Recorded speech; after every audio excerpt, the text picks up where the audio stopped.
The Book of Genesis, Chapter 1. In the beginning God created the heaven and the earth. And the earth was without form and void, and darkness was upon the face of the deep. And the Spirit of God moved upon the face of the waters. And God said, Let there be light. And there was light. And God saw the light that it was good. And God divided the light from the darkness. And God called the light day, and the darkness he called night. And the evening and the morning were the first day. And God said, Let there be a firmament in the midst of the waters, and let it divide the waters from the waters. And God made the firmament, and divided the waters which were under the firmament from the waters which were above the firmament. And it was so. And God called the firmament heaven. And the evening and the morning were the second day. And God said, Let the waters under the heaven be gathered together unto one place, and let the dry land appear. And it was so. And God called the dry land earth, and the gathering together of the waters called he seas. And God saw that it was good. And God said, Let the earth bring forth grass, the herb yielding seed, and the fruit tree yielding fruit after his kind, whose seed is in itself upon the earth. And it was so. And the earth brought forth grass, an herb yielding seed after his kind, and the tree yielding fruit, whose seed was in itself after his kind. And God saw that it was good. And the evening and the morning were the third day. And God said, Let there be lights in the firmament of the heaven to divide the day from the night. And let them be for signs, and for seasons, and for days and years. And let them be for lights in the firmament of the heaven, to give light upon the earth. And it was so. And God made two great lights, the greater light to rule the day, and the lesser light to rule the night. He made the stars also. And God set them in the firmament of the heaven to give light upon the earth, and to rule over the day and over the night, and to divide the light from the darkness. And God saw that it was good. And the evening and the morning were the fourth day. And God said, Let the waters bring forth abundantly the moving creature that hath life, and fowl that may fly above the earth in the open firmament of heaven. And God created great whales, and every living creature that moveth, which the waters brought forth abundantly after their kind, and every winged fowl after his kind. And God saw that it was good. And God blessed them, saying, Be fruitful, and multiply, and fill the waters in the seas, and let fowl multiply in the earth. And the evening and the morning were the fifth day. And God said, Let the earth bring forth the living creature after his kind, cattle and creeping thing, and beast of the earth after his kind. And it was so. And God made the beast of the earth after his kind, and cattle after their kind, and everything that creepeth upon the earth after his kind. And God saw that it was good. And God said, Let us make man in our image, after our likeness, and let them have dominion over the fish of the sea, and over the fowl of the air, and over the cattle, and over all the earth, and over every creeping thing that creepeth upon the earth.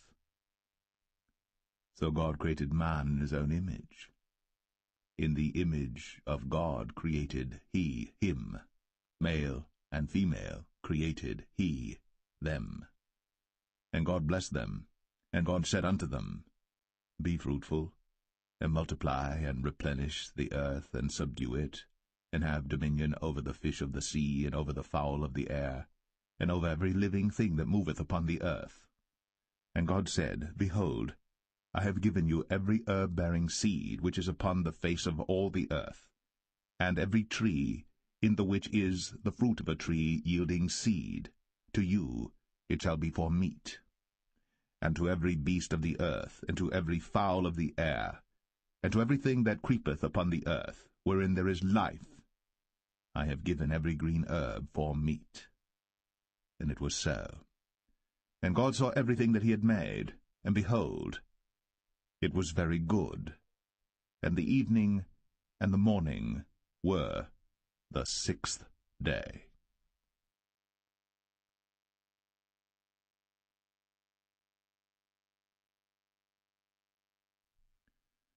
Genesis 2. Thus the heavens and the earth were finished, and all the host of them. And on the 7th day God ended his work which he had made, and he rested on the 7th day from all his work which he had made. And God blessed the 7th day, and sanctified it, because that in it he had rested from all his work which God created and made.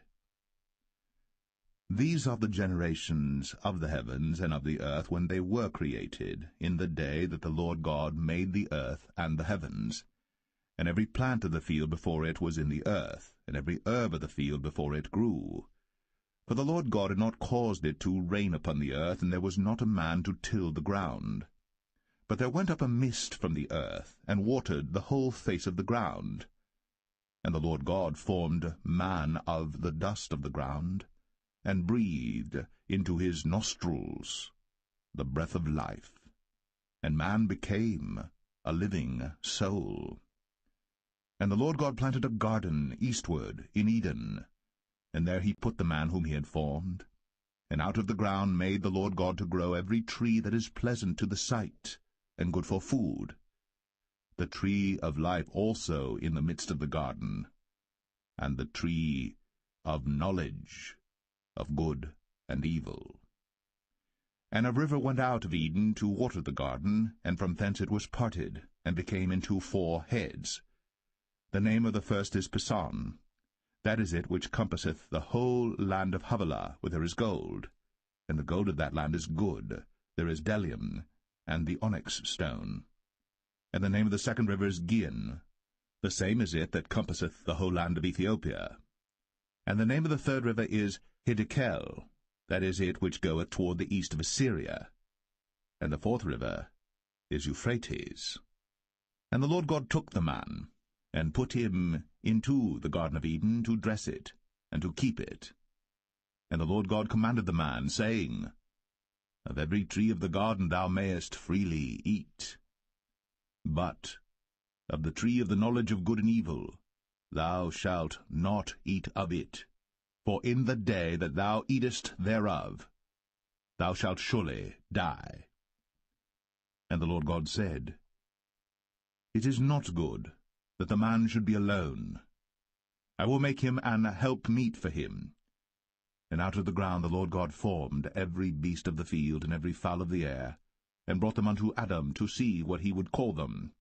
And whatsoever Adam called every living creature, that was the name thereof. And Adam gave names to all cattle, and to the fowl of the air, and to every beast of the field. But for Adam there was not found an helpmeet for him. And the Lord God caused a deep sleep to fall upon Adam, and he slept. And he took one of his ribs, and closed up the flesh instead thereof. And the rib which the Lord God had taken from man made he a woman, and brought her unto the man. And Adam said, This is now bone of my bones, and flesh of my flesh.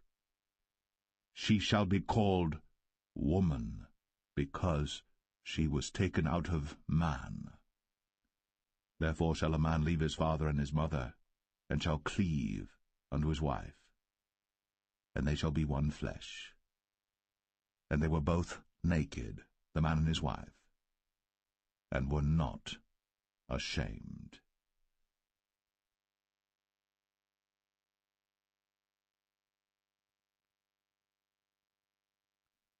Genesis 3. Now the serpent was more subtle than any beast of the field which the Lord God had made. And he said unto the woman, Yea, hath God said, Ye shall not eat of every tree of the garden? And the woman said unto the serpent, We may eat of the fruit of the trees of the garden. But of the fruit of the tree which is in the midst of the garden, God hath said, Ye shall not eat of it, neither shall ye touch it, lest ye die. And the serpent said unto the woman, Ye shall not surely die. For God doth know that in the day ye eat thereof, then your eyes shall be opened, and ye shall be as gods, knowing good and evil. And when the woman saw that the tree was good for food, and that it was pleasant to the eyes, and a tree to be desired to make one wise, she took of the fruit thereof, and did eat, and gave also unto her husband with her, and he did eat. And the eyes of them both were opened, and they knew that they were naked. And they sewed fig leaves together, and made themselves aprons. And they heard the voice of the Lord God walking in the garden in the cool of the day. And Adam and his wife hid themselves from the presence of the Lord God amongst the trees of the garden. And the Lord God called unto Adam, and said unto him, Where art thou? And he said, I heard thy voice in the garden, and I was afraid, because I was naked, and I hid myself. And he said, Who told thee that thou wast naked? Hast thou eaten of the tree whereof I commanded thee that thou shouldest not eat? And the man said, The woman, whom thou gavest to be with me, she gave me of the tree, and I did eat. And the Lord God said unto the woman, What is this that thou hast done? And the woman said, The serpent beguiled me, and I did eat.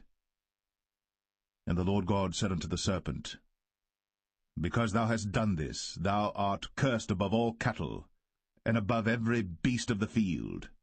Upon thy belly shalt thou go, and dust shalt thou eat all the days of thy life. And I will put enmity between thee and the woman, and between thy seed and her seed. It shall bruise thy head, and thou shalt bruise his heel. Unto the woman he said, I will greatly multiply thy sorrow, and thy conception. In sorrow thou shalt bring forth children, and thy desire shall be to thy husband, and he shall rule over thee. And unto Adam he said, Because thou hast hearkened unto the voice of thy wife, and hast eaten of the tree of which I commanded thee, saying, Thou shalt not eat of it, cursed is the ground for thy sake. In sorrow shalt thou eat of it all the days of thy life. Thorns also, and thistles shall it bring forth to thee, and thou shalt eat the herb of the field.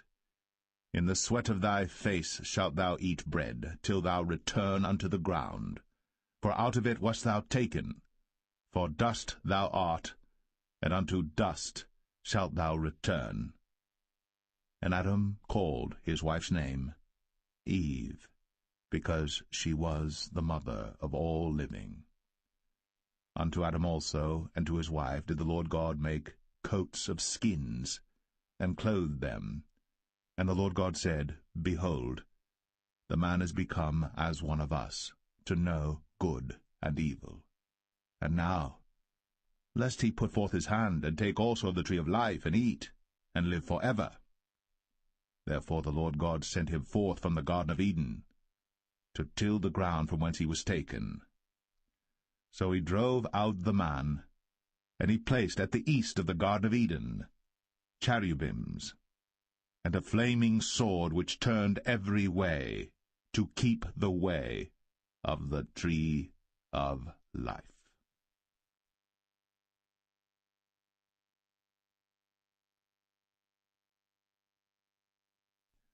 Genesis 4. And Adam knew Eve his wife, and she conceived and bare Cain, and said, I have gotten a man from the Lord. And she again bare his brother Abel, and Abel was a keeper of sheep, but Cain was a tiller of the ground. And in process of time it came to pass that Cain brought of the fruit of the ground an offering unto the Lord. And Abel he also brought of the firstlings of his flock, and of the fat thereof. And the Lord had respect unto Abel and to his offering. But unto Cain and to his offering he had not respect. And Cain was very wroth, and his countenance fell. And the Lord said unto Cain, Why art thou wroth? And why is thy countenance fallen? If thou doest well, shalt thou not be accepted? And if thou doest not well, sin lieth at the door, and unto thee shall be his desire, and thou shalt rule over him. And Cain talked with Abel his brother. And it came to pass, when they were in the field, that Cain rose up against Abel his brother, and slew him. And the Lord said unto Cain, Where is Abel thy brother? And he said, I know not. Am I my brother's keeper? And he said, What hast thou done? The voice of thy brother's blood crieth unto me from the ground. And now art thou cursed from the earth, which hath opened her mouth to receive thy brother's blood from thy hand. When thou tillest the ground, it shall not henceforth yield unto thee her strength. A fugitive and a vagabond shalt thou be in the earth. And Cain said unto the Lord, My punishment is greater than I can bear. Behold, thou hast driven me out this day from the face of the earth, and from thy face shall I be hid. And I shall be a fugitive and a vagabond in the earth. And it shall come to pass that every one that findeth me shall slay me. And the Lord said unto him, Therefore whosoever slayeth Cain, vengeance shall be taken on him sevenfold. And the Lord set a mark upon Cain, lest any finding him should kill him. And Cain went out from the presence of the Lord, and dwelt in the land of Nod, on the east of Eden. And Cain knew his wife, and she conceived, and bare Enoch. And he builded a city, and called the name of the city after the name of his son, Enoch. And unto Enoch was born Irad, and Irad begat Mahushael, and Mahushael begat Methusael, and Methusael begat Lamech. And Lamech took unto him 2 wives.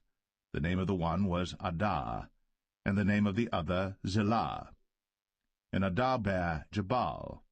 He was the father of such as dwell in tents, and of such as have cattle. And his brother's name was Jubal. He was the father of all such as handle the harp and organ. And Zillah, she also bare Tubal-Cain, an instructor of every artificer in brass and iron. And the sister of Tubal-Cain was Naamah. And Lamech said unto his wives, Adah and Zillah, Hear my voice, ye wives of Lamech. Hearken unto my speech. For I have slain a man to my wounding, and a young man to my hurt. If Cain shall be avenged sevenfold, truly Lamech 77-fold.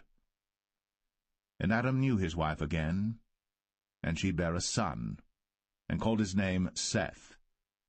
For God, said she, hath appointed me another seed instead of Abel, whom Cain slew. And to Seth, to him also there was born a son, and he called his name Enos. Then began men to call upon the name of the Lord.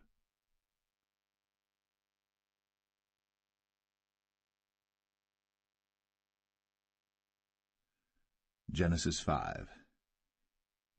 This is the book of the generations of Adam. In the day that God created man, in the likeness of God made he him. Male and female created he them, and blessed them, and called their name Adam, in the day when they were created. And Adam lived 130 years, and begat a son in his own likeness, after his image, and called his name Seth. And the days of Adam after he had begotten Seth were 800 years, and he begat sons and daughters. And all the days that Adam lived were 930 years, and he died. And Seth lived 105 years, and begat Enos. And Seth lived after he begat Enos 807 years, and begat sons and daughters. And all the days of Seth were 912 years, and he died. And Enos lived 90 years, and begat Canaan. And Enos lived after he begat Canaan 815 years, and begat sons and daughters. And all the days of Enos were 905 years, and he died. And Canaan lived 70 years, and begat Mahalaleel. And Canaan lived after he begat Mahalaleel 840 years, and begat sons and daughters. And all the days of Canaan were 910 years, and he died. And Mahalaleel lived 65 years, and begat Jared. And Mahalaleel lived after he begat Jared 830 years, and begat sons and daughters. And all the days of Mahalaleel were 895 years, and he died. And Jared lived 162 years, and he begat Enoch. And Jared lived after he begat Enoch 800 years, and begat sons and daughters. And all the days of Jared were 962 years, and he died. And Enoch lived 65 years, and begat Methuselah. And Enoch walked with God after he begat Methuselah 300 years, and begat sons and daughters. And all the days of Enoch were 365 years. And Enoch walked with God, and he was not, for God took him. And Methuselah lived 187 years, and begat Lamech. And Methuselah lived after he begat Lamech 782 years, and begat sons and daughters. And all the days of Methuselah were 969 years, and he died. And Lamech lived 182 years, and begat a son. And he called his name Noah, saying, This same shall comfort us concerning our work and toil of our hands, because of the ground which the Lord hath cursed. And Lamech lived after he begat Noah 595 years, and begat sons and daughters. And all the days of Lamech were 777 years, and he died. And Noah was 500 years old, and Noah begat Shem, Ham, and Japheth.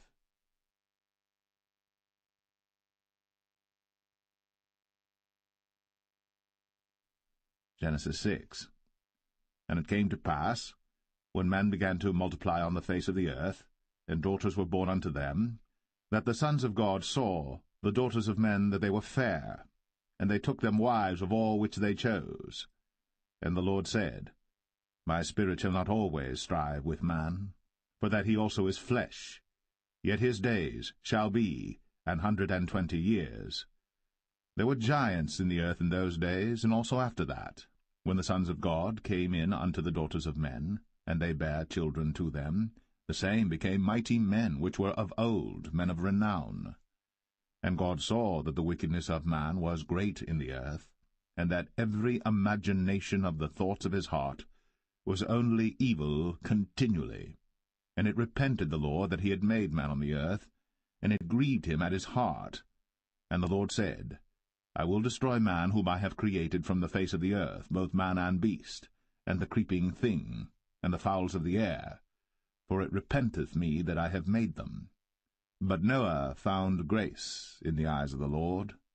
These are the generations of Noah. Noah was a just man, and perfect in his generations. And Noah walked with God. And Noah begat 3 sons, Shem, Ham, and Japheth. The earth also was corrupt before God, and the earth was filled with violence. And God looked upon the earth, and behold, it was corrupt, for all flesh had corrupted his way upon the earth. And God said unto Noah, The end of all flesh is come before me, for the earth is filled with violence through them, and behold, I will destroy them with the earth. Make thee an ark of gopher wood. Rooms shalt thou make in the ark, and shalt pitch it within and without with pitch. And this is the fashion which thou shalt make it of. The length of the ark shall be 300 cubits, the breadth of it 50 cubits, and the height of it 30 cubits. A window shalt thou make to the ark, and in a cubit shalt thou finish it above. And the door of the ark shalt thou set in the side thereof. With lower, second, and third stories shalt thou make it. And behold, I, even I, do bring a flood of waters upon the earth to destroy all flesh wherein is the breath of life from under heaven, and everything that is in the earth shall die. But with thee will I establish my covenant, and thou shalt come into the ark, thou, and thy sons, and thy wife, and thy sons' wives with thee. And of every living thing of all flesh, 2 of every sort shalt thou bring into the ark, to keep them alive with thee. They shall be male and female. Of fowls after their kind, and of cattle after their kind, of every creeping thing of the earth after his kind, 2 of every sort shall come unto thee, to keep them alive. And take thou unto thee of all food that is eaten, and thou shalt gather it to thee, and it shall be for food for thee and for them. Thus did Noah, according to all that God commanded him, so did he.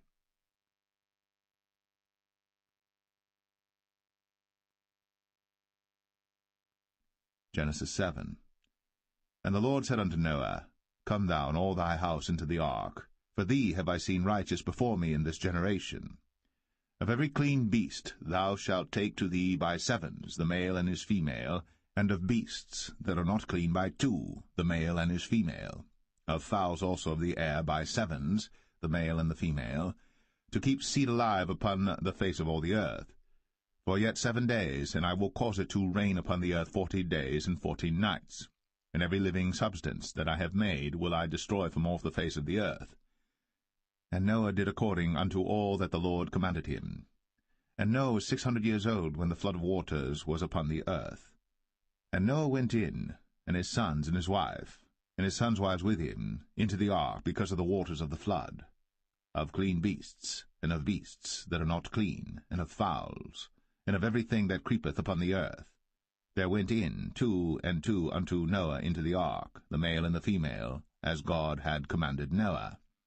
And it came to pass after 7 days, that the waters of the flood were upon the earth. In the 600th year of Noah's life, in the 2nd month, the 17th day of the month, the same day, were all the fountains of the great deep broken up, and the windows of heaven were opened, and the rain was upon the earth 40 days and 40 nights. In the selfsame day entered Noah and Shem and Ham and Japheth, the sons of Noah, and Noah's wife, and the 3 wives of his sons with them, into the ark, they and every beast after his kind, and all the cattle after their kind, and every creeping thing that creepeth upon the earth after his kind, and every fowl after his kind, every bird of every sort. And they went in unto Noah into the ark, 2 and 2 of all flesh, wherein is the breath of life. And they that went in male and female of all flesh, as God had commanded him. And the Lord shut him in. And the flood was 40 days upon the earth, and the waters increased and bare up the ark, and it was lift up above the earth. And the waters prevailed, and were increased greatly upon the earth, and the ark went upon the face of the waters. And the waters prevailed exceedingly upon the earth, and all the high hills that were under the whole heaven were covered. 15 cubits upward did the waters prevail, and the mountains were covered. And all flesh died that moved upon the earth, both of fowl, and of cattle, and of beast, and of every creeping thing that creepeth upon the earth. And every man, all in whose nostrils was the breath of life, of all that was in the dry land, died. And every living substance was destroyed which was upon the face of the ground, both man, and cattle, and the creeping things, and the fowl of the heaven, and they were destroyed from the earth. And Noah only remained alive, and they that were with him in the ark. And the waters prevailed upon the earth 150 days.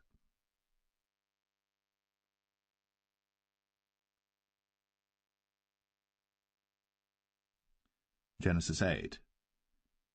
And God remembered Noah, and every living thing, and all the cattle that was with him in the ark. And God made a wind to pass over the earth, and the waters assuaged. The fountains also of the deep, and the windows of heaven were stopped, and the rain from heaven was restrained. And the waters returned from off the earth continually. And after the end of the 150 days the waters were abated. And the ark rested in the 7th month, on the 17th day of the month, upon the mountains of Ararat. And the waters decreased continually until the 10th month. In the 10th month, on the 1st day of the month, were the tops of the mountains seen. And it came to pass, at the end of 40 days, that Noah opened the window of the ark which he had made. And he sent forth a raven, which went forth to and fro until the waters were dried up from off the earth. Also he sent forth a dove from him, to see if the waters were abated from off the face of the ground. But the dove found no rest for the sole of her foot. And she returned unto him into the ark, for the waters were on the face of the whole earth.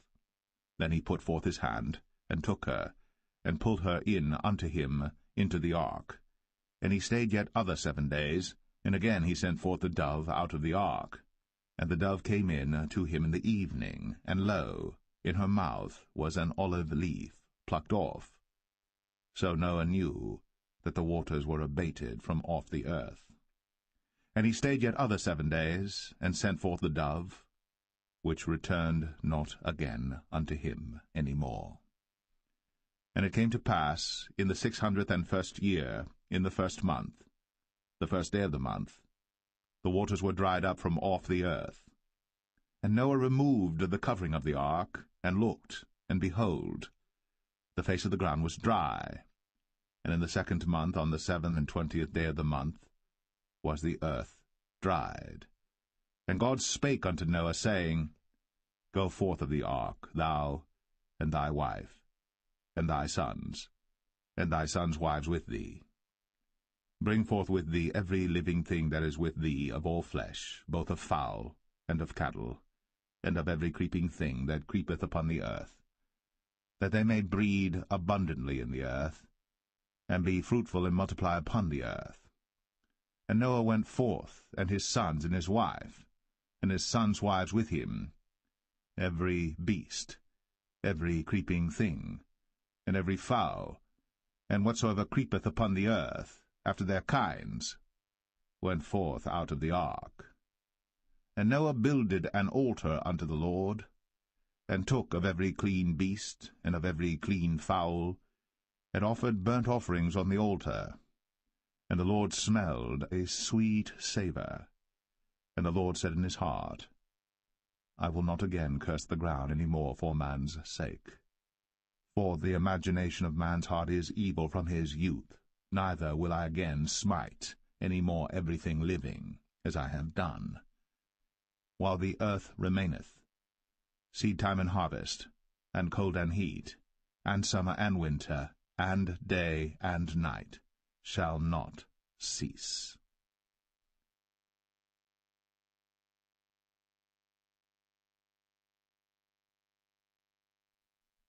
Genesis 9. And God blessed Noah and his sons, and said unto them, Be fruitful, and multiply, and replenish the earth. And the fear of you, and the dread of you, shall be upon every beast of the earth, and upon every fowl of the air, upon all that moveth upon the earth, and upon all the fishes of the sea. Into your hand are they delivered. Every moving thing that liveth shall be meat for you, even as the green herb have I given you all things.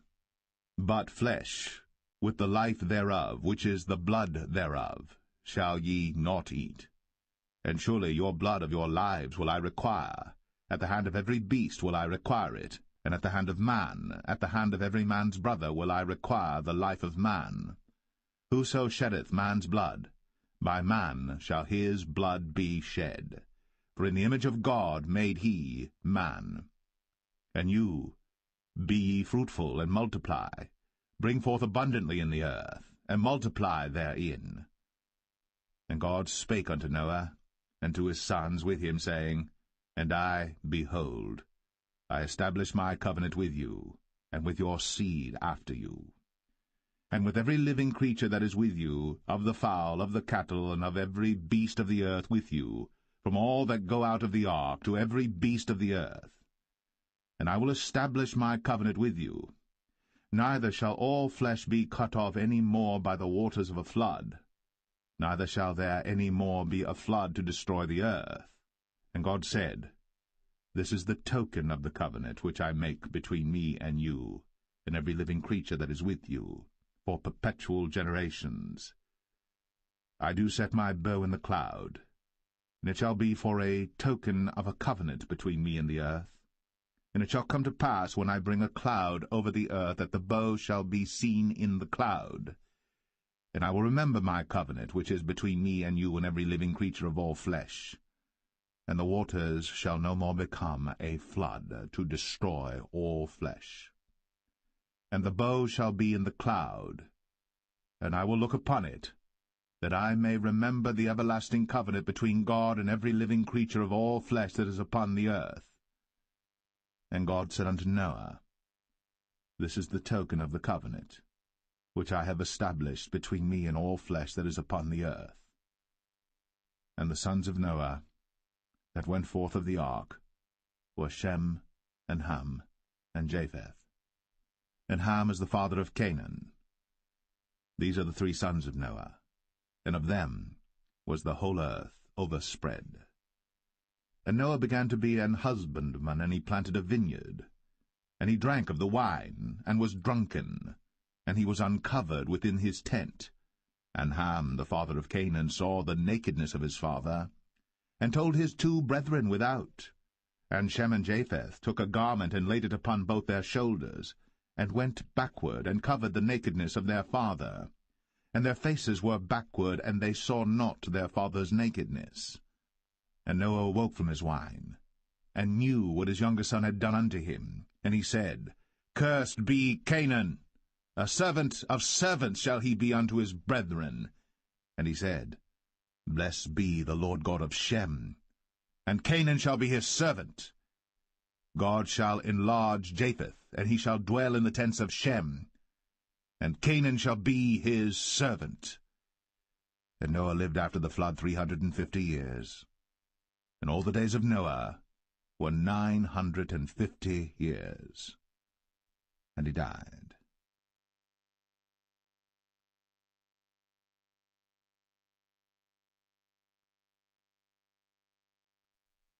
Genesis 10. Now these are the generations of the sons of Noah, Shem, Ham, and Japheth. And unto them were sons born after the flood. The sons of Japheth, Gomer, and Magog, and Madai, and Javan, and Tubal, and Meshech, and Taras. And the sons of Gomer, Ashkenaz, and Riphath, and Togarmah.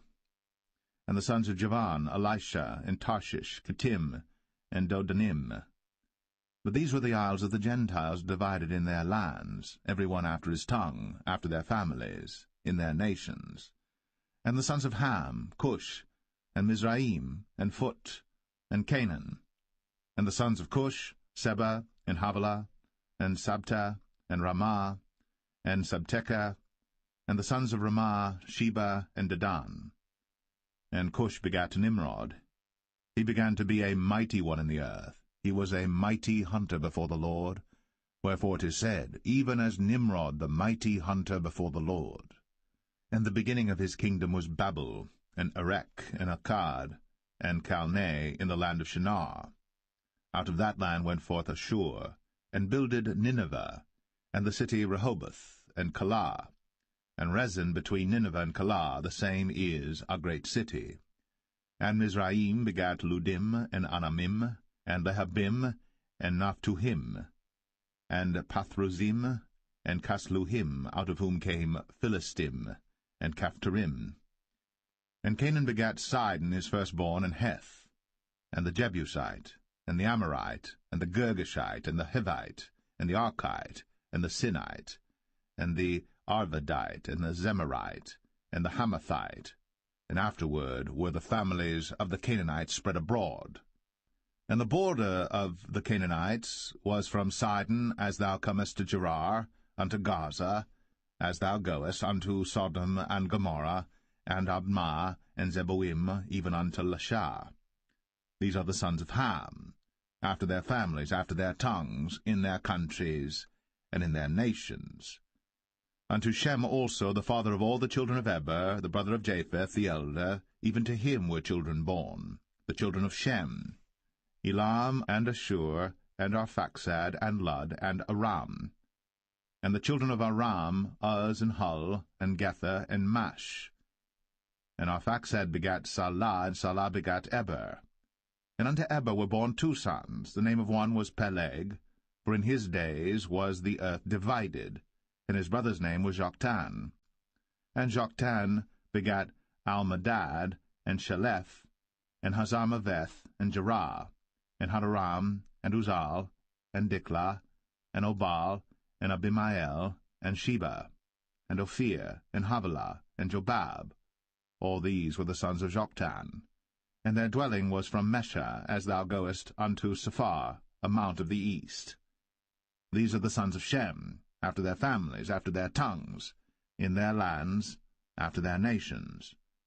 These are the families of the sons of Noah, after their generations, in their nations, and by these were the nations divided in the earth after the flood.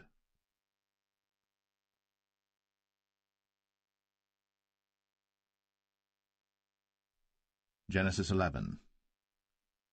And the whole earth was of one language, and of one speech. And it came to pass, as they journeyed from the east, that they found a plain in the land of Shinar, and they dwelt there. And they said one to another, Go to, let us make brick, and burn them thoroughly. And they had brick for stone, and slime had they for mortar. And they said, Go to, let us build us a city and a tower, whose top may reach unto heaven. And let us make us a name, lest we be scattered abroad upon the face of the whole earth. And the Lord came down to see the city and the tower, which the children of men builded.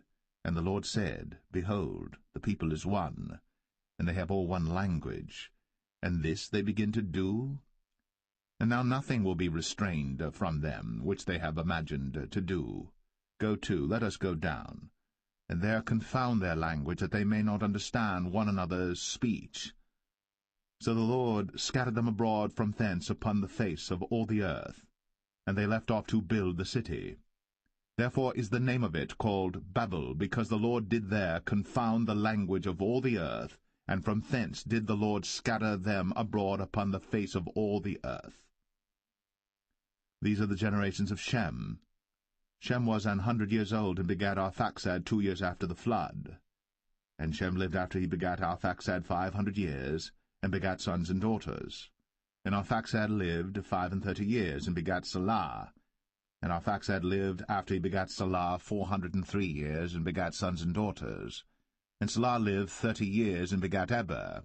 And Salah lived after he begat Eber 403 years, and begat sons and daughters.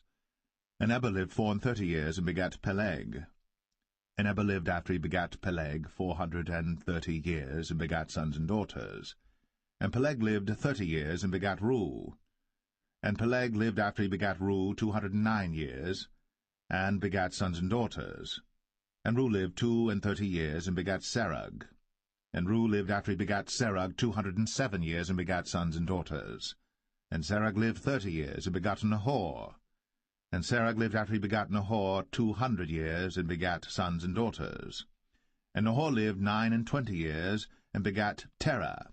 And Nahor lived after he begat Terah 119 years, and begat sons and daughters. And Terah lived 70 years, and begat Abram, Nahor, and Haran. Now these are the generations of Terah. Terah begat Abram, Nahor, and Haran begat Lot. And Haran died before his father Terah in the land of his nativity, in Ur of the Chaldees. And Abram and Nahor took them wives. The name of Abram's wife was Sarai, and the name of Nahor's wife, Milcah, the daughter of Haran, the father of Milcah, and the father of Iscah. But Sarai was barren, she had no child. And Terah took Abram his son, and Lot the son of Haran his son's son, and Sarai his daughter-in-law his son Abram's wife. And they went forth with them from Ur of the Chaldees, to go into the land of Canaan. And they came unto Haran, and dwelt there. And the days of Terah were 205 years, and Terah died in Haran.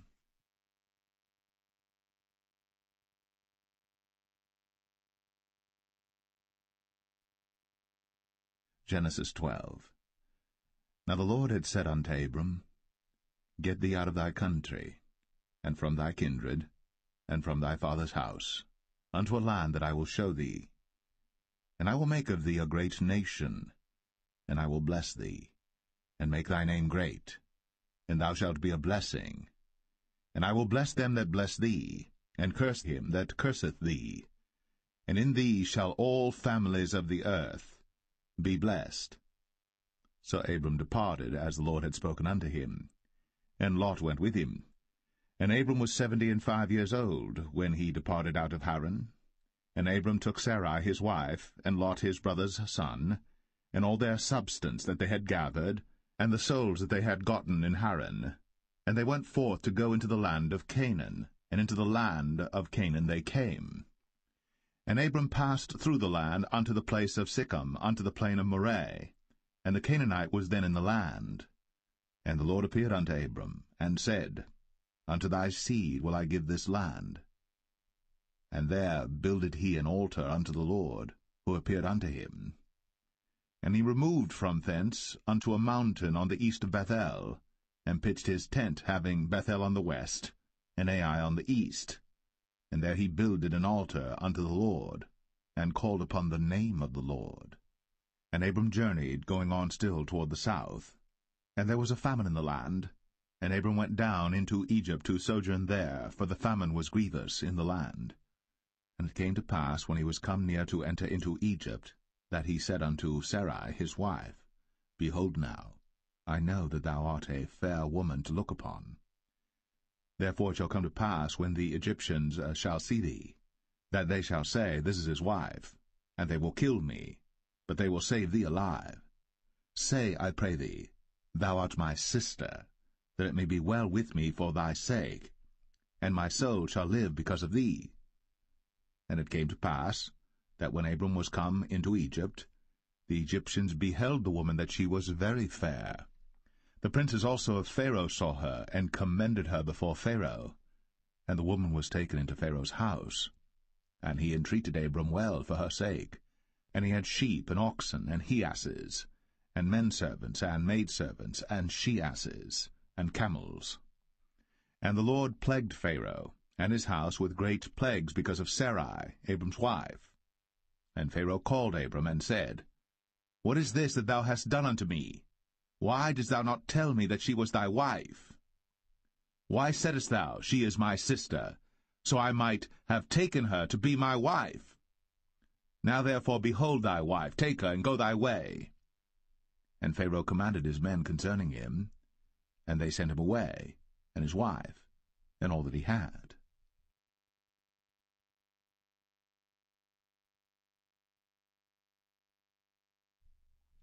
Genesis 13. And Abram went up out of Egypt, he and his wife, and all that he had, and Lot with him, into the south. And Abram was very rich in cattle, in silver, and in gold. And he went on his journeys from the south even to Bethel, unto the place where his tent had been at the beginning, between Bethel and Ai, unto the place of the altar which he had made there at the first. And there Abram called on the name of the Lord. And Lot also, which went with Abram, had flocks and herds and tents. And the land was not able to bear them, that they might dwell together, for their substance was great, so that they could not dwell together. And there was a strife between the herdmen of Abram's cattle and the herdmen of Lot's cattle. And the Canaanite and the Perizzite dwelled then in the land. And Abram said unto Lot, Let there be no strife, I pray thee, between me and thee, and between my herdmen and thy herdmen, for we be brethren. Is not the whole land before thee? Separate thyself, I pray thee, from me. If thou wilt take the left hand, then I will go to the right. Or if thou depart to the right hand, then I will go to the left. And Lot lifted up his eyes, and beheld all the plain of Jordan, that it was well watered everywhere, before the Lord destroyed Sodom and Gomorrah, even as the garden of the Lord, like the land of Egypt, as thou comest unto Zoar. Then Lot chose him all the plain of Jordan, and Lot journeyed east. And they separated themselves the one from the other. Abram dwelled in the land of Canaan, and Lot dwelled in the cities of the plain, and pitched his tent toward Sodom. But the men of Sodom were wicked and sinners before the Lord exceedingly. And the Lord said unto Abram, after that Lot was separated from him, Lift up now thine eyes, and look from the place where thou art, northward and southward, and eastward and westward. For all the land which thou seest, to thee will I give it, and to thy seed for ever. And I will make thy seed as the dust of the earth, so that if a man can number the dust of the earth, then shall thy seed also be numbered. Arise, walk through the land in the length of it, and in the breadth of it, for I will give it unto thee. Then Abram removed his tent, and came and dwelt in the plain of Mamre, which is in Hebron, and built there an altar unto the Lord.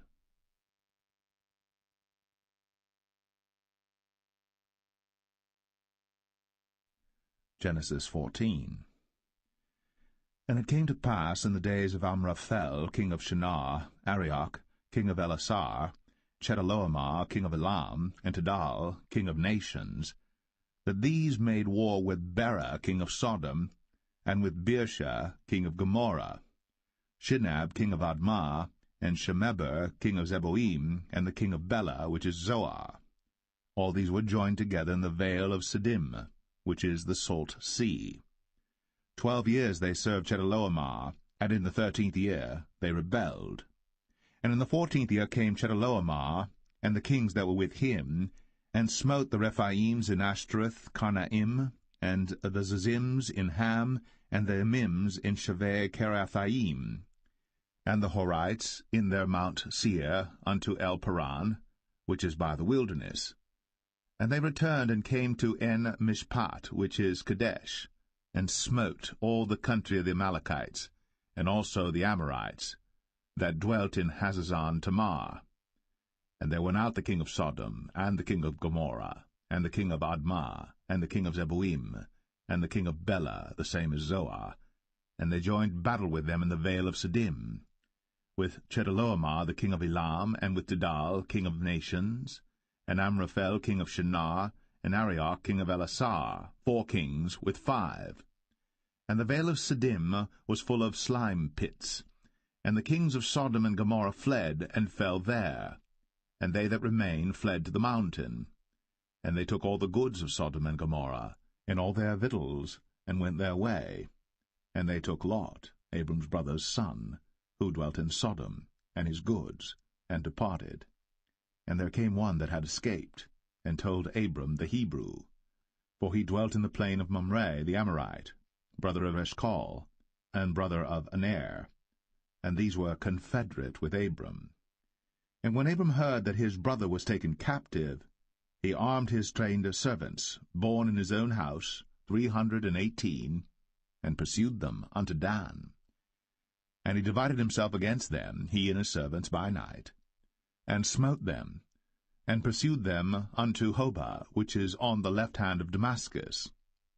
And he brought back all the goods, and also brought again his brother Lot, and his goods, and the women also, and the people. And the king of Sodom went out to meet him after his return from the slaughter of Chedorlaomer, and of the kings that were with him at the valley of Shaveh, which is the king's dale. And Melchizedek king of Salem brought forth bread and wine, and he was the priest of the Most High God. And he blessed him, and said, Blessed be Abram of the Most High God, possessor of heaven and earth. And blessed be the Most High God, which hath delivered thine enemies into thy hand. And he gave him tithes of all. And the king of Sodom said unto Abram, Give me the persons, and take the goods to thyself. And Abram said to the king of Sodom, I have lifted up mine hand unto the Lord, the Most High God, the possessor of heaven and earth, that I will not take from a thread, even to a shoe latchet, and that I will not take anything that is thine, lest thou shouldst say, I have made Abram rich. Save only that which the young men have eaten, and the portion of the men which went with me, Aner, Eshcol, and Mamre, let them take their portion.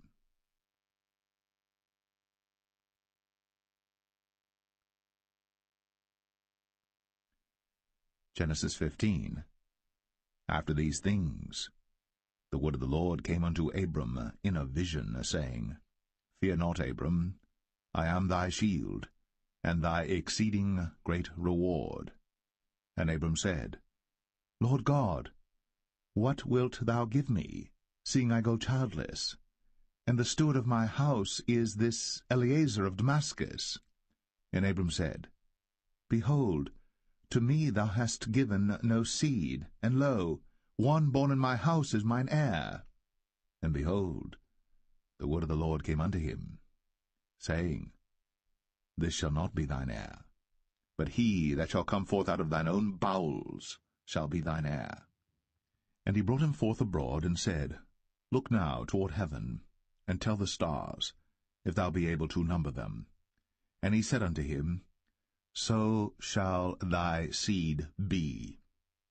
And he believed in the Lord, and he counted it to him for righteousness. And he said unto him, I am the Lord that brought thee out of Ur of the Chaldees, to give thee this land to inherit it. And he said, Lord God, whereby shall I know that I shall inherit it? And he said unto him, Take me an heifer of 3 years old, and a she-goat of 3 years old, and a ram of 3 years old, and a turtle-dove, and a young pigeon. And he took unto him all these, and divided them in the midst, and laid each piece one against another. But the birds divided he not.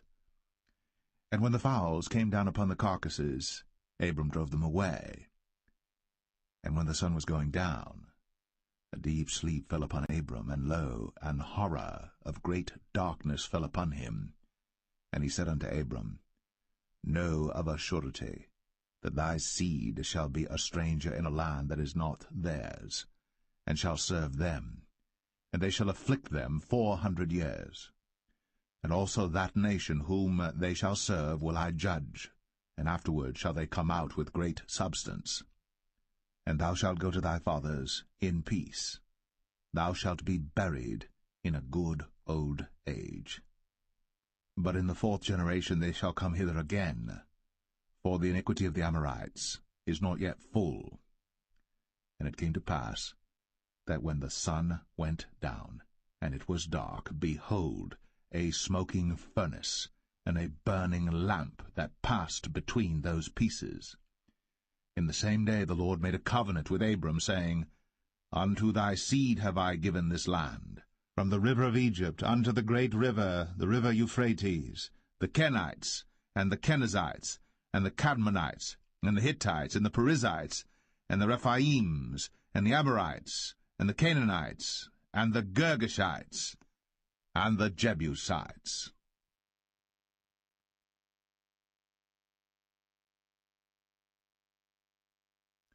Genesis 16. Now Sarai, Abram's wife, bare him no children.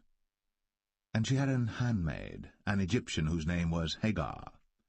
And Sarai said unto Abram, Behold now, the Lord hath restrained me from bearing. I pray thee, go in unto my maid. It may be that I may obtain children by her. And Abram hearkened to the voice of Sarai. And Sarai, Abram's wife, took Hagar her maid, the Egyptian, after Abram had dwelt 10 years in the land of Canaan, and gave her to her husband Abram to be his wife. And he went in unto Hagar, and she conceived. And when she saw that she had conceived, her mistress was despised in her eyes. And Sarai said unto Abram, My wrong be upon thee. I have given my maid into thy bosom, and when she saw that she had conceived, I was despised in her eyes. The Lord judge between me and thee. But Abram said unto Sarai, Behold, thy maid is in thy hand. Do to her as it pleaseth thee. And when Sarai dealt hardly with her, she fled from her face. And the angel of the Lord found her by a fountain of water in the wilderness, by the fountain in the way to Shur. And he said, Hagar, Sarai's maid, whence camest thou? And whither wilt thou go? And she said, I flee from the face of my mistress Sarai. And the angel of the Lord said unto her, Return to thy mistress, and submit thyself unto her hands.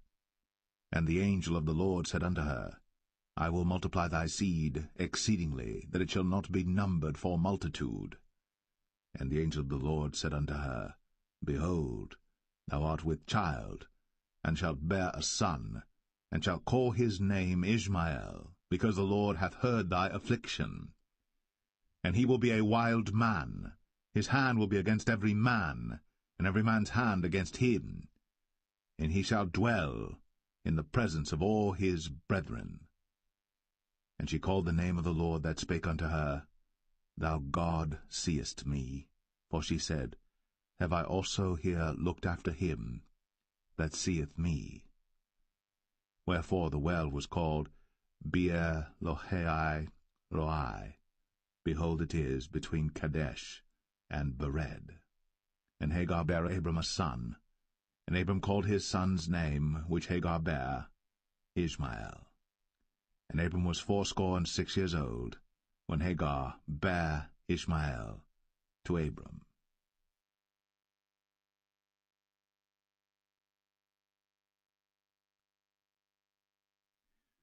Genesis 17. And when Abram was 90 years old and 9, the Lord appeared to Abram and said unto him, I am the Almighty God. Walk before me, and be thou perfect. And I will make my covenant between me and thee, and will multiply thee exceedingly.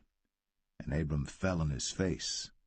And God talked with him, saying, As for me, behold, my covenant is with thee, and thou shalt be a father of many nations. Neither shall thy name any more be called Abram, but thy name shall be Abraham. For a father of many nations have I made thee. And I will make thee exceeding fruitful, and I will make nations of thee, and kings shall come out of thee. And I will establish my covenant between me and thee and thy seed after thee in their generations for an everlasting covenant, to be a God unto thee, and to thy seed after thee. And I will give unto thee, and to thy seed after thee, the land wherein thou art a stranger, all the land of Canaan, for an everlasting possession, and I will be their God. And God said unto Abraham, Thou shalt keep my covenant therefore, thou and thy seed after thee in their generations. This is my covenant, which ye shall keep, between me and you and thy seed after thee. Every man-child among you shall be circumcised, and ye shall circumcise the flesh of your foreskin, and it shall be a token of the covenant betwixt me and you.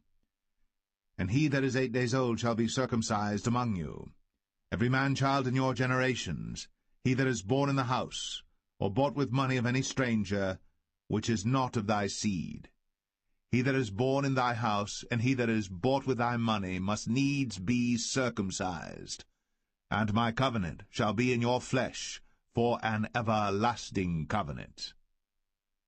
And the uncircumcised man-child, whose flesh of his foreskin is not circumcised, that soul shall be cut off from his people. He hath broken my covenant. And God said unto Abraham, As for Sarai thy wife, thou shalt not call her name Sarai, but Sarah shall her name be.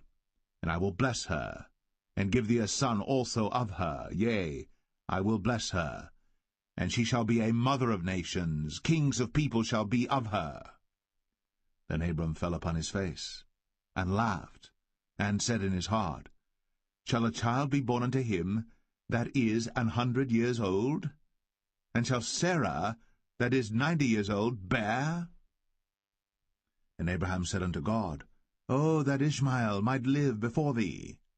And God said, Sarah thy wife shall bear thee a son indeed, and thou shalt call his name Isaac. And I will establish my covenant with him for an everlasting covenant, and with his seed after him. And as for Ishmael, I have heard thee. Behold, I have blessed him, and will make him fruitful, and will multiply him exceedingly. 12 princes shall he beget, and I will make him a great nation. But my covenant will I establish with Isaac, which Sarah shall bear unto thee, at this set time in the next year. And he left off talking with him, and God went up from Abraham. And Abraham took Ishmael his son, and all that were born in his house, and all that were bought with his money, every male among the men of Abraham's house, and circumcised the flesh of their foreskin in the selfsame day, as God had said unto him. And Abraham was 90 years old and 9, when he was circumcised in the flesh of his foreskin. And Ishmael his son was 13 years old, when he was circumcised in the flesh of his foreskin. In the selfsame day was Abraham circumcised, and Ishmael his son. And all the men of his house, born in the house, and bought with money of the stranger, were circumcised with him.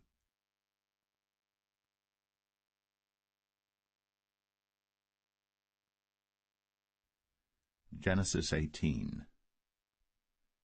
And the Lord appeared unto him in the plains of Mamre, and he sat in the tent door in the heat of the day.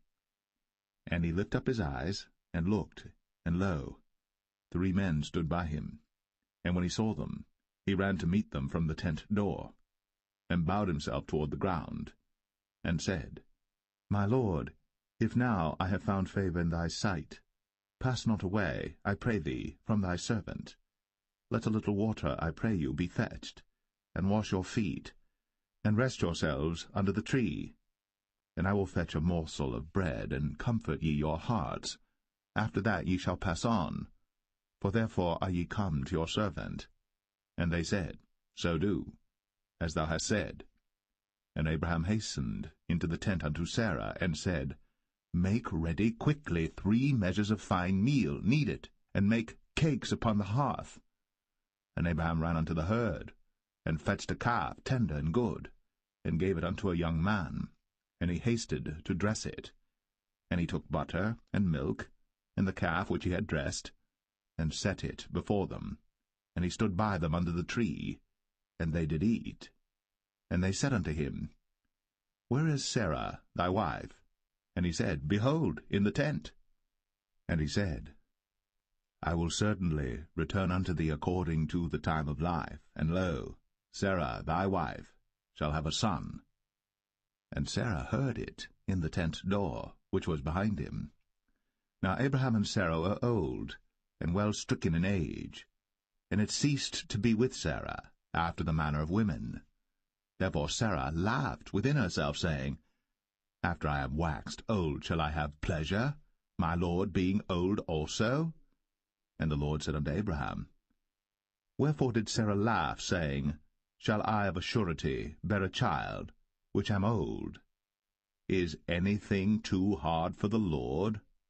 At the time appointed I will return unto thee according to the time of life, and Sarah shall have a son. Then Sarah denied, saying, I laughed not, for she was afraid. And he said, Nay, but thou didst laugh. And the men rose up from thence, and looked toward Sodom. And Abraham went with them to bring them on the way. And the Lord said, Shall I hide from Abraham that thing which I do? Seeing that Abraham shall surely become a great and mighty nation, and all the nations of the earth shall be blessed in him. For I know him, that he will command his children and his household after him, and they shall keep the way of the Lord to do justice and judgment, that the Lord may bring upon Abraham that which he hath spoken of him. And the Lord said, Because the cry of Sodom and Gomorrah is great, and because their sin is very grievous, I will go down now, and see whether they have done altogether according to the cry of it, which is come unto me, and if not, I will know. And the men turned their faces from thence, and went toward Sodom. But Abraham stood yet before the Lord. And Abraham drew near and said, Wilt thou also destroy the righteous with the wicked? Peradventure there be 50 righteous within the city. Wilt thou also destroy, and not spare the place, for the 50 righteous that are therein? That be far from thee to do after this manner, to slay the righteous with the wicked, and that the righteous should be as the wicked, that be far from thee. Shall not the judge of all the earth do right? And the Lord said, If I find in Sodom 50 righteous within the city, then I will spare all the place for their sakes. And Abraham answered and said, Behold now, I have taken upon me to speak unto the Lord, which am but dust and ashes. Peradventure, there shall lack 5 of the 50 righteous. Wilt thou destroy all the city for lack of 5? And he said, If I find there 40 and 5, I will not destroy it. And he spake unto him yet again, and said, Peradventure, there shall be 40 found there. And he said, I will not do it for 40's sake. And he said unto him, O, let not the Lord be angry, and I will speak. Peradventure, there shall 30 be found there. And he said, I will not do it, if I find 30 there. And he said, Behold now, I have taken upon me to speak unto the Lord. Peradventure there shall be 20 found there. And he said, I will not destroy it for 20's sake. And he said, O, let not the Lord be angry, and I will speak yet but this once. Peradventure 10 shall be found there. And he said, I will not destroy it for 10's sake. And the Lord went his way, as soon as he had left communing with Abraham. And Abraham returned unto his place.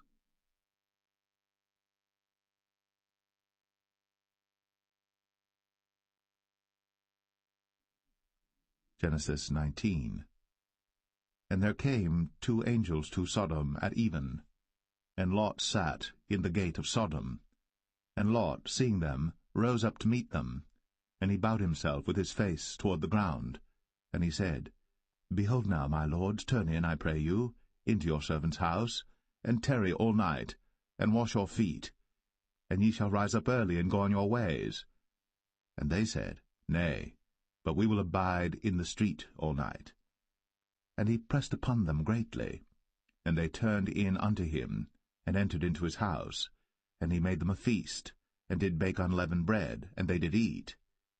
But before they lay down, the men of the city, even the men of Sodom, compassed the house round, both old and young, all the people from every quarter. And they called unto Lot, and said unto him, Where are the men which came into thee this night? Bring them out unto us, that we may know them. And Lot went out at the door unto them, and shut the door after him, and said, I pray you, brethren, do not so wickedly. Behold now, I have 2 daughters which have not known man. Let me, I pray you, bring them out unto you, and do ye to them as is good in your eyes. Only unto these men do nothing, for therefore came they under the shadow of my roof. And they said, Stand back. And they said again, This one fellow came in to sojourn, and he will needs be a judge. Now will we deal worse with thee than with them. And they pressed sore upon the man, even Lot, and came near to break the door. But the men put forth their hand, and pulled Lot into the house to them, and shut to the door. And they smote the men that were at the door of the house with blindness, both small and great, so that they wearied themselves to find the door.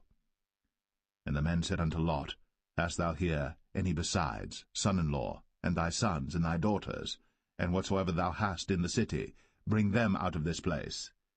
For we will destroy this place, because the cry of them is waxen great before the face of the Lord, and the Lord hath sent us to destroy it.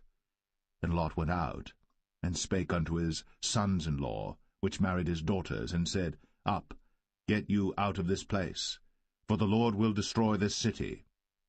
But he seemed as one that mocked unto his sons-in-law. And when the morning arose, then the angels hastened Lot, saying, Arise, take thy wife and thy 2 daughters, which are here, lest thou be consumed in the iniquity of the city. And while he lingered, the man laid hold upon his hand, and upon the hand of his wife, and upon the hand of his 2 daughters, the Lord being merciful unto him. And they brought him forth, and set him without the city. And it came to pass, when they had brought them forth abroad, that he said, Escape for thy life, look not behind thee, neither stay thou in all the plain, escape to the mountain, lest thou be consumed. And Lot said unto them, "Oh, not so, my lord. Behold now, thy servant hath found grace in thy sight, and thou hast magnified thy mercy which thou hast shown unto me in saving my life. And I cannot escape to the mountain, lest some evil take me and I die. Behold now, this city is near to flee unto, and it is a little one. Oh, let me escape thither. Is it not a little one? And my soul shall live." And he said unto him, See, I have accepted thee concerning this thing also, that I will not overthrow this city, for the which thou hast spoken. Haste thee, escape thither, for I cannot do anything till thou be come thither. Therefore the name of the city was called Zoar. The sun was risen upon the earth, when Lot entered into Zoar. Then the Lord rained upon Sodom and upon Gomorrah brimstone and fire from the Lord out of heaven. And he overthrew those cities, and all the plain, and all the inhabitants of the cities, and that which grew upon the ground. But his wife looked back from behind him, and she became a pillar of salt. And Abraham gat up early in the morning to the place where he stood before the Lord. And he looked toward Sodom and Gomorrah, and toward all the land of the plain, and beheld, and lo, the smoke of the country went up as the smoke of a furnace. And it came to pass, when God destroyed the cities of the plain, that God remembered Abraham, and sent Lot out of the midst of the overthrow, when he overthrew the cities in the which Lot dwelt. And Lot went up out of Zoar, and dwelt in the mountain, and his 2 daughters with him, for he feared to dwell in Zoar, and he dwelt in a cave, he and his 2 daughters. And the firstborn said unto the younger, Our father is old, and there is not a man in the earth to come in unto us after the manner of all the earth.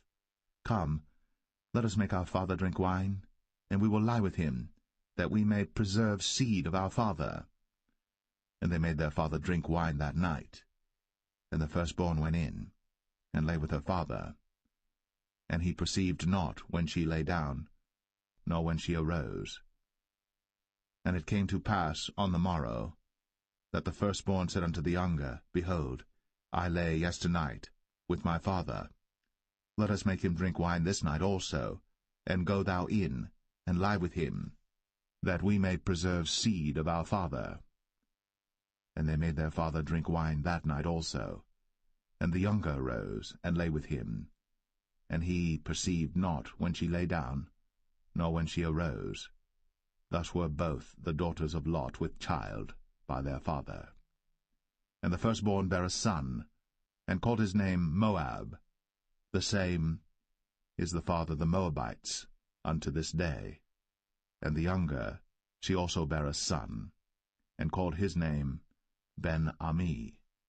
The same is the father of the children of Ammon unto this day.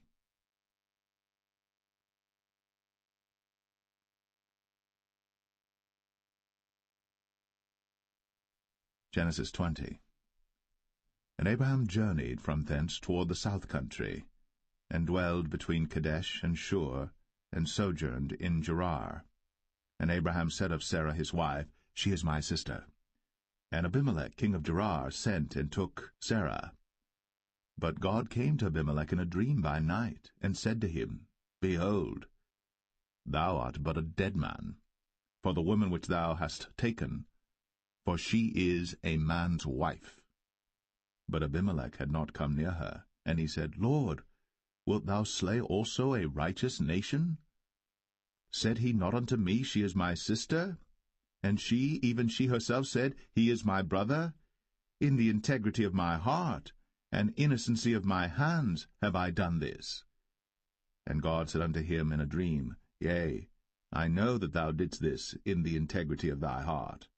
For I also withheld thee from sinning against me. Therefore suffered I thee not to touch her. Now therefore restore the man his wife, for he is a prophet, and he shall pray for thee, and thou shalt live. And if thou restore her not, know thou that thou shalt surely die, thou and all that are thine. Therefore Abimelech rose early in the morning, and called all his servants, and told all these things in their ears. And the men were sore afraid.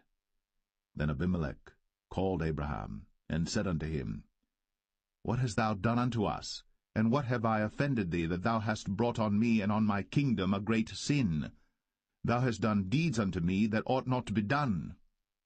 And Abimelech said unto Abraham, What sawest thou, that thou hast done this thing? And Abraham said, Because I thought, surely the fear of God is not in this place, and they will slay me for my wife's sake. And yet indeed she is my sister. She is the daughter of my father, but not the daughter of my mother, and she became my wife. And it came to pass, when God caused me to wander from my father's house, that I said unto her, This is thy kindness which thou shalt show unto me.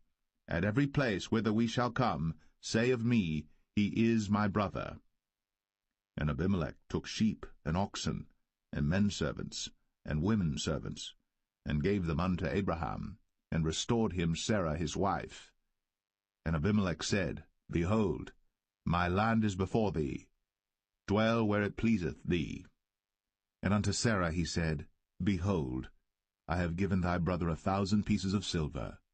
Behold, he is to thee a covering of the eyes, unto all that are with thee, and with all other. Thus she was reproved.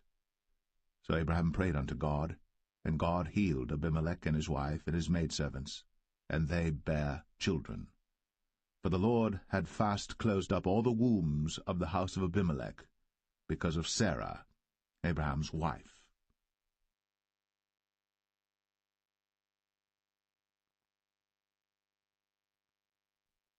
Genesis 21.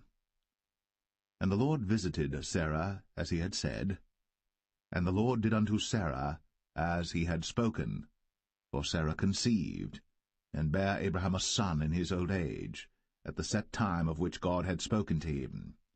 And Abraham called the name of his son that was born unto him, whom Sarah bare to him, Isaac. And Abraham circumcised his son Isaac, being 8 days old, as God had commanded him. And Abraham was 100 years old when his son Isaac was born unto him. And Sarah said, God hath made me to laugh, so that all that hear will laugh with me. And she said, Who would have said unto Abraham, that Sarah should have given children suck? For I have borne him a son in his old age. And the child grew, and was weaned. And Abraham made a great feast, the same day that Isaac was weaned. And Sarah saw the son of Hagar the Egyptian, which she had borne unto Abraham, mocking. Wherefore she said unto Abraham, Cast out this bondwoman and her son, for the son of this bondwoman shall not be heir with my son, even with Isaac. And the thing was very grievous in Abraham's sight because of his son. And God said unto Abraham, Let it not be grievous in thy sight because of the lad, and because of thy bondwoman. In all that Sarah hath said unto thee, hearken unto her voice, for in Isaac shall thy seed be called. And also of the son of the bondwoman will I make a nation, because he is thy seed. And Abraham rose up early in the morning, and took bread and a bottle of water, and gave it unto Hagar, putting it on her shoulder, and the child, and sent her away. And she departed and wandered in the wilderness of Beersheba. And the water was spent in the bottle, and she cast the child under one of the shrubs. And she went and sat her down over against him a good way off, as it were a bowshot, for she said, Let me not see the death of the child. And she sat over against him, and lifted up her voice, and wept. And God heard the voice of the lad. And the angel of God called to Hagar out of heaven, and said unto her, What aileth thee, Hagar? Fear not, for God hath heard the voice of the lad where he is. Arise, lift up the lad, and hold him in thine hand, for I will make him a great nation.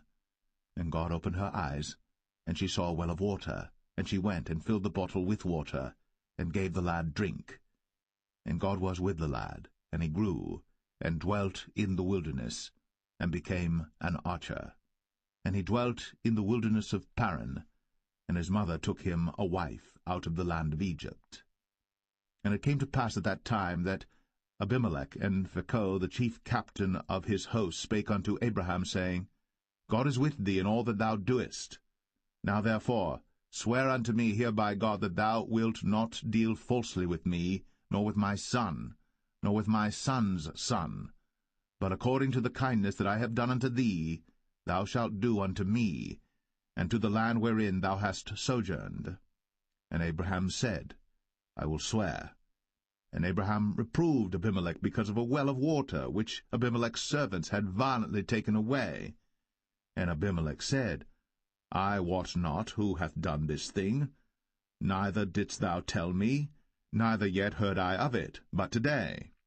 And Abraham took sheep and oxen, and gave them unto Abimelech, and both of them made a covenant. And Abraham set 7 ewe lambs of the flock by themselves. And Abimelech said unto Abraham, What mean these 7 ewe lambs which thou hast set by themselves? And he said, For these 7 ewe lambs shalt thou take of my hand, that they may be a witness unto me that I have digged this well. Wherefore he called that place Beersheba, because there they sware both of them. Thus they made a covenant at Beersheba. Then Abimelech rose up, and Phicol the chief captain of his host, and they returned into the land of the Philistines. And Abraham planted a grove in Beersheba, and called there on the name of the Lord, the everlasting God. And Abraham sojourned in the Philistines' land many days.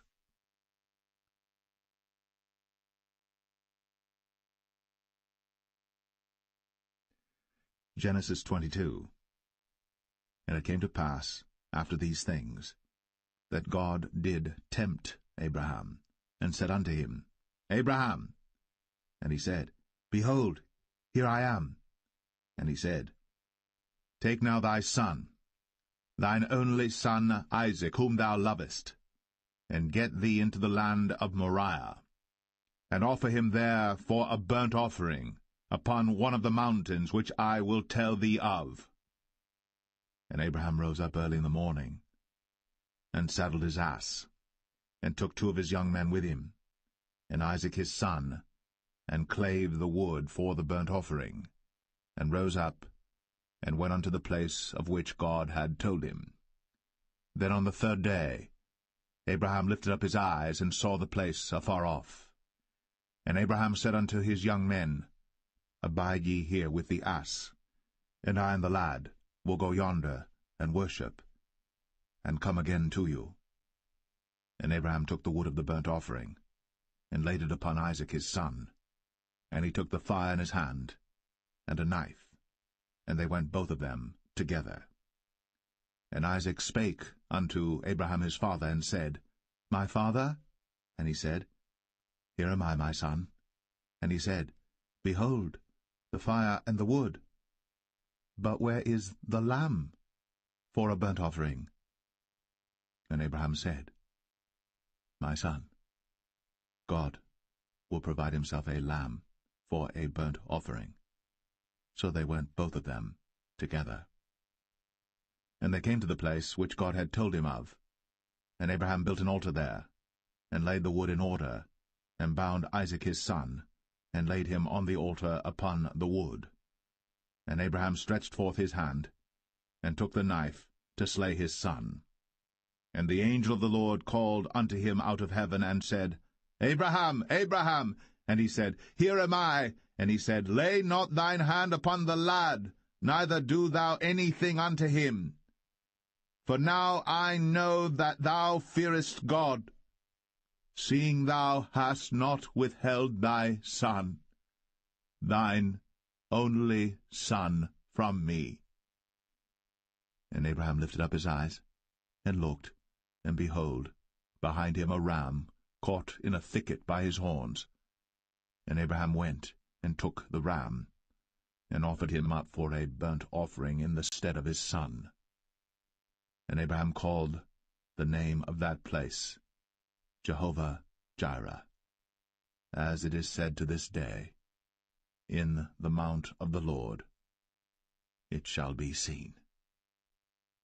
And the angel of the Lord called unto Abraham out of heaven the 2nd time, and said, By myself have I sworn, saith the Lord, for because thou hast done this thing, and hast not withheld thy son, thine only son, that in blessing I will bless thee, and in multiplying I will multiply thy seed as the stars of the heaven, and as the sand which is upon the seashore, and thy seed shall possess the gate of his enemies. And in thy seed shall all the nations of the earth be blessed, because thou hast obeyed my voice. So Abraham returned unto his young men, and they rose up, and went together to Beersheba. And Abraham dwelt at Beersheba. And it came to pass after these things, that it was told Abraham, saying, Behold, Milcah, she hath also borne children unto thy brother Nahor, Huz his firstborn, and Buz his brother, and Kemuel the father of Aram, and Chesed, and Hazo, and Pildash, and Jidlaph, and Bethuel. And Bethuel begat Rebekah. These 8 Milcah did bear to Nahor, Abraham's brother.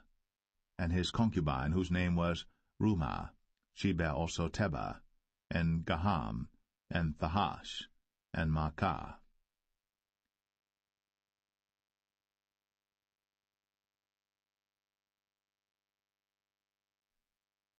Genesis 23. And Sarah was 127 years old. These were the years of the life of Sarah. And Sarah died in Kirjath-Arba, the same as Hebron in the land of Canaan. And Abraham came to mourn for Sarah, and to weep for her. And Abraham stood up from before his dead, and spake unto the sons of Heth, saying, I am a stranger, and a sojourner with you. Give me a possession of a burying place with you, that I may bury my dead out of my sight. And the children of Heth answered Abraham, saying unto him, Hear us, my lord. Thou art a mighty prince among us. In the choice of our sepulchres bury thy dead. None of us shall withhold from thee his sepulchre, but that thou mayest bury thy dead. And Abraham stood up, and bowed himself to the people of the land, even to the children of Heth. And he communed with them, saying, If it be your mind that I should bury my dead out of my sight, hear me, and entreat for me to Ephron the son of Zoar, that he may give me the cave of Machpelah, which he hath, which is in the end of his field. For as much money as it is worth, he shall give it me, for a possession of a burying place amongst you. And Ephron dwelt among the children of Heth. And Ephron the Hittite answered Abraham in the audience of the children of Heth, even of all that went in at the gate of his city, saying, Nay, my lord, hear me.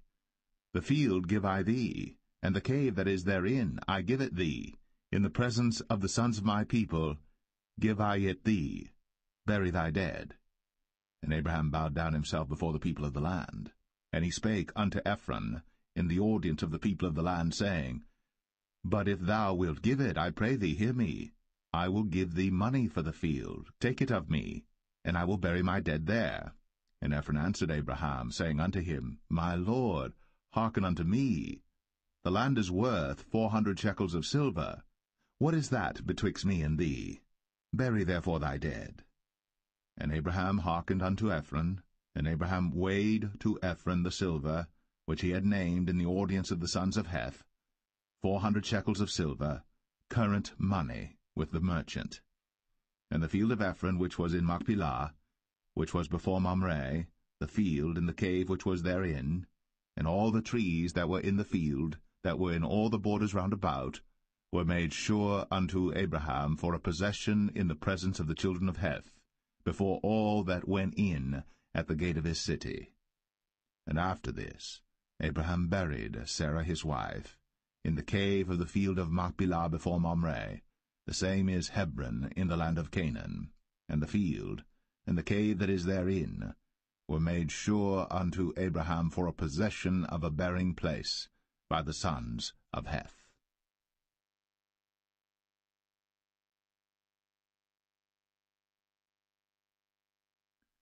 Genesis 24. And Abraham was old, and well stricken in age. And the Lord had blessed Abraham in all things. And Abraham said unto his eldest servant of his house, that ruled over all that he had, Put, I pray thee, thy hand under my thigh, and I will make thee swear by the Lord, the God of heaven, and the God of the earth, that thou shalt not take a wife unto my son of the daughters of the Canaanites, among whom I dwell, but thou shalt go unto my country, and to my kindred, and take a wife unto my son Isaac. And the servant said unto him, Peradventure the woman will not be willing to follow me unto this land. Must I needs bring thy son again unto the land from whence thou camest? And Abraham said unto him, Beware thou that thou bring not my son thither again. The Lord God of heaven, which took me from my father's house, and from the land of my kindred, and which spake unto me, and that sware unto me, saying, Unto thy seed will I give this land, he shall send his angel before thee, and thou shalt take a wife unto my son from thence. And if the woman will not be willing to follow thee, then thou shalt be clear from this my oath, only bring not my son thither again. And the servant put his hand under the thigh of Abraham his master, and sware to him concerning that matter. And the servant took 10 camels of the camels of his master, and departed, for all the goods of his master were in his hand. And he arose, and went to Mesopotamia, unto the city of Nahor. And he made his camels to kneel down without the city by a well of water, at the time of the evening, even the time that women go out to draw water. And he said, O Lord God of my master Abraham, I pray thee, send me good speed this day, and show kindness unto my master Abraham. Behold, I stand here by the well of water, and the daughters of the men of the city come out to draw water. And let it come to pass, that the damsel to whom I shall say, Let down thy pitcher, I pray thee, that I may drink. And she shall say, Drink, and I will give thy camels drink also. Let the same be she that thou hast appointed for thy servant Isaac, and thereby shall I know that thou hast shown kindness unto my master. And it came to pass, before he had done speaking, that, behold, Rebekah came out, who was born to Bethuel, son of Milcah, the wife of Nahor, Abraham's brother, with her pitcher upon her shoulder.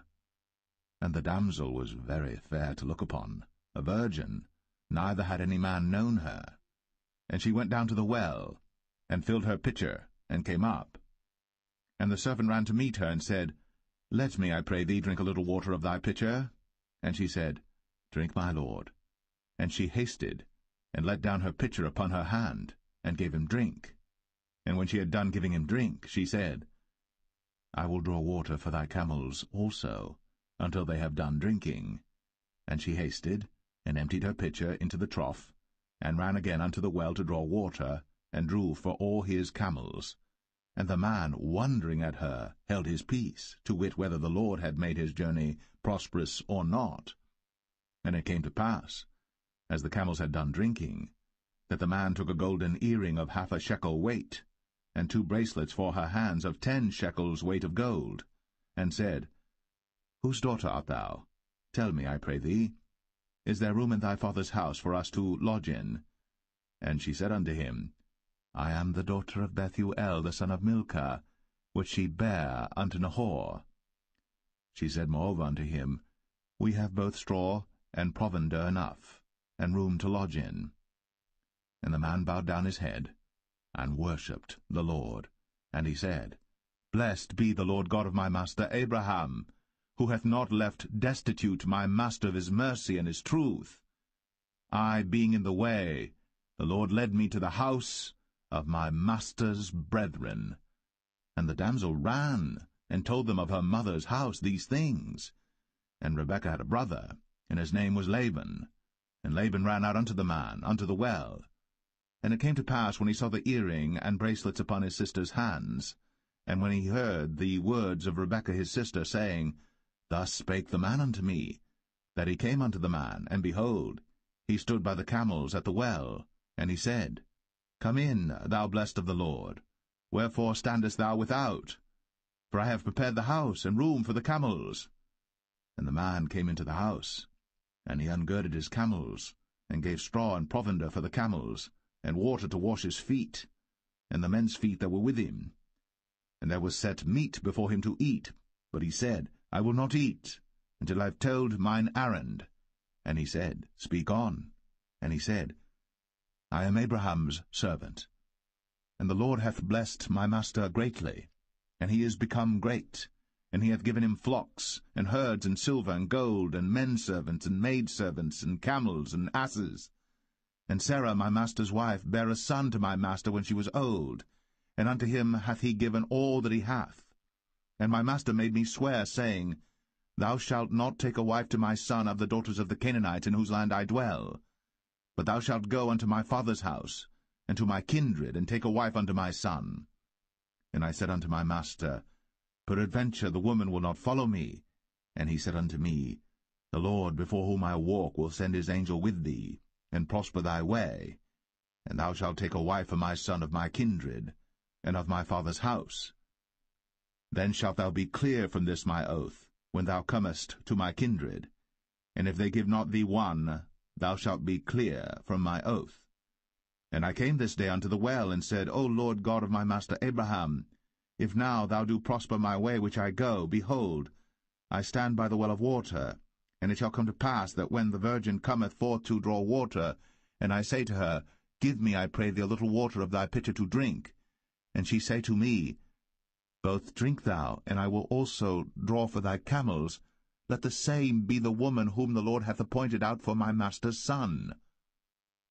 And before I had done speaking in mine heart, behold, Rebekah came forth with her pitcher on her shoulder, and she went down unto the well, and drew water. And I said unto her, Let me drink, I pray thee. And she made haste, and let down her pitcher from her shoulder, and said, Drink, and I will give thy camels drink also. So I drank, and she made the camels drink also. And I asked her, and said, Whose daughter art thou? And she said, The daughter of Bethuel, Nahor's son, whom Milcah bare unto him. And I put the earring upon her face, and the bracelets upon her hands. And I bowed down my head, and worshipped the Lord, and blessed the Lord God of my master Abraham, which had led me in the right way to take my master's brother's daughter unto his son. And now, if ye will deal kindly and truly with my master, tell me, and if not, tell me, that I may turn to the right hand or to the left. Then Laban and Bethuel answered and said, The thing proceedeth from the Lord. We cannot speak unto thee bad or good. Behold, Rebekah is before thee. Take her, and go, and let her be thy master's son's wife, as the Lord hath spoken. And it came to pass that when Abraham's servant heard their words, he worshipped the Lord, bowing himself to the earth. And the servant brought forth jewels of silver, and jewels of gold, and raiment, and gave them to Rebekah. He gave also to her brother and to her mother precious things. And they did eat and drink, he and the men that were with him, and tarried all night. And they rose up in the morning, and he said, Send me away unto my master. And her brother and her mother said, Let the damsel abide with us a few days, at the least 10. After that she shall go. And he said unto them, Hinder me not, seeing the Lord hath prospered my way. Send me away, that I may go to my master. And they said, We will call the damsel, and inquire at her mouth. And they called Rebekah, and said unto her, Wilt thou go with this man? And she said, I will go. And they sent away Rebekah, their sister, and her nurse, and Abraham's servant, and his men. And they blessed Rebekah, and said unto her, Thou art our sister. Be thou the mother of thousands of millions, and let thy seed possess the gate of those which hate them. And Rebekah arose, and her damsels, and they rode upon the camels, and followed the man. And the servant took Rebekah, and went his way. And Isaac came from the way of the well Lahai-roi, for he dwelt in the south country. And Isaac went out to meditate in the field at the eventide. And he lifted up his eyes, and saw, and behold, the camels were coming. And Rebekah lifted up her eyes, and when she saw Isaac, she lighted off the camel. For she had said unto the servant, What man is this that walketh in the field to meet us? And the servant had said, It is my master. Therefore she took a veil, and covered herself. And the servant told Isaac all things that he had done. And Isaac brought her into his mother Sarah's tent, and took Rebekah, and she became his wife, and he loved her. And Isaac was comforted after his mother's death.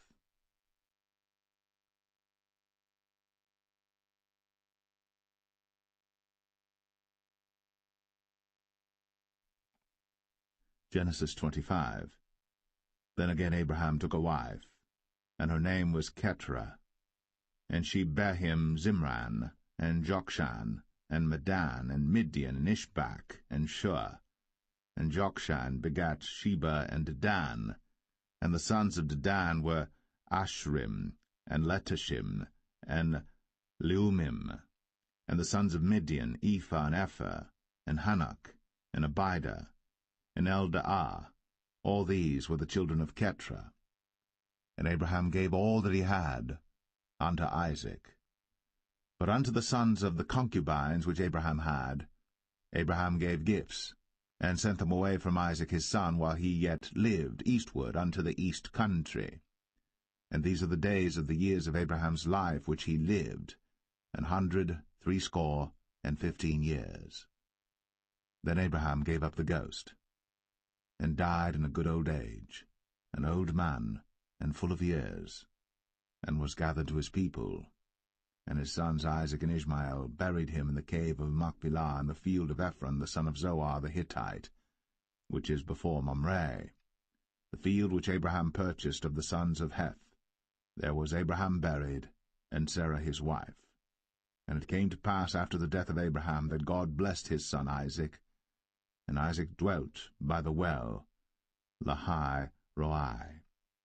Now these are the generations of Ishmael, Abraham's son, whom Hagar the Egyptian, Sarah's handmaid, bare unto Abraham.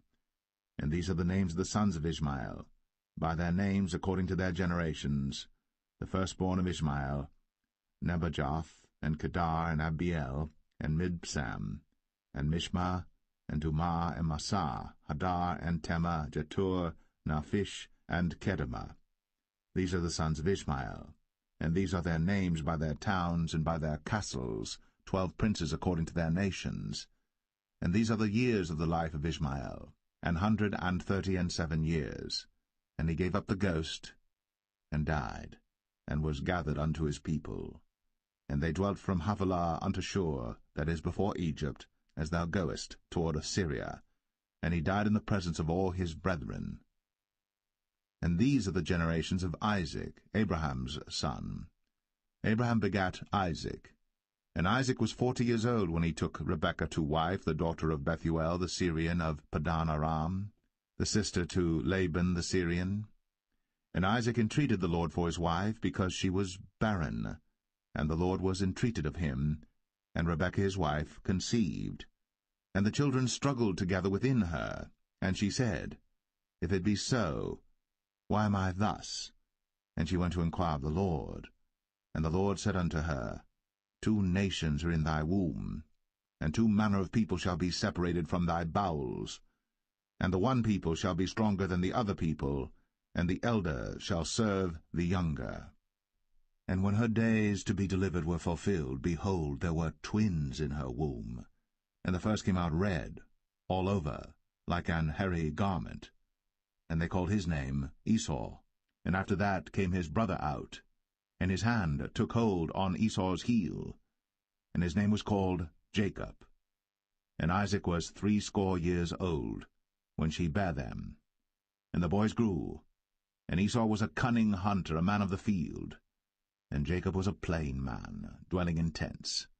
And Isaac loved Esau because he did eat of his venison, but Rebekah loved Jacob. And Jacob sawed pottage, and Esau came from the field, and he was faint. And Esau said to Jacob, Feed me, I pray thee, with that same red pottage, for I am faint. Therefore was his name called Edom. And Jacob said, Sell me this day thy birthright. And Esau said, Behold, I am at the point to die, and what profit shall this birthright do to me? And Jacob said, Swear to me this day. And he sware unto him. and he sold his birthright unto Jacob. Then Jacob gave Esau bread and pottage of lentils, and he did eat and drink, and rose up, and went his way. Thus Esau despised his birthright.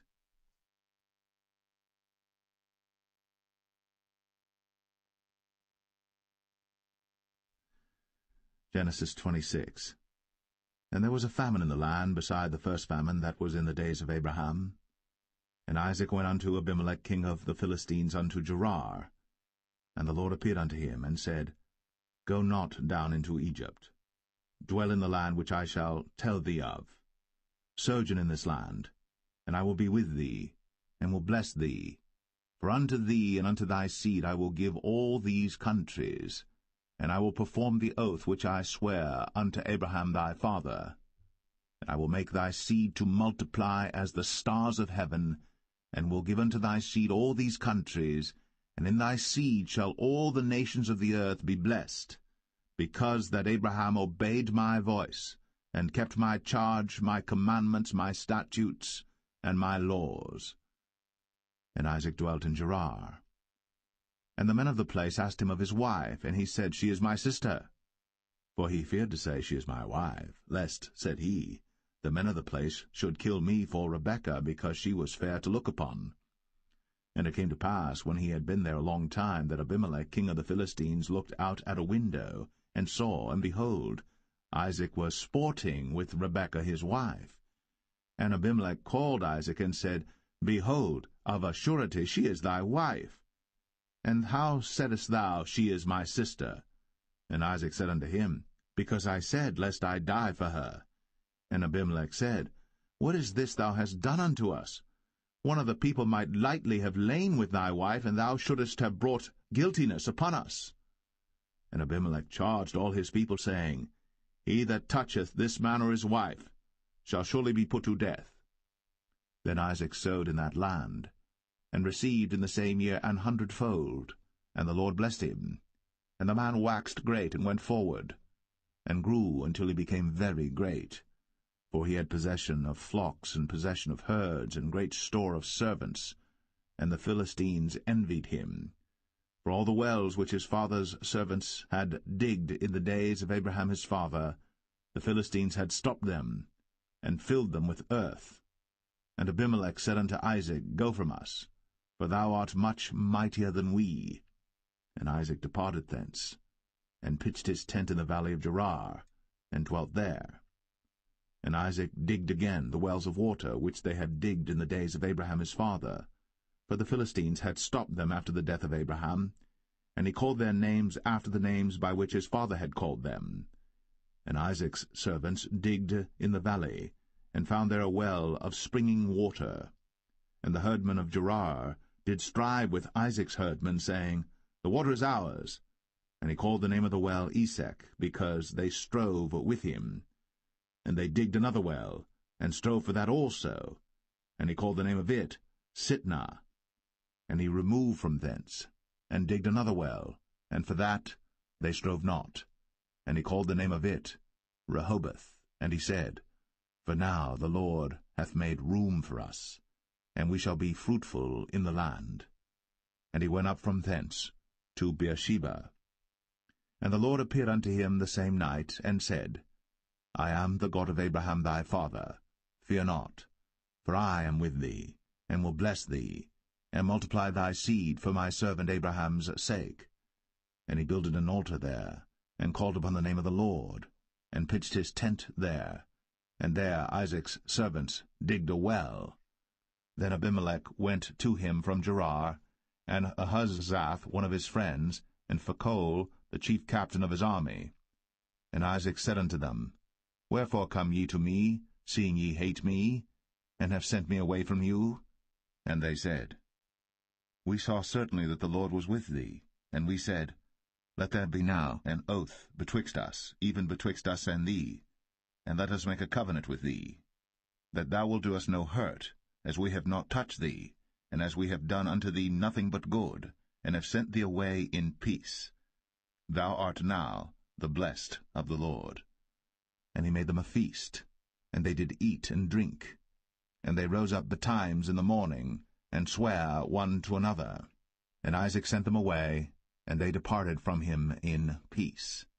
And it came to pass the same day that Isaac's servants came, and told him concerning the well which they had digged, and said unto him, We have found water.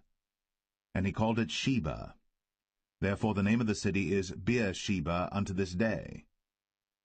And Esau was 40 years old when he took to wife Judith the daughter of Beri the Hittite, and Bashemath the daughter of Elon the Hittite, which were a grief of mind unto Isaac and to Rebekah.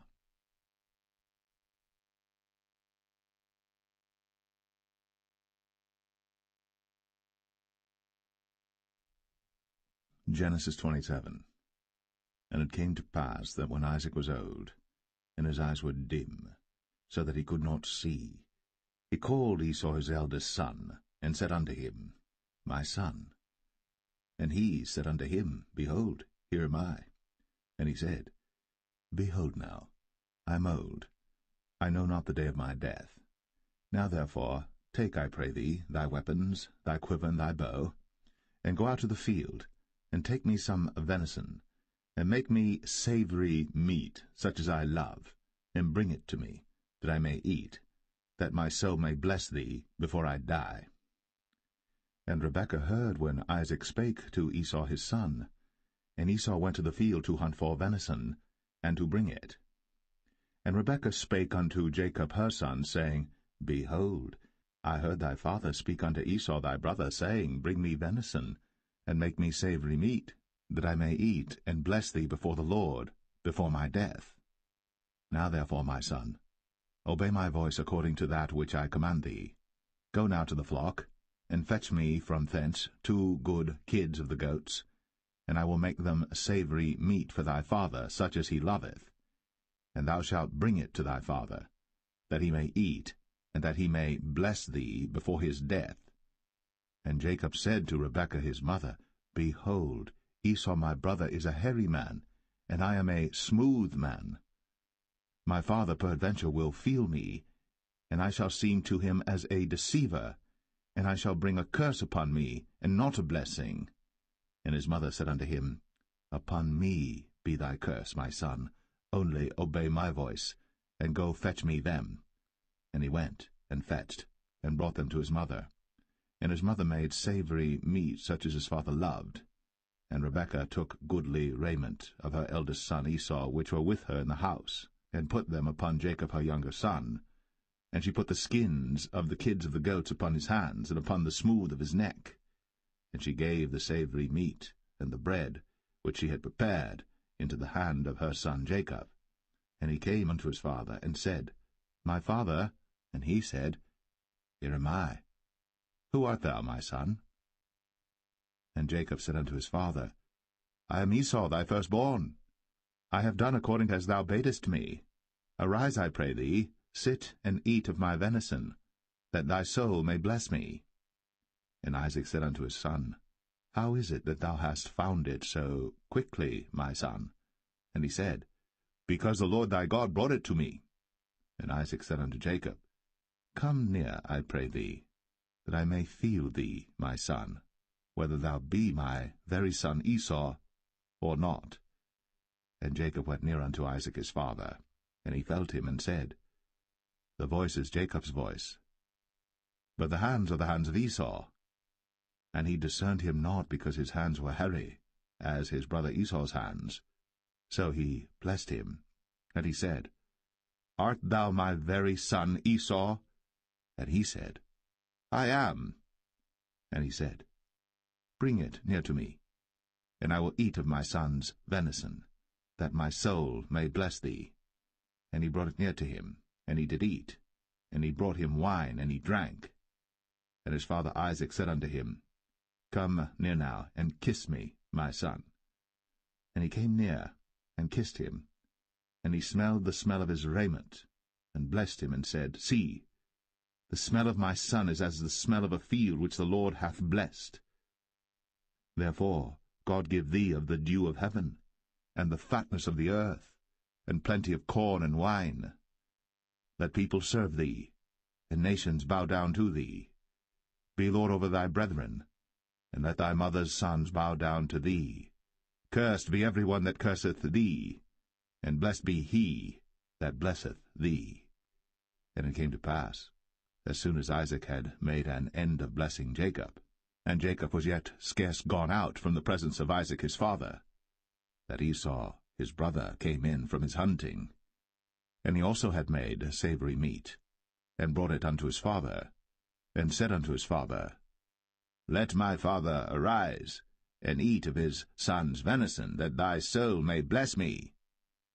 And Isaac his father said unto him, Who art thou?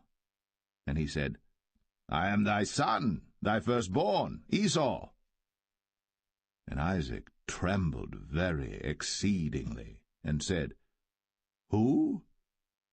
Where is he that hath taken venison and brought it me? And I have eaten of all before thou camest, and have blessed him, yea, and he shall be blessed. And when Esau heard the words of his father, he cried with a great and exceeding bitter cry, and said unto his father, Bless me, even me also, O my father. And he said, Thy brother came with subtlety, and hath taken away thy blessing. And he said, Is not he rightly named Jacob? For he hath supplanted me these 2 times. He took away my birthright, and behold, now he hath taken away my blessing. And he said, Hast thou not reserved a blessing for me? And Isaac answered and said unto Esau, Behold, I have made him thy lord, and all his brethren have I given to him for servants, and with corn and wine have I sustained him. And what shall I do now unto thee, my son? And Esau said unto his father, Hast thou but one blessing, my father? Bless me, even me also, O my father. And Esau lifted up his voice and wept. And Isaac his father answered and said unto him, Behold, thy dwelling shall be the fatness of the earth, and of the dew of heaven from above. And by thy sword shalt thou live, and shalt serve thy brother. And it shall come to pass that when thou shalt have the dominion, that thou shalt break his yoke from off thy neck. And Esau hated Jacob, because of the blessing wherewith his father blessed him. And Esau said in his heart, The days of mourning for my father are at hand. Then will I slay my brother Jacob. And these words of Esau her elder son were told to Rebekah, and she sent and called Jacob her younger son, and said unto him, Behold, thy brother Esau, as touching thee, doth comfort himself, purposing to kill thee. Now therefore, my son, obey my voice, and arise. Flee thou to Laban my brother, to Haran, and tarry with him a few days, until thy brother's fury turn away, until thy brother's anger turn away from thee, and he forget that which thou hast done to him. Then I will send and fetch thee from thence.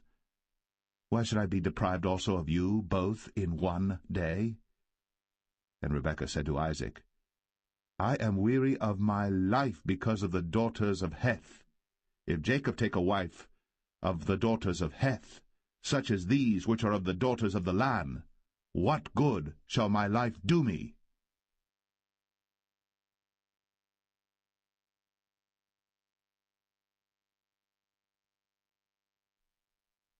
Genesis 28. And Isaac called Jacob, and blessed him, and charged him, and said unto him, Thou shalt not take a wife of the daughters of Canaan.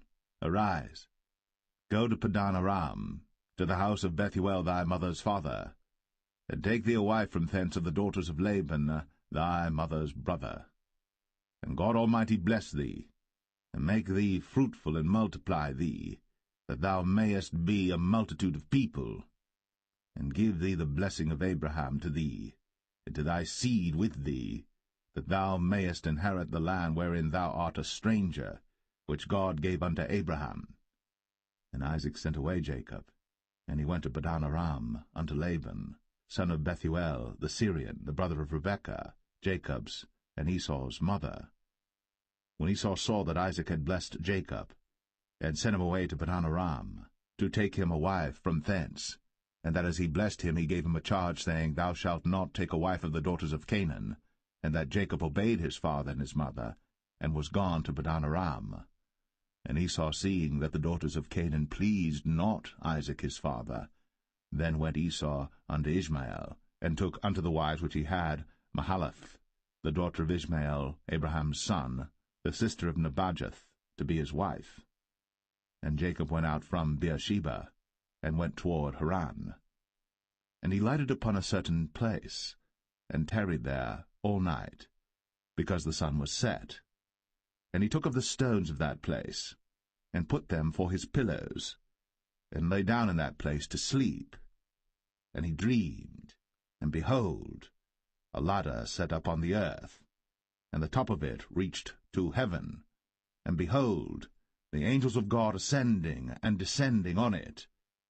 And behold, the Lord stood above it, and said, I am the Lord God of Abraham thy father, and the God of Isaac. The land whereon thou liest, to thee will I give it, and to thy seed. And thy seed shall be as the dust of the earth, and thou shalt spread abroad to the west, and to the east, and to the north, and to the south. And in thee and in thy seed shall all the families of the earth be blessed. And behold, I am with thee, and will keep thee in all places whither thou goest, and will bring thee again to this land. For I will not leave thee, until I have done that which I have spoken to thee of. And Jacob awaked out of his sleep, and he said, Surely the Lord is in this place, and I knew it not. And he was afraid, and said, How dreadful is this place! This is none other but the house of God, and this is the gate of heaven. And Jacob rose up early in the morning, and took the stone that he had put for his pillows, and set it up for a pillar, and poured oil upon the top of it. And he called the name of that place Bethel, but the name of that city was called Luz at the first. And Jacob vowed a vow, saying, If God will be with me, and will keep me in this way that I go, and will give me bread to eat, and raiment to put on, so that I come again to my father's house in peace, then shall the Lord be my God. And this stone which I have set up for a pillar shall be God's house. And of all that thou shalt give me, I will surely give the 10th unto thee.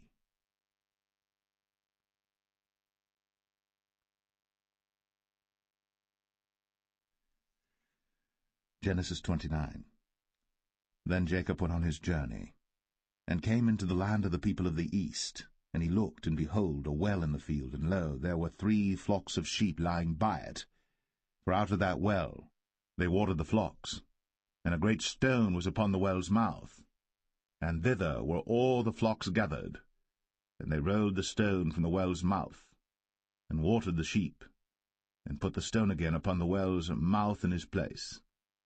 And Jacob said unto them, My brethren, whence be ye? And they said, Of Haran are we. And he said unto them, Know ye Laban the son of Nahor? And they said, We know him. And he said unto them, Is he well? And they said, He is well. And behold, Rachel his daughter cometh with the sheep. And he said, Lo, it is yet high day, neither is it time that the cattle should be gathered together. Water ye the sheep, and go and feed them. And they said, We cannot until all the flocks be gathered together, until they roll the stone from the well's mouth. Then we water the sheep. And while he yet spake with them, Rachel came with her father's sheep, for she kept them.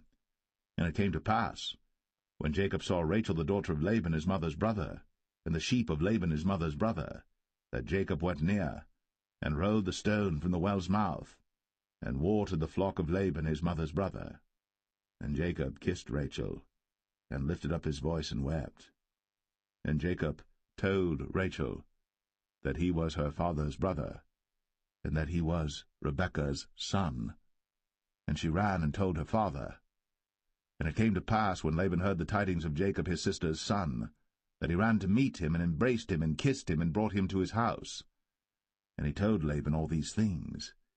And Laban said to him, Surely thou art my bone and my flesh. And he abode with him the space of a month. And Laban said unto Jacob, Because thou art my brother, shouldest thou therefore serve me for naught? Tell me, what shall thy wages be? And Laban had 2 daughters. The name of the elder was Leah, and the name of the younger was Rachel. Leah was tender-eyed, but Rachel was beautiful and well-favored. And Jacob loved Rachel, and said, I will serve thee 7 years for Rachel thy younger daughter. And Laban said, It is better that I give her to thee, than that I should give her to another man. Abide with me. And Jacob served 7 years for Rachel. And they seemed unto him but a few days, for the love he had to her. And Jacob said unto Laban, Give me my wife, for my days are fulfilled, that I may go in unto her. And Laban gathered together all the men of the place, and made a feast. And it came to pass in the evening that he took Leah his daughter, and brought her to him, and he went in unto her. And Laban gave unto his daughter Leah Zilpah his maid for an handmaid. And it came to pass that in the morning, behold, it was Leah. And he said to Laban, What is this thou hast done unto me? Did not I serve with thee for Rachel? Wherefore then hast thou beguiled me? And Laban said, It must not be so done in our country to give the younger before the firstborn. Fulfill her week, and we will give thee this also for the service which thou shalt serve with me yet 7 other years. And Jacob did so, and fulfilled her week, and he gave him Rachel his daughter to wife also. And Laban gave to Rachel his daughter Bilhah his handmaid to be her maid. And he went in also unto Rachel. And he loved also Rachel more than Leah, and served with him yet 7 other years. And when the Lord saw that Leah was hated, he opened her womb. But Rachel was barren, and Leah conceived, and bare a son. And she called his name Reuben, for she said, Surely the Lord hath looked upon my affliction, now therefore my husband will love me. And she conceived again, and bare a son, and said, Because the Lord hath heard that I was hated, he hath therefore given me this son also. And she called his name Simeon. And she conceived again, and bare a son, and said, Now this time will my husband be joined unto me, because I have borne him 3 sons. Therefore was his name called Levi. And she conceived again, and bare a son, and she said, Now will I praise the Lord. Therefore she called his name Judah, and left bearing.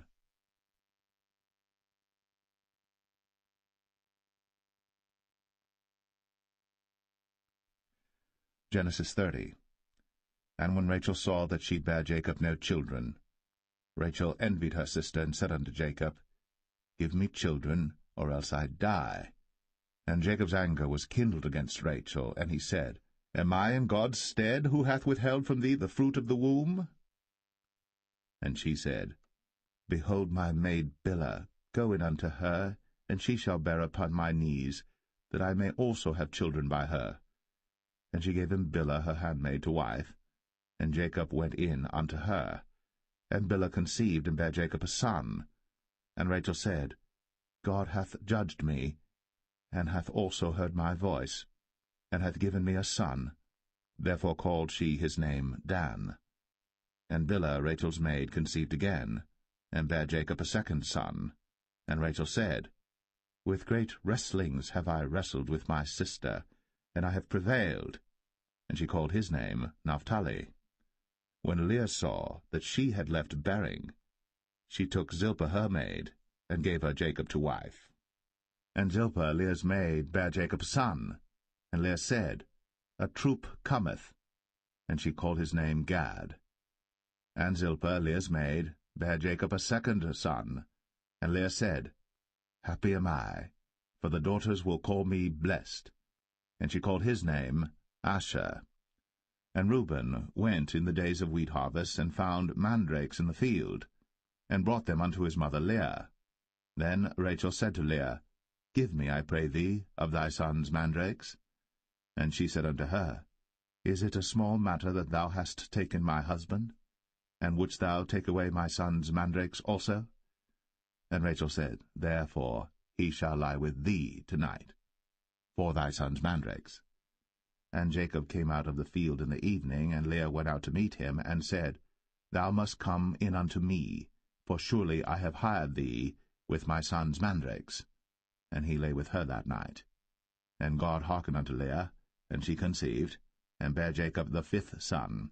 And Leah said, God hath given me my hire, because I have given my maiden to my husband. And she called his name Issachar. And Leah conceived again, and bare Jacob the sixth son. And Leah said, God hath endued me with a good dowry. Now will my husband dwell with me, because I have borne him 6 sons. And she called his name Zebulun. And afterwards she bare a daughter, and called her name Dinah. And God remembered Rachel, and God hearkened to her, and opened her womb. And she conceived, and bare a son, and said, God hath taken away my reproach. And she called his name Joseph, and said, The Lord shall add to me another son. And it came to pass, when Rachel had borne Joseph, that Jacob said unto Laban, Send me away, that I may go unto mine own place, and to my country. Give me my wives and my children, for whom I have served thee, and let me go, for thou knowest my service which I have done thee. And Laban said unto him, I pray thee, if I have found favour in thine eyes, tarry, for I have learned by experience that the Lord hath blessed me for thy sake. And he said, Appoint me thy wages, and I will give it. And he said unto him, Thou knowest how I have served thee, and how thy cattle was with me. For it was little which thou hadst before I came, and it is now increased unto a multitude. And the Lord hath blessed thee since my coming. And now, when shall I provide for mine own house also? And he said, What shall I give thee? And Jacob said, Thou shalt not give me anything. If thou wilt do this thing for me, I will again feed and keep thy flock. I will pass through all thy flock today, removing from thence all the speckled and spotted cattle, and all the brown cattle among the sheep, and the spotted and speckled among the goats, and of such shall be my hire. So shall my righteousness answer for me in time to come, when it shall come for my hire before thy face, every one that is not speckled and spotted among the goats, and brown among the sheep, that shall be counted stolen with me. And Laban said, Behold, I would it might be according to thy word. And he removed that day the he-goats that were ring-straked and spotted, and all the she-goats that were speckled and spotted, and every one that had some white in it, and all the brown among the sheep, and gave them into the hand of his sons. And he set 3 days' journey betwixt himself and Jacob fed the rest of Laban's flocks. And Jacob took him rods of green poplar, and of the hazel and chestnut tree, and pilled white strakes in them, and made the white appear which was in the rods. And he set the rods which he had pilled before the flocks in the gutters, in the watering troughs, when the flocks came to drink, that they should conceive when they came to drink. And the flocks conceived before the rods, and brought forth cattle, ring-straked, speckled, and spotted. And Jacob did separate the lambs, and set the faces of the flocks toward the ring-straked, and all the brown in the flock of Laban. And he put his own flocks by themselves, and put them not unto Laban's cattle. And it came to pass, whensoever the stronger cattle did conceive, that Jacob laid the rods before the eyes of the cattle in the gutters, that they might conceive among the rods. But when the cattle were feeble, he put them not in. So the feebler were Laban's, and the stronger Jacob's. And the man increased exceedingly, and had much cattle, and maidservants, and menservants, and camels, and asses.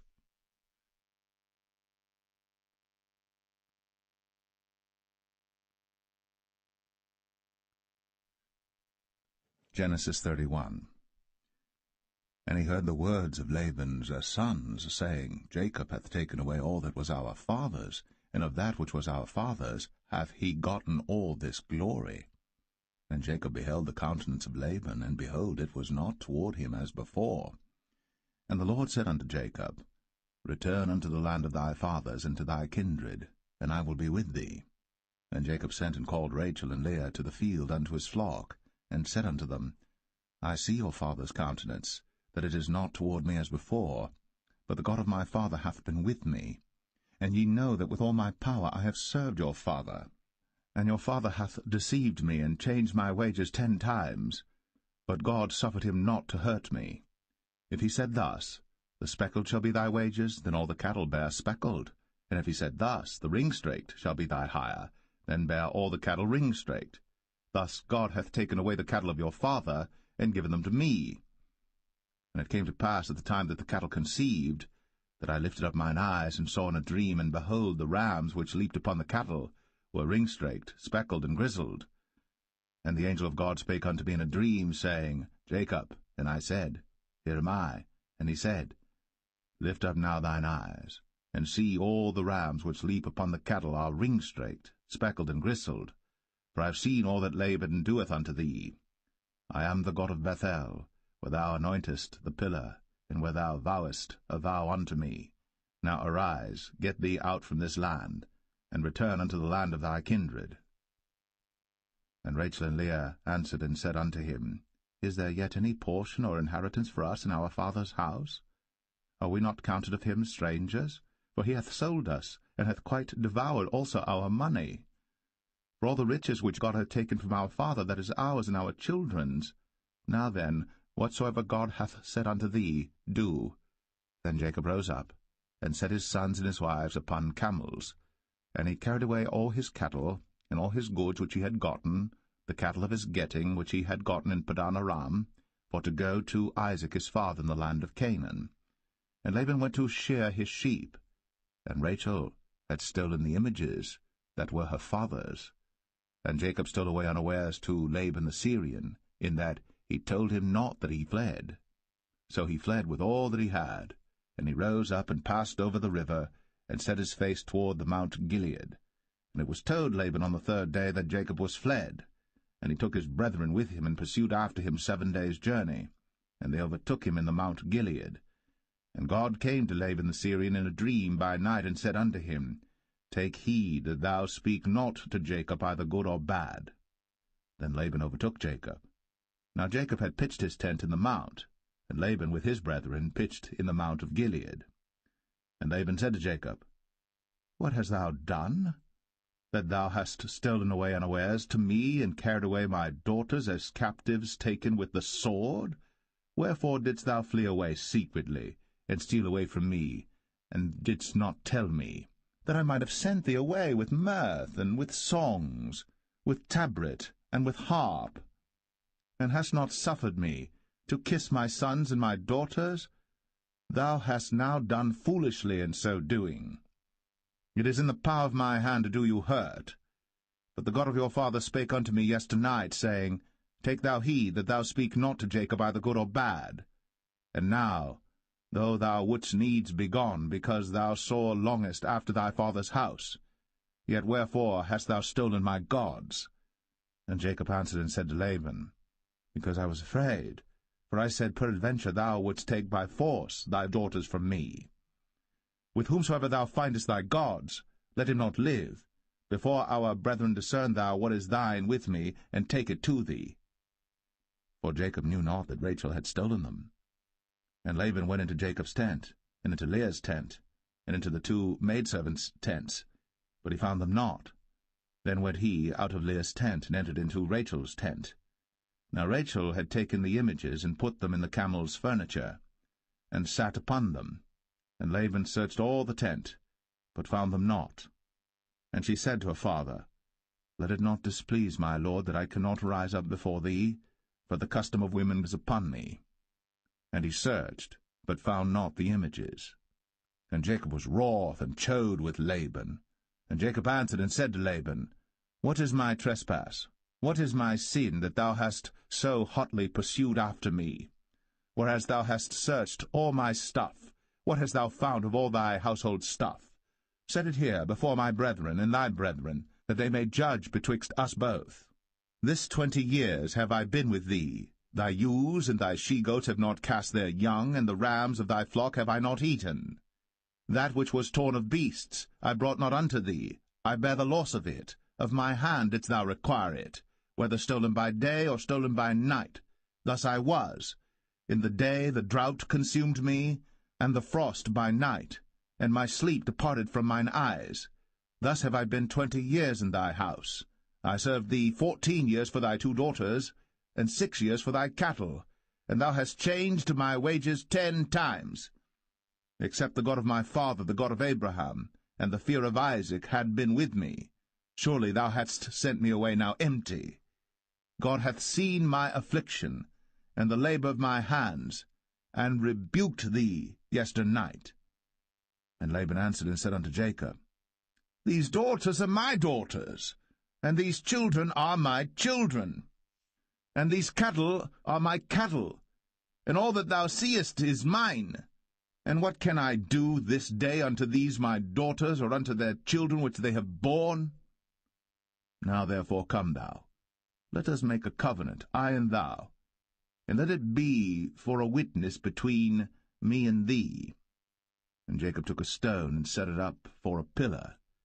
And Jacob said unto his brethren, Gather stones. And they took stones, and made an heap, and they did eat thereupon the heap. And Laban called it Jegar-sahadathah, but Jacob called it Galeed. And Laban said, This heap is a witness between me and thee this day. Therefore was the name of it called Galeed. And Mizpah, for he said, The Lord watch between me and thee, when we are absent one from another. If thou shalt afflict my daughters, or if thou shalt take other wives beside my daughters, no man is with us. See, God is witness betwixt me and thee. And Laban said to Jacob, Behold this heap, and behold this pillar, which I have cast betwixt me and thee. This heap be witness, and this pillar be witness, that I will not pass over this heap to thee, and that thou shalt not pass over this heap and this pillar unto me for harm. The God of Abraham and the God of Nahor, the God of their father, judge betwixt us. And Jacob sware by the fear of his father Isaac. Then Jacob offered sacrifice upon the mount, and called his brethren to eat bread. And they did eat bread, and tarried all night in the mount. And early in the morning Laban rose up, and kissed his sons and his daughters, and blessed them. And Laban departed, and returned unto his place.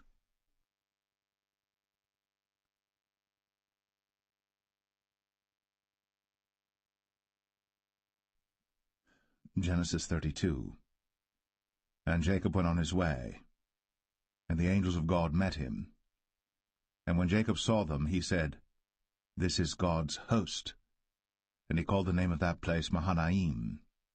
And Jacob sent messengers before him to Esau his brother unto the land of Seir, the country of Edom. And he commanded them, saying, Thus shall ye speak unto my lord Esau. Thy servant Jacob saith thus, I have sojourned with Laban, and stayed there until now. And I have oxen and asses, flocks and menservants and women servants. And I have sent to tell my lord that I may find grace in thy sight. And the messengers returned to Jacob, saying, We came to thy brother Esau, and also he cometh to meet thee, and 400 men with him. Then Jacob was greatly afraid and distressed. And he divided the people that was with him, and the flocks and herds, and the camels, into 2 bands, and said, If Esau come to the one company and smite it, then the other company which is left shall escape. And Jacob said, O God of my father Abraham, and God of my father Isaac, The Lord which saidest unto me, Return unto thy country, and to thy kindred, and I will deal well with thee. I am not worthy of the least of all the mercies, and of all the truth which thou hast shown unto thy servant. For with my staff I passed over this Jordan, now I am become 2 bands. Deliver me, I pray thee, from the hand of my brother, from the hand of Esau, for I fear him, lest he will come and smite me, and the mother with the children. And thou saidest, I will surely do thee good, and make thy seed as the sand of the sea, which cannot be numbered for multitude. And he lodged there that same night, and took of that which came to his hand a present for Esau his brother, 200 she-goats, and 20 he-goats, 200 ewes, and 20 rams, 30 milch camels with their coats, 40 kine, and 10 bulls, 20 she-asses, and 10 foals. And he delivered them into the hand of his servants, every drove by themselves, and said unto his servants, Pass over before me, and put a space betwixt drove and drove. And he commanded the foremost, saying, When Esau my brother meeteth thee, and asketh thee, saying, Whose art thou? And whither goest thou? And whose are these before thee? Then thou shalt say, They be thy servant Jacob's. It is a present sent unto my lord Esau, and behold, also he is behind us. And so commanded he the second and the third, and all that followed the drove, saying, On this manner shall ye speak unto Esau, when ye find him. And say ye moreover, Behold, thy servant Jacob is behind us. For he said, I will appease him with the present that goeth before me, and afterward I will see his face. Peradventure he will accept of me. So went the present over before him, and himself lodged that night in the company. And he rose up that night, and took his 2 wives, and his 2 women servants, and his 11 sons, and passed over the ford Jabbok. And he took them, and sent them over the brook, and sent over that he had. And Jacob was left alone. And there wrestled a man with him until the breaking of the day. And when he saw that he prevailed not against him, he touched the hollow of his thigh, and the hollow of Jacob's thigh was out of joint as he wrestled with him. And he said, Let me go, for the day breaketh. And he said, I will not let thee go, except thou bless me. And he said unto him, What is thy name? And he said, Jacob. And he said, Thy name shall be called no more Jacob, but Israel. For as a prince hast thou power with God and with men, and hast prevailed. And Jacob asked him, and said, Tell me, I pray thee, thy name. And he said, Wherefore is it that thou dost ask after my name? And he blessed him there.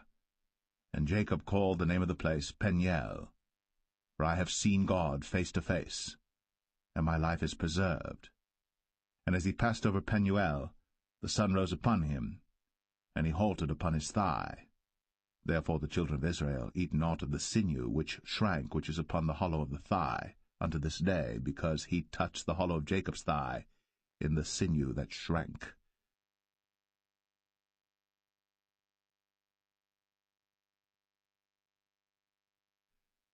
Genesis 33. And Jacob lifted up his eyes, and looked, and behold, Esau came, and with him 400 men. And he divided the children unto Leah, and unto Rachel, and unto the 2 handmaids. And he put the handmaids and their children foremost, and Leah and her children after, and Rachel and Joseph hindermost. And he passed over before them, and bowed himself to the ground 7 times, until he came near to his brother. And Esau ran to meet him, and embraced him, and fell on his neck, and kissed him, and they wept. And he lifted up his eyes, and saw the women and the children, and said, Who are those with thee? And he said, The children which God hath graciously given thy servant. Then the handmaidens came near, they and their children, and they bowed themselves. And Leah also with her children came near, and bowed themselves. And after came Joseph near, and Rachel, and they bowed themselves. And he said, What meanest thou by all this drove which I met? And he said, These are to find grace in the sight of my Lord. And Esau said, I have enough, my brother, keep that thou hast unto thyself. And Jacob said, Nay, I pray thee, if now I have found grace in thy sight, then receive my present at my hand. For therefore I have seen thy face as though I had seen the face of God, and thou wast pleased with me. Take, I pray thee, my blessing that is brought to thee, because God hath dealt graciously with me, and because I have enough. And he urged him, and he took it. And he said, Let us take our journey, and let us go, and I will go before thee. And he said unto him, My Lord knoweth that the children are tender, and the flocks and herds with young are with me. And if men should overdrive them one day, all the flock will die. Let my Lord, I pray thee, pass over before his servant, and I will lead on softly according as the cattle that goeth before me, and the children be able to endure, until I come unto my Lord unto Seir. And Esau said, Let me now leave with thee some of the folk that are with me. And he said, What needeth it? Let me find grace in the sight of my Lord. So Esau returned that day on his way unto Seir. And Jacob journeyed to Succoth, and built him an house, and made booths for his cattle. Therefore the name of the place is called Succoth. And Jacob came to Shalem, a city of Shechem, which is in the land of Canaan, when he came from Padan Aram, and pitched his tent before the city. And he bought a parcel of a field, where he had spread his tent, at the hand of the children of Hamor, Shechem's father, for 100 pieces of money. And he erected there an altar, and called it El Elohe Israel.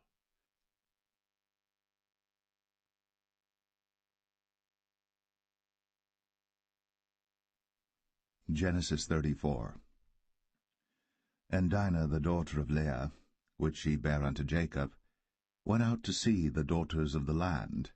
And when Shechem, the son of Hamor the Hivite, prince of the country, saw her, he took her, and lay with her, and defiled her.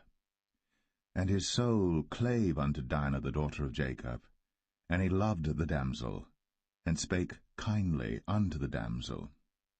And Shechem spake unto his father Hamor, saying, Get me this damsel to wife. And Jacob heard that he had defiled Dinah his daughter. Now his sons were with his cattle in the field, and Jacob held his peace until they were come. And Hamor the father of Shechem went out unto Jacob to commune with him.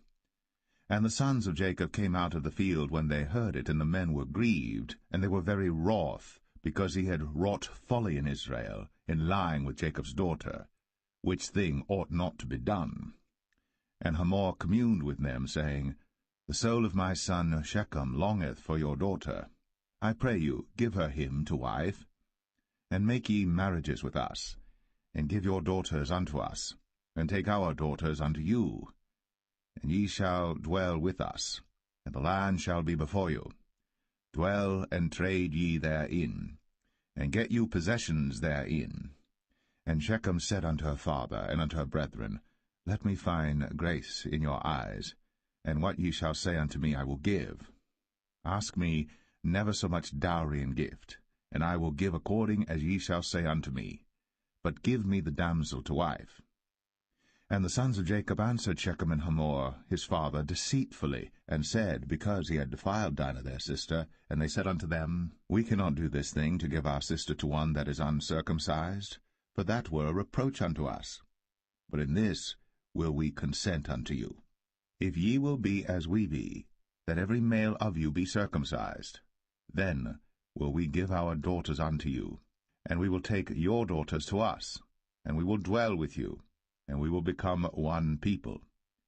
But if ye will not hearken unto us to be circumcised, then we will take our daughter, and we will be gone. And their words pleased Hamor and Shechem, Hamor's son. And the young man deferred not to do the thing, because he had delight in Jacob's daughter, and he was more honorable than all the house of his father. And Hamor and Shechem his son came unto the gate of their city, and communed with the men of their city, saying, These men are peaceable with us. Therefore let them dwell in the land, and trade therein. For the land, behold, it is large enough for them. Let us take their daughters to us for wives, and let us give them our daughters. Only herein will the men consent unto us, for to dwell with us, to be one people, if every male among us be circumcised, as they are circumcised. Shall not their cattle and their substance and every beast of theirs be ours? Only let us consent unto them, and they will dwell with us.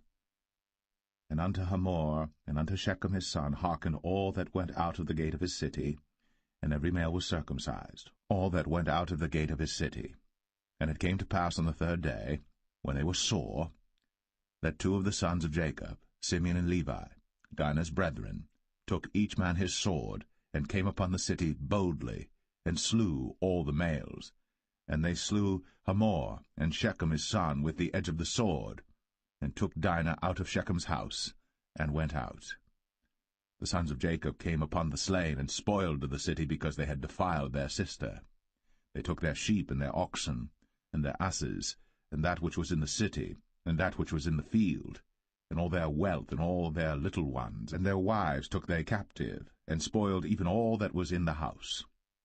And Jacob said to Simeon and Levi, Ye have troubled me to make me to stink among the inhabitants of the land, among the Canaanites and the Perizzites. And I, being few in number, they shall gather themselves together against me, and slay me, and I shall be destroyed, I and my house. And they said, Should he deal with our sister as with an harlot?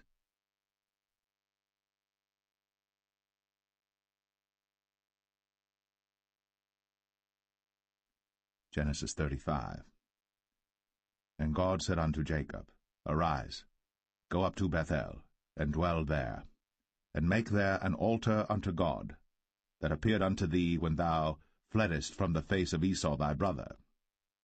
Then Jacob said unto his household, and to all that were with him, Put away the strange gods that are among you, and be clean, and change your garments, and let us arise, and go up to Bethel. And I will make there an altar unto God, who answered me in the day of my distress, and was with me in the way which I went. And they gave unto Jacob all the strange gods which were in their hand, and all their earrings which were in their ears. And Jacob hid them under the oak which was by Shechem. And they journeyed, and the terror of God was upon the cities that were round about them, and they did not pursue after the sons of Jacob. So Jacob came to Luz, which is in the land of Canaan, that is Bethel, he and all the people that were with him. And he built there an altar, and called the place El-Bethel, because there God appeared unto him, when he fled from the face of his brother. But Deborah, Rebekah's nurse, died, and she was buried beneath Bethel, under an oak. And the name of it was called Allon-Bachuth. And God appeared unto Jacob again when he came out of Padan Aram, and blessed him. And God said unto him, Thy name is Jacob. Thy name shall not be called any more Jacob, but Israel shall be thy name. And he called his name Israel. And God said unto him, I am God Almighty. Be fruitful and multiply. A nation and a company of nations shall be of thee, and kings shall come out of thy loins. And the land which I gave Abraham and Isaac, to thee I will give it, and to thy seed after thee will I give the land. And God went up from him in the place where he talked with him. And Jacob set up a pillar in the place where he talked with him, even a pillar of stone. And he poured a drink offering thereon, and he poured oil thereon. And Jacob called the name of the place where God spake with him, Bethel. And they journeyed from Bethel. And there was but a little way to come to Ephrath. And Rachel travailed, and she had hard labor. And it came to pass, when she was in hard labor, that the midwife said unto her, Fear not, thou shalt have this son also. And it came to pass, as her soul was in departing, for she died, that she called his name Ben-Oni, but his father called him Benjamin. And Rachel died, and was buried, in the way to Ephrath, which is Bethlehem. And Jacob set a pillar upon her grave, that is, the pillar of Rachel's grave, unto this day. And Israel journeyed, and spread his tent beyond the tower of Adar. And it came to pass, when Israel dwelt in that land, that Reuben went and lay with Bilhah his father's concubine, and Israel heard it. Now the sons of Jacob were 12, the sons of Leah, Reuben, Jacob's firstborn, and Simeon, and Levi, and Judah, and Issachar, and Zebulun. The sons of Rachel, Joseph and Benjamin. And the sons of Bilhah, Rachel's handmaid, Dan and Naphtali. And the sons of Zilpah, Leah's handmaid, Gad and Asher. These are the sons of Jacob, which were born to him in Padan Aram. And Jacob came unto Isaac his father unto Mamre, unto the city of Arba, which is Hebron, where Abraham and Isaac sojourned. And the days of Isaac were 180 years. And Isaac gave up the ghost, and died, and was gathered unto his people, being old and full of days. And his sons Esau and Jacob buried him.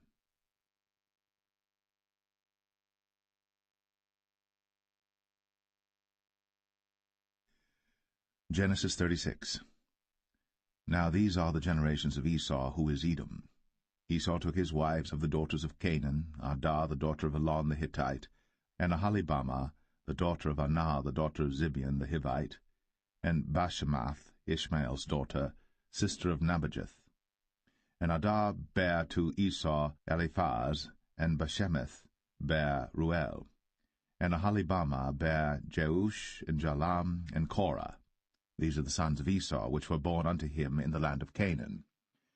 And Esau took his wives, and his sons, and his daughters, and all the persons of his house, and his cattle, and all his beasts, and all his substance, which he had got in the land of Canaan, and went into the country from the face of his brother Jacob.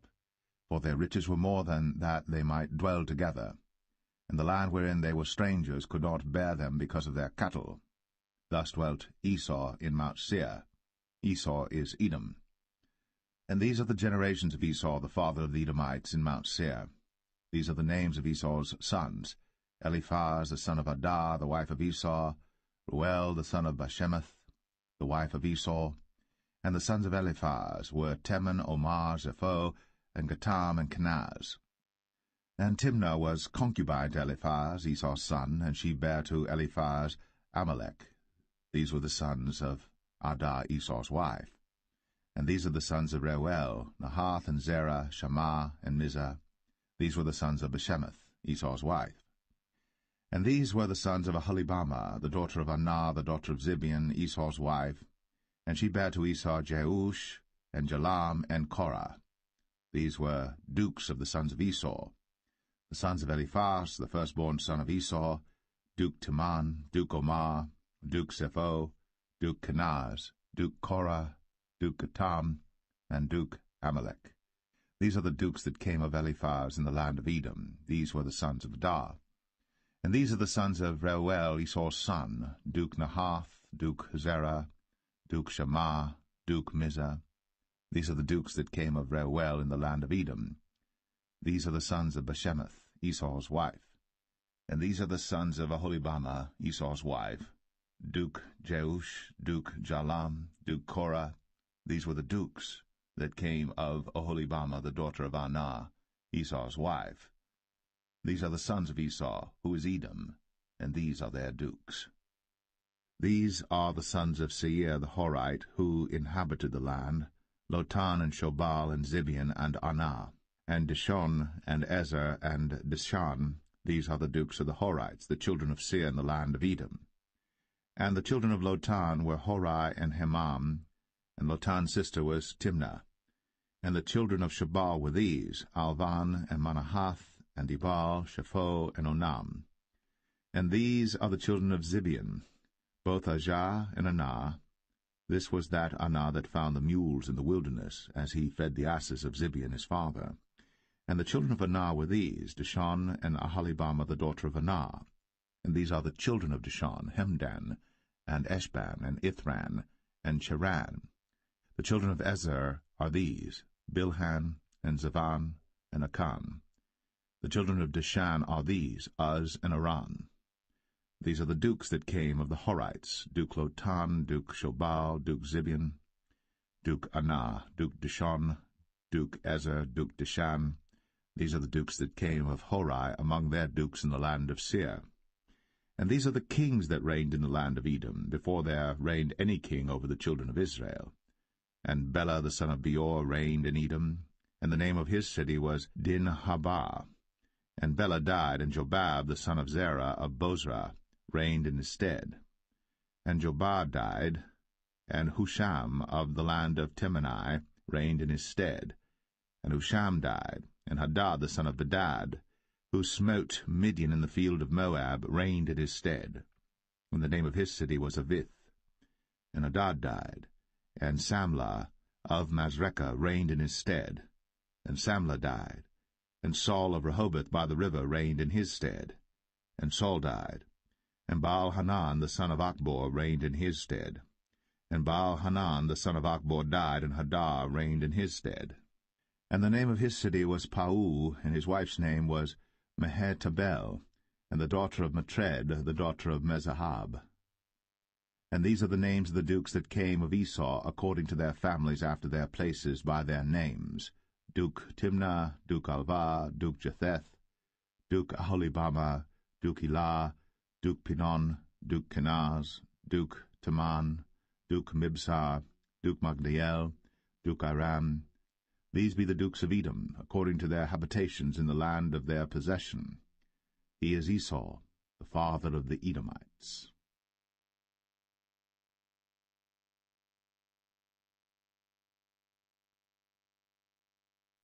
Genesis 37. And Jacob dwelt in the land wherein his father was a stranger, in the land of Canaan. These are the generations of Jacob. Joseph, being 17 years old, was feeding the flock with his brethren, and the lad was with the sons of Bilhah, and with the sons of Zilpah, his father's wives. And Joseph brought unto his father their evil report. Now Israel loved Joseph more than all his children, because he was the son of his old age. And he made him a coat of many colors. And when his brethren saw that their father loved him more than all his brethren, they hated him, and could not speak peaceably unto him.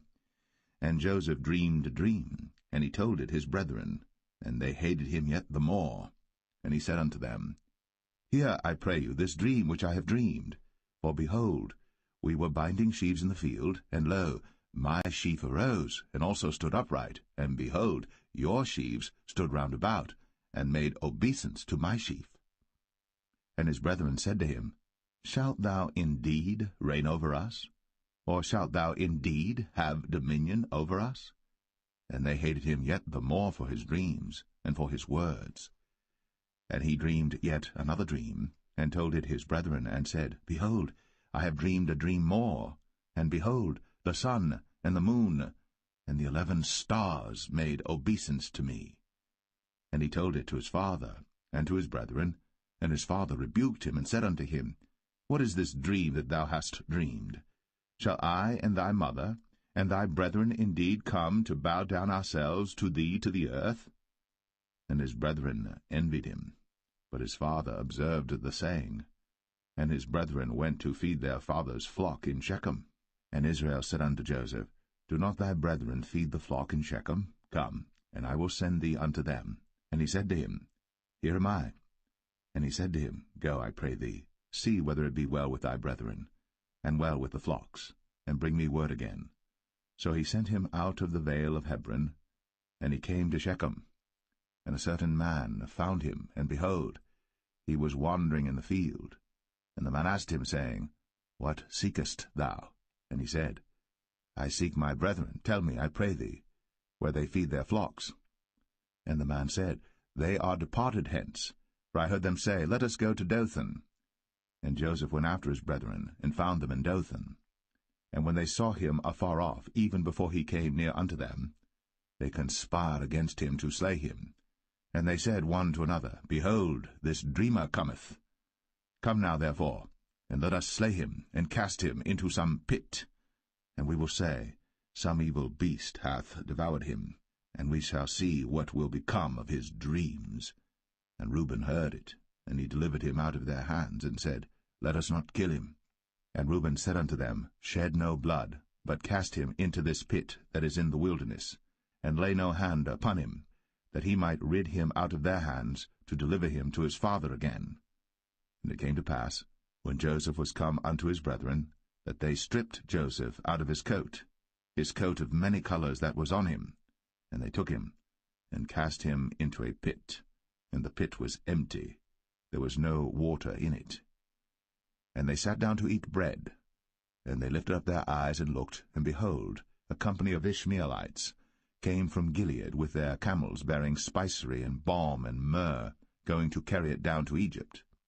And Judah said unto his brethren, What profit is it if we slay our brother, and conceal his blood? Come, and let us sell him to the Ishmaelites, and let not our hand be upon him, for he is our brother, and our flesh. And his brethren were content. Then there passed by Midianites, merchantmen, and they drew and lifted up Joseph out of the pit, and sold Joseph to the Ishmaelites for 20 pieces of silver, and they brought Joseph into Egypt. And Reuben returned unto the pit, and behold, Joseph was not in the pit. And he rent his clothes. And he returned unto his brethren, and said, The child is not, and I, whither shall I go? And they took Joseph's coat, and killed a kid of the goats, and dipped the coat in the blood. And they sent the coat of many colors, and they brought it to their father, and said, This have we found. Know now whether it be thy son's coat or no. And he knew it, and said, It is my son's coat. An evil beast hath devoured him. Joseph is without doubt rent in pieces. And Jacob rent his clothes, and put sackcloth upon his loins, and mourned for his son many days. And all his sons and all his daughters rose up to comfort him. But he refused to be comforted, and he said, For I will go down into the grave unto my son mourning. Thus his father wept for him. And the Midianites sold him into Egypt unto Potiphar, an officer of Pharaoh's, and captain of the guard.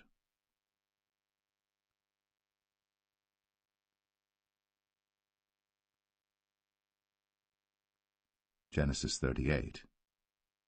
And it came to pass at that time that Judah went down from his brethren, and turned in to a certain Adulamite, whose name was Hira. And Judah saw there a daughter of a certain Canaanite, whose name was Shua. And he took her, and went in unto her. And she conceived, and bare a son. And he called his name Er. And she conceived again, and bare a son. And she called his name Onan. And she yet again conceived, and bare a son. And called his name Shelah. And he was at Chezib, when she bare him. And Judah took a wife for Er his firstborn, whose name was Tamar. And Er, Judah's firstborn, was wicked in the sight of the Lord, and the Lord slew him. And Judah said unto Onan, Go in unto thy brother's wife, and marry her, and raise up seed to thy brother. And Onan knew that the seed should not be his. And it came to pass, when he went in unto his brother's wife, that he spilled it on the ground, lest that he should give seed to his brother. And the thing which he did displeased the Lord, wherefore he slew him also. Then said Judah to Tamar his daughter-in-law, Remain a widow at thy father's house, till Shelah my son be grown. For he said, Lest peradventure he die also, as his brethren did. And Tamar went and dwelt in her father's house. And in process of time the daughter of Shua, Judah's wife, died. And Judah was comforted, and went up unto his sheep-shearers to Timnath, he and his friend Hira, the Adulamite. And it was told Tamar, saying, Behold, thy father-in-law goeth up to Timnath to shear his sheep.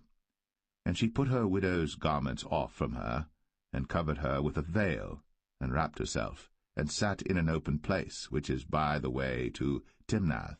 For she saw that Shelah was grown, and she was not given unto him to wife. When Judah saw her, he thought her to be an harlot, because she had covered her face.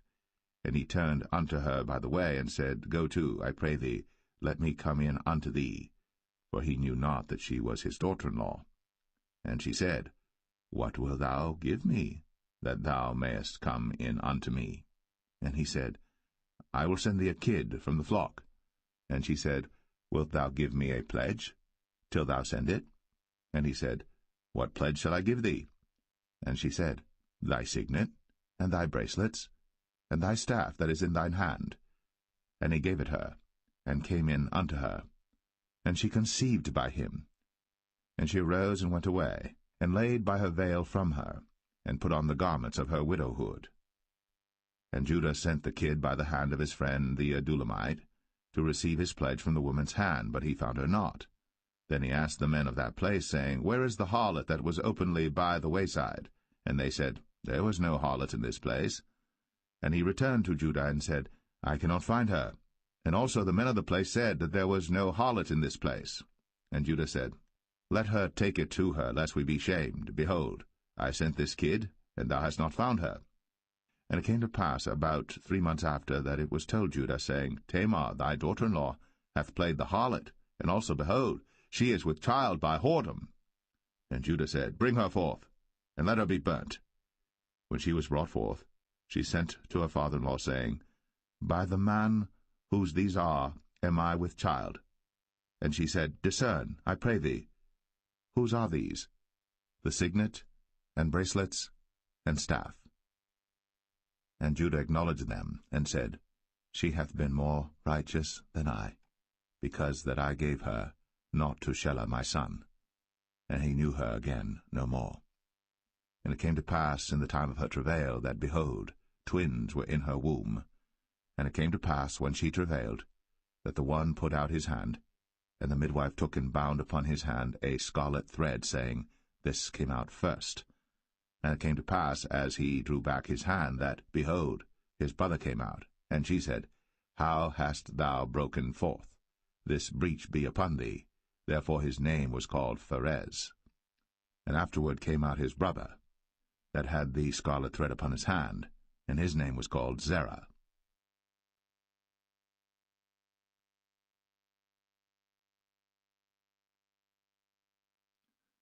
Genesis 39. And Joseph was brought down to Egypt, and Potiphar, an officer of Pharaoh, captain of the guard, an Egyptian, bought him of the hands of the Ishmaelites, which had brought him down thither. And the Lord was with Joseph, and he was a prosperous man, and he was in the house of his master the Egyptian.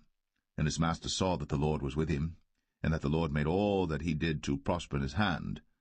And Joseph found grace in his sight, and he served him, and he made him overseer over his house. And all that he had he put into his hand. And it came to pass from the time that he had made him overseer in his house, and over all that he had, that the Lord blessed the Egyptian's house for Joseph's sake. And the blessing of the Lord was upon all that he had in the house and in the field. And he left all that he had in Joseph's hand. And he knew not aught he had, save the bread which he did eat. And Joseph was a goodly person, and well-favored. And it came to pass after these things, that his master's wife cast her eyes upon Joseph, and she said, Lie with me. But he refused, and said unto his master's wife, Behold, my master wotteth not what is with me in the house, and he hath committed all that he hath to my hand. There is none greater in this house than I, neither hath he kept back anything from me but thee, because thou art his wife. How then can I do this great wickedness and sin against God? And it came to pass, as she spake to Joseph day by day, that he hearkened not unto her, to lie by her, or to be with her. And it came to pass about this time, that Joseph went into the house to do his business, and there was none of the men of the house there within. And she caught him by his garment, saying, Lie with me. And he left his garment in her hand, and fled, and got him out. And it came to pass, when she saw that he had left his garment in her hand, and was fled forth, that she called unto the men of her house, and spake unto them, saying, See, he hath brought in an Hebrew unto us to mock us. He came in unto me to lie with me, and I cried with a loud voice. And it came to pass, when he heard that I lifted up my voice and cried, that he left his garment with me, and fled, and got him out. And she laid up his garment by her, until his lord came home. And she spake unto him according to these words, saying, The Hebrew servant which thou hast brought unto us came in unto me to mock me. And it came to pass, as I lifted up my voice and cried, that he left his garment with me, and fled out. And it came to pass, when his master heard the words of his wife, which she spake unto him, saying, After this manner did thy servant to me, that his wrath was kindled. And Joseph's master took him, and put him into the prison, a place where the king's prisoners were bound. And he was there in the prison. But the Lord was with Joseph, and showed him mercy, and gave him favor in the sight of the keeper of the prison. And the keeper of the prison committed to Joseph's hand all the prisoners that were in the prison. And whatsoever they did there, he was the doer of it. The keeper of the prison looked not to anything that was under his hand, because the Lord was with him. And that which he did, the Lord made it to prosper.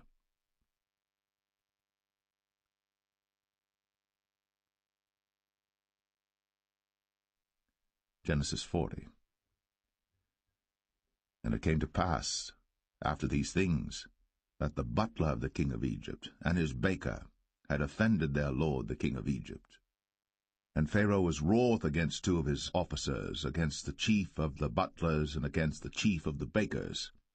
And he put them in ward in the house of the captain of the guard into the prison, the place where Joseph was bound. And the captain of the guard charged Joseph with them, and he served them.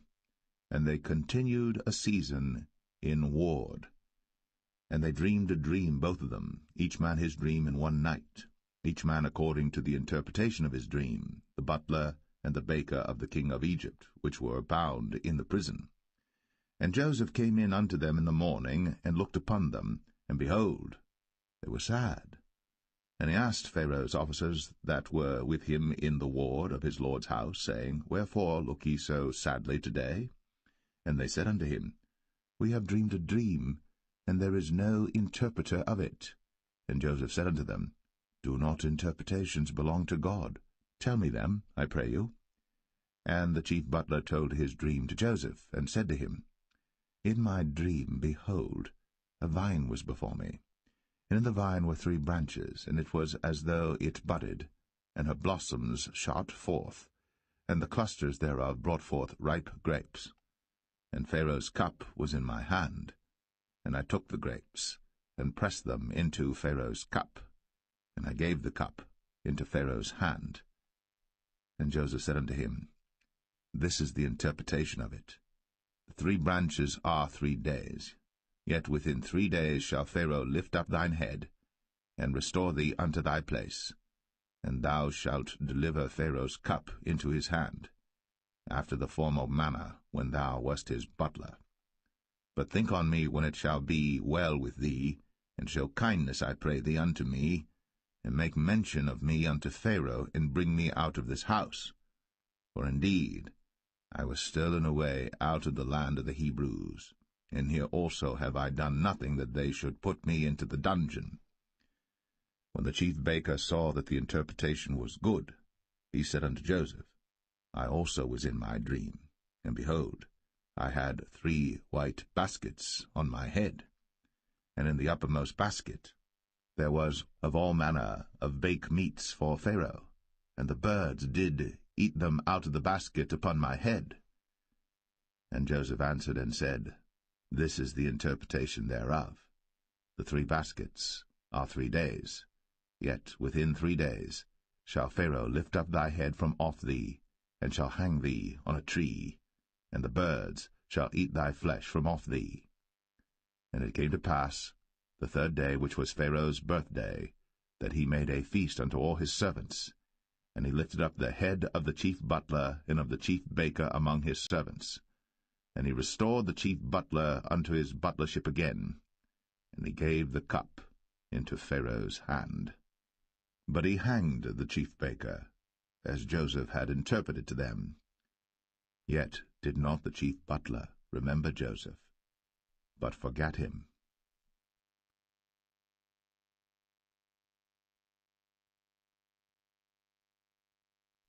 Genesis 41. And it came to pass at the end of 2 full years, that Pharaoh dreamed, and behold, he stood by the river.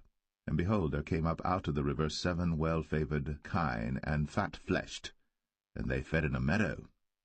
And behold, 7 other kine came up after them out of the river, ill-favored, and lean-fleshed, and stood by the other kine upon the brink of the river.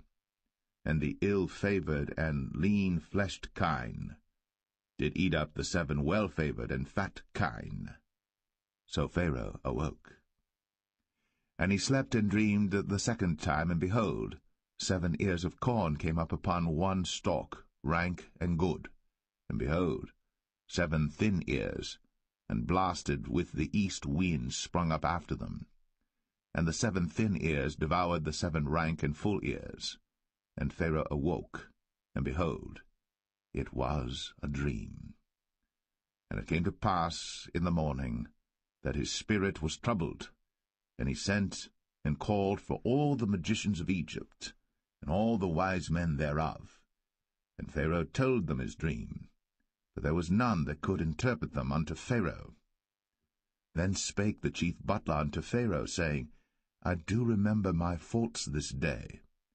Pharaoh was wroth with his servants, and put me in ward of the captain of the guard's house, both me and the chief baker. And we dreamed a dream in one night, I and he. We dreamed each man according to the interpretation of his dream. And there was there with us a young man, an Hebrew, servant to the captain of the guard. And we told him, and he interpreted to us our dreams.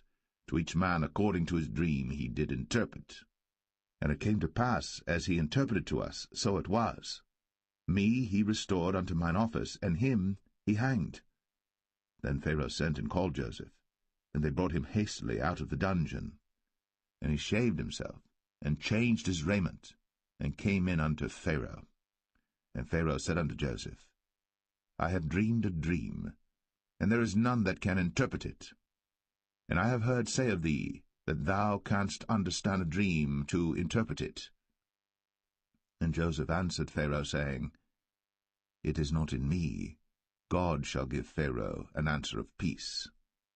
And Pharaoh said unto Joseph, In my dream, behold, I stood upon the bank of the river, and behold, there came up out of the river 7 kine, fat-fleshed, and well-favoured, and they fed in a meadow, and behold, 7 other kine came up after them, poor, and very ill-favoured, and lean-fleshed, such as I never saw in all the land of Egypt for badness. And the lean and the ill-favoured kine did eat up the first 7 fat kine. And when they had eaten them up, it could not be known that they had eaten them, but they were still ill-favoured, as at the beginning. So I awoke. And I saw in my dream, and behold, 7 ears came up in one stalk, full and good. And behold, 7 ears withered, thin, and blasted with the east wind, sprung up after them. And the thin ears devoured the 7 good ears. And I told this unto the magicians, but there was none that could declare it to me. And Joseph said unto Pharaoh, The dream of Pharaoh is one. God hath shown Pharaoh what he is about to do. The 7 good kine are 7 years, and the 7 good ears are 7 years. The dream is one. And the 7 thin and ill-favoured kine that came up after them are 7 years, and the 7 empty ears blasted with the east wind shall be 7 years of famine. This is the thing which I have spoken unto Pharaoh. What God is about to do, he showeth unto Pharaoh. Behold, there come 7 years of great plenty throughout all the land of Egypt. And there shall arise after them 7 years of famine, and all the plenty shall be forgotten in the land of Egypt, and the famine shall consume the land, and the plenty shall not be known in the land by reason of that famine following, for it shall be very grievous. And for that the dream was doubled unto Pharaoh twice. It is because the thing is established by God, and God will shortly bring it to pass. Now therefore let Pharaoh look out a man discreet and wise, and set him over the land of Egypt. Let Pharaoh do this, and let him appoint officers over the land, and take up the 5th part of the land of Egypt in the 7 plenteous years, and let them gather all the food of those good years that come, and lay up corn under the hand of Pharaoh, and let them keep food in the cities. And that food shall be for store to the land against the 7 years of famine, which shall be in the land of Egypt, that the land perish not through the famine. And the thing was good in the eyes of Pharaoh, and in the eyes of all his servants. And Pharaoh said unto his servants, Can we find such a one as this is, a man in whom the Spirit of God is? And Pharaoh said unto Joseph, Forasmuch as God hath shown thee all this, there is none so discreet and wise as thou art. Thou shalt be over my house, and according unto thy word shall all my people be ruled. Only in the throne will I be greater than thou. And Pharaoh said unto Joseph, See, I have set thee over all the land of Egypt. And Pharaoh took off his ring from his hand, and put it upon Joseph's hand, and arrayed him in vestures of fine linen, and put a gold chain about his neck. And he made him to ride in the second chariot which he had. And they cried before him, Bow the knee. And he made him ruler over all the land of Egypt. And Pharaoh said unto Joseph, I am Pharaoh, and without thee shall no man lift up his hand or foot in all the land of Egypt. And Pharaoh called Joseph's name Zaphnath-Paneah, and he gave him to wife Asenath, the daughter of Potipherah, priest of On. And Joseph went out over all the land of Egypt. And Joseph was 30 years old when he stood before Pharaoh king of Egypt. And Joseph went out from the presence of Pharaoh, and went throughout all the land of Egypt. And in the 7 plenteous years the earth brought forth by handfuls. And he gathered up all the food of the 7 years which were in the land of Egypt, and laid up the food in the cities, the food of the field, which was round about every city, laid he up in the same. And Joseph gathered corn, as the sand of the sea, very much, until he left numbering, for it was without number. And unto Joseph were born 2 sons before the years of famine came, which Asenath, the daughter of Potipherah, priest of On, bare unto him. And Joseph called the name of the firstborn Manasseh, for God, said he, hath made me forget all my toil, and all my father's house. And the name of the second called he Ephraim, for God hath caused me to be fruitful in the land of my affliction. And the 7 years of plenteousness that was in the land of Egypt were ended, and the 7 years of dearth began to come, according as Joseph had said. And the dearth was in all lands, but in all the land of Egypt there was bread. And when all the land of Egypt was famished, the people cried to Pharaoh for bread. And Pharaoh said unto all the Egyptians, Go unto Joseph, what he saith to you, do. And the famine was over all the face of the earth. And Joseph opened all the storehouses, and sold unto the Egyptians, and the famine waxed sore in the land of Egypt. And all countries came into Egypt to Joseph for to buy corn, because that the famine was so sore in all lands.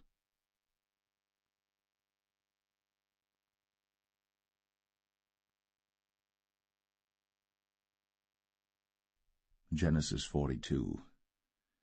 Now when Jacob saw that there was corn in Egypt, Jacob said unto his sons, Why do you look one upon another?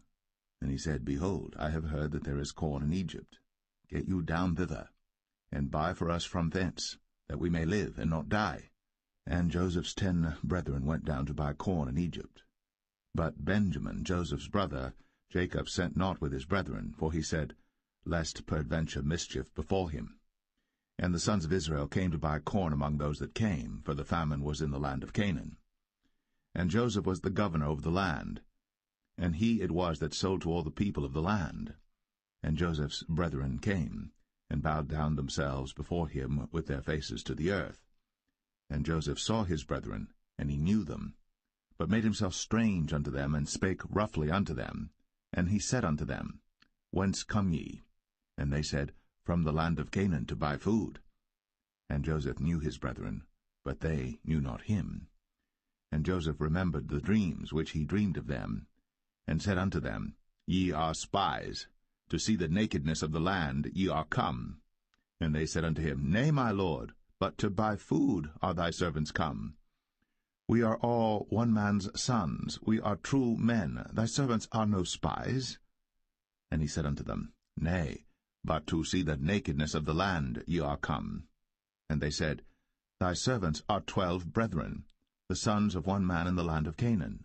And behold, The youngest is this day with our father, and one is not. And Joseph said unto them, That is it that I spake unto you, saying, Ye are spies. Hereby ye shall be proved.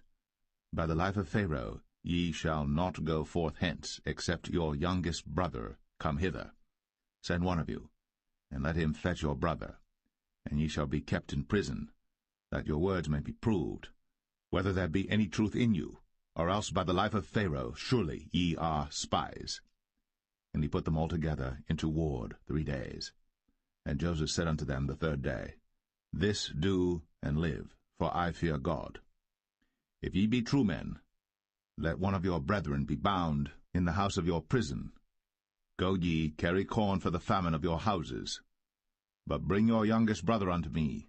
So shall your words be verified, and ye shall not die. And they did so. And they said one to another, We are verily guilty concerning our brother, in that we saw the anguish of his soul when he besought us, and we would not hear. Therefore is this distress come upon us.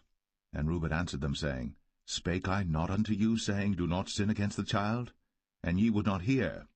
Therefore, behold, also his blood is required. And they knew not that Joseph understood them, for he spake unto them by an interpreter.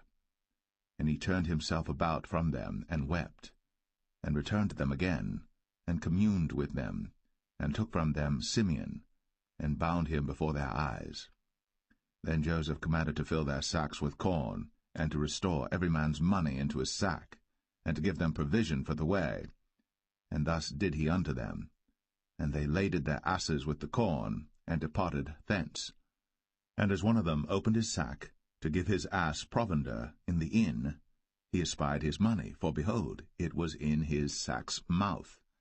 And he said unto his brethren, My money is restored, and lo, it is even in my sack. And their heart failed them, and they were afraid, saying one to another, What is this that God hath done unto us? And they came unto Jacob their father unto the land of Canaan, and told him all that befell unto them, saying, The man who is the Lord of the land spake roughly to us, and took us for spies of the country. And we said unto him, We are true men, we are no spies.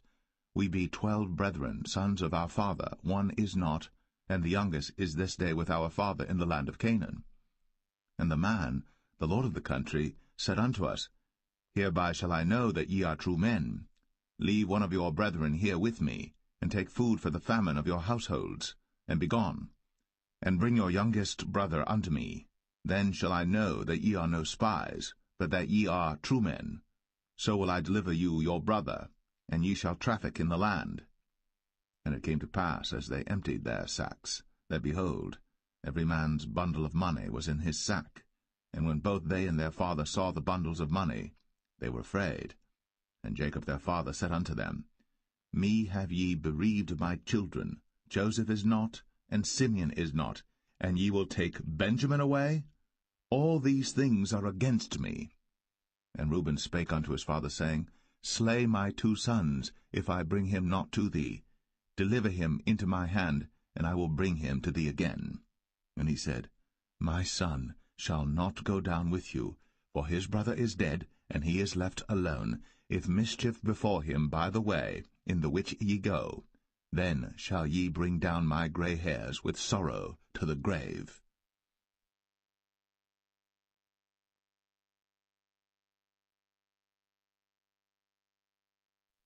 Genesis 43. And the famine was sore in the land. And it came to pass, when they had eaten up the corn which they had brought out of Egypt, their father said unto them, Go again, buy us a little food. And Judah spake unto him, saying, The man did solemnly protest unto us, saying, Ye shall not see my face, except your brother be with you. If thou wilt send our brother with us, we will go down and buy thee food. But if thou wilt not send him, we will not go down.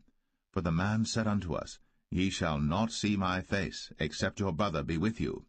And Israel said, Wherefore dealt ye so ill with me, as to tell the man whether ye had yet a brother? And they said, The man asked us straitly of our state, and of our kindred, saying, Is your father yet alive? Have ye another brother? And we told him according to the tenor of these words. Could we certainly know that he would say, Bring your brother down? And Judah said unto Israel his father, Send the lad with me, and we will arise and go, that we may live and not die, both we and thou, and also our little ones. I will be surety for him. Of my hand shalt thou require him. If I bring him not unto thee, and set him before thee, then let me bear the blame forever. For except we had lingered, surely now we had returned this second time. And their father Israel said unto them, If it must be so now, do this. Take of the best fruits in the land in your vessels, and carry down the man a present, a little balm, and a little honey, spices, and myrrh, nuts, and almonds. And take double money in your hand, and the money that was brought again in the mouth of your sacks, carry it again in your hand. Peradventure it was an oversight. Take also your brother, and arise, go again unto the man. And God Almighty give you mercy before the man, that he may send away your other brother and Benjamin. If I be bereaved of my children, I am bereaved.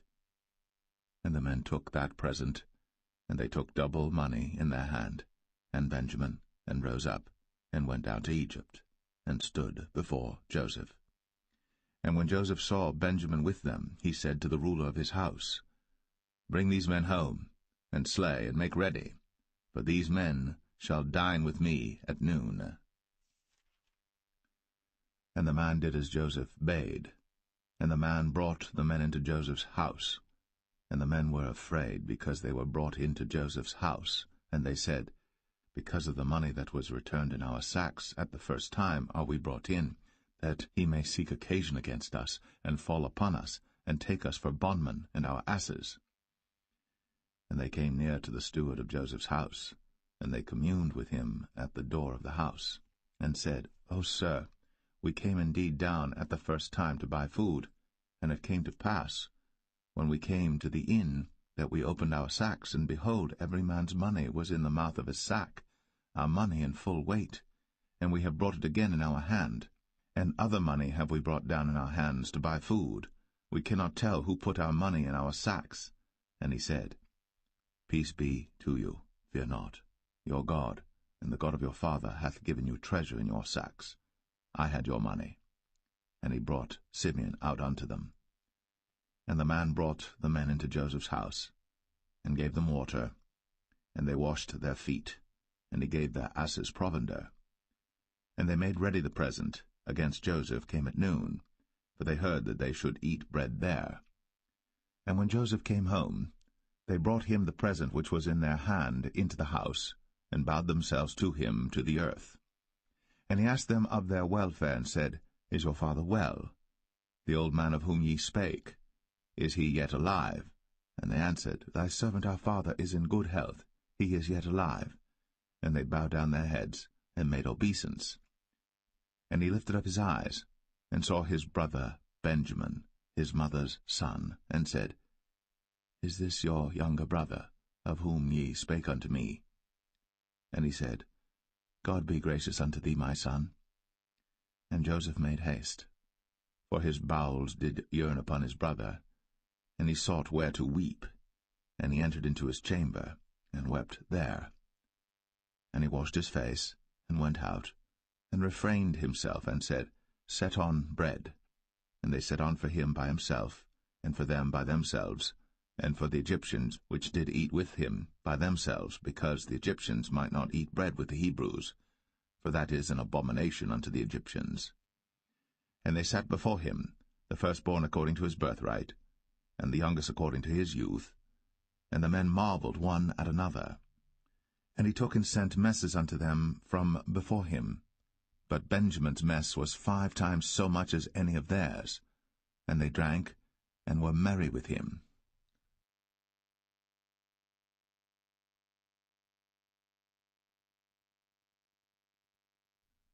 Genesis 44. And he commanded the steward of his house, saying, Fill the men's sacks with food, as much as they can carry, and put every man's money in his sack's mouth. And put my cup, the silver cup, in the sack's mouth of the youngest, and his corn money. And he did according to the word that Joseph had spoken. As soon as the morning was light, the men were sent away, they and their asses. And when they were gone out of the city, and not yet far off, Joseph said unto his steward, Up, follow after the men, and when thou dost overtake them, say unto them, Wherefore have ye rewarded evil for good? Is not this it in which my Lord drinketh, and whereby indeed he divineth? Ye have done evil in so doing. And he overtook them, and he spake unto them these same words. And they said unto him, Wherefore saith my Lord these words? God forbid that thy servants should do according to this thing. Behold, the money which we found in our sacks' mouths we brought again unto thee out of the land of Canaan. How then should we steal out of thy Lord's house silver or gold? With whomsoever of thy servants it be found, both let him die, and we also will be my Lord's bondmen. And he said, Now also let it be according unto your words. He with whom it is found shall be my servant, and ye shall be blameless. Then they speedily took down every man his sack to the ground, and opened every man his sack. And he searched, and began at the eldest, and left at the youngest, and the cup was found in Benjamin's sack. Then they rent their clothes, and laded every man his ass, and returned to the city. And Judah and his brethren came to Joseph's house, for he was yet there, and they fell before him on the ground. And Joseph said unto them, What deed is this that ye have done? Wot ye not that such a man as I can certainly divine? And Judah said, What shall we say unto my lord? What shall we speak? Or how shall we clear ourselves? God hath found out the iniquity of thy servants. Behold, we are my Lord's servants, both we, and he also with whom the cup is found.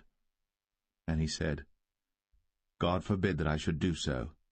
But the man in whose hand the cup is found, he shall be my servant. And as for you, get you up in peace unto your father. Then Judah came near unto him, and said, O my lord, let thy servant, I pray thee, speak a word in my lord's ears, and let not thine anger burn against thy servant, for thou art even as Pharaoh. My lord asked his servants, saying, Have ye a father or a brother? And we said unto my lord, We have a father, an old man, and a child of his old age, a little one. And his brother is dead, and he alone is left of his mother, and his father loveth him. And thou saidst unto thy servants, Bring him down unto me, that I may set mine eyes upon him.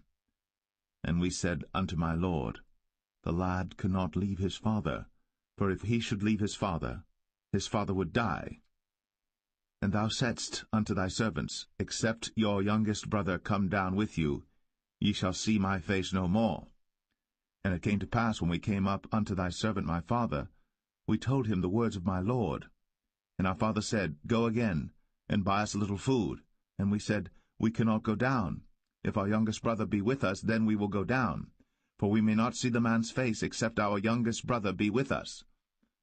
And thy servant my father said unto us, Ye know that my wife bare me 2 sons, and the one went out from me, and I said, Surely he is torn in pieces, and I saw him not since.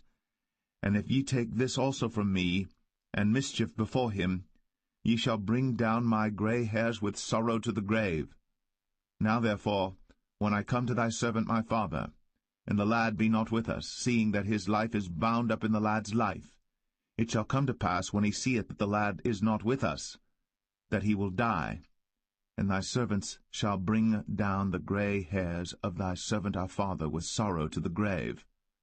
For thy servant became surety for the lad unto my father, saying, If I bring him not unto thee, then I shall bear the blame to my father for ever.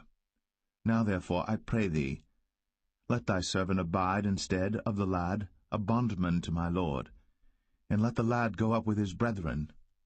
For how shall I go up to my father, and the lad be not with me, lest peradventure I see the evil that shall come on my father?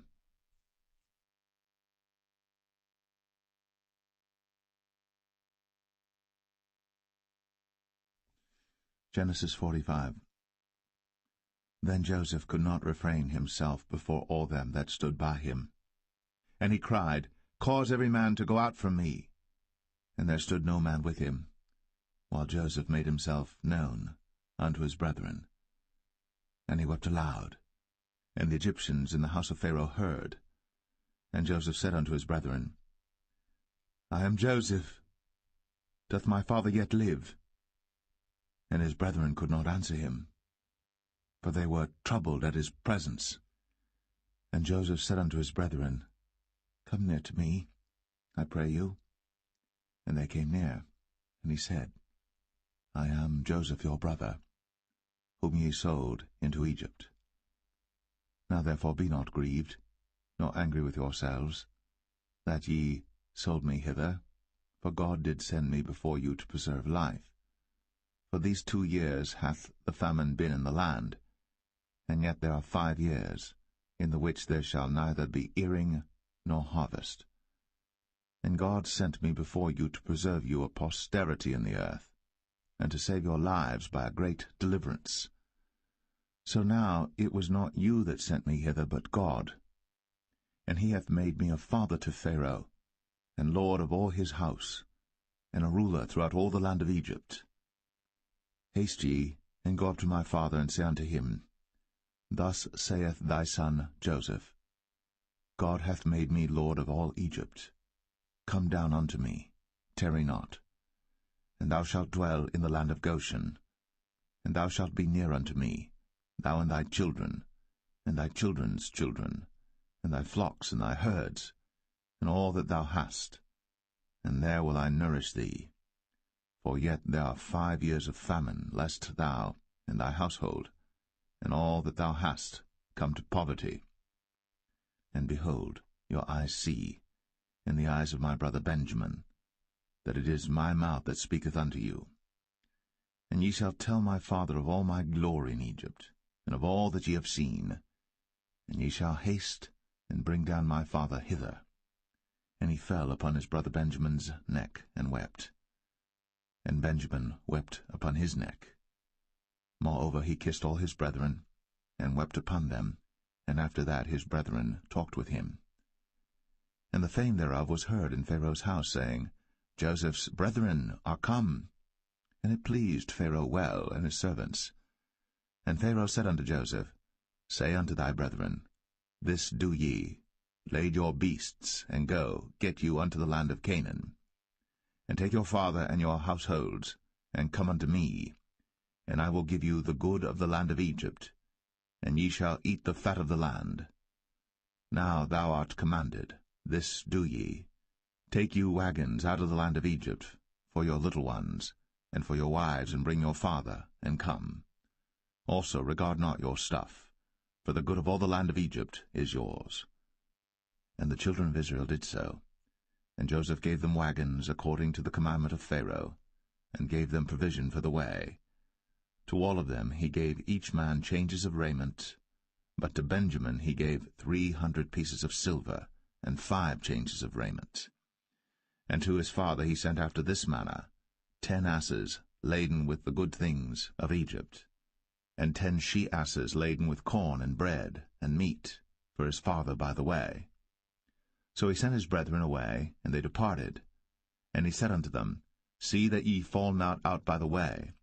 And they went up out of Egypt, and came into the land of Canaan unto Jacob their father, and told him, saying, Joseph is yet alive, and he is governor over all the land of Egypt. And Jacob's heart fainted, for he believed them not. And they told him all the words of Joseph, which he had said unto them. And when he saw the wagons which Joseph had sent to carry him, the spirit of Jacob their father revived. And Israel said, It is enough. Joseph my son is yet alive. I will go and see him before I die.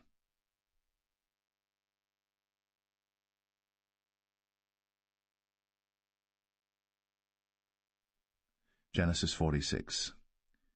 And Israel took his journey with all that he had, and came to Beersheba, and offered sacrifices unto the God of his father Isaac. And God spake unto Israel in the visions of the night, and said, Jacob, Jacob. And he said, Here am I. And he said, I am God, the God of thy father. Fear not to go down into Egypt, for I will there make of thee a great nation. I will go down with thee into Egypt, and I will also surely bring thee up again, and Joseph shall put his hand upon thine eyes. And Jacob rose up from Beersheba, and the sons of Israel carried Jacob their father, and their little ones, and their wives, in the wagons which Pharaoh had sent to carry him.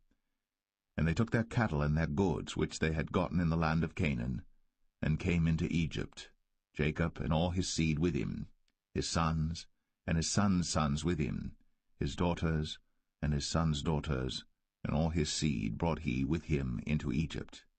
And these are the names of the children of Israel, which came into Egypt, Jacob and his sons, Reuben, Jacob's firstborn, and the sons of Reuben, Hanok and Phalu, and Hezron and Carmi, and the sons of Simeon, Jemuel, and Jamin, and Ohad, and Jachin, and Zohar, and Shaul the son of a Canaanitish woman, and the sons of Levi, Gershon, Kohath, and Merari, and the sons of Judah, and Onan, and Shelah, and Pharez, and Zerah.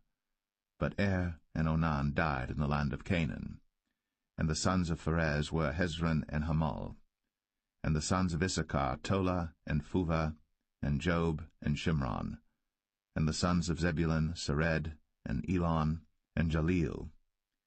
These be the sons of Leah, which she bare unto Jacob in Padan Aram, with his daughter Dinah. All the souls of his sons and his daughters were 33. And the sons of Gad, Ziphion, and Haggai, Shunai, and Esbon, Eri, and Aradai, and Arali. And the sons of Asher, Jimnah, and Ishua, and Isui, and Beriah, and Sarah their sister. And the sons of Beriah, Heber, and Malchiel. These are the sons of Zilpah, whom Laban gave to Leah his daughter, and these she bare unto Jacob, even 16 souls. The sons of Rachel, Jacob's wife, Joseph and Benjamin. And unto Joseph in the land of Egypt were born Manasseh and Ephraim, which Asenath, the daughter of Potipharah, priest of On, bare unto him. And the sons of Benjamin were Bela, and Becher, and Ashbel, Gera, and Naaman, Ehi, and Rosh, Muppim, and Huppim, and Ard. These are the sons of Rachel, which were born to Jacob. All the souls were 14. And the sons of Dan, Hushim. And the sons of Naphtali, Jaziel, and Gunai, and Jezer, and Shillem. These are the sons of Bilhah, which Laban gave unto Rachel his daughter, and she bare these unto Jacob. All the souls were 7. All the souls that came with Jacob into Egypt, which came out of his loins, besides Jacob's sons' wives, all the souls were 66. And the sons of Joseph, which were born him in Egypt, were 2 souls. All the souls of the house of Jacob, which came into Egypt, were 10. And he sent Judah before him unto Joseph, to direct his face unto Goshen. And they came into the land of Goshen. And Joseph made ready his chariot, and went up to meet Israel his father to Goshen, and presented himself unto him. And he fell on his neck, and wept on his neck a good while. And Israel said unto Joseph, Now let me die, since I have seen thy face, because thou art yet alive. And Joseph said unto his brethren, and unto his father's house, I will go up and show Pharaoh, and say unto him, My brethren, and my father's house, which were in the land of Canaan, are come unto me. And the men are shepherds, for their trade hath been to feed cattle, and they have brought their flocks, and their herds, and all that they have. And it shall come to pass, when Pharaoh shall call you, and shall say, What is your occupation? That ye shall say, Thy servant's trade hath been about cattle from our youth, even until now, both we and also our fathers, that ye may dwell in the land of Goshen. For every shepherd is an abomination unto the Egyptians.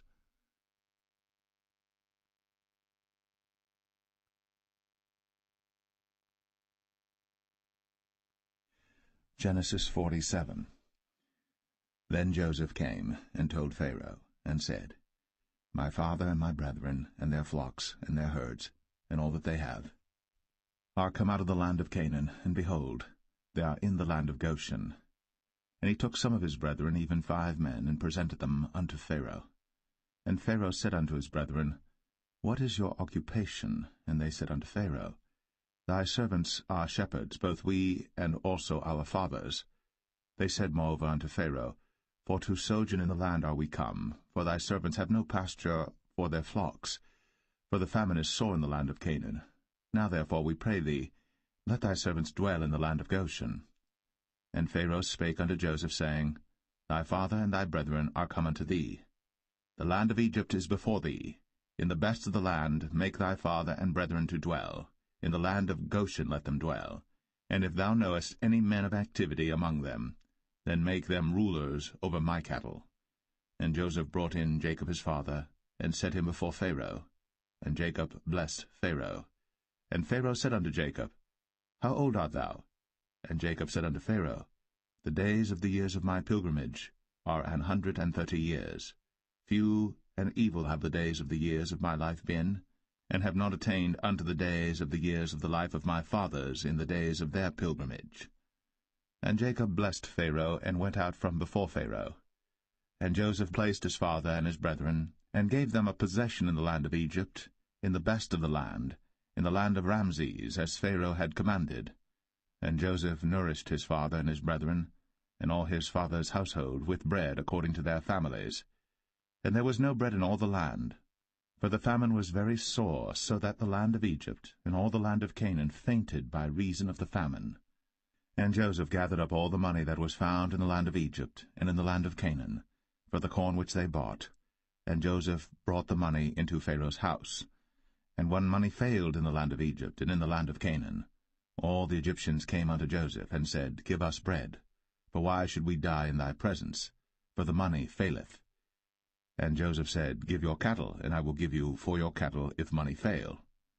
And they brought their cattle unto Joseph, and Joseph gave them bread in exchange for horses, and for the flocks, and for the cattle of the herds, and for the asses, and he fed them with bread for all their cattle for that year.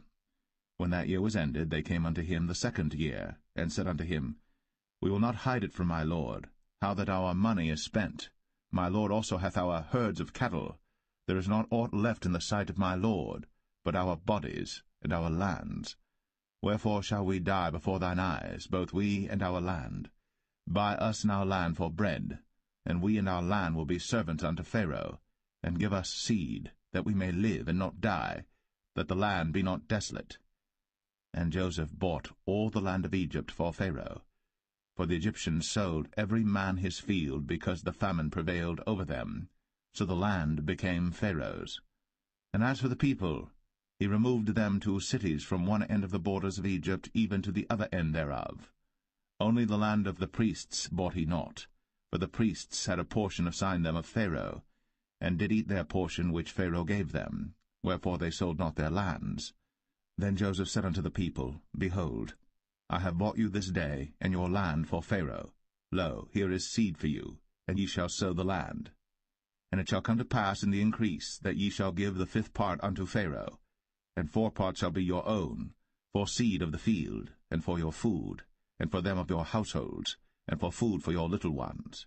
And they said, Thou hast saved our lives. Let us find grace in the sight of my lord, and we will be Pharaoh's servants. And Joseph made it a law over the land of Egypt unto this day, that Pharaoh should have the 5th part, except the land of the priests only, which became not Pharaoh's. And Israel dwelt in the land of Egypt, in the country of Goshen. And they had possessions therein, and grew and multiplied exceedingly. And Jacob lived in the land of Egypt 17 years. So the whole age of Jacob was 147 years. And the time drew nigh that Israel must die. And he called his son Joseph, and said unto him, If now I have found grace in thy sight, put, I pray thee, thy hand under my thigh, and deal kindly and truly with me. Bury me not, I pray thee, in Egypt, but I will lie with my fathers, and thou shalt carry me out of Egypt, and bury me in their burying place. And he said, I will do as thou hast said. And he said, Swear unto me. And he sware unto him. And Israel bowed himself upon the bed's head.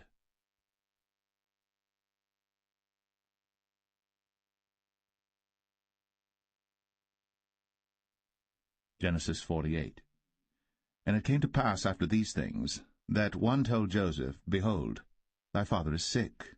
And he took with him his 2 sons, Manasseh and Ephraim. And one told Jacob, and said, Behold, thy son Joseph cometh unto thee. And Israel strengthened himself, and sat upon the bed. And Jacob said unto Joseph, God Almighty appeared unto me at Luz in the land of Canaan, and blessed me.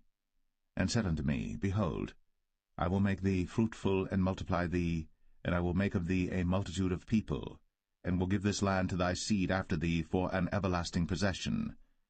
And now thy 2 sons, Ephraim and Manasseh, which were born unto thee in the land of Egypt, before I came unto thee into Egypt, are mine. As Reuben and Simeon they shall be mine. And thy issue which thou begettest after them shall be thine, and shall be called after the name of their brethren in their inheritance. And as for me, when I came from Padan, Rachel died by me in the land of Canaan in the way, when yet there was but a little way to come unto Ephrath. And I buried her there in the way of Ephrath, the same as Bethlehem. And Israel beheld Joseph's sons, and said, Who are these? And Joseph said unto his father, They are my sons, whom God hath given me in this place. And he said, Bring them, I pray thee, unto me, and I will bless them. Now the eyes of Israel were dim for age, so that he could not see. And he brought them near unto him. And he kissed them, and embraced them. And Israel said unto Joseph, I had not thought to see thy face, and lo, God hath shown me also thy seed. And Joseph brought them out from between his knees, and he bowed himself with his face to the earth. And Joseph took them both, Ephraim in his right hand toward Israel's left hand, and Manasseh in his left hand toward Israel's right hand, and brought them near unto him. And Israel stretched out his right hand, and laid it upon Ephraim's head, who was the younger, and his left hand upon Manasseh's head, guiding his hands wittingly, for Manasseh was the firstborn. And he blessed Joseph, and said, God, before whom my fathers Abraham and Isaac did walk, the God which fed me all my life long unto this day, the angel which redeemed me from all evil, bless the lads, and let my name be named on them, and the name of my fathers Abraham and Isaac, and let them grow into a multitude in the midst of the earth. And when Joseph saw that his father laid his right hand upon the head of Ephraim, it displeased him, and he held up his father's hand to remove it from Ephraim's head unto Manasseh's head.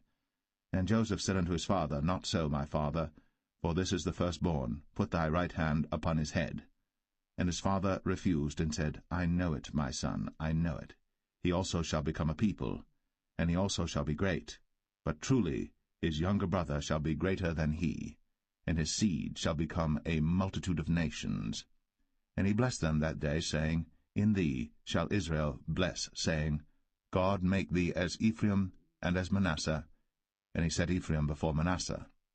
And Israel said unto Joseph, Behold, I die, but God shall be with you, and bring you again unto the land of your fathers. Moreover, I have given to thee one portion above thy brethren, which I took out of the hand of the Amorite with my sword and with my bow.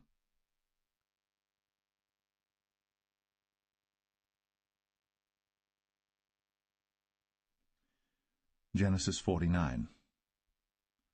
And Jacob called unto his sons, and said, Gather yourselves together, that I may tell you that which shall befall you in the last days. Gather yourselves together, and hear, ye sons of Jacob, and hearken unto Israel your father.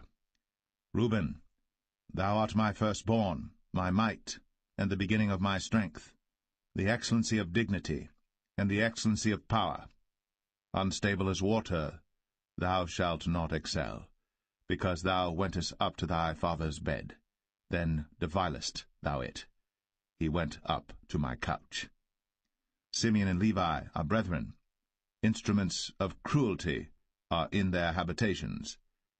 O my soul, come not thou into their secret, unto their assembly. Mine honour, be not thou united.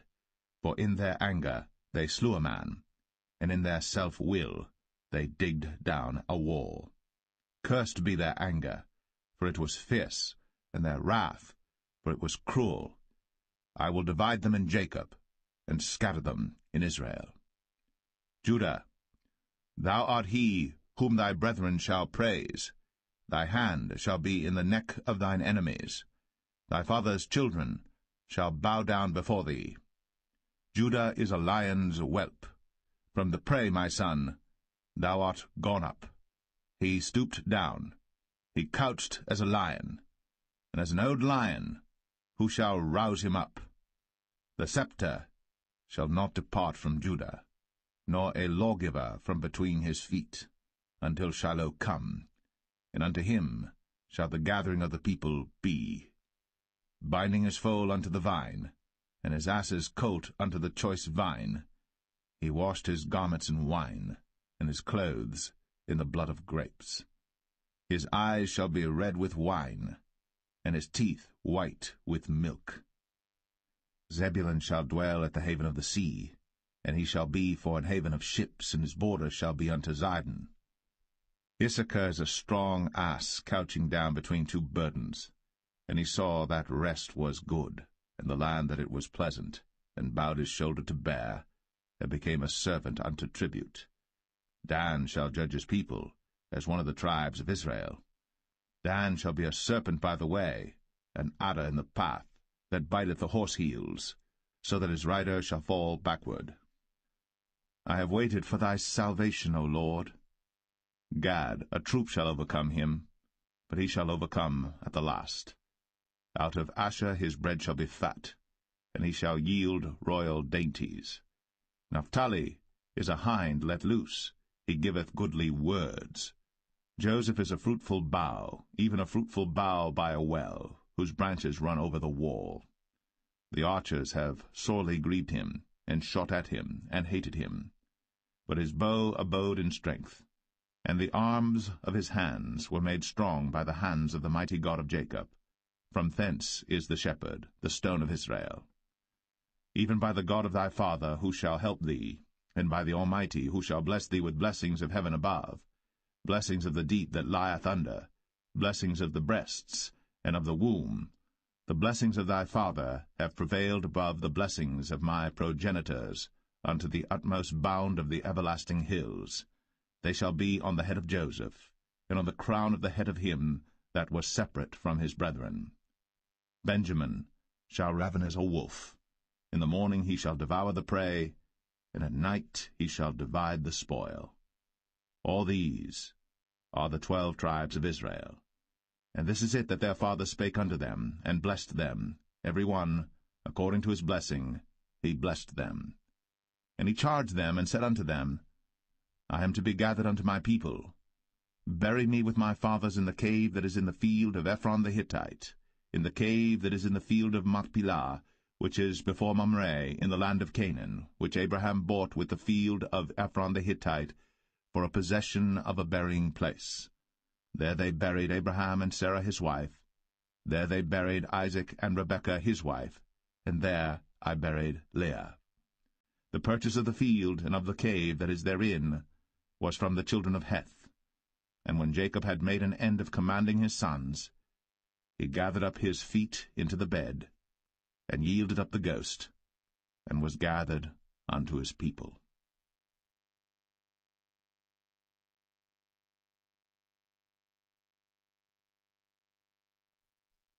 Genesis 50. And Joseph fell upon his father's face, and wept upon him, and kissed him. And Joseph commanded his servants, the physicians, to embalm his father, and the physicians embalmed Israel. And 40 days were fulfilled for him, for so are fulfilled the days of those which are embalmed. And the Egyptians mourned for him 60 days. And when the days of his mourning were past, Joseph spake unto the house of Pharaoh, saying, If now I have found grace in your eyes, speak, I pray you, in the ears of Pharaoh, saying, My father made me swear, saying, Lo, I die, in my grave which I have digged for me in the land of Canaan. There shalt thou bury me.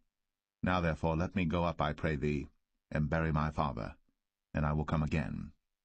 And Pharaoh said, Go up, and bury thy father, according as he made thee swear. And Joseph went up to bury his father, and with him went up all the servants of Pharaoh, the elders of his house, and all the elders of the land of Egypt, and all the house of Joseph, and his brethren, and his father's house, only their little ones, and their flocks, and their herds. they left in the land of Goshen. And there went up with him both chariots and horsemen, and it was a very great company. And they came to the threshing floor of Atad, which is beyond Jordan, and there they mourned with a great and very sore lamentation. And he made a mourning for his father 7 days. And when the inhabitants of the land, the Canaanites, saw the mourning in the floor of Atad, they said, This is a grievous mourning to the Egyptians. Wherefore the name of it was called Abel Mizraim, which is beyond Jordan. And his sons did unto him according as he commanded them. For his sons carried him into the land of Canaan, and buried him in the cave of the field of Machpelah, which Abraham bought with the field for possession of a burying place of Ephron the Hittite before Mamre. And Joseph returned into Egypt, he and his brethren, and all that went up with him to bury his father, after he had buried his father. And when Joseph's brethren saw that their father was dead, they said, Joseph will peradventure hate us, and will certainly requite us all the evil which we did unto him. And they sent a messenger unto Joseph, saying, Thy father did command before he died, saying, So shall ye say unto Joseph, Forgive, I pray thee now, the trespass of thy brethren, and their sin. For they did unto thee evil, and now, we pray thee, forgive the trespass of the servants of the God of thy father. And Joseph wept, when they spake unto him. And his brethren also went and fell down before his face, and they said, Behold, we be thy servants. And Joseph said unto them, Fear not, for am I in the place of God? But as for you, ye thought evil against me, but God meant it unto good, to bring to pass, as it is this day, to save much people alive. Now therefore fear ye not, I will nourish you, and your little ones. And he comforted them, and spake kindly unto them. And Joseph dwelt in Egypt, he and his father's house. And Joseph lived 110 years. And Joseph saw Ephraim's children of the 3rd generation. The children also of Machir, the son of Manasseh, were brought up upon Joseph's knees. And Joseph said unto his brethren, I die, and God will surely visit you, and bring you out of this land unto the land which he sware to Abraham, to Isaac, and to Jacob. And Joseph took an oath of the children of Israel, saying, God will surely visit you, and ye shall carry up my bones from hence. So Joseph died, being 110 years old, and they embalmed him, and he was put in a coffin in Egypt.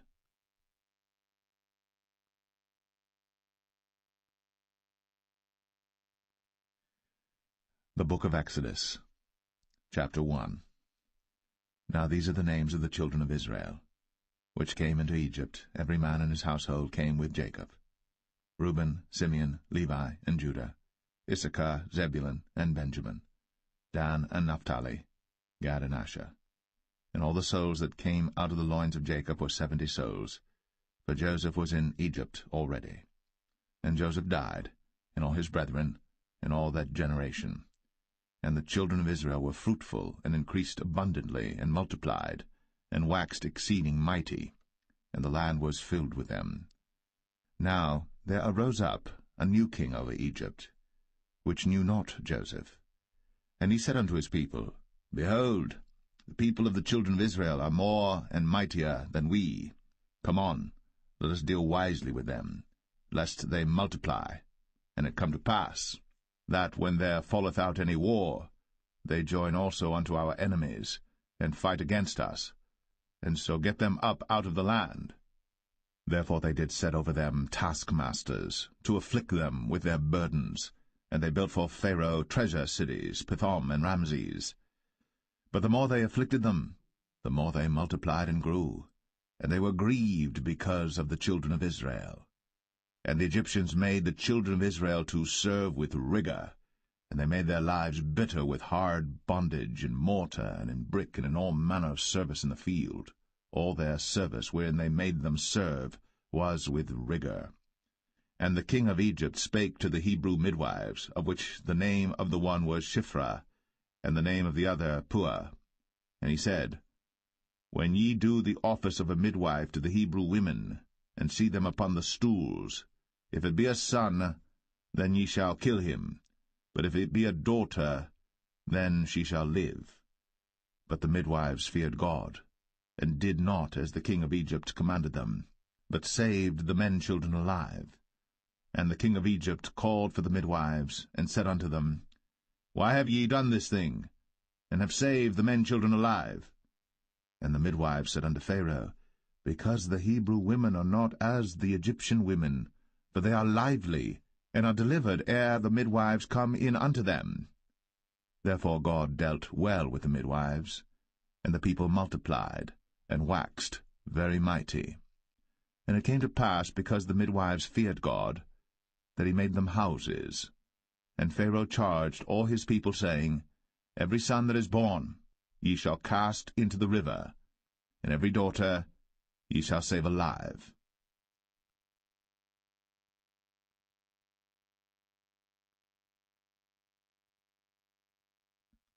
Exodus 2. And there went a man of the house of Levi, and took to wife a daughter of Levi. And the woman conceived, and bare a son. And when she saw him that he was a goodly child, she hid him 3 months. And when she could not longer hide him, she took for him an ark of bulrushes, and daubed it with slime, and with pitch, and put the child therein, and she laid it in the flags by the river's brink. And his sister stood afar off, to wit what would be done to him. And the daughter of Pharaoh came down to wash herself at the river, and her maidens walked along by the river's side. And when she saw the ark among the flags, she sent her maid to fetch it. And when she had opened it, she saw the child, and behold, the babe wept. And she had compassion on him, and said, This is one of the Hebrews' children. Then said his sister to Pharaoh's daughter, Shall I go and call to thee a nurse of the Hebrew women, that she may nurse the child for thee? And Pharaoh's daughter said to her, Go. And the maid went, and called the child's mother. And Pharaoh's daughter said unto her, Take this child away, and nurse it for me, and I will give thee thy wages. And the woman took the child, and nursed it. And the child grew, and she brought him unto Pharaoh's daughter, and he became her son. And she called his name Moses. And she said, Because I drew him out of the water. And it came to pass in those days, when Moses was grown, that he went out unto his brethren, and looked on their burdens. And he spied an Egyptian smiting an Hebrew, one of his brethren. And he looked this way and that way. And when he saw that there was no man, he slew the Egyptian, and hid him in the sand. And when he went out the second day, behold, 2 men of the Hebrews strove together. And he said to him that did the wrong, Wherefore smitest thou thy fellow? And he said, Who made thee a prince and a judge over us? Intendest thou to kill me, as thou killedst the Egyptian? And Moses feared, and said, Surely this thing is known. Now when Pharaoh heard this thing, he sought to slay Moses. But Moses fled from the face of Pharaoh, and dwelt in the land of Midian, and he sat down by a well. Now the priest of Midian had 7 daughters, and they came and drew water, and filled the troughs to water their father's flock. And the shepherds came and drove them away. But Moses stood up and helped them, and watered their flock. And when they came to Reuel their father, he said, How is it that ye are come so soon today? And they said, An Egyptian delivered us out of the hand of the shepherds, and also drew water now for us, and watered the flock. And he said unto his daughters, And where is he? Why is it that ye have left the man? Call him, that he may eat bread. And Moses was content to dwell with the man. And he gave Moses Zipporah his daughter. And she bare him a son. And he called his name Gershom, for he said, I have been a stranger in a strange land. And it came to pass, in process of time, that the king of Egypt died. And the children of Israel sighed by reason of the bondage, and they cried, and their cry came up unto God by reason of the bondage. And God heard their groaning, and God remembered his covenant with Abraham, with Isaac, and with Jacob. And God looked upon the children of Israel, and God had respect unto them.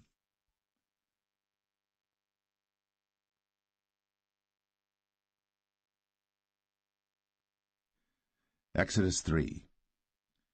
Now Moses kept the flock of Jethro his father-in-law, the priest of Midian. And he led the flock to the backside of the desert, and came to the mountain of God, even to Horeb. And the angel of the Lord appeared unto him in a flame of fire out of the midst of a bush. And he looked, and behold, the bush burned with fire, and the bush was not consumed. And Moses said, I will now turn aside and see this great sight, why the bush is not burnt. And when the Lord saw that he turned aside to see, God called unto him out of the midst of the bush, and said, Moses, Moses. And he said, Here am I. And he said, Draw not nigh hither. Put off thy shoes from off thy feet, for the place whereon thou standest is holy ground. Moreover, he said, I am the God of thy father, the God of Abraham, the God of Isaac, and the God of Jacob. And Moses hid his face, for he was afraid to look upon God. And the Lord said, I have surely seen the affliction of my people which are in Egypt, and have heard their cry by reason of their taskmasters. For I know their sorrows, and I am come down to deliver them out of the hand of the Egyptians, and to bring them up out of that land unto a good land, and a large, unto a land flowing with milk and honey, unto the place of the Canaanites, and the Hittites, and the Amorites, and the Perizzites, and the Hivites, and the Jebusites. Now therefore, behold, the cry of the children of Israel is come unto me, and I have also seen the oppression wherewith the Egyptians oppress them. Come now therefore, and I will send thee unto Pharaoh, that thou mayest bring forth my people, the children of Israel, out of Egypt. And Moses said unto God, Who am I, that I should go unto Pharaoh, and that I should bring forth the children of Israel out of Egypt? And he said, Certainly I will be with thee, and this shall be a token unto thee, that I have sent thee. When thou hast brought forth the people out of Egypt, ye shall serve God upon this mountain.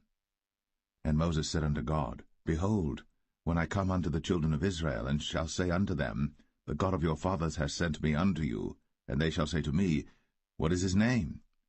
What shall I say unto them?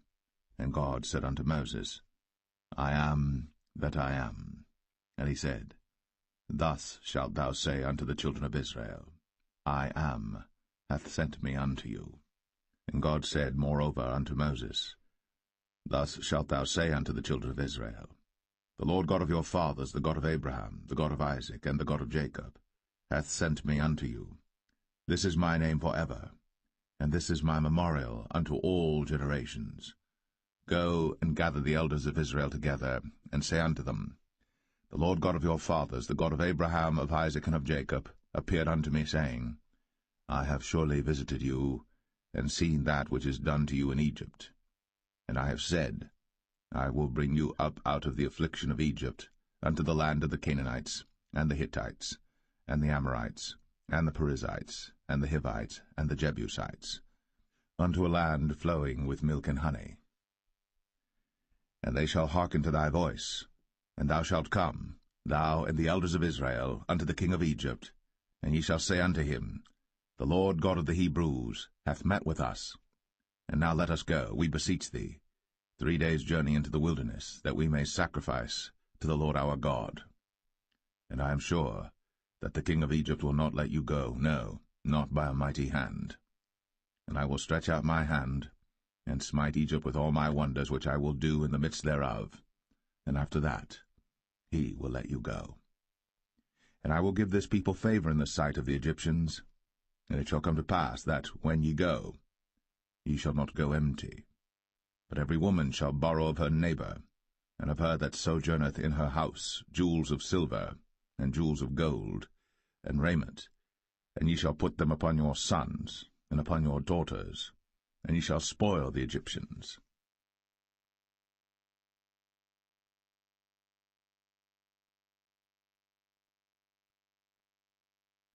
Exodus 4. And Moses answered and said, But behold, they will not believe me, nor hearken unto my voice, for they will say, The Lord hath not appeared unto thee. And the Lord said unto him, What is that in thine hand? And he said, A rod. And he said, Cast it on the ground. And he cast it on the ground, and it became a serpent. And Moses fled from before it. And the Lord said unto Moses, Put forth thine hand, and take it by the tail. And he put forth his hand, and caught it. And it became a rod in his hand, that they may believe that the Lord God of their fathers, the God of Abraham, the God of Isaac, and the God of Jacob, hath appeared unto thee. And the Lord said furthermore unto him, Put now thine hand into thy bosom. And he put his hand into his bosom, and when he took it out, behold, his hand was leprous as snow. And he said, Put thine hand into thy bosom again. And he put his hand into his bosom again, and plucked it out of his bosom. And behold, it was turned again as his other flesh. And it shall come to pass, if they will not believe thee, neither hearken to the voice of the first sign, that they will believe the voice of the latter sign. And it shall come to pass, if they will not believe also these two signs, neither hearken unto thy voice, that thou shalt take of the water of the river, and pour it upon the dry land, and the water which thou takest out of the river shall become blood upon the dry land. And Moses said unto the Lord, O my Lord, I am not eloquent, neither heretofore nor since thou hast spoken unto thy servant, but I am slow of speech and of a slow tongue. And the Lord said unto him, Who hath made man's mouth? Or who maketh the dumb, or deaf, or the seeing, or the blind? Have not I the Lord? Now therefore go, and I will be with thy mouth, and teach thee what thou shalt say. And he said, O my Lord, send, I pray thee, by the hand of him whom thou wilt send. And the anger of the Lord was kindled against Moses, and he said, Is not Aaron the Levite thy brother? I know that he can speak well, and also, behold, he cometh forth to meet thee. And when he seeth thee, he will be glad in his heart. And thou shalt speak unto him, and put words in his mouth. And I will be with thy mouth, and with his mouth, and will teach you what ye shall do. And he shall be thy spokesman unto the people, and he shall be, even he, shall be to thee instead of a mouth, and thou shalt be to him instead of God. And thou shalt take this rod in thine hand, wherewith thou shalt do signs. And Moses went, and returned to Jethro his father-in-law, and said unto him, Let me go, I pray thee, and return unto my brethren which are in Egypt, and see whether they be yet alive. And Jethro said to Moses, Go in peace. And the Lord said unto Moses in Midian, Go, return into Egypt, for all the men are dead which sought thy life. And Moses took his wife and his sons, and set them upon an ass, and he returned to the land of Egypt. And Moses took the rod of God in his hand. And the Lord said unto Moses, When thou goest to return into Egypt, see that thou do all those wonders before Pharaoh, which I have put in thine hand. But I will harden his heart, that he shall not let the people go. And thou shalt say unto Pharaoh, Thus saith the Lord, Israel is my son, even my firstborn. And I say unto thee, Let my son go, that he may serve me. And if thou refuse to let him go, behold, I will slay thy son, even thy firstborn. And it came to pass by the way in the inn, that the Lord met him, and sought to kill him. Then Zipporah took a sharp stone, and cut off the foreskin of her son, and cast it at his feet, and said, Surely a bloody husband art thou to me. So he let him go. Then she said, A bloody husband thou art, because of the circumcision. And the Lord said to Aaron, Go into the wilderness to meet Moses. And he went, and met him in the mount of God, and kissed him. And Moses told Aaron all the words of the Lord who had sent him, and all the signs which he had commanded him. And Moses and Aaron went, and gathered together all the elders of the children of Israel. And Aaron spake all the words which the Lord had spoken unto Moses, and did the signs in the sight of the people. And the people believed. And when they heard that the Lord had visited the children of Israel, and that he had looked upon their affliction, then they bowed their heads and worshipped.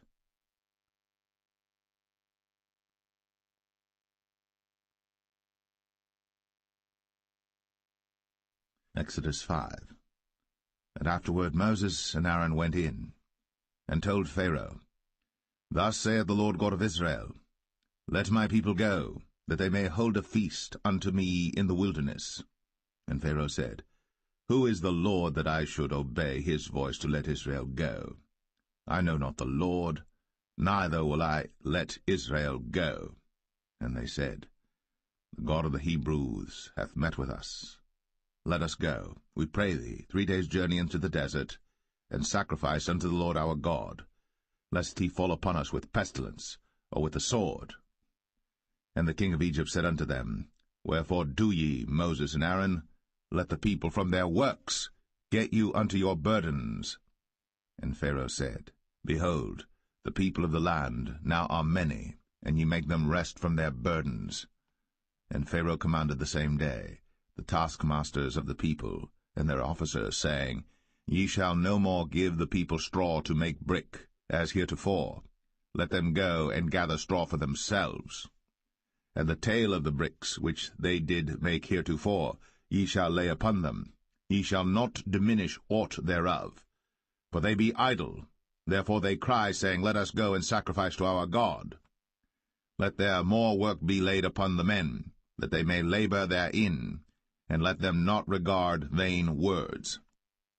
And the taskmasters of the people went out, and their officers, and they spake to the people, saying, Thus saith Pharaoh, I will not give you straw. Go ye, get you straw where you can find it, yet not aught of your work shall be diminished. So the people were scattered abroad throughout all the land of Egypt to gather stubble instead of straw. And the taskmasters hasted them, saying, Fulfill your works, your daily tasks, as when there was straw. And the officers of the children of Israel, which Pharaoh's taskmasters had set over them, were beaten, and demanded, Wherefore have ye not fulfilled your task in making brick both yesterday and today, as heretofore?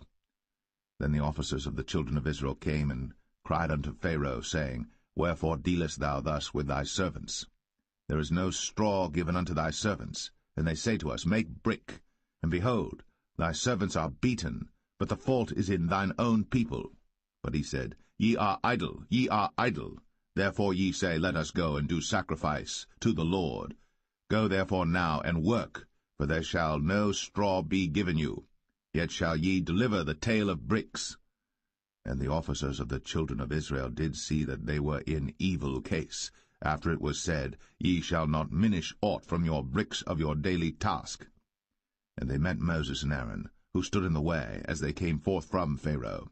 And they said unto them, The Lord look upon you and judge, because ye have made our savour to be abhorred in the eyes of Pharaoh, and in the eyes of his servants, to put a sword in their hand to slay us. And Moses returned unto the Lord, and said, Lord, wherefore hast thou so evil entreated this people? Why is it that thou hast sent me? For since I came to Pharaoh to speak in thy name, he hath done evil to this people, neither hast thou delivered thy people at all.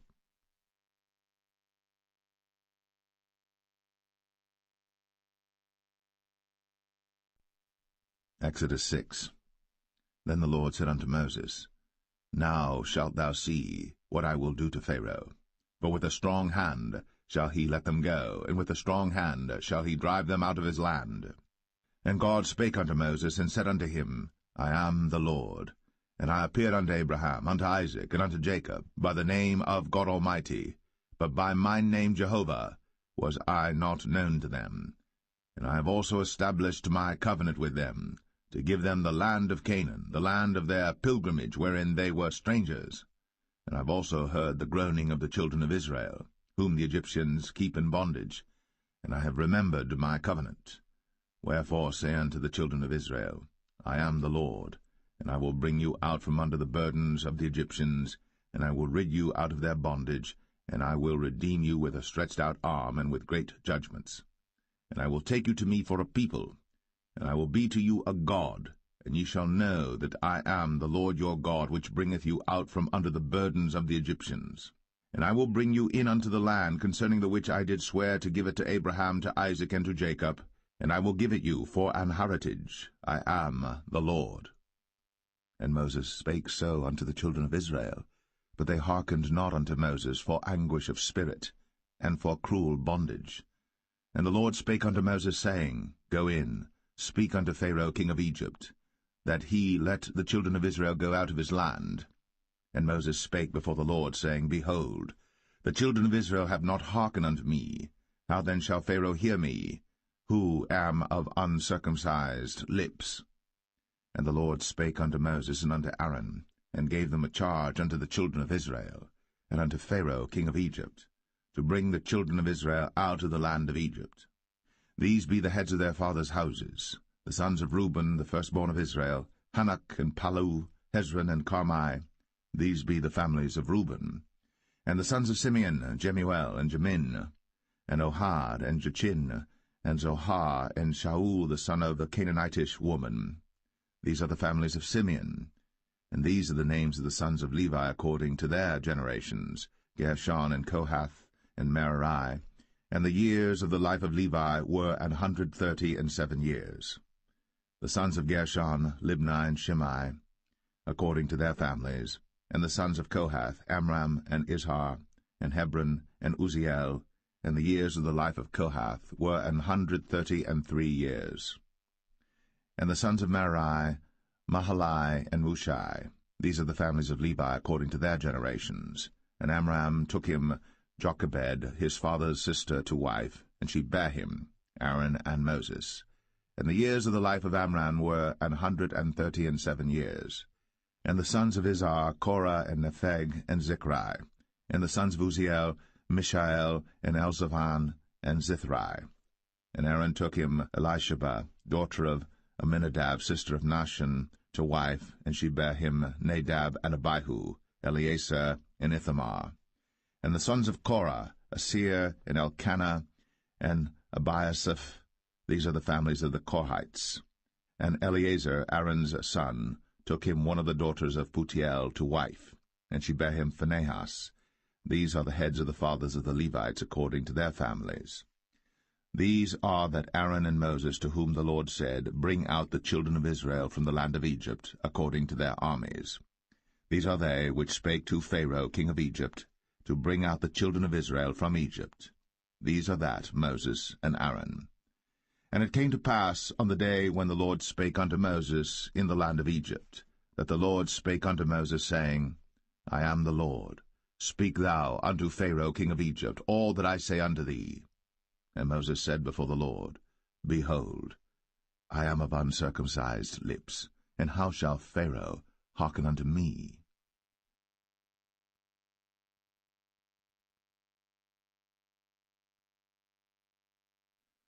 Exodus 7.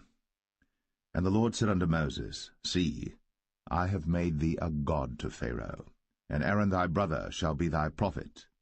Thou shalt speak all that I command thee, and Aaron thy brother shall speak unto Pharaoh, that he send the children of Israel out of his land. And I will harden Pharaoh's heart, and multiply my signs and my wonders in the land of Egypt. But Pharaoh shall not hearken unto you, that I may lay my hand upon Egypt, and bring forth mine armies and my people the children of Israel out of the land of Egypt by great judgments. And the Egyptians shall know that I am the Lord, when I stretch forth mine hand upon Egypt, and bring out the children of Israel from among them. And Moses and Aaron did as the Lord commanded them, so did they. And Moses was 80 years old, and Aaron 83 years old, when they spake unto Pharaoh. And the Lord spake unto Moses and unto Aaron, saying, When Pharaoh shall speak unto you, saying, Show a miracle for you, then thou shalt say unto Aaron, Take thy rod, and cast it before Pharaoh, and it shall become a serpent. And Moses and Aaron went in unto Pharaoh, and they did so as the Lord had commanded. And Aaron cast down his rod before Pharaoh, and before his servants, and it became a serpent. Then Pharaoh also called the wise men and the sorcerers. Now the magicians of Egypt they also did in like manner with their enchantments. For they cast down every man his rod, and they became serpents. But Aaron's rod swallowed up their rods. And he hardened Pharaoh's heart, that he hearkened not unto them, as the Lord had said. And the Lord said unto Moses, Pharaoh's heart is hardened, he refuseth to let the people go. Get thee unto Pharaoh in the morning. Lo, he goeth out unto the water, and thou shalt stand by the river's brink against he come. And the rod which was turned to a serpent shalt thou take in thine hand. And thou shalt say unto him, The Lord God of the Hebrews hath sent me unto thee, saying, Let my people go, that they may serve me in the wilderness. And behold, hitherto thou wouldest not hear. Thus saith the Lord, In this thou shalt know that I am the Lord. Behold, I will smite with the rod that is in mine hand upon the waters which are in the river, and they shall be turned to blood. And the fish that is in the river shall die, and the river shall stink, and the Egyptians shall loathe to drink of the water of the river. And the Lord spake unto Moses, Say unto Aaron, Take thy rod, and stretch out thine hand upon the waters of Egypt, upon their streams, upon their rivers, and upon their ponds, and upon all their pools of water, that they may become blood, and that there may be blood throughout all the land of Egypt, both in vessels of wood and in vessels of stone. And Moses and Aaron did so, as the Lord commanded. And he lifted up the rod, and smote the waters that were in the river, in the sight of Pharaoh, and in the sight of his servants, and all the waters that were in the river were turned to blood. And the fish that was in the river died, and the river stank, and the Egyptians could not drink of the water of the river, and there was blood throughout all the land of Egypt. And the magicians of Egypt did so with their enchantments, and Pharaoh's heart was hardened, neither did he hearken unto them, as the Lord had said. And Pharaoh turned and went into his house, neither did he set his heart to this also. And all the Egyptians digged round about the river for water to drink, but they could not drink of the water of the river. And 7 days were fulfilled. After that the Lord had smitten the river.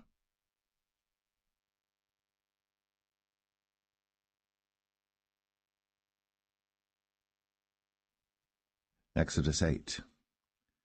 And the Lord spake unto Moses, Go unto Pharaoh, and say unto him, Thus saith the Lord, Let my people go, that they may serve me. And if thou refuse to let them go, behold, I will smite all thy borders with frogs, and the river shall bring forth frogs abundantly, which shall go up and come into thine house, and into thy bedchamber, and upon thy bed, and into the house of thy servants, and upon thy people, and into thine ovens, and into thy kneading troughs. And the frogs shall come up both on thee, and upon thy people, and upon all thy servants. And the Lord spake unto Moses, Say unto Aaron, Stretch forth thine hand with thy rod over the streams, over the rivers, and over the ponds, and cause frogs to come up upon the land of Egypt. And Aaron stretched out his hand over the waters of Egypt, and the frogs came up, and covered the land of Egypt. And the magicians did so with their enchantments, and brought up frogs upon the land of Egypt. Then Pharaoh called for Moses and Aaron, and said, Entreat the Lord, that he may take away the frogs from me, and from my people, and I will let the people go, that they may do sacrifice unto the Lord. And Moses said unto Pharaoh, Glory over me. When shall I entreat for thee, and for thy servants, and for thy people, to destroy the frogs from thee, and thy houses, that they may remain in the river only? And he said, Tomorrow. And he said, Be it according to thy word, that thou mayest know that there is none like unto the Lord our God. And the frogs shall depart from thee, and from thy houses, and from thy servants, and from thy people, they shall remain in the river only. And Moses and Aaron went out from Pharaoh, and Moses cried unto the Lord because of the frogs, which he had brought against Pharaoh. And the Lord did according to the word of Moses, and the frogs died out of the houses, out of the villages, and out of the fields. And they gathered them together upon heaps, and the land stank.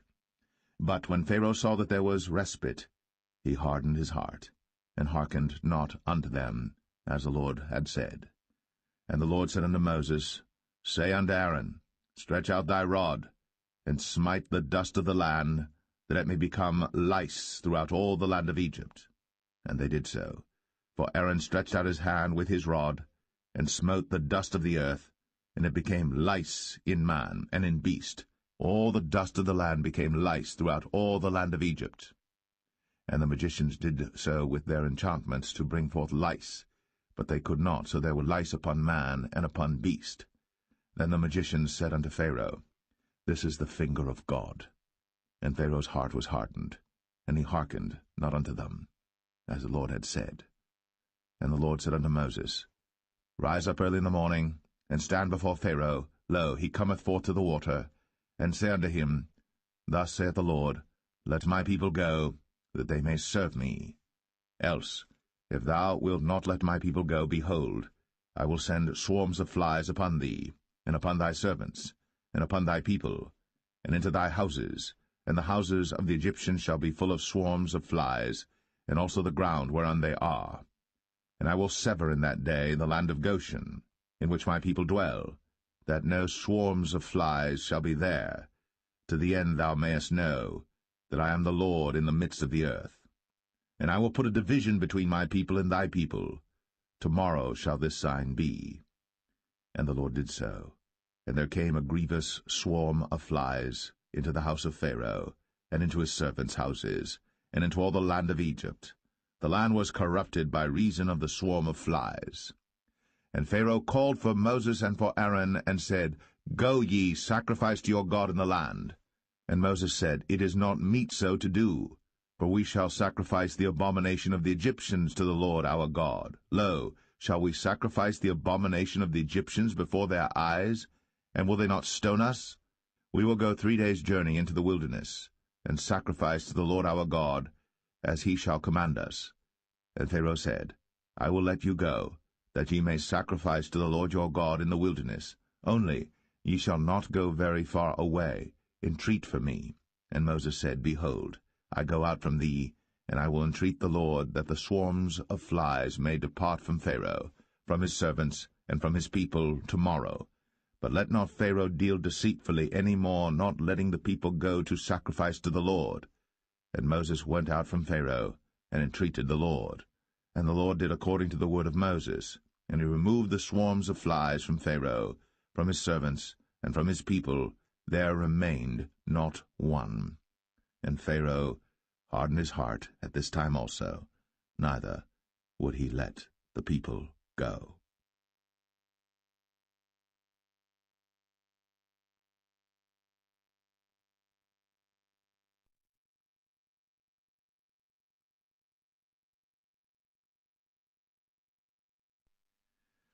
Exodus 9. Then the Lord said unto Moses, Go in unto Pharaoh, and tell him, Thus saith the Lord God of the Hebrews, Let my people go, that they may serve me. For if thou refuse to let them go, and wilt hold them still, behold, the hand of the Lord is upon thy cattle which is in the field, upon the horses, upon the asses, upon the camels, upon the oxen, and upon the sheep. There shall be a very grievous murrain. And the Lord shall sever between the cattle of Israel and the cattle of Egypt, and there shall nothing die of all that is the children's of Israel. And the Lord appointed a set time, saying, Tomorrow the Lord shall do this thing in the land. And the Lord did that thing on the morrow, and all the cattle of Egypt died, but of the cattle of the children of Israel died not one.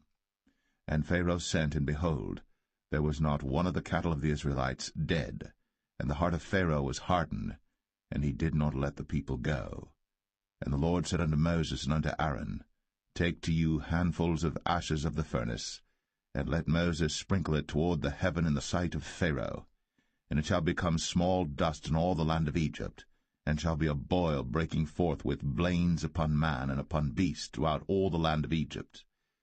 Then they took ashes of the furnace, and stood before Pharaoh. And Moses sprinkled it up toward heaven, and it became a boil, breaking forth with blains upon man and upon beast. And the magicians could not stand before Moses because of the boils, for the boil was upon the magicians and upon all the Egyptians.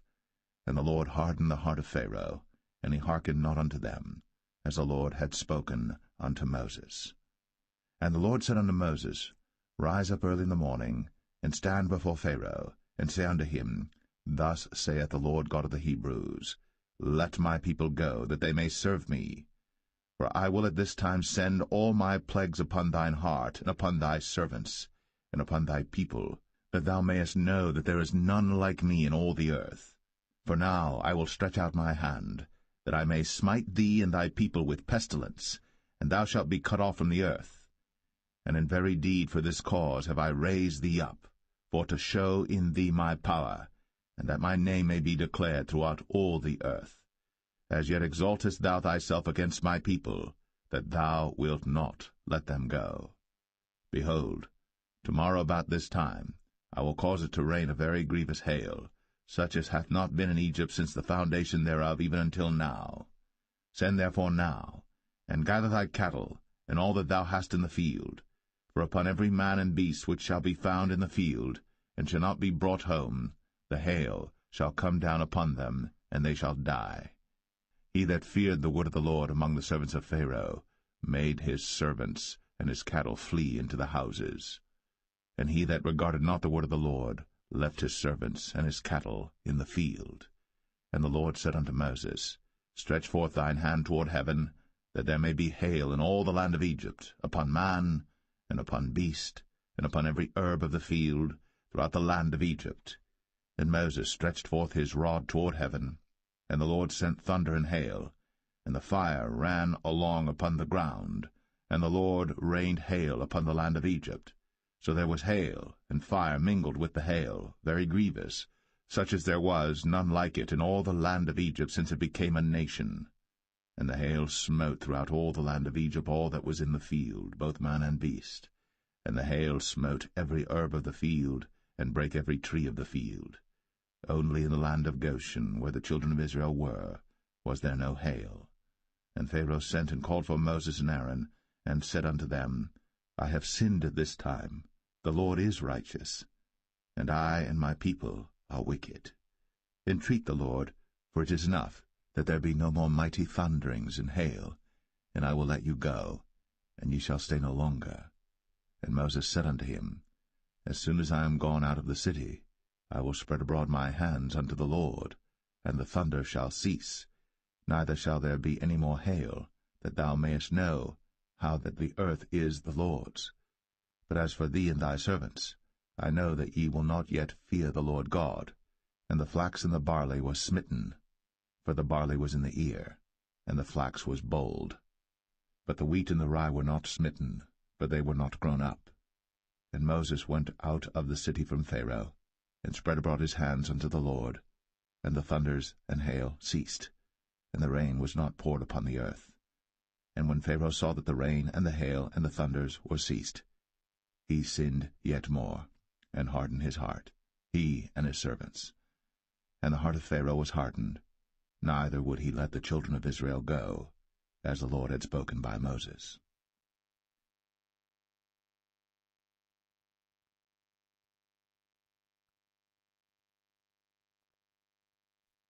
Exodus 10. And the Lord said unto Moses, Go in unto Pharaoh, for I have hardened his heart, and the heart of his servants, that I might show these my signs before him, and that thou mayest tell in the ears of thy son, and of thy son's son, what things I have wrought in Egypt, and my signs which I have done among them, that ye may know how that I am the Lord. And Moses and Aaron came in unto Pharaoh, and said unto him, Thus saith the Lord God of the Hebrews, How long wilt thou refuse to humble thyself before me? Let my people go, that they may serve me. Else, if thou refuse to let my people go, behold, tomorrow will I bring the locusts into thy coast. And they shall cover the face of the earth, that one cannot be able to see the earth. And they shall eat the residue of that which is escaped, which remaineth unto you from the hail, and shall eat every tree which groweth for you out of the field.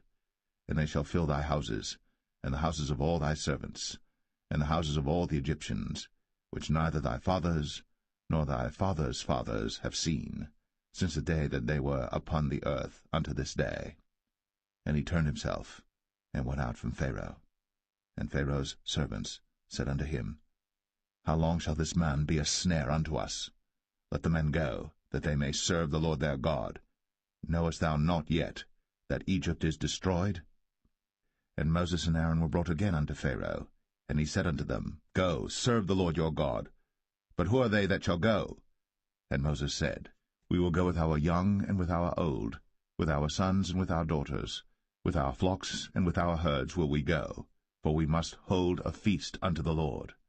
And he said unto them, Let the Lord be so with you, as I will let you go, and your little ones. Look to it, for evil is before you. Not so.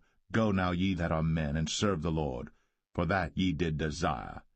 And they were driven out from Pharaoh's presence. And the Lord said unto Moses, Stretch out thine hand over the land of Egypt for the locusts, that they may come up upon the land of Egypt, and eat every herb of the land, even all that the hail hath left. And Moses stretched forth his rod over the land of Egypt. And the Lord brought an east wind upon the land all that day, and all that night. And when it was morning, the east wind brought the locusts. And the locusts went up over all the land of Egypt, and rested in all the coasts of Egypt. Very grievous were they. Before them there were no such locusts as they, neither after them shall be such. For they covered the face of the whole earth, so that the land was darkened. And they did eat every herb of the land, and all the fruit of the trees which the hail had left. And there remained not any green thing in the trees, or in the herbs of the field, through all the land of Egypt. Then Pharaoh called for Moses and Aaron in haste, and he said, I have sinned against the Lord your God and against you.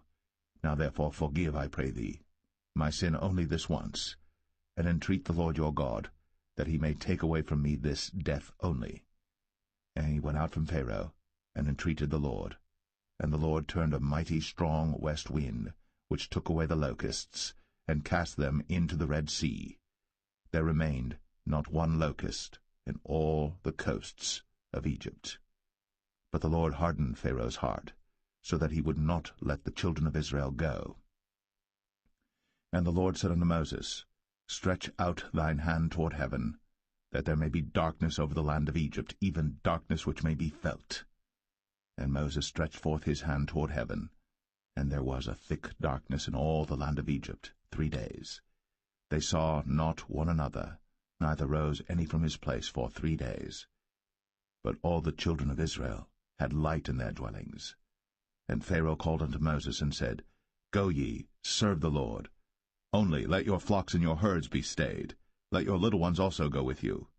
And Moses said, Thou must give us also sacrifices and burnt offerings, that we may sacrifice unto the Lord our God. Our cattle also shall go with us. There shall not an hoof be left behind, for thereof must we take to serve the Lord our God, and we know not with what we must serve the Lord until we come thither. But the Lord hardened Pharaoh's heart, and he would not let them go. And Pharaoh said unto him, Get thee from me, take heed to thyself, see my face no more, for in that day thou seest my face, thou shalt die. And Moses said, Thou hast spoken well. I will see thy face again no more.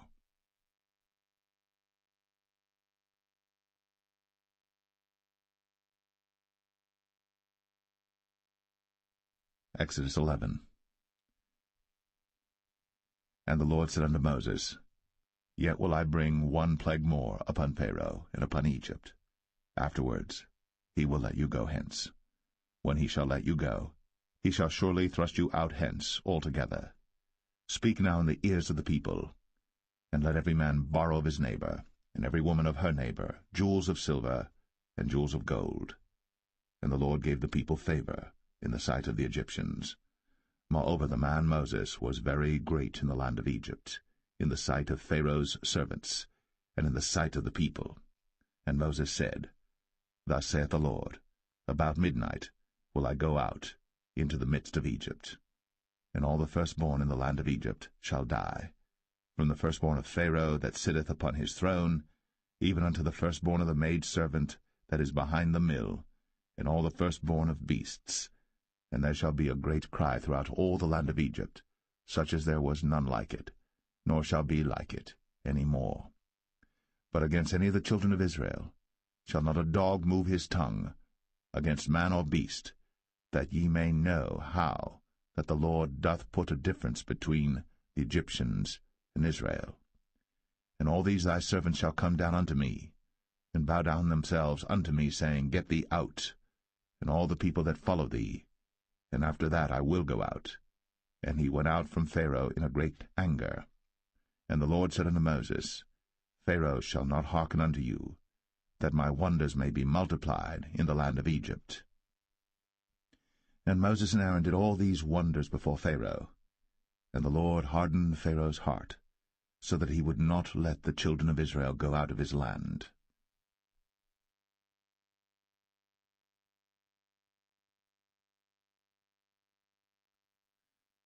Exodus 12. And the Lord spake unto Moses and Aaron in the land of Egypt, saying, This month shall be unto you the beginning of months. It shall be the first month of the year to you. Speak ye unto all the congregation of Israel, saying, In the 10th day of this month they shall take to them every man a lamb, according to the house of their fathers, a lamb for an house. And if the household be too little for the lamb, let him and his neighbor next unto his house take it according to the number of the souls. Every man according to his eating shall make your count for the lamb. Your lamb shall be without blemish, a male of the first year. Ye shall take it out from the sheep or from the goats. And ye shall keep it up until the 14th day of the same month. And the whole assembly of the congregation of Israel shall kill it in the evening.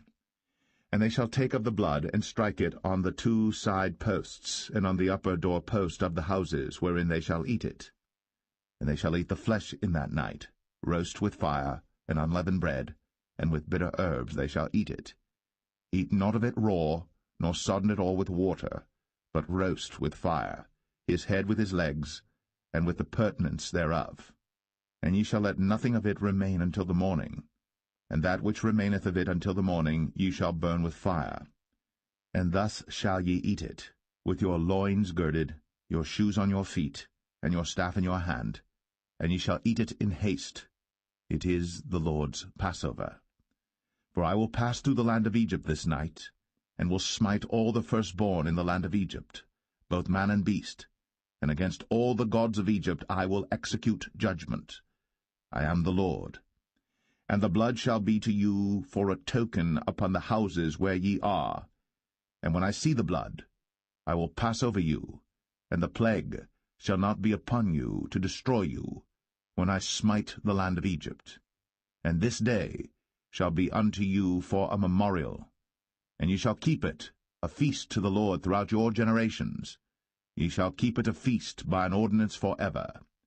7 days shall ye eat unleavened bread. Even the first day ye shall put away leaven out of your houses. For whosoever eateth leavened bread from the first day until the 7th day, that soul shall be cut off from Israel. And in the first day there shall be an holy convocation, and in the 7th day there shall be an holy convocation to you. No manner of work shall be done in them, save that which every man must eat, that only may be done of you. And ye shall observe the feast of unleavened bread. For in this selfsame day have I brought your armies out of the land of Egypt. Therefore shall ye observe this day in your generations by an ordinance for ever. In the 1st month, on the 14th day of the month at even, ye shall eat unleavened bread, until the 21st day of the month at even. 7 days shall there be no leaven found in your houses. For whosoever eateth that which is leavened, even that soul shall be cut off from the congregation of Israel, whether he be a stranger or born in the land. Ye shall eat nothing leavened. In all your habitations shall ye eat unleavened bread. Then Moses called for all the elders of Israel, and said unto them, Draw out, and take you a lamb according to your families, and kill the Passover. And ye shall take a bunch of hyssop, and dip it in the blood that is in the basin, and strike the lintel and the 2 side posts with the blood that is in the basin, and none of you shall go out at the door of his house until the morning. For the Lord will pass through to smite the Egyptians. And when he seeth the blood upon the lintel, and on the 2 side posts, the Lord will pass over the door, and will not suffer the destroyer to come in unto your houses to smite you. And ye shall observe this thing for an ordinance to thee, and to thy sons, for ever. And it shall come to pass, when ye be come to the land which the Lord will give you, according as he hath promised, that ye shall keep this service. And it shall come to pass, when your children shall say unto you, What mean ye by this service? That ye shall say, It is the sacrifice of the Lord's Passover, who passed over the houses of the children of Israel in Egypt, when he smote the Egyptians, and delivered our houses. And the people bowed the head, and worshipped. And the children of Israel went away, and did, as the Lord had commanded Moses and Aaron, so did they. And it came to pass that at midnight the Lord smote all the firstborn in the land of Egypt, from the firstborn of Pharaoh that sat on his throne unto the firstborn of the captive that was in the dungeon, and all the firstborn of cattle. And Pharaoh rose up in the night, he and all his servants and all the Egyptians. And there was a great cry in Egypt, for there was not a house where there was not one dead. And he called for Moses and Aaron by night, and said, Rise up, and get you forth from among my people, both ye and the children of Israel, and go, serve the Lord, as ye have said. Also take your flocks and your herds, as ye have said, and be gone, and bless me also. And the Egyptians were urgent upon the people, that they might send them out of the land in haste. For they said, We be all dead men. And the people took their dough before it was leavened, their kneading troughs being bound up in their clothes upon their shoulders. And the children of Israel did according to the word of Moses. And they borrowed of the Egyptians jewels of silver, and jewels of gold and raiment. And the Lord gave the people favor in the sight of the Egyptians, so that they lent unto them such things as they required, and they spoiled the Egyptians. And the children of Israel journeyed from Ramses to Succoth, about 600,000 on foot, that were men, beside children. And a mixed multitude went up also with them, and flocks and herds, even very much cattle. And they baked unleavened cakes of the dough which they brought forth out of Egypt, for it was not leavened, because they were thrust out of Egypt, and could not tarry, neither had they prepared for themselves any victual. Now the sojourning of the children of Israel, who dwelt in Egypt, was 430 years. And it came to pass, at the end of the 430 years, even the selfsame day it came to pass, that all the hosts of the Lord went out from the land of Egypt. It is a night to be much observed unto the Lord for bringing them out from the land of Egypt. This is that night of the Lord to be observed of all the children of Israel in their generations. And the Lord said unto Moses and Aaron, This is the ordinance of the Passover. There shall no stranger eat thereof. But every man's servant that is bought for money, when thou hast circumcised him, then shall he eat thereof. A foreigner and an hired servant shall not eat thereof. In one house shall it be eaten.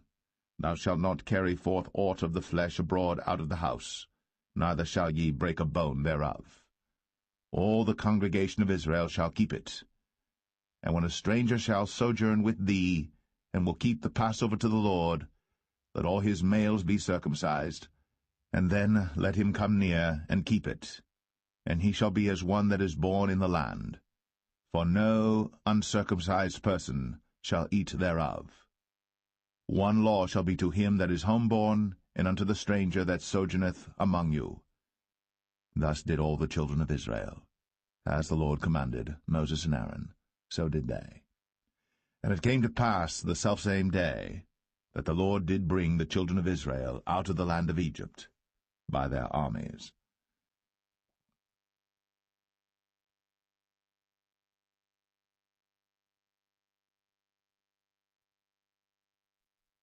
Exodus 13. And the Lord spake unto Moses, saying, Sanctify unto me all the firstborn, whatsoever openeth the womb among the children of Israel, both of man and of beast, it is mine.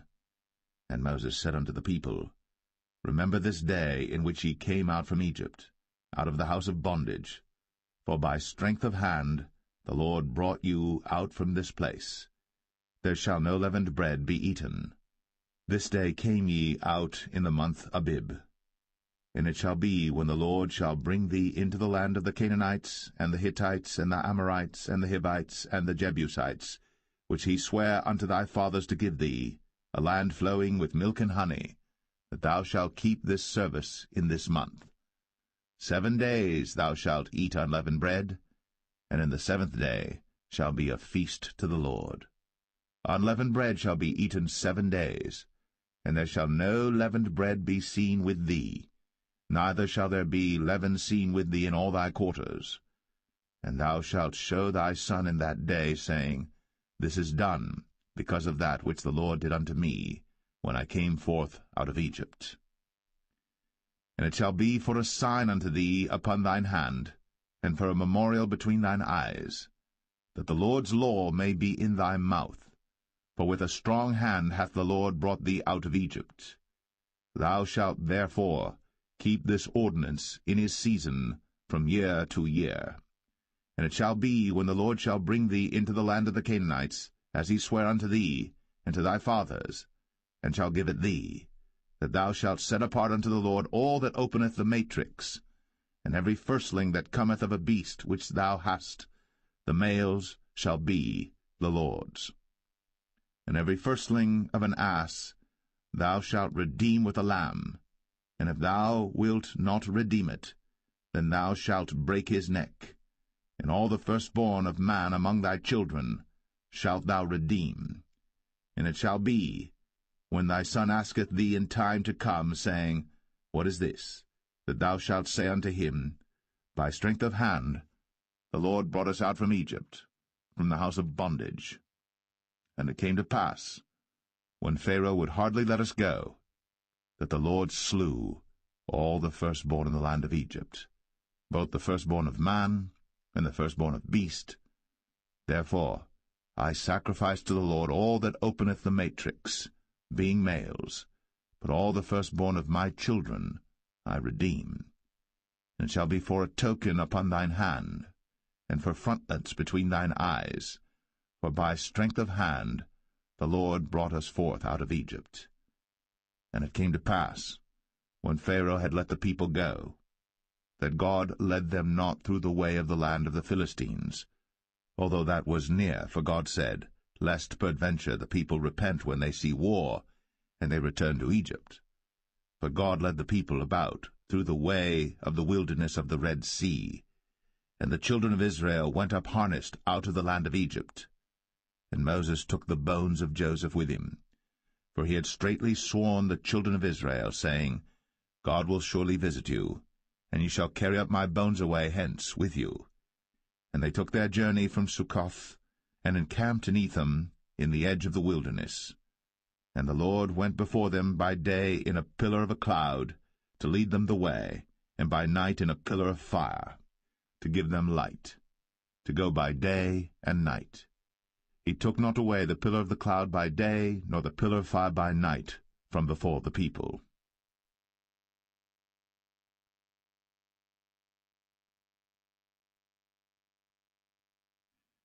Exodus 14. And the Lord spake unto Moses, saying, Speak unto the children of Israel, that they turn and encamp before Pi-hahiroth, between Migdol and the sea, over against Baal-zephon. Before it shall ye encamp by the sea. For Pharaoh will say of the children of Israel, They are entangled in the land, the wilderness hath shut them in. And I will harden Pharaoh's heart, that he shall follow after them. And I will be honored upon Pharaoh, and upon all his host, that the Egyptians may know that I am the Lord. And they did so. And it was told the king of Egypt that the people fled, and the heart of Pharaoh and of his servants was turned against the people, and they said, Why have we done this, that we have let Israel go from serving us? And he made ready his chariot, and took his people with him. And he took 600 chosen chariots, and all the chariots of Egypt, and captains over every one of them. And the Lord hardened the heart of Pharaoh king of Egypt, and he pursued after the children of Israel. And the children of Israel went out with an high hand. But the Egyptians pursued after them all the horses and chariots of Pharaoh, and his horsemen and his army, and overtook them encamping by the sea, beside Pi-hahiroth, before Baal-zephon. And when Pharaoh drew nigh, the children of Israel lifted up their eyes, and behold, the Egyptians marched after them, and they were sore afraid. And the children of Israel cried out unto the Lord, and they said unto Moses, Because there were no graves in Egypt, hast thou taken us away to die in the wilderness? Wherefore hast thou dealt thus with us, to carry us forth out of Egypt? Is not this the word that we did tell thee in Egypt, saying, Let us alone, that we may serve the Egyptians? For it had been better for us to serve the Egyptians, than that we should die in the wilderness. And Moses said unto the people, Fear ye not, stand still, and see the salvation of the Lord, which he will show to you today. For the Egyptians whom ye have seen today, ye shall see them again no more for ever. The Lord shall fight for you, and ye shall hold your peace. And the Lord said unto Moses, Wherefore criest thou unto me? Speak unto the children of Israel, that they go forward. But lift thou up thy rod, and stretch out thine hand over the sea, and divide it. And the children of Israel shall go on dry ground through the midst of the sea. And I, behold, I will harden the hearts of the Egyptians, and they shall follow them. And I will get me honor upon Pharaoh, and upon all his host, upon his chariots, and upon his horsemen. And the Egyptians shall know that I am the Lord, when I have gotten me honor upon Pharaoh, upon his chariots, and upon his horsemen. And the angel of God, which went before the camp of Israel, removed, and went behind them. And the pillar of the cloud went from before their face, and stood behind them. And it came between the camp of the Egyptians and the camp of Israel. And it was a cloud and darkness to them, but it gave light by night to these, so that the one came not near the other all the night.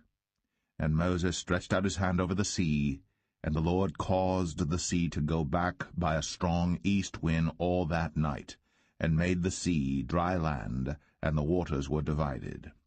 And the children of Israel went into the midst of the sea upon the dry ground, and the waters were a wall unto them on their right hand and on their left.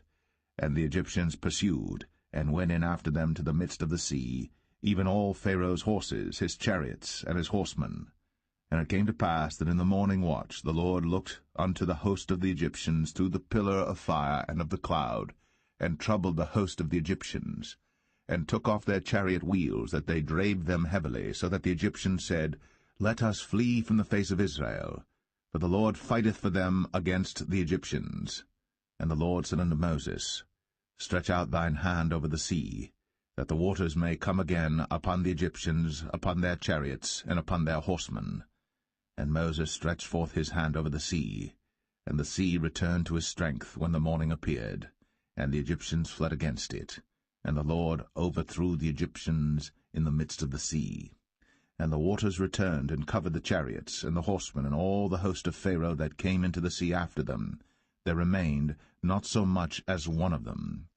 But the children of Israel walked upon dry land in the midst of the sea, and the waters were a wall unto them on their right hand and on their left. Thus the Lord saved Israel that day out of the hand of the Egyptians, and Israel saw the Egyptians dead upon the seashore. And Israel saw that great work which the Lord did upon the Egyptians, and the people feared the Lord, and believed the Lord and his servant Moses.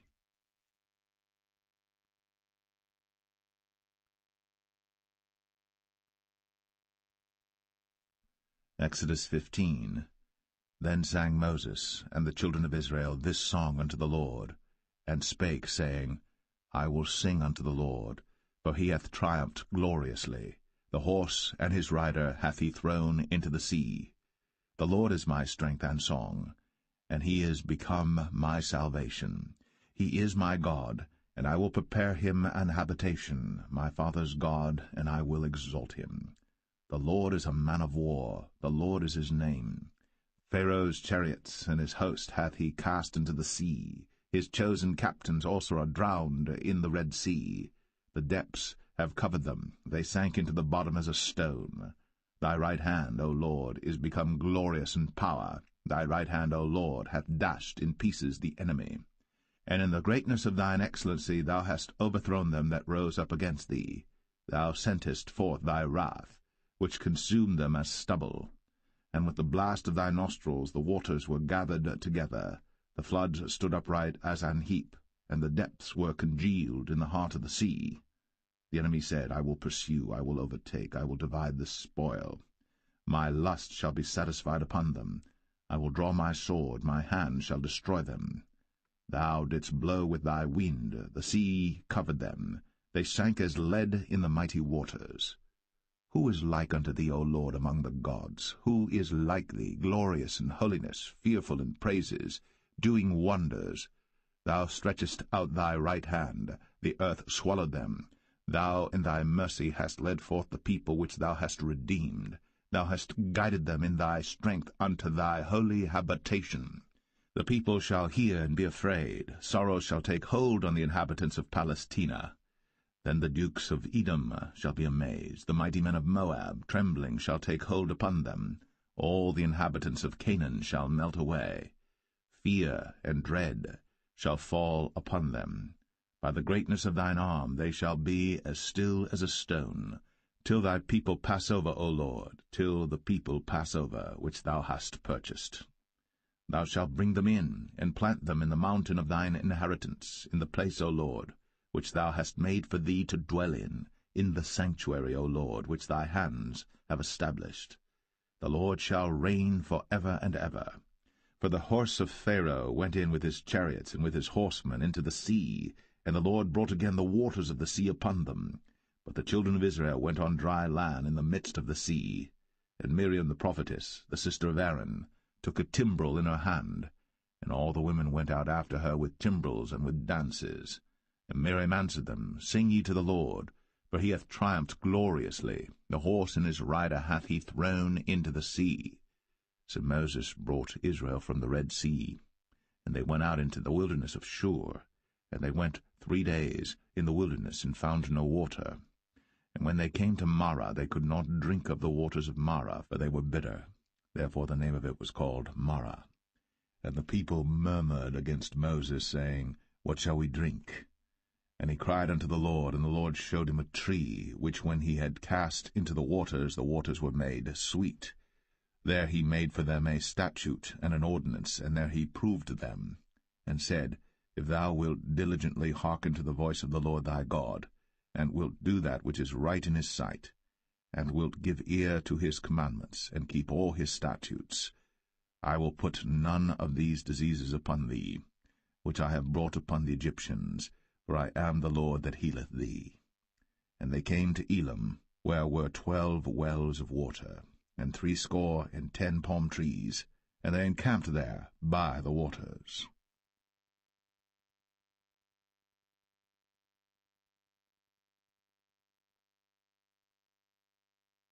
Exodus 16. And they took their journey from Elim, and all the congregation of the children of Israel came unto the wilderness of Sin, which is between Elim and Sinai, on the 15th day of the 2nd month, after their departing out of the land of Egypt. And the whole congregation of the children of Israel murmured against Moses and Aaron in the wilderness. And the children of Israel said unto them, Would to God we had died by the hand of the Lord in the land of Egypt, when we sat by the flesh pots, and when we did eat bread to the full. For ye have brought us forth into this wilderness to kill this whole assembly with hunger. Then said the Lord unto Moses, Behold, I will rain bread from heaven for you, and the people shall go out and gather a certain rate every day, that I may prove them, whether they will walk in my law or no. And it shall come to pass that on the 6th day they shall prepare that which they bring in, and it shall be twice as much as they gather daily. And Moses and Aaron said unto all the children of Israel, At even then ye shall know that the Lord hath brought you out from the land of Egypt. And in the morning then ye shall see the glory of the Lord, for that he heareth your murmurings against the Lord. And what are we, that ye murmur against us? And Moses said, This shall be when the Lord shall give you in the evening flesh to eat, and in the morning bread to the full, for that the Lord heareth your murmurings, which ye murmur against him. And what are we? Your murmurings are not against us, but against the Lord. And Moses spake unto Aaron, Say unto all the congregation of the children of Israel, Come near before the Lord, for he hath heard your murmurings. And it came to pass, as Aaron spake unto the whole congregation of the children of Israel, that they looked toward the wilderness, and behold, the glory of the Lord appeared in the cloud. And the Lord spake unto Moses, saying, I have heard the murmurings of the children of Israel. Speak unto them, saying, At even ye shall eat flesh, and in the morning ye shall be filled with bread, and ye shall know that I am the Lord your God. And it came to pass, that at even the quails came up, and covered the camp, and in the morning the dew lay round about the host. And when the dew that lay was gone up, behold, upon the face of the wilderness there lay a small round thing, as small as the hoarfrost on the ground. And when the children of Israel saw it, they said one to another, It is manna, for they wist not what it was. And Moses said unto them, This is the bread which the Lord hath given you to eat. This is the thing which the Lord hath commanded. Gather of it, every man according to his eating, an omer for every man, according to the number of your persons. Take ye every man for them which are in his tents. And the children of Israel did so, and gathered some more, some less. And when they did meet it with an omer, he that gathered much had nothing over, and he that gathered little had no lack. They gathered every man according to his eating. And Moses said, Let no man leave of it till the morning. Notwithstanding they hearkened not unto Moses, but some of them left of it until the morning. And it bred worms, and stank. And Moses was wroth with them. And they gathered it every morning, every man according to his eating. And when the sun waxed hot, it melted. And it came to pass that on the 6th day they gathered twice as much bread, 2 omers for one man. And all the rulers of the congregation came and told Moses. And he said unto them, This is that which the Lord hath said.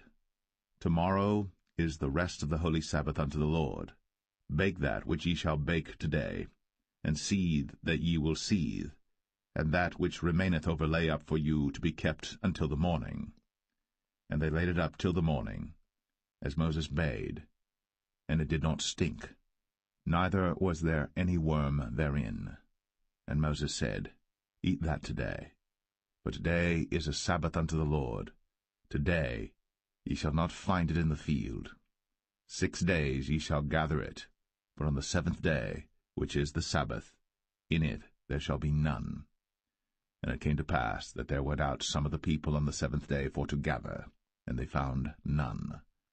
And the Lord said unto Moses, How long refuse ye to keep my commandments and my laws? See, for that the Lord hath given you the Sabbath. Therefore he giveth you on the 6th day the bread of 2 days. Abide ye every man in his place. Let no man go out of his place on the 7th day. So the people rested on the 7th day. And the house of Israel called the name thereof manna. And it was like coriander seed, white, and the taste of it was like wafers made with honey. And Moses said, This is the thing which the Lord commandeth. Fill an omer of it to be kept for your generations, that they may see the bread wherewith I have fed you in the wilderness, when I brought you forth from the land of Egypt. And Moses said unto Aaron, Take a pot, and put an omer full of manna therein, and lay it up before the Lord, to be kept for your generations. As the Lord commanded Moses, so Aaron laid it up before the testimony to be kept. And the children of Israel did eat manna 40 years, until they came to a land inhabited. They did eat manna until they came unto the borders of the land of Canaan. Now an omer is the 10th part of an ephah.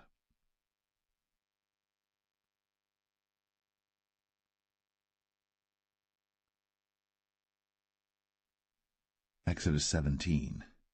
And all the congregation of the children of Israel journeyed from the wilderness of Sin after their journeys, according to the commandment of the Lord, and pitched in Rephidim.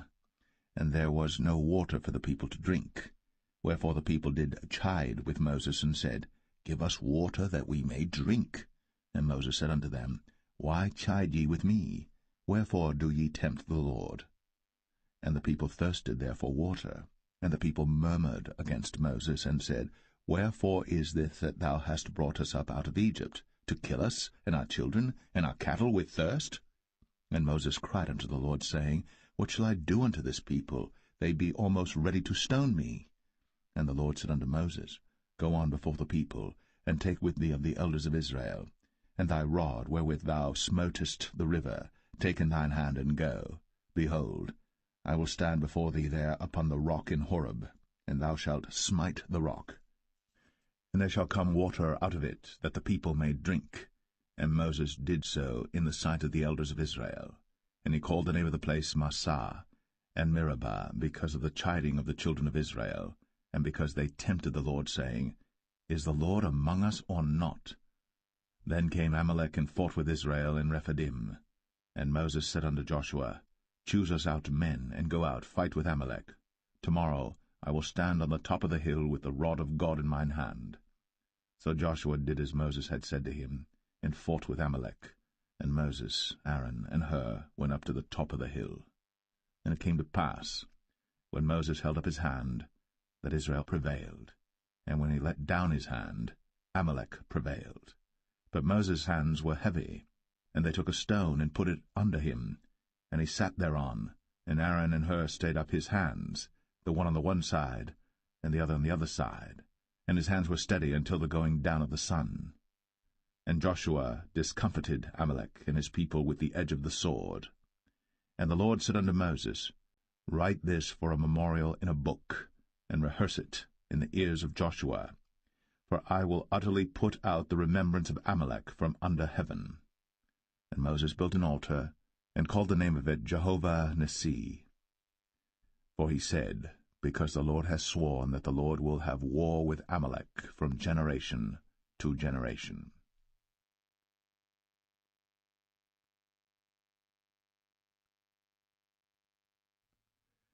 Exodus 18. When Jethro, the priest of Midian, Moses' father-in-law, heard of all that God had done for Moses, and for Israel his people, and that the Lord had brought Israel out of Egypt, then Jethro, Moses' father-in-law, took Zipporah, Moses' wife, after he had sent her back, and her 2 sons, of which the name of the one was Gershom, for he said, I have been an alien in a strange land. And the name of the other was Eleazar, for the God of my father, said he, was mine help, and delivered me from the sword of Pharaoh. And Jethro, Moses' father-in-law, came with his sons and his wife unto Moses into the wilderness, where he encamped at the mount of God. And he said unto Moses, I thy father-in-law Jethro am come unto thee, and thy wife and her 2 sons with her. And Moses went out to meet his father-in-law, and did obeisance, and kissed him.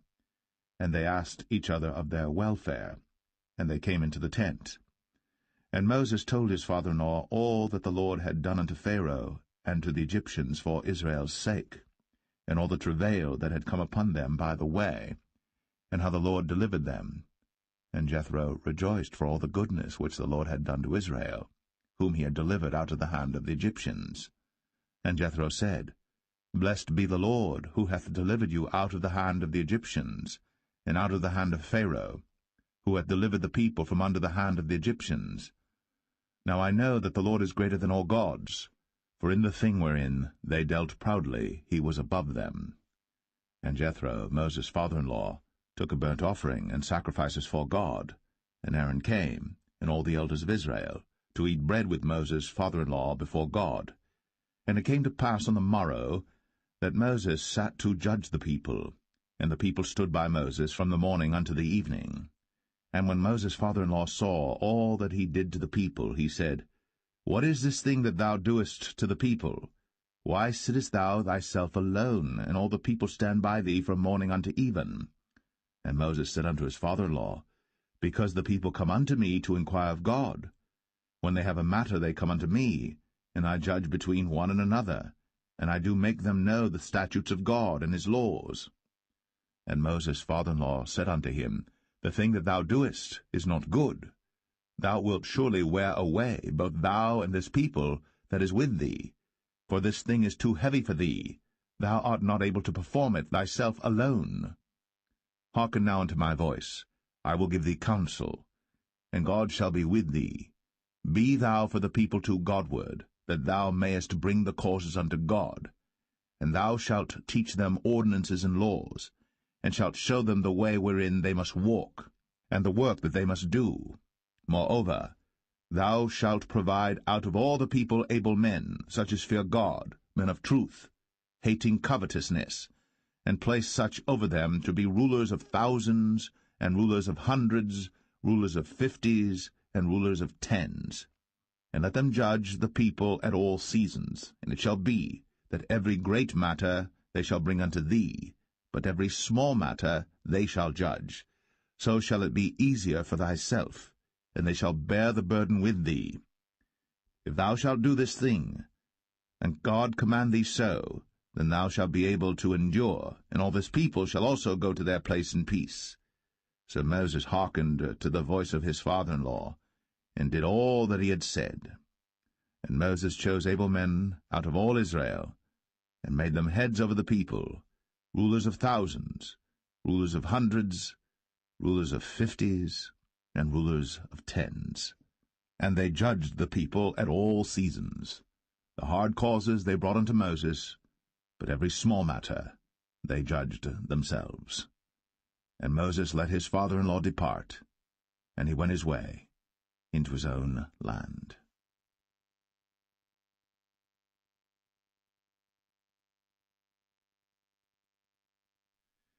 Exodus 19. In the 3rd month, when the children of Israel were gone forth out of the land of Egypt, the same day came they into the wilderness of Sinai. But they were departed from Rephidim, and were come to the desert of Sinai, and had pitched in the wilderness, and there Israel camped before the mount. And Moses went up unto God, and the Lord called unto him out of the mountain, saying, Thus shalt thou say to the house of Jacob, and tell the children of Israel, Ye have seen what I did unto the Egyptians, and how I bare you on eagle's wings, and brought you unto myself.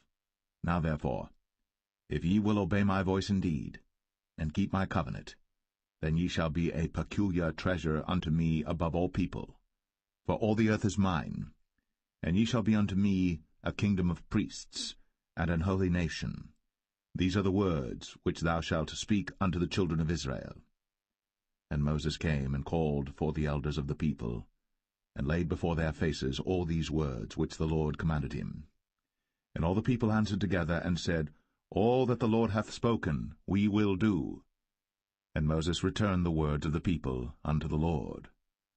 And the Lord said unto Moses, Lo, I come unto thee in a thick cloud, that the people may hear when I speak with thee, and believe thee for ever. And Moses told the words of the people unto the Lord. And the Lord said unto Moses, Go unto the people, and sanctify them today and tomorrow, and let them wash their clothes, and be ready against the 3rd day. For the 3rd day the Lord will come down in the sight of all the people upon Mount Sinai. And thou shalt set bounds unto the people round about, saying, Take heed to yourselves, that ye go not up into the mount, or touch the border of it. Whosoever toucheth the mount shall be surely put to death. There shall not an hand touch it, but he shall surely be stoned, or shot through, whether it be beast or man. It shall not live. When the trumpet soundeth long, they shall come up to the mount. And Moses went down from the mount unto the people, and sanctified the people, and they washed their clothes. And he said unto the people, Be ready against the 3rd day. Come not at your wives. And it came to pass on the 3rd day in the morning, that there were thunders and lightnings, and a thick cloud upon the mount, and the voice of the trumpet exceeding loud, so that all the people that was in the camp trembled. And Moses brought forth the people out of the camp to meet with God. And they stood at the nether part of the mount. And Mount Sinai was altogether on a smoke, because the Lord descended upon it in fire, and the smoke thereof ascended as the smoke of a furnace, and the whole mount quaked greatly. And when the voice of the trumpet sounded long, and waxed louder and louder, Moses spake, and God answered him by a voice. And the Lord came down upon Mount Sinai, on the top of the mount, and the Lord called Moses up to the top of the mount, and Moses went up. And the Lord said unto Moses, Go down, charge the people, lest they break through unto the Lord to gaze, and many of them perish. And let the priests also which come near to the Lord sanctify themselves, lest the Lord break forth upon them. And Moses said unto the Lord, The people cannot come up to Mount Sinai, for thou chargest us, saying, Set bounds about the mount, and sanctify it. And the Lord said unto him, Away, get thee down, and thou shalt come up, thou and Aaron with thee. But let not the priests and the people break through to come up unto the Lord, lest he break forth upon them. So Moses went down unto the people, and spake unto them.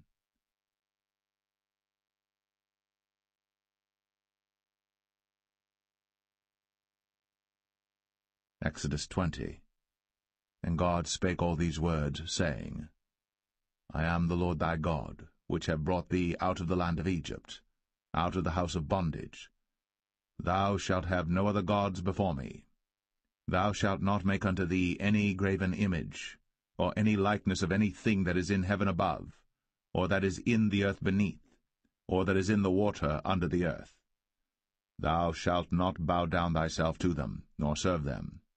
For I, the Lord thy God, am a jealous God, visiting the iniquity of the fathers upon the children unto the third and fourth generation of them that hate me, and showing mercy unto thousands of them that love me, and keep my commandments. Thou shalt not take the name of the Lord thy God in vain, for the Lord will not hold him guiltless that taketh his name in vain. Remember the Sabbath day, to keep it holy. 6 days shalt thou labor, and do all thy work. But the 7th day is the Sabbath of the Lord thy God. In it thou shalt not do any work, thou, nor thy son, nor thy daughter, thy manservant, nor thy maidservant, nor thy cattle, nor thy stranger that is within thy gates. For in 6 days the Lord made heaven and earth, the sea, and all that in them is, and rested the 7th day. Wherefore the Lord blessed the Sabbath day, and hallowed it. Honor thy father and thy mother, that thy days may be long upon the land which the Lord thy God giveth thee. Thou shalt not kill. Thou shalt not commit adultery. Thou shalt not steal. Thou shalt not bear false witness against thy neighbor. Thou shalt not covet thy neighbor's house. Thou shalt not covet thy neighbor's wife, nor his manservant, nor his maidservant, nor his ox, nor his ass, nor anything that is thy neighbor's. And all the people saw the thunderings, and the lightnings, and the noise of the trumpet, and the mountain smoking. And when the people saw it, they removed, and stood afar off. And they said unto Moses, Speak thou with us, and we will hear, but let not God speak with us, lest we die. And Moses said unto the people, Fear not, for God is come to prove you, and that his fear may be before your faces, that ye sin not. And the people stood afar off. And Moses drew near unto the thick darkness where God was. And the Lord said unto Moses, Thus thou shalt say unto the children of Israel, Ye have seen that I have talked with you from heaven. Ye shall not make with me gods of silver, neither shall ye make unto you gods of gold. An altar of earth thou shalt make unto me, and shalt sacrifice thereon thy burnt offerings, and thy peace offerings, thy sheep and thine oxen. In all places where I record my name I will come unto thee, and I will bless thee. And if thou wilt make me an altar of stone, thou shalt not build it of hewn stone, for if thou lift up thy tool upon it, thou hast polluted it. Neither shalt thou go up by steps unto mine altar, that thy nakedness be not discovered thereon.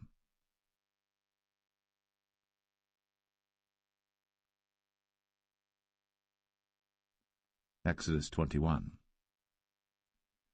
Now these are the judgments which thou shalt set before them.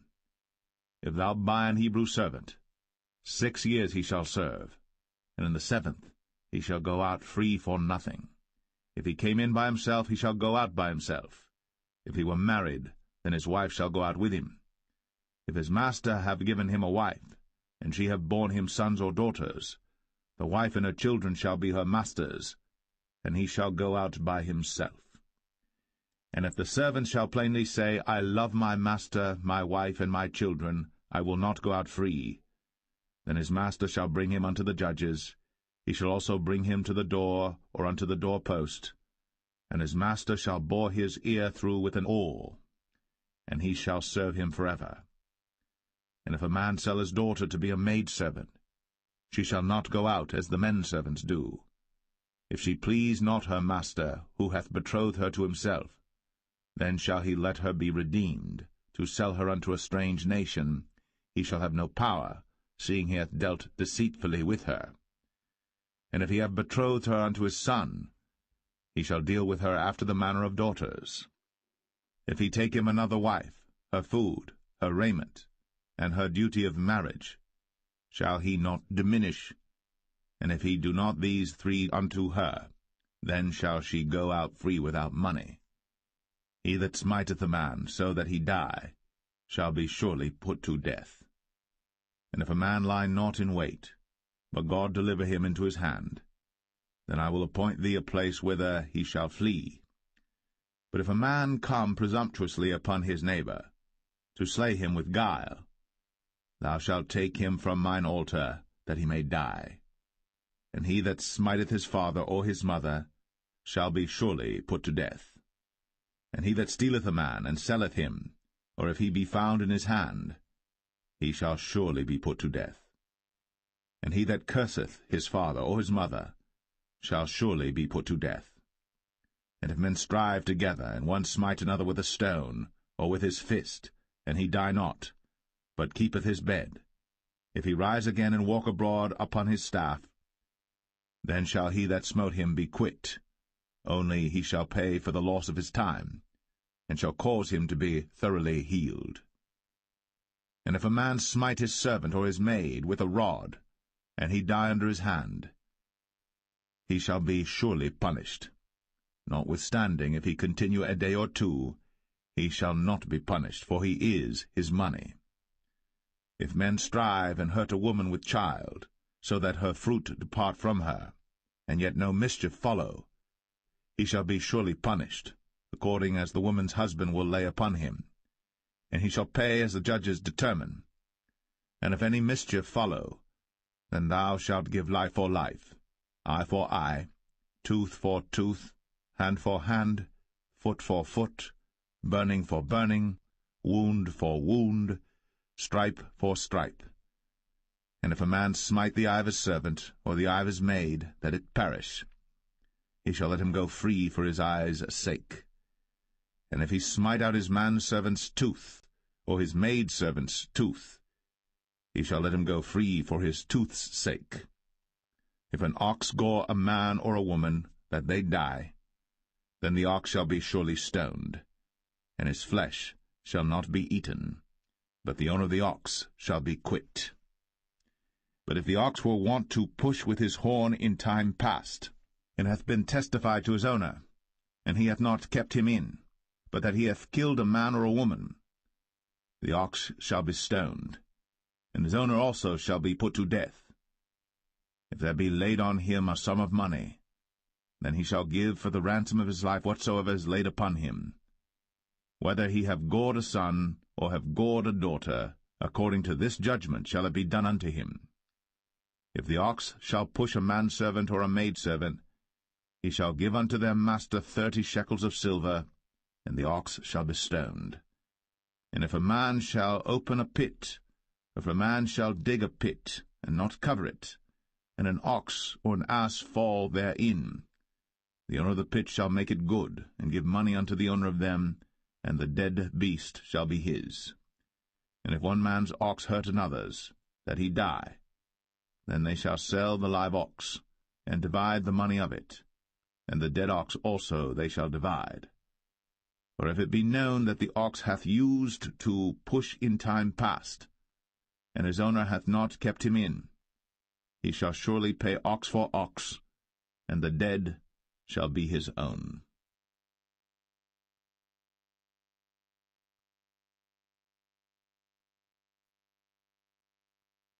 Exodus 22.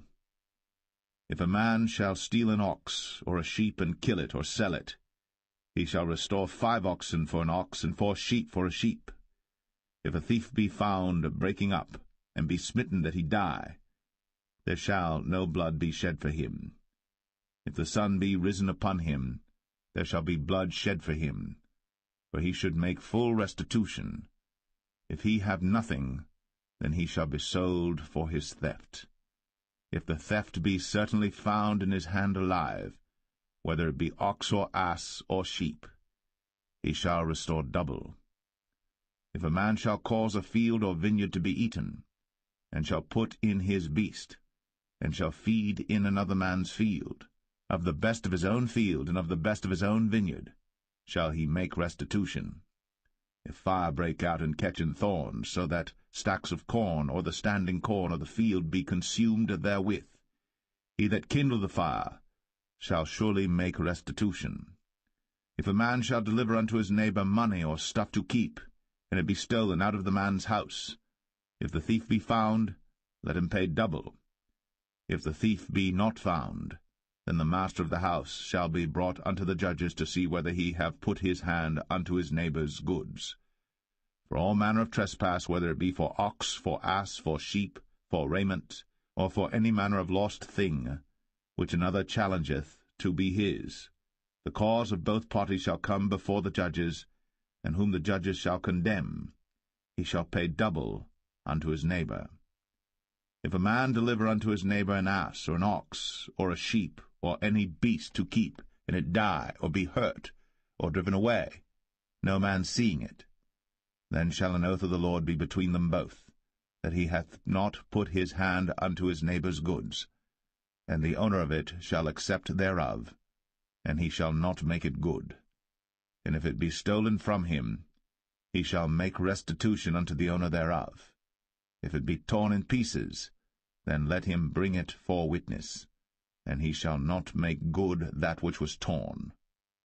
And if a man borrow aught of his neighbor, and it be hurt or die, the owner thereof being not with it, he shall surely make it good. But if the owner thereof be with it, he shall not make it good. If it be an hired thing, it came for his hire. And if a man entice a maid that is not betrothed, and lie with her, he shall surely endow her to be his wife.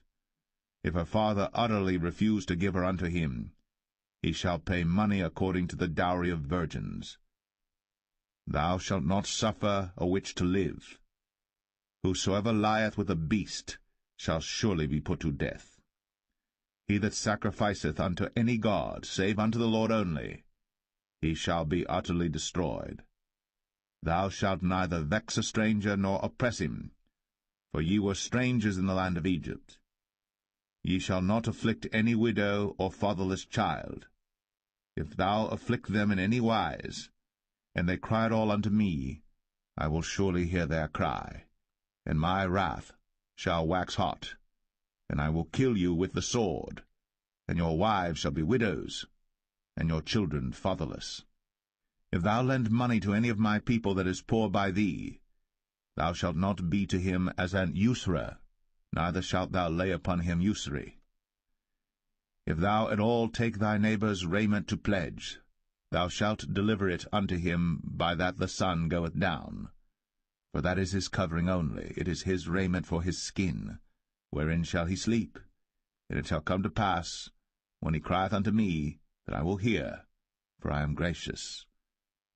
Thou shalt not revile the gods, nor curse the ruler of thy people. Thou shalt not delay to offer the first of thy ripe fruits, and of thy liquors, the firstborn of thy sons shalt thou give unto me.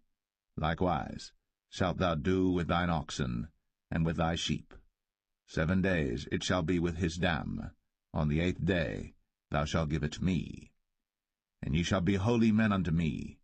Neither shall ye eat any flesh that is torn of beasts in the field. Ye shall cast it to the dogs.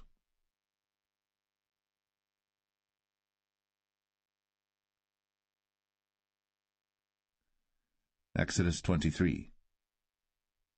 Thou shalt not raise a false report. Put not thine hand with the wicked to be an unrighteous witness. Thou shalt not follow a multitude to do evil. Neither shalt thou speak in a cause to decline after many to wrest judgment.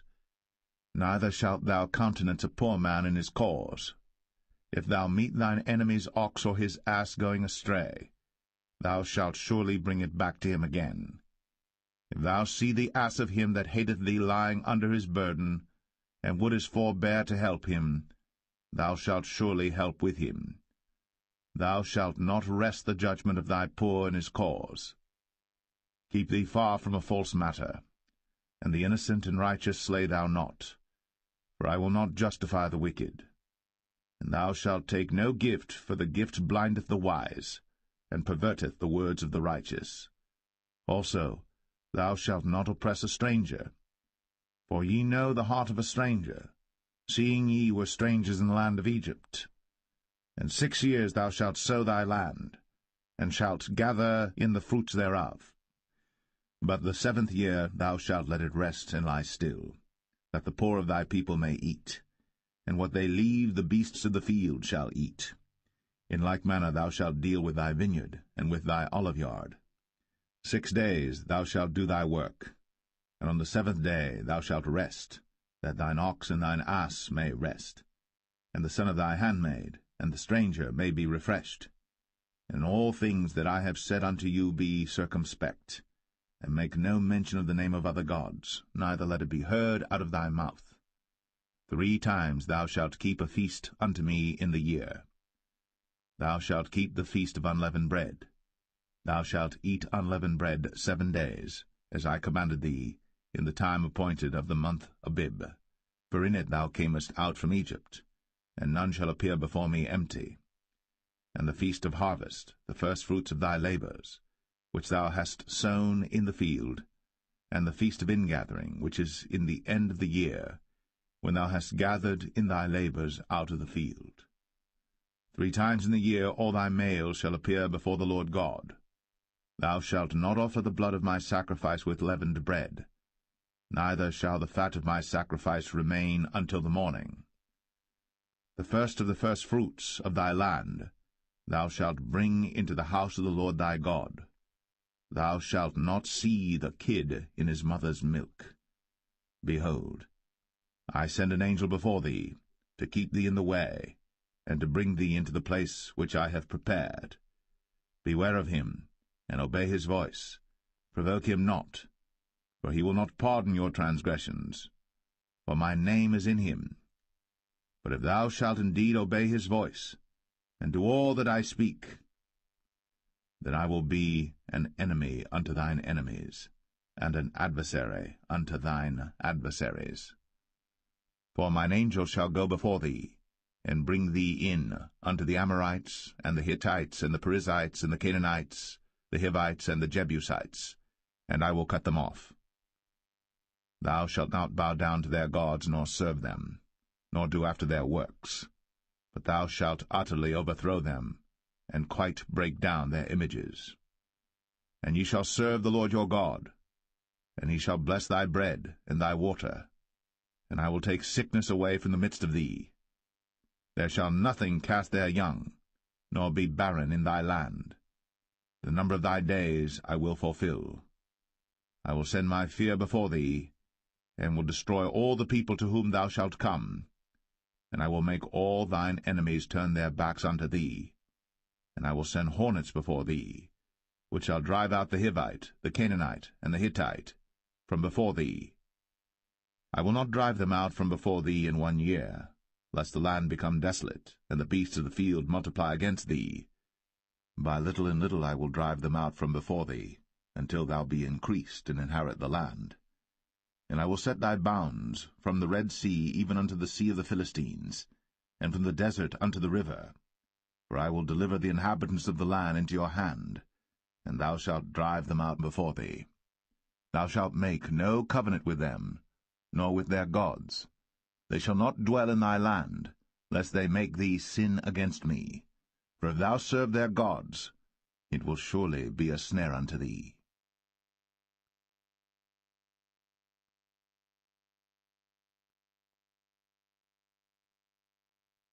Exodus 24.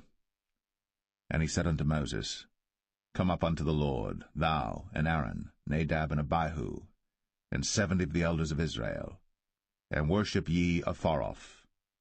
And Moses alone shall come near the Lord, but they shall not come nigh, neither shall the people go up with him. And Moses came, and told the people all the words of the Lord, and all the judgments, and all the people answered with one voice, and said, All the words which the Lord hath said will we do.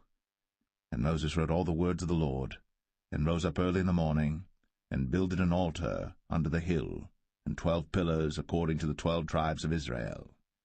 And he sent young men of the children of Israel, which offered burnt offerings, and sacrificed peace offerings of oxen unto the Lord. And Moses took half of the blood, and put it in basins, and half of the blood he sprinkled on the altar. And he took the book of the covenant, and read in the audience of the people, and they said, All that the Lord hath said will we do, and be obedient. And Moses took the blood, and sprinkled it on the people, and said, Behold, the blood of the covenant which the Lord hath made with you concerning all these words. Then went up Moses, and Aaron, Nadab, and Abihu, and 70 of the elders of Israel. And they saw the God of Israel. And there was under his feet, as it were, a paved work of a sapphire stone, and as it were the body of heaven in his clearness.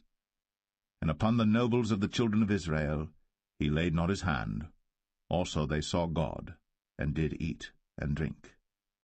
And the Lord said unto Moses, Come up to me into the mount, and be there.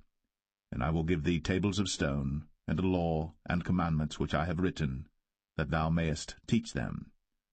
And Moses rose up, and his minister Joshua. And Moses went up into the mount of God. And he said unto the elders, Tarry ye here for us, until we come again unto you. And behold, Aaron and Hur are with you. If any man have any matters to do, let him come unto them. And Moses went up into the mount, and a cloud covered the mount. And the glory of the Lord abode upon Mount Sinai, and the cloud covered it 6 days. And the 7th day he called unto Moses out of the midst of the cloud. And the sight of the glory of the Lord was like devouring fire on the top of the mount in the eyes of the children of Israel. And Moses went into the midst of the cloud, and gat him up into the mount. And Moses was in the mount 40 days and 40 nights.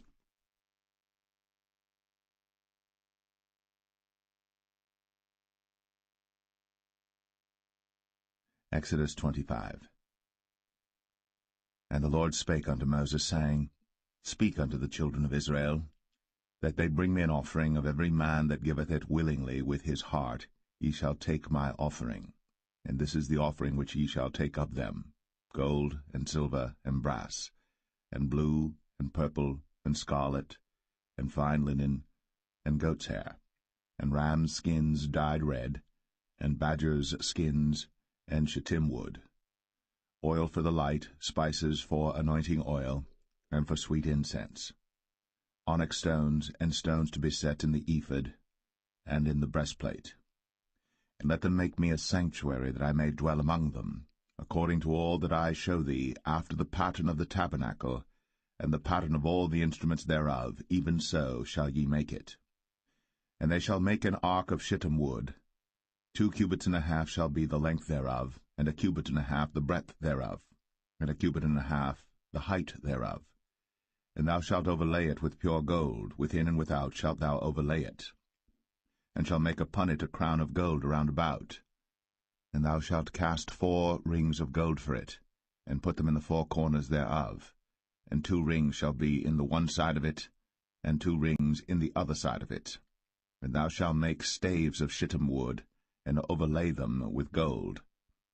And thou shalt put the staves into the rings by the sides of the ark, that the ark may be borne with them. The staves shall be in the rings of the ark, they shall not be taken from it. And thou shalt put into the ark the testimony which I shall give thee. And thou shalt make a mercy seat of pure gold. 2 cubits and a half shall be the length thereof, and 1 cubit and a half the breadth thereof. And thou shalt make 2 cherubims of gold. Of beaten work shalt thou make them, in the 2 ends of the mercy seat. And make 1 cherub on the one end, and the other cherub on the other end. Even of the mercy seat shall ye make the cherubims on the 2 ends thereof. And the cherubims shall stretch forth their wings on high, covering the mercy seat with their wings, and their faces shall look one to another. Toward the mercy seat shall the faces of the cherubims be. And thou shalt put the mercy seat above upon the ark, and in the ark thou shalt put the testimony that I shall give thee. And there I will meet with thee, and I will commune with thee from above the mercy seat, from between the 2 cherubims which are upon the ark of the testimony, of all things which I will give thee in commandment unto the children of Israel. Thou shalt also make a table of shittim wood. 2 cubits shall be the length thereof, and 1 cubit the breadth thereof, and 1 cubit and a half the height thereof. And thou shalt overlay it with pure gold, and make thereto a crown of gold round about.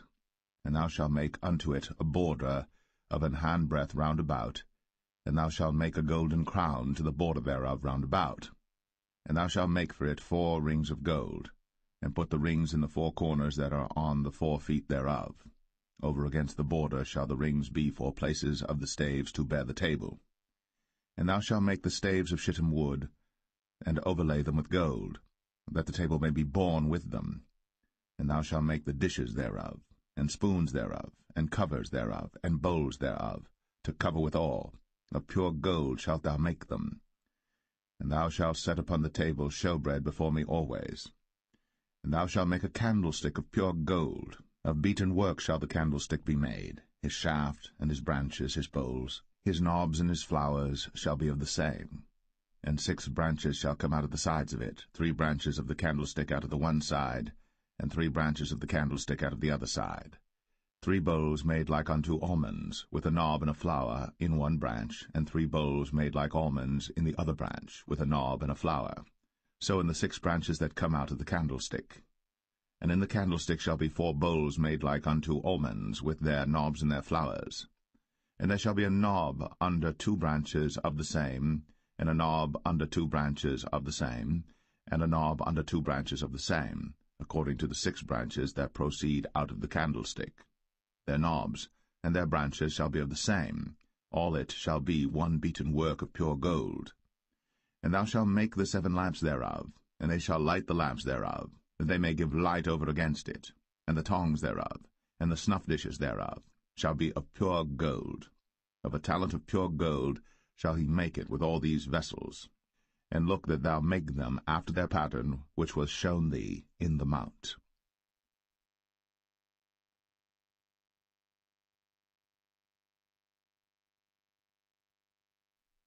Exodus 26.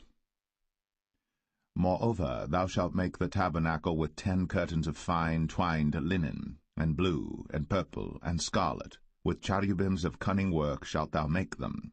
The length of one curtain shall be 28 cubits, and the breadth of one curtain 4 cubits, and every one of the curtains shall have one measure.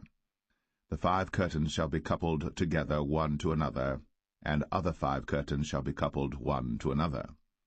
And thou shalt make loops of blue upon the edge of the one curtain, from the selvage in the coupling.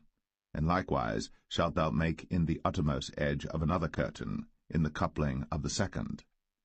50 loops shalt thou make in the one curtain, and 50 loops shalt thou make in the edge of the curtain that is in the coupling of the second, that the loops may take hold one of another. And thou shalt make 50 taches of gold, and couple the curtains together with the taches, and it shall be one tabernacle. And thou shalt make curtains of goat's hair to be a covering upon the tabernacle. 11 curtains shalt thou make. The length of one curtain shall be 30 cubits, and the breadth of one curtain 4 cubits, and the 11 curtains shall be all of one measure. And thou shalt couple 5 curtains by themselves, and 6 curtains by themselves, and shalt double the 6 curtains in the forefront of the tabernacle. And thou shalt make 50 loops on the edge of the one curtain that is outmost in the coupling, and 50 loops in the edge of the curtain which coupleth the second. And thou shalt make 50 taches of brass, and put the taches into the loops, and couple the tent together, that it may be one.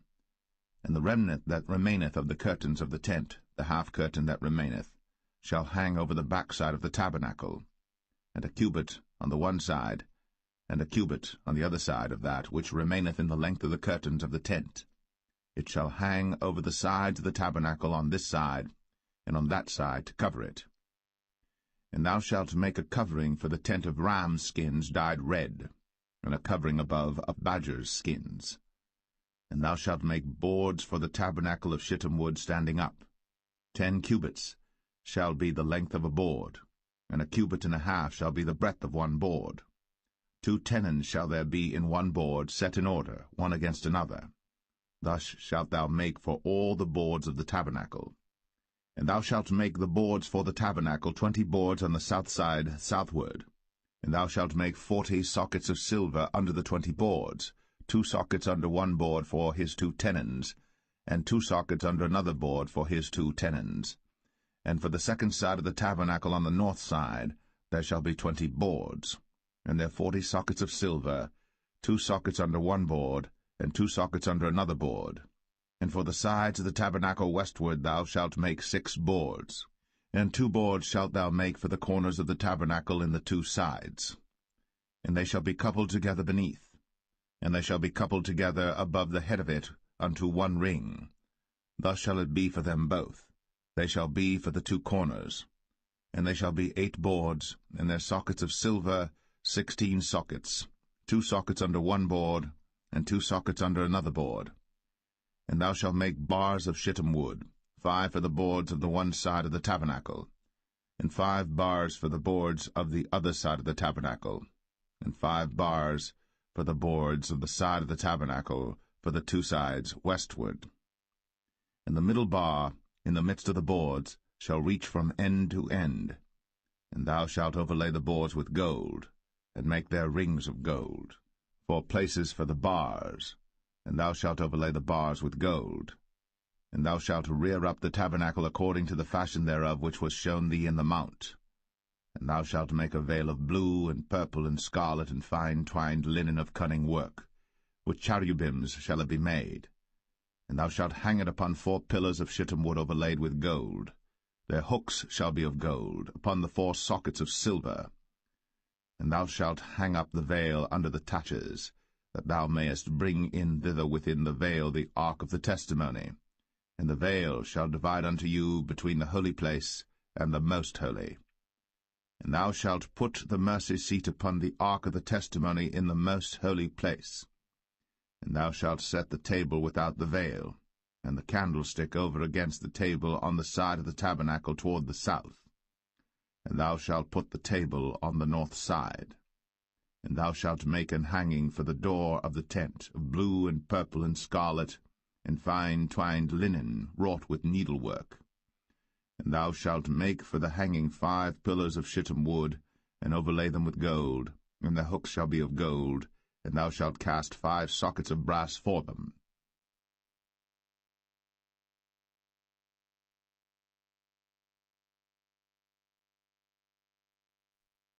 Exodus 27. And thou shalt make an altar of shittim wood, 5 cubits long and 5 cubits broad. The altar shall be 4 square, and the height thereof shall be 3 cubits. And thou shalt make the horns of it upon the 4 corners thereof. His horns shall be of the same, and thou shalt overlay it with brass. And thou shalt make his pans to receive his ashes, and his shovels, and his basins, and his flesh hooks, and his fire pans. All the vessels thereof thou shalt make of brass. And thou shalt make for it a grate of network of brass, and upon the net shalt thou make 4 brazen rings in the 4 corners thereof. And thou shalt put it under the compass of the altar beneath, that the net may be even to the midst of the altar. And thou shalt make staves for the altar, staves of shittim wood, and overlay them with brass. And the staves shall be put into the rings, and the staves shall be upon the 2 sides of the altar to bear it. Hollow with boards shalt thou make it, as it was shown thee in the mount, so shall they make it. And thou shalt make the court of the tabernacle for the south side. Southward there shall be hangings for the court of fine twined linen, of 100 cubits long for one side. And the 20 pillars thereof, and their 20 sockets shall be of brass. The hooks of the pillars, and their fillets, shall be of silver. And likewise for the north side in length there shall be hangings of 100 cubits long, and his 20 pillars, and their 20 sockets of brass, the hooks of the pillars, and their fillets of silver. And for the breadth of the court on the west side shall be hangings of 50 cubits, their pillars 10, and their sockets 10. And the breadth of the court on the east side eastward shall be 50 cubits. The hangings of one side of the gate shall be 15 cubits, their pillars 3, and their sockets 3. And on the other side shall be hangings 15 cubits, their pillars 3, and their sockets 3. And for the gate of the court shall be an hanging of 20 cubits of blue, and purple, and scarlet, and fine twined linen, wrought with needlework, and their pillars shall be 4, and their sockets 4. All the pillars round about the court shall be filleted with silver. Their hooks shall be of silver, and their sockets of brass.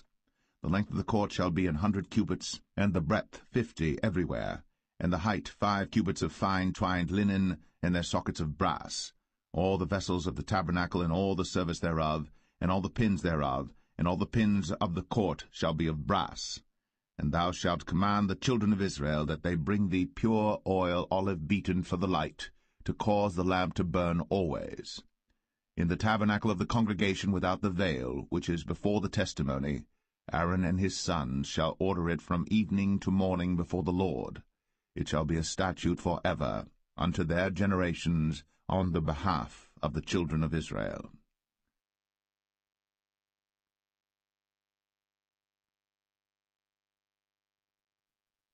Exodus 28. And take thou unto thee Aaron thy brother, and his sons with him, from among the children of Israel, that he may minister unto me in the priest's office, even Aaron, Nadab, and Abihu, Eleazar, and Ithamar, Aaron's sons. And thou shalt make holy garments for Aaron thy brother, for glory and for beauty. And thou shalt speak unto all that are wise-hearted, whom I have filled with the spirit of wisdom, that they may make Aaron's garments to consecrate him, that he may minister unto me in the priest's office.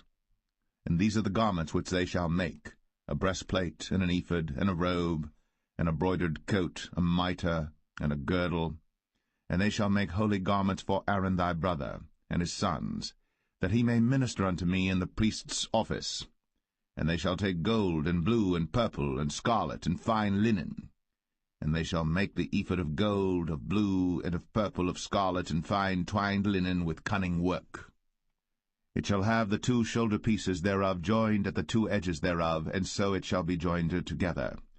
And the curious girdle of the ephod which is upon it shall be of the same, according to the work thereof, even of gold, of blue, and purple, and scarlet, and fine twined linen. And thou shalt take 2 onyx stones, and grave on them the names of the children of Israel, 6 of their names on one stone, and the other 6 names of the rest on the other stone, according to their birth. With the work of an engraver in stone, like the engravings of a signet, shalt thou engrave the 2 stones with the names of the children of Israel. Thou shalt make them to be set in ouches of gold. And thou shalt put the 2 stones upon the shoulders of the ephod for stones of memorial unto the children of Israel. And Aaron shall bear their names before the Lord upon his 2 shoulders for a memorial. And thou shalt make ouches of gold, and 2 chains of pure gold at the ends. Of wreathen work shalt thou make them, and fasten the wreathen chains to the ouches. And thou shalt make the breastplate of judgment with cunning work. After the work of the ephod thou shalt make it, of gold, of blue, and of purple, and of scarlet, and of fine twined linen shalt thou make it. 4 square it shall be, being doubled. A span shall be the length thereof, and a span shall be the breadth thereof. And thou shalt set in it settings of stones, even 4 rows of stones. The first row shall be a sardius, a topaz, and a carbuncle. This shall be the first row. And the second row shall be an emerald, a sapphire, and a diamond. And the third row a ligure, an agate, and an amethyst. And the 4th row a beryl, and an onyx, and a jasper. They shall be set in gold in their enclosings. And the stones shall be with the names of the children of Israel, 12 according to their names, like the engravings of a signet. Every one with his name shall they be according to the 12 tribes. And thou shalt make upon the breastplate chains at the ends of wreathen work of pure gold. And thou shalt make upon the breastplate 2 rings of gold, and shalt put the 2 rings on the 2 ends of the breastplate. And thou shalt put the 2 wreathen chains of gold in the 2 rings which are on the ends of the breastplate. And the other 2 ends of the 2 wreathen chains thou shalt fasten in the 2 ouches, and put them on the shoulder pieces of the ephod before it. And thou shalt make 2 rings of gold, and thou shalt put them upon the 2 ends of the breastplate, in the border thereof, which is in the side of the ephod inward.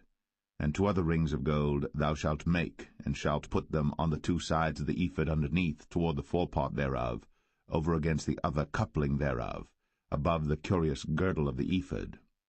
And they shall bind the breastplate by the rings thereof unto the rings of the ephod with a lace of blue, that it may be above the curious girdle of the ephod, and that the breastplate be not loosed from the ephod.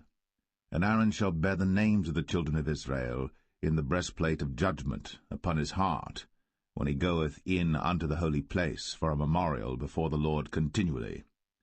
And thou shalt put in the breastplate of judgment the Urim and the Thummim, and they shall be upon Aaron's heart, when he goeth in before the Lord. And Aaron shall bear the judgment of the children of Israel upon his heart before the Lord continually. And thou shalt make the robe of the ephod all of blue. And there shall be an hole in the top of it, in the midst thereof. It shall have a binding of woven work round about the whole of it, as it were the whole of an habergeon, that it be not rent. And beneath upon the hem of it thou shalt make pomegranates of blue, and of purple, and of scarlet round about the hem thereof, and bells of gold between them round about. a golden bell and a pomegranate, a golden bell and a pomegranate, upon the hem of the robe round about. And it shall be upon Aaron to minister. And his sound shall be heard when he goeth in unto the holy place before the Lord, and when he cometh out, that he die not. And thou shalt make a plate of pure gold, and grave upon it, like the engravings of a signet, holiness to the Lord. And thou shalt put it on a blue lace, that it may be upon the mitre, upon the forefront of the mitre it shall be. And it shall be upon Aaron's forehead, that Aaron may bear the iniquity of the holy things, which the children of Israel shall hallow in all their holy gifts. And it shall be always upon his forehead, that they may be accepted before the Lord. And thou shalt embroider the coat of fine linen, and thou shalt make the mitre of fine linen, and thou shalt make the girdle of needlework. And for Aaron's sons thou shalt make coats, and thou shalt make for them girdles, and bonnets shalt thou make for them for glory and for beauty. And thou shalt put them upon Aaron thy brother, and his sons with him, and shalt anoint them, and consecrate them, and sanctify them, that they may minister unto me in the priest's office. And thou shalt make them linen breeches to cover their nakedness, from the loins even unto the thighs they shall reach. And they shall be upon Aaron and upon his sons when they come in unto the tabernacle of the congregation, or when they come near unto the altar to minister in the holy place, that they bear not iniquity, and die. It shall be a statute for ever unto him and his seed after him.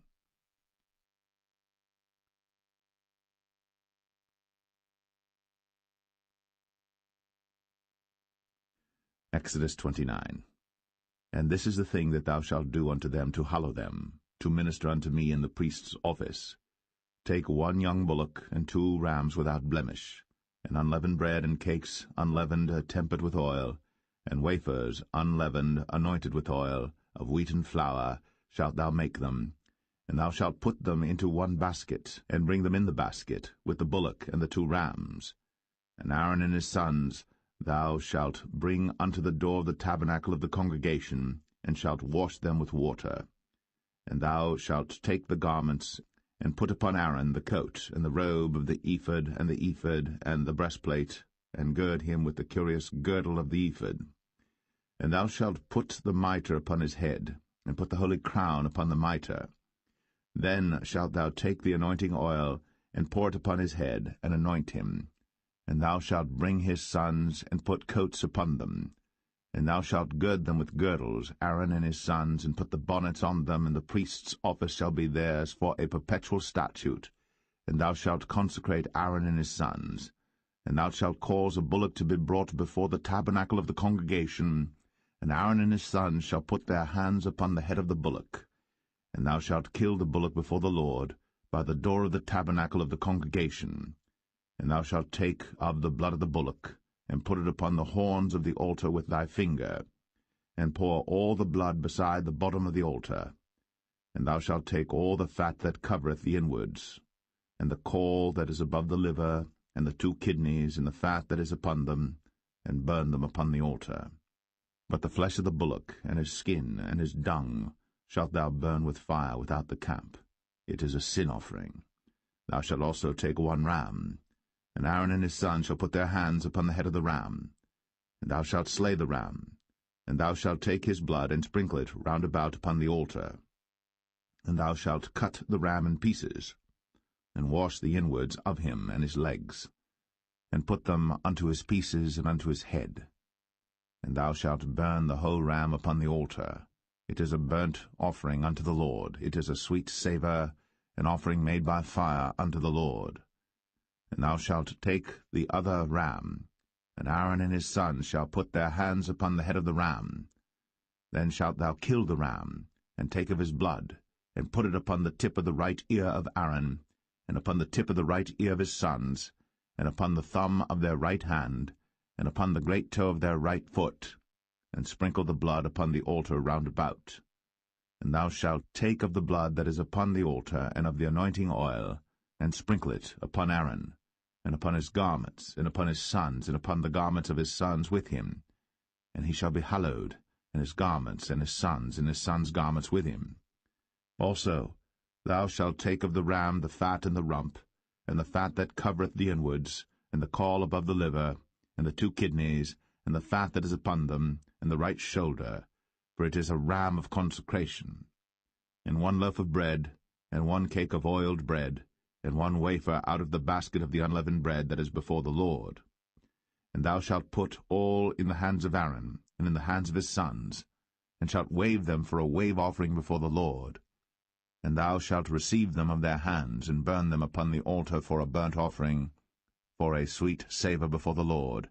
It is an offering made by fire unto the Lord.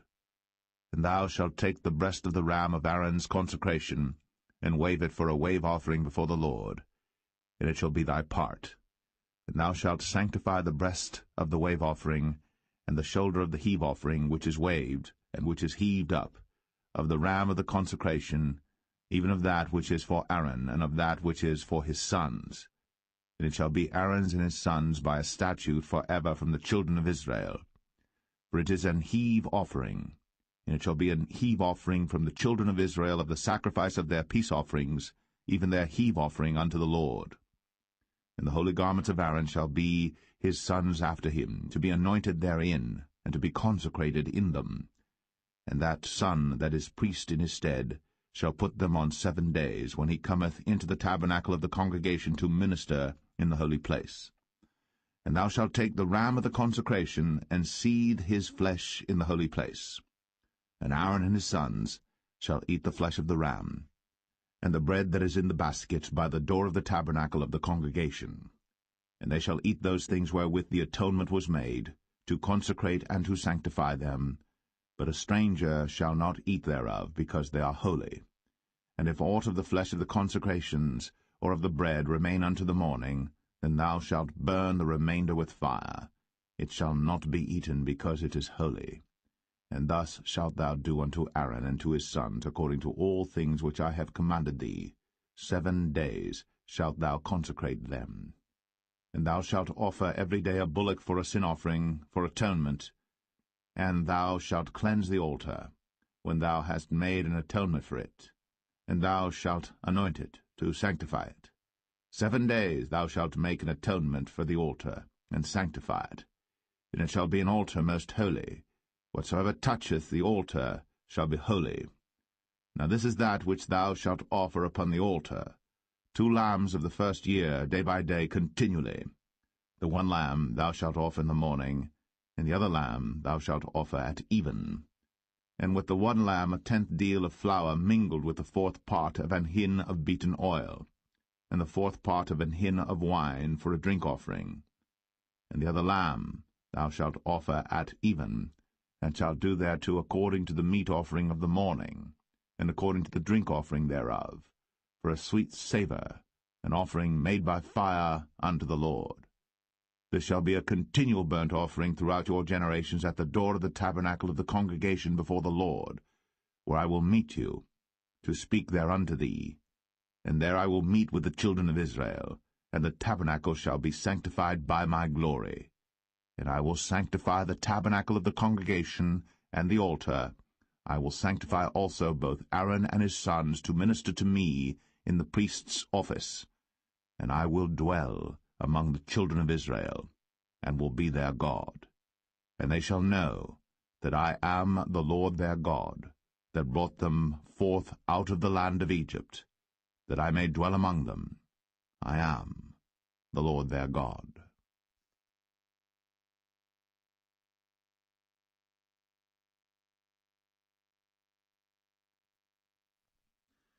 Exodus 30. And thou shalt make an altar to burn incense upon. Of shittim wood shalt thou make it. A cubit shall be the length thereof, and a cubit the breadth thereof.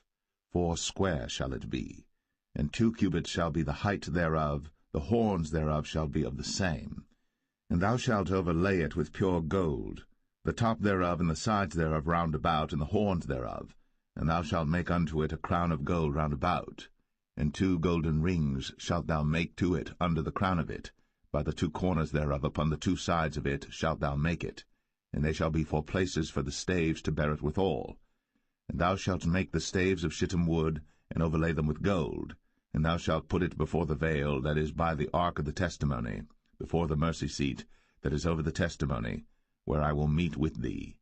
And Aaron shall burn thereon sweet incense every morning. When he dresseth the lamps, he shall burn incense upon it. And when Aaron lighteth the lamps at even, he shall burn incense upon it, a perpetual incense before the Lord throughout your generations. Ye shall offer no strange incense thereon, nor burnt sacrifice, nor meat offering, neither shall ye pour drink offering thereon. And Aaron shall make an atonement upon the horns of it once in a year with the blood of the sin offering of atonements. Once in the year shall he make atonement upon it throughout your generations. It is most holy unto the Lord. And the Lord spake unto Moses, saying, When thou takest the sum of the children of Israel after their number, then shall they give every man a ransom for his soul unto the Lord, when thou numberest them, that there be no plague among them, when thou numberest them. This they shall give every one that passeth among them that are numbered, half a shekel after the shekel of the sanctuary. A shekel is 20 gerahs, and half shekel shall be the offering of the Lord. Every one that passeth among them that are numbered, from 20 years old and above, shall give an offering unto the Lord. The rich shall not give more, and the poor shall not give less than half a shekel, when they give an offering unto the Lord, to make an atonement for your souls. And thou shalt take the atonement money of the children of Israel, and shalt appoint it for the service of the tabernacle of the congregation, that it may be a memorial unto the children of Israel before the Lord, to make an atonement for your souls. And the Lord spake unto Moses, saying, Thou shalt also make a laver of brass, and his foot also of brass, to wash withal. And thou shalt put it between the tabernacle of the congregation and the altar, and thou shalt put water therein. For Aaron and his sons shall wash their hands and their feet thereat. When they go into the tabernacle of the congregation, they shall wash with water, that they die not, or when they come near to the altar to minister, to burn offering made by fire unto the Lord. So they shall wash their hands and their feet, that they die not. And it shall be a statute forever to them, even to him and to his seed throughout their generations. Moreover the Lord spake unto Moses, saying, Take thou also unto thee principal spices, of pure myrrh 500 shekels, and of sweet cinnamon half so much, even 250 shekels, and of sweet calamus 250 shekels, and of cassia 500 shekels after the shekel of the sanctuary, and of oil olive and hin. And thou shalt make it an oil of holy ointment, an ointment compound after the art of the apothecary. It shall be an holy anointing oil. And thou shalt anoint the tabernacle of the congregation therewith, and the ark of the testimony, and the table and all his vessels, and the candlestick and his vessels, and the altar of incense, and the altar of burnt offering with all his vessels, and the laver and his foot. And thou shalt sanctify them, that they may be most holy. Whatsoever touches them shall be holy. And thou shalt anoint Aaron and his sons, and consecrate them, that they may minister unto me in the priest's office. And thou shalt speak unto the children of Israel, saying, This shall be an holy anointing oil unto me throughout your generations. Upon man's flesh shall it not be poured, neither shall ye make any other like it, after the composition of it.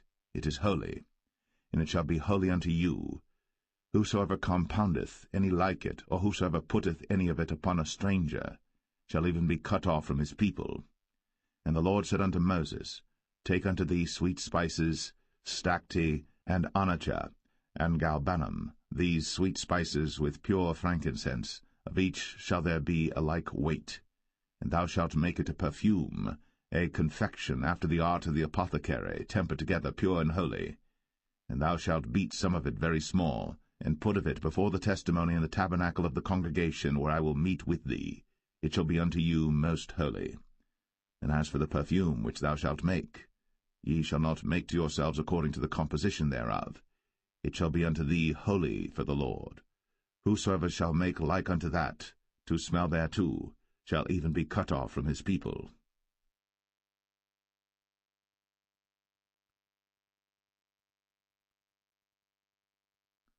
Exodus 31. And the Lord spake unto Moses, saying, See, I have called by name Bezalel the son of Uri, the son of Hur, of the tribe of Judah, and I have filled him with the Spirit of God, in wisdom, and in understanding, and in knowledge, and in all manner of workmanship, to devise cunning works, to work in gold, and in silver, and in brass, and in cutting of stones, to set them, and in carving of timber, to work in all manner of workmanship. And I, behold, I have given with him Aholiab, the son of Ahisamach, of the tribe of Dan. And in the hearts of all that are wise-hearted I have put wisdom, that they may make all that I have commanded thee: the tabernacle of the congregation, and the ark of the testimony, and the mercy seat that is thereupon, and all the furniture of the tabernacle, and the table, and his furniture, and the pure candlestick with all his furniture, and the altar of incense, and the altar of burnt offering with all his furniture, and the laver and his foot, and the cloths of service, and the holy garments for Aaron the priest, and the garments of his sons to minister in the priest's office, and the anointing oil, and sweet incense for the holy place, according to all that I have commanded thee shall they do. And the Lord spake unto Moses, saying, Speak thou also unto the children of Israel, saying, Verily, my Sabbaths ye shall keep, for it is a sign between me and you throughout your generations, that ye may know that I am the Lord that doth sanctify you. Ye shall keep the Sabbath therefore, for it is holy unto you. Every one that defileth it shall surely be put to death. For whosoever doeth any work therein, that soul shall be cut off from among his people. 6 days may work be done, but in the 7th is the Sabbath of rest, holy to the Lord. Whosoever doeth any work in the Sabbath day, he shall surely be put to death. Wherefore the children of Israel shall keep the Sabbath, to observe the Sabbath throughout their generations, for a perpetual covenant. It is a sign between me and the children of Israel for ever. For in 6 days the Lord made heaven and earth, and on the 7th day he rested and was refreshed. And he gave unto Moses, when he had made an end of communing with him upon Mount Sinai, 2 tables of testimony, tables of stone, written with the finger of God.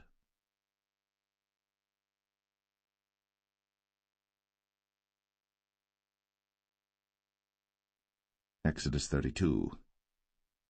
And when the people saw that Moses delayed to come down out of the mount, the people gathered themselves together unto Aaron, and said unto him, Up, make us gods, which shall go before us. For as for this Moses, the man that brought us up out of the land of Egypt, we wot not what is become of him. And Aaron said unto them, Break off the golden earrings which are in the ears of your wives, of your sons, and of your daughters, and bring them unto me. And all the people brake off the golden earrings which were in their ears, and brought them unto Aaron. And he received them at their hand, and fashioned it with a graving tool, after he had made it a molten calf. And they said, These be thy gods, O Israel, which brought thee up out of the land of Egypt. And when Aaron saw it, he built an altar before it. And Aaron made proclamation and said, Tomorrow is a feast to the Lord. And they rose up early on the morrow, and offered burnt offerings, and brought peace offerings. And the people sat down to eat and to drink, and rose up to play. And the Lord said unto Moses, Go, get thee down, for thy people, which thou broughtest out of the land of Egypt, have corrupted themselves. They have turned aside quickly out of the way which I commanded them. They have made them a molten calf, and have worshipped it, and have sacrificed thereunto, and said, These be thy gods, O Israel, which have brought thee up out of the land of Egypt. And the Lord said unto Moses, I have seen this people, and behold, it is a stiff-necked people. Now therefore let me alone, that my wrath may wax hot against them, and that I may consume them, and I will make of thee a great nation.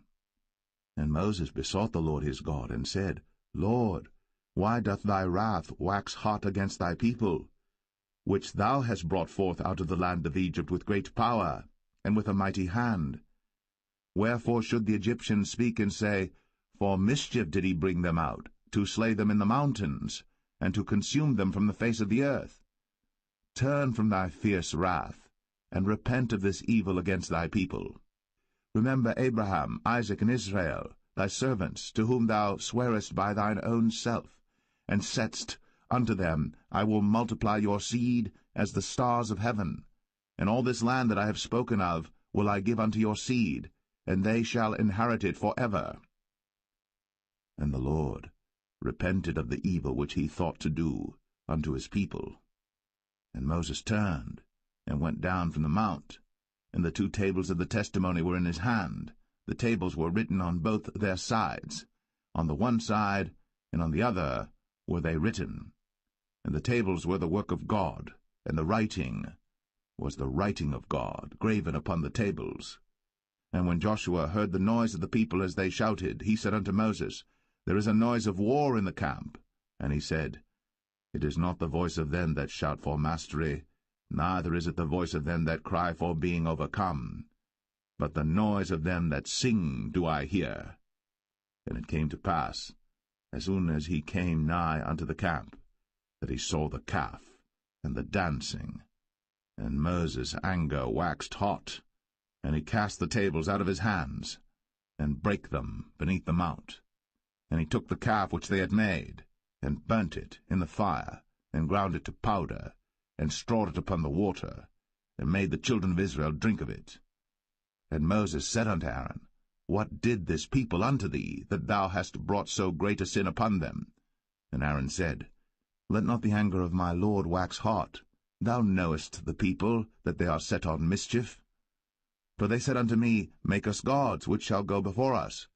For as for this Moses, the man that brought us up out of the land of Egypt, we wot not what is become of him.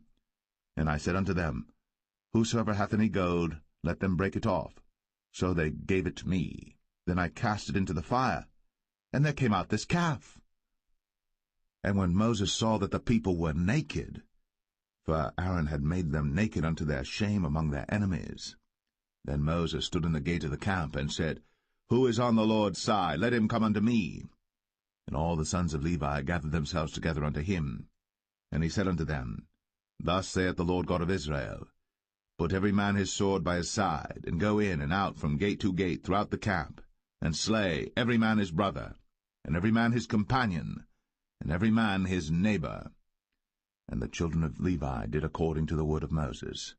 And there fell of the people that day about 3,000 men.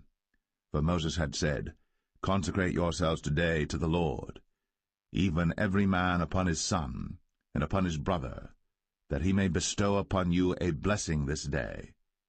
And it came to pass on the morrow, that Moses said unto the people, Ye have sinned a great sin, and now I will go up unto the Lord. Peradventure I shall make an atonement for your sin. And Moses returned unto the Lord, and said, O this people have sinned a great sin, and have made them gods of gold. Yet now, if thou wilt forgive their sin, and if not, blot me, I pray thee, out of thy book, which thou hast written. And the Lord said unto Moses, Whosoever hath sinned against me, him will I blot out of my book. Therefore now go, lead the people unto the place of which I have spoken unto thee. Behold, mine angel shall go before thee. Nevertheless, in the day when I visit, I will visit their sin upon them. And the Lord plagued the people, because they made the calf which Aaron made.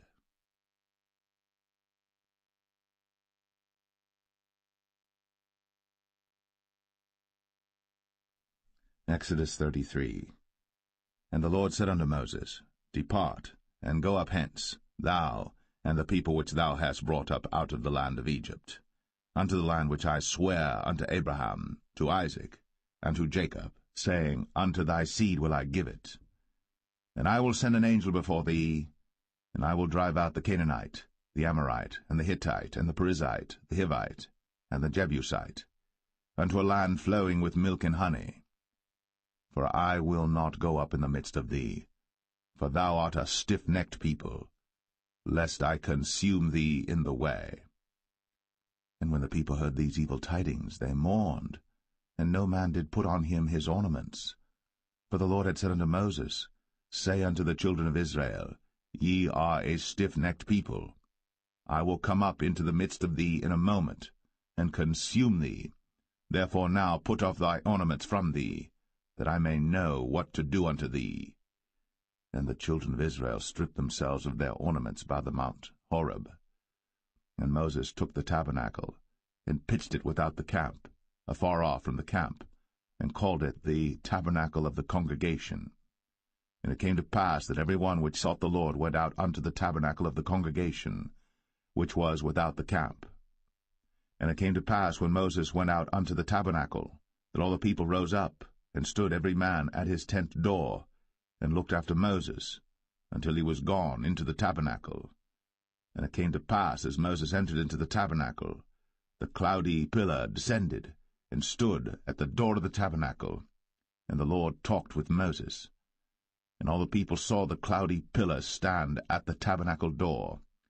And all the people rose up and worshipped, every man in his tent door.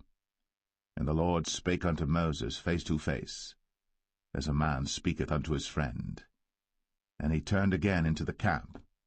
But his servant Joshua the son of Nun, a young man, departed not out of the tabernacle. And Moses said unto the Lord, See, thou sayest unto me, Bring up this people, and thou hast not let me know whom thou wilt send with me. Yet thou hast said, I know thee by name, and thou hast also found grace in my sight. Now therefore, I pray thee, if I have found grace in thy sight, show me now thy way, that I may know thee, that I may find grace in thy sight, and consider that this nation is thy people. And he said, My presence shall go with thee, and I will give thee rest. And he said unto him, If thy presence go not with me, carry us not up hence. For wherein shall it be known here that I and thy people have found grace in thy sight? Is it not in that thou goest with us? So shall we be separated, I and thy people, from all the people that are upon the face of the earth. And the Lord said unto Moses, I will do this thing also that thou hast spoken, for thou hast found grace in my sight, and I know thee by name. And he said, I beseech thee, show me thy glory. And he said, I will make all my goodness pass before thee, and I will proclaim the name of the Lord before thee, and will be gracious to whom I will be gracious, and will show mercy on whom I will show mercy. And he said, Thou canst not see my face, for there shall no man see me and live. And the Lord said, Behold, there is a place by me, and thou shalt stand upon a rock. And it shall come to pass, while my glory passeth by, that I will put thee in a cleft of the rock, and will cover thee with my hand while I pass by. And I will take away mine hand, and thou shalt see my back parts, but my face shall not be seen.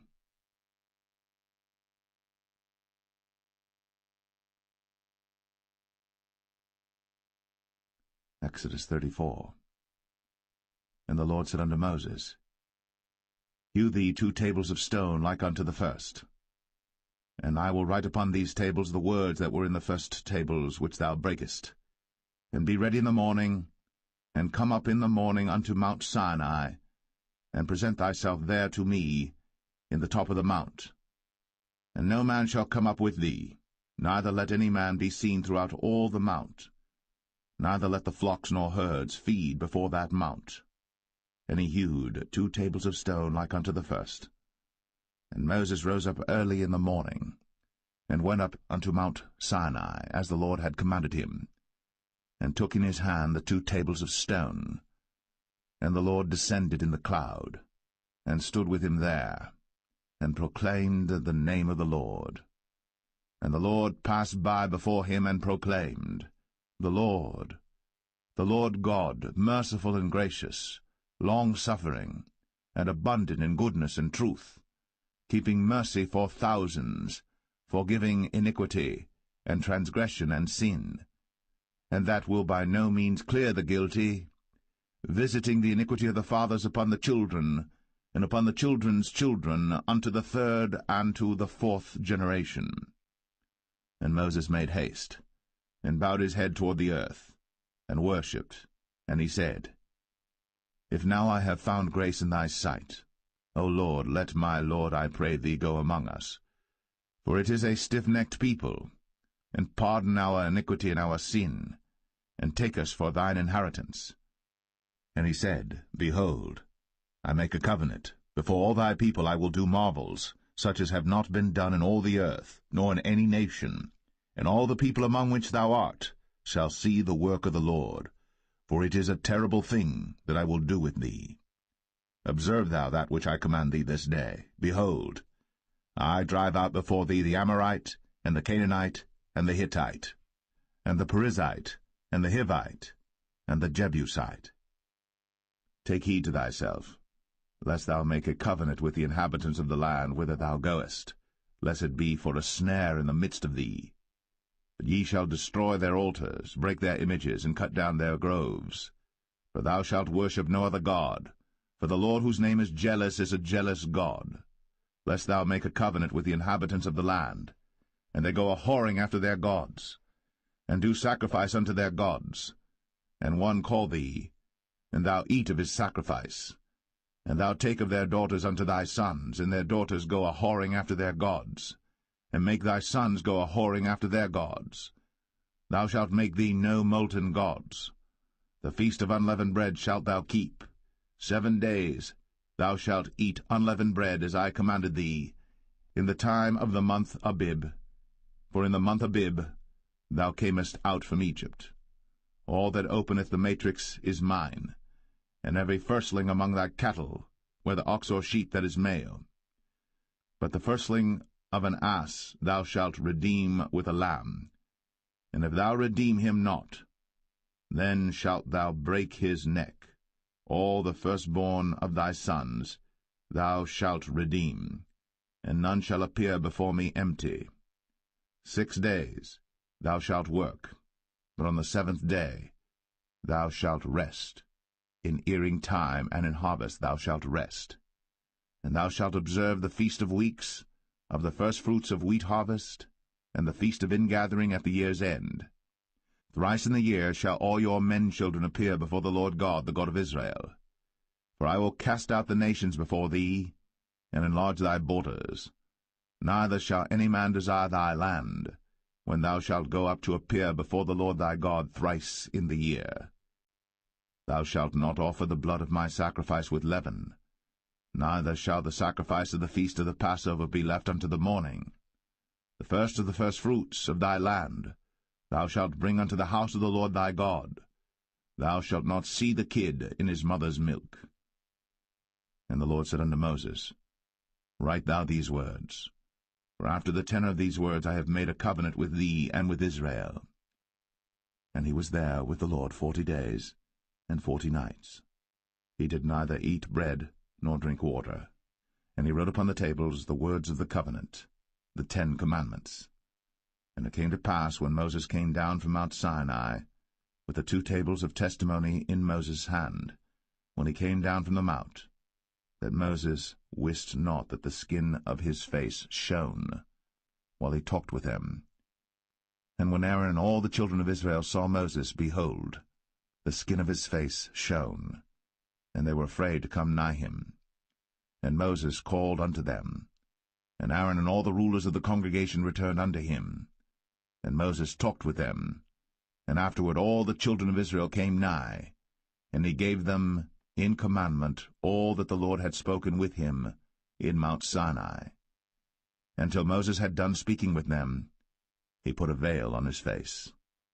But when Moses went in before the Lord to speak with him, he took the veil off until he came out. And he came out, and spake unto the children of Israel that which he was commanded. And the children of Israel saw the face of Moses, that the skin of Moses' face shone.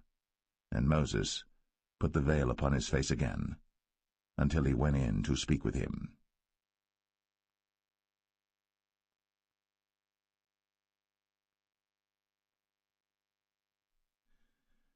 Exodus 35.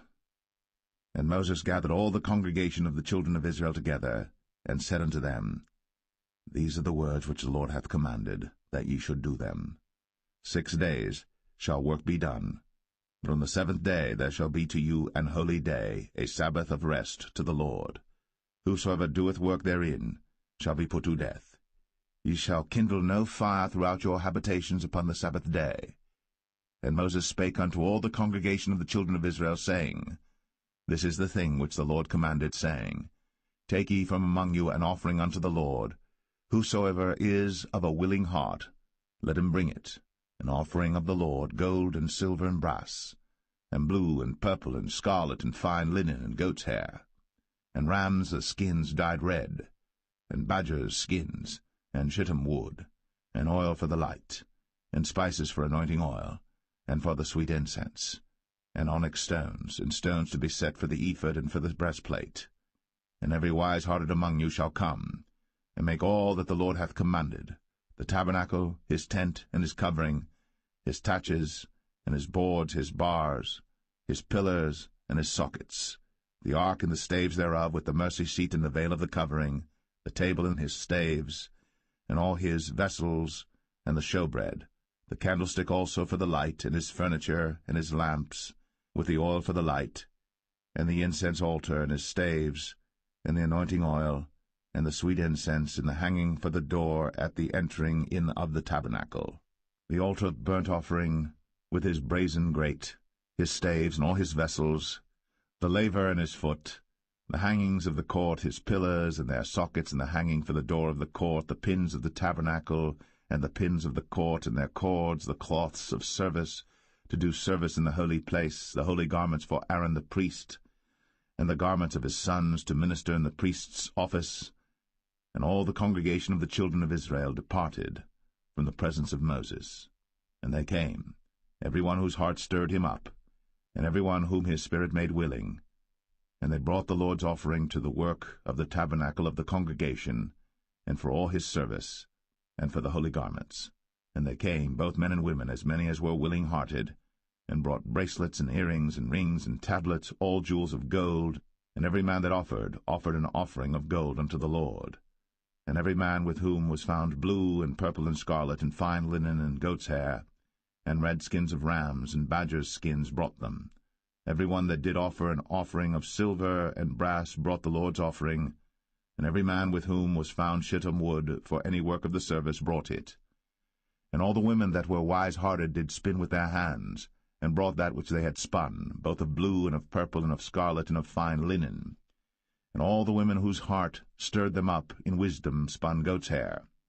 And the rulers brought onyx stones, and stones to be set for the ephod and for the breastplate, and spice, and oil for the light, and for the anointing oil, and for the sweet incense. The children of Israel brought a willing offering unto the Lord, every man and woman whose heart made them willing to bring for all manner of work, which the Lord had commanded to be made by the hand of Moses. And Moses said unto the children of Israel, See, the Lord hath called by name Bezalel the son of Uri, the son of Hur, of the tribe of Judah. And he hath filled him with the Spirit of God in wisdom, in understanding, and in knowledge, and in all manner of workmanship, and to devise curious works, to work in gold, and in silver, and in brass, and in the cutting of stones, to set them, and in carving of wood, to make any manner of cunning work. And he hath put in his heart that he may teach, both he and Aholiab, the son of Ahisamach, of the tribe of Dan.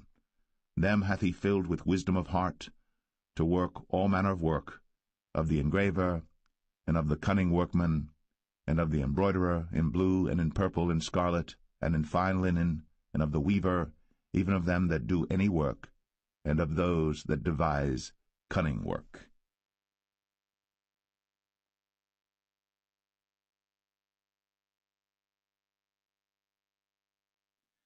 Exodus 36. Then wrought Bezalel and Aholiab, and every wise-hearted man, in whom the Lord put wisdom and understanding to know how to work all manner of work for the service of the sanctuary, according to all that the Lord had commanded. And Moses called Bezalel and Aholiab, and every wise-hearted man, in whose heart the Lord had put wisdom, even every one whose heart stirred him up to come unto the work to do it. And they received of Moses all the offering, which the children of Israel had brought for the work of the service of the sanctuary, to make it withal. And they brought yet unto him free offerings every morning. And all the wise men that wrought all the work of the sanctuary came every man from his work which they made. And they spake unto Moses, saying, The people bring much more than enough for the service of the work, which the Lord commanded to make. And Moses gave commandment, and they caused it to be proclaimed throughout the camp, saying, Let neither man nor woman make any more work for the offering of the sanctuary. So the people were restrained from bringing. For the stuff they had was sufficient for all the work to make it, and too much. And every wise-hearted man among them that wrought the work of the tabernacle made 10 curtains of fine twined linen and blue and purple and scarlet. With cherubims of cunning work made he them. The length of one curtain was 28 cubits, and the breadth of one curtain 4 cubits. The curtains were all of one size. And he coupled the 5 curtains one unto another, and the other 5 curtains he coupled one unto another. And he made loops of blue on the edge of one curtain from the selvage in the coupling. Likewise he made in the uttermost side of another curtain in the coupling of the second. 50 loops made he in one curtain, and 50 loops made he in the edge of the curtain which was in the coupling of the second. The loops held one curtain to another. And he made 50 taches of gold, and coupled the curtains one unto another with the taches. So it became one tabernacle. And he made curtains of goat's hair for the tent over the tabernacle. 11 curtains he made them. The length of one curtain was 30 cubits, and 4 cubits was the breadth of one curtain. The 11 curtains were of one size. And he coupled 5 curtains by themselves, and 6 curtains by themselves. And he made 50 loops upon the uttermost edge of the curtain in the coupling, and 50 loops made he upon the edge of the curtain which coupleth the second. And he made 50 taches of brass to couple the tent together, that it might be one. And he made a covering for the tent of rams' skins dyed red, and a covering of badgers' skins above that. And he made boards for the tabernacle of shittim wood standing up. The length of a board was 10 cubits, and the breadth of a board 1 cubit and a half. One board had 2 tenons, equally distant one from another. Thus did he make for all the boards of the tabernacle. And he made boards for the tabernacle, 20 boards for the south side southward. And 40 sockets of silver he made under the 20 boards, 2 sockets under one board for his 2 tenons, and 2 sockets under another board for his 2 tenons. And for the other side of the tabernacle, which is toward the north corner, he made 20 boards. And there 40 sockets of silver, 2 sockets under one board, and 2 sockets under another board. And for the sides of the tabernacle westward he made 6 boards, and 2 boards made he for the corners of the tabernacle in the 2 sides, and they were coupled beneath and coupled together at the head thereof to one ring. Thus he did to both of them in both the corners. And there were 8 boards, and their sockets were 16 sockets of silver, under every board 2 sockets. And he made bars of shittim wood, 5 for the boards of the one side of the tabernacle, and 5 bars for the boards of the other side of the tabernacle, and 5 bars for the boards of the tabernacle for the sides westward. And he made the middle bar to shoot through the boards from the one end to the other. And he overlaid the boards with gold, and made their rings of gold to be places for the bars, and overlaid the bars with gold. And he made a veil of blue and purple and scarlet, and fine twined linen, with cherubims made he it of cunning work. And he made thereunto 4 pillars of shittim wood, and overlaid them with gold. Their hooks were of gold, and he cast for them 4 sockets of silver. And he made an hanging for the tabernacle door of blue and purple and scarlet and fine twined linen of needlework. And the 5 pillars of it with their hooks, and he overlaid their chapiters and their fillets with gold, but their 5 sockets were of brass.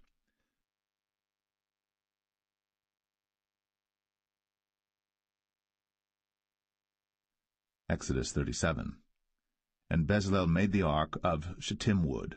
2 cubits and a half was the length of it, and 1 cubit and a half the breadth of it, and 1 cubit and a half the height of it. And he overlaid it with pure gold within and without, and made a crown of gold to it round about. And he cast for it 4 rings of gold, to be set by the 4 corners of it, even 2 rings upon the one side of it, and 2 rings upon the other side of it. And he made staves of shittim wood, and overlaid them with gold. And he put the staves into the rings by the sides of the ark to bear the ark. And he made the mercy seat of pure gold. 2 cubits and a half was the length thereof, and 1 cubit and a half the breadth thereof.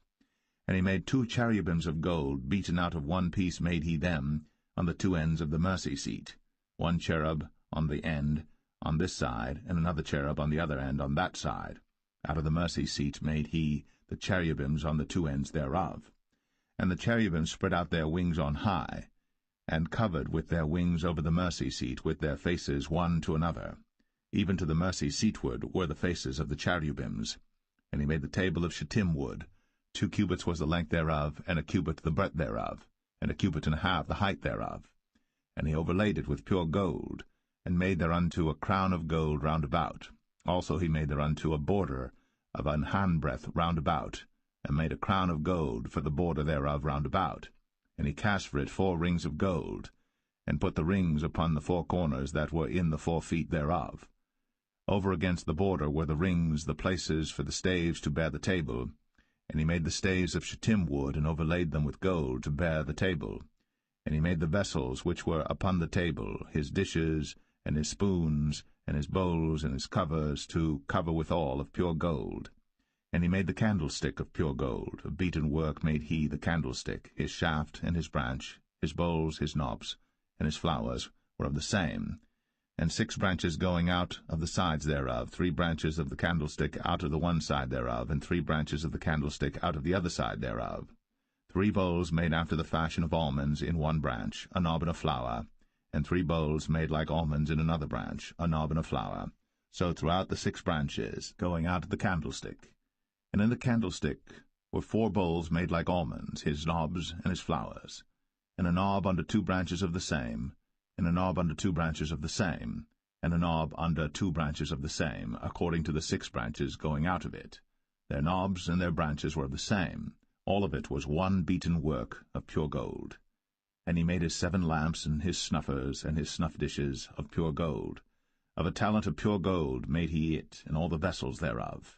And he made the incense altar of shittim wood. The length of it was a cubit, the breadth of it a cubit. It was 4 square, and 2 cubits was the height of it. The horns thereof were of the same. And he overlaid it with pure gold, both the top of it and the sides thereof round about, and the horns of it. Also he made unto it a crown of gold round about. And he made 2 rings of gold for it under the crown thereof, by the 2 corners of it upon the 2 sides thereof, to be places for the staves to bear it withal. And he made the staves of shittim wood, and overlaid them with gold. And he made the holy anointing oil, and the pure incense of sweet spices, according to the work of the apothecary.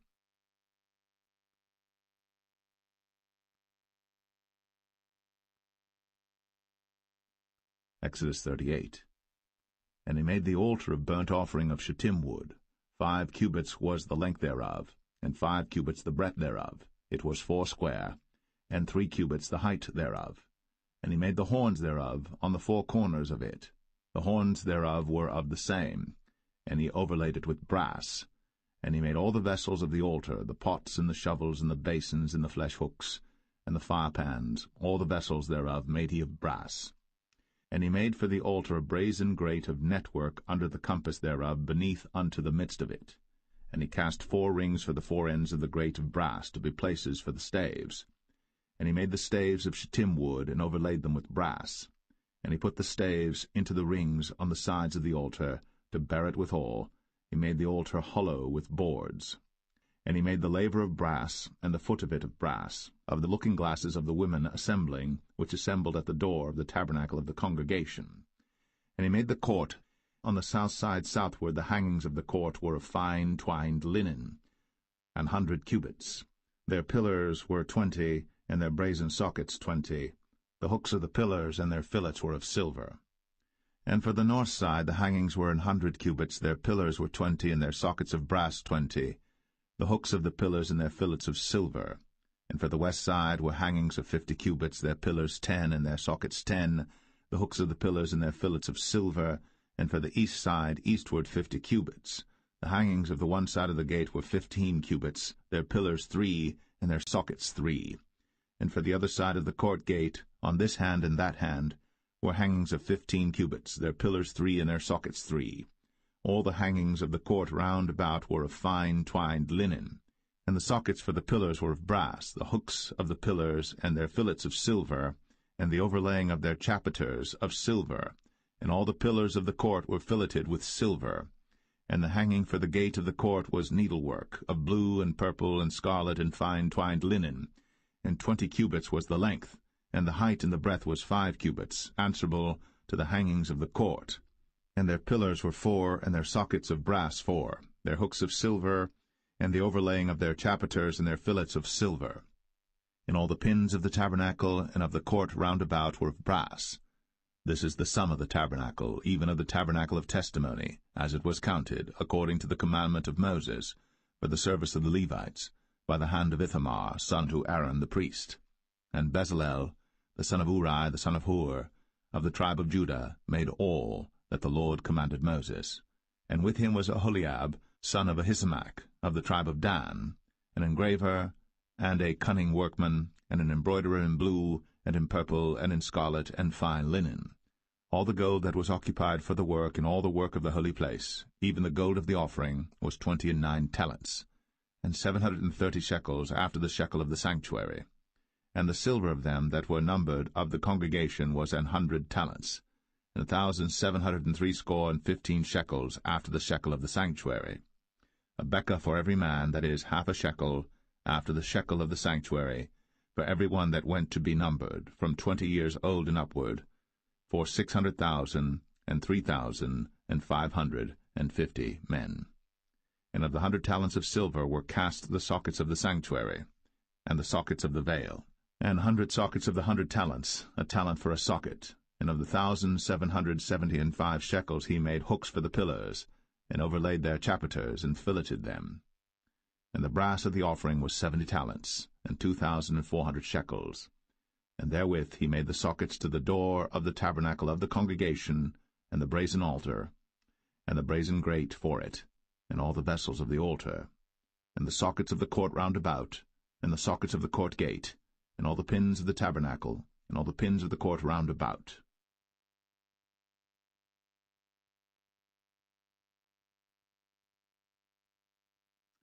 Exodus 39. And of the blue, and purple, and scarlet they made cloths of service, to do service in the holy place, and made the holy garments for Aaron, as the Lord commanded Moses.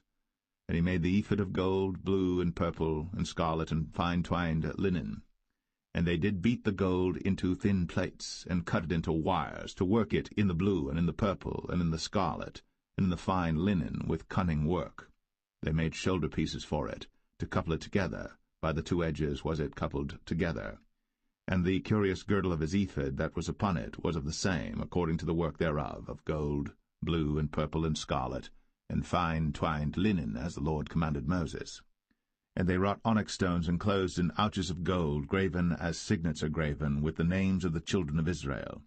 And he put them on the shoulders of the ephod, that they should be stones for a memorial to the children of Israel, as the Lord commanded Moses. And he made the breastplate of cunning work, like the work of the ephod, of gold, blue, and purple, and scarlet, and fine twined linen. It was foursquare. They made the breastplate double. A span was the length thereof, and a span the breadth thereof, being doubled. And they set in it 4 rows of stones. The first row was a sardius, a topaz, and a carbuncle. This was the first row. And the second row an emerald, a sapphire, and a diamond. And the third row a ligure, an agate, and an amethyst. And the fourth row a beryl, an onyx, and a jasper. They were enclosed in ouches of gold in their enclosings. And the stones were according to the names of the children of Israel, 12 according to their names, like the engravings of a signet, every one with his name, according to the 12 tribes. And they made upon the breastplate chains at the ends of wreathen work of pure gold. And they made 2 ouches of gold and 2 gold rings, and put the 2 rings in the 2 ends of the breastplate. And they put the 2 wreathen chains of gold in the 2 rings on the ends of the breastplate. And the 2 ends of the 2 wreathen chains they fastened in the 2 ouches, and put them on the shoulder pieces of the ephod before it. And they made 2 rings of gold, and put them on the 2 ends of the breastplate, upon the border of it, which was on the side of the ephod inward. And they made 2 other golden rings, and put them on the 2 sides of the ephod underneath, toward the forepart of it, over against the other coupling thereof, above the curious girdle of the ephod. And they did bind the breastplate by his rings unto the rings of the ephod with a lace of blue, that it might be above the curious girdle of the ephod, and that the breastplate might not be loosed from the ephod, as the Lord commanded Moses. And he made the robe of the ephod of woven work, all of blue.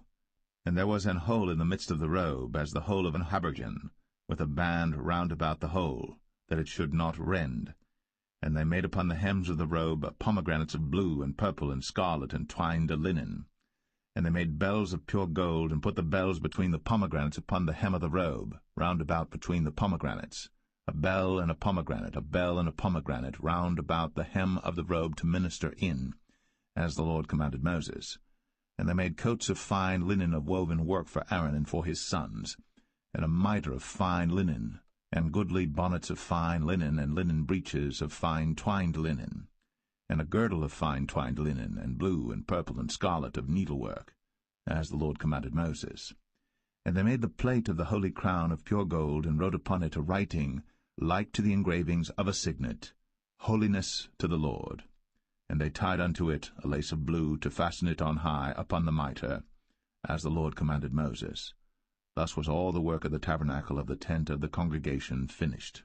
And the children of Israel did according to all that the Lord commanded Moses, so did they.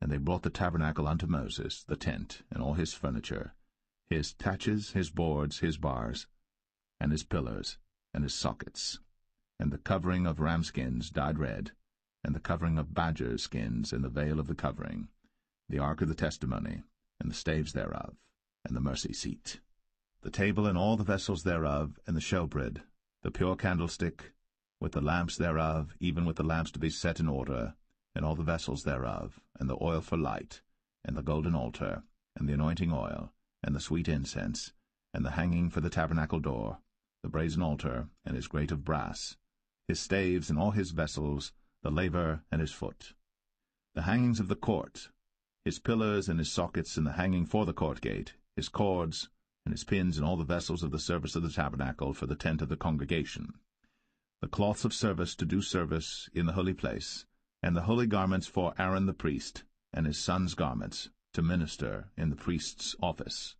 According to all that the Lord commanded Moses, so the children of Israel made all the work. And Moses did look upon all the work, and behold, they had done it, as the Lord had commanded, even so had they done it. And Moses blessed them.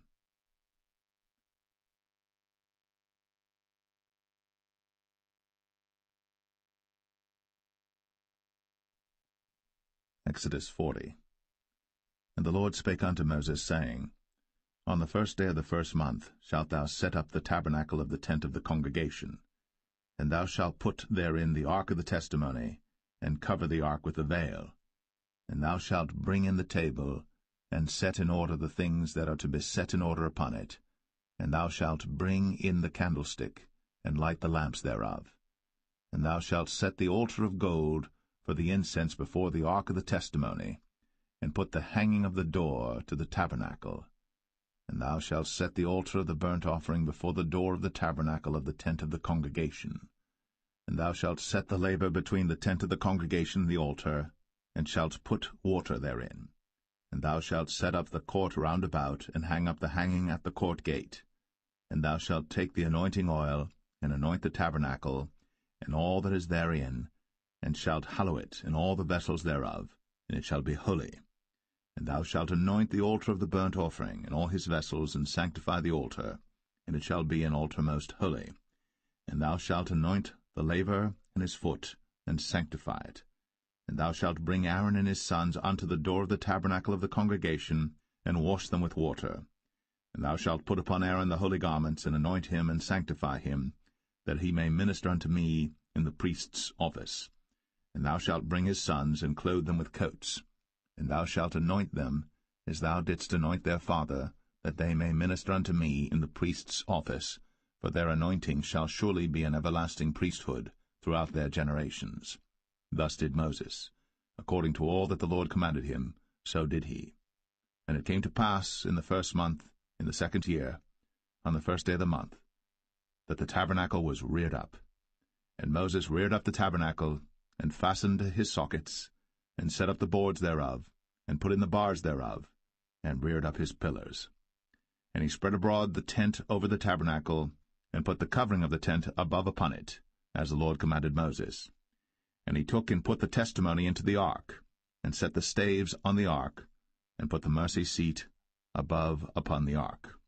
And he brought the ark into the tabernacle, and set up the veil of the covering, and covered the ark of the testimony, as the Lord commanded Moses. And he put the table in the tent of the congregation upon the side of the tabernacle northward without the veil. And he set the bread in order upon it before the Lord, as the Lord had commanded Moses. And he put the candlestick in the tent of the congregation over against the table on the side of the tabernacle southward. And he lighted the lamps before the Lord, as the Lord commanded Moses. And he put the golden altar in the tent of the congregation before the veil. And he burnt sweet incense thereon, as the Lord commanded Moses. And he set up the hanging at the door of the tabernacle, And he put the altar of burnt offering by the door of the tabernacle of the tent of the congregation, and offered upon it the burnt offering and the meat offering, as the Lord commanded Moses. And he set the laver between the tent of the congregation and the altar, and put water there to wash withal. And Moses and Aaron and his sons washed their hands and their feet thereat, when they went into the tent of the congregation, and when they came near unto the altar, they washed, as the Lord commanded Moses. And he reared up the court round about the tabernacle and the altar, and set up the hanging of the court gate. So Moses finished the work. Then a cloud covered the tent of the congregation, and the glory of the Lord filled the tabernacle. And Moses was not able to enter into the tent of the congregation, because the cloud abode thereon, and the glory of the Lord filled the tabernacle. And when the cloud was taken up from over the tabernacle, the children of Israel went onward in all their journeys. But if the cloud were not taken up, then they journeyed not till the day that it was taken up. For the cloud of the Lord was upon the tabernacle by day, and fire was on it by night, in the sight of all the house of Israel, throughout all their journeys.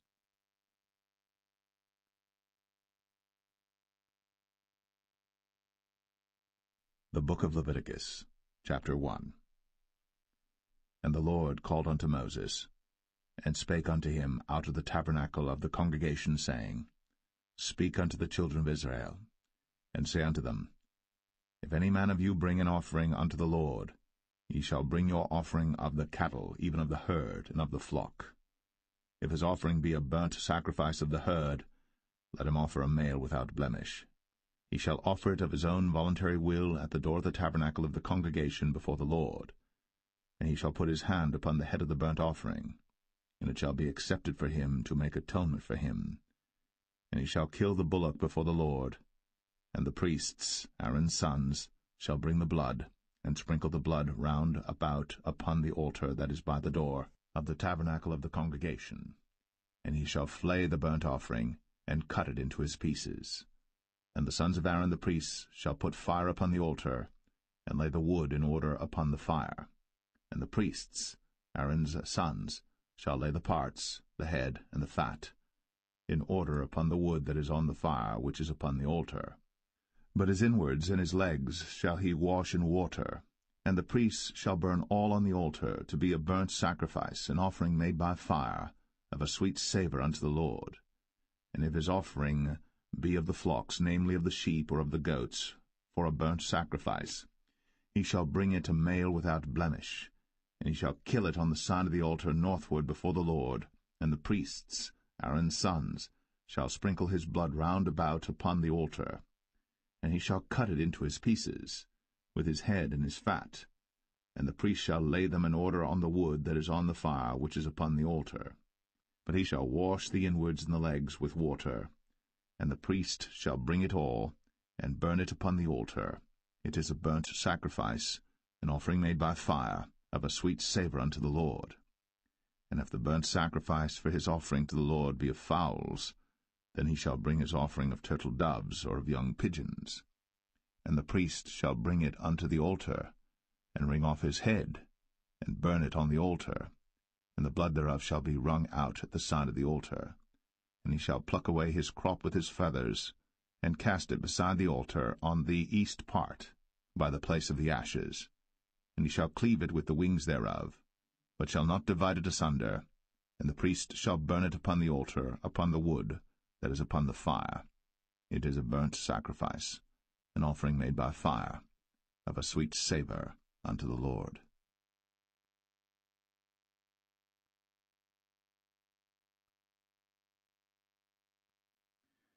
Leviticus 2. And when any will offer a meat offering unto the Lord, his offering shall be of fine flour, and he shall pour oil upon it, and put frankincense thereon, and he shall bring it to Aaron's sons the priests. And he shall take thereout his handful of the flour thereof, and of the oil thereof, with all the frankincense thereof. And the priests shall burn the memorial of it upon the altar, to be an offering made by fire, of a sweet savour unto the Lord. And the remnant of the meat offering shall be Aaron's and his sons'. It is a thing most holy of the offerings of the Lord made by fire. And if thou bring an oblation of a meat offering baked in the oven, it shall be unleavened cakes of fine flour mingled with oil, or unleavened wafers anointed with oil. And if thy oblation be a meat offering baked in a pan, it shall be of fine flour, unleavened, mingled with oil. Thou shalt part it in pieces, and pour oil thereon. It is a meat offering. And if thy oblation be a meat offering baked in the frying pan, it shall be made of fine flour with oil.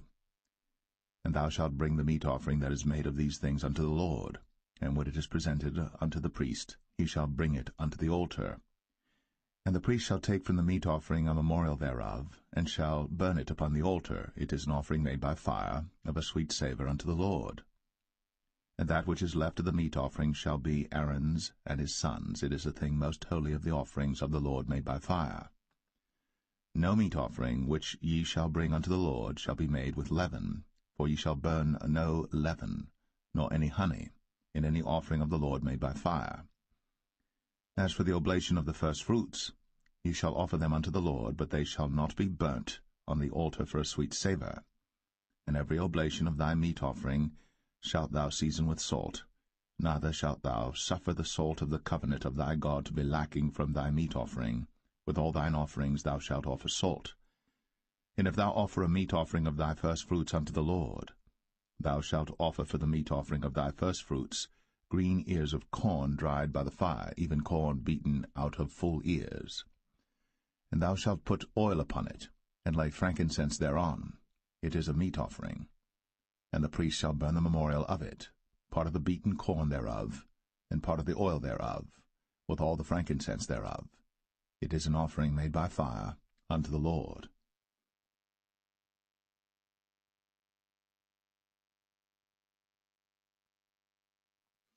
Leviticus 3. And if his oblation be a sacrifice of peace offering, if he offer it of the herd, whether it be a male or female, he shall offer it without blemish before the Lord. And he shall lay his hand upon the head of his offering, and kill it at the door of the tabernacle of the congregation. And Aaron's sons the priests shall sprinkle the blood upon the altar round about.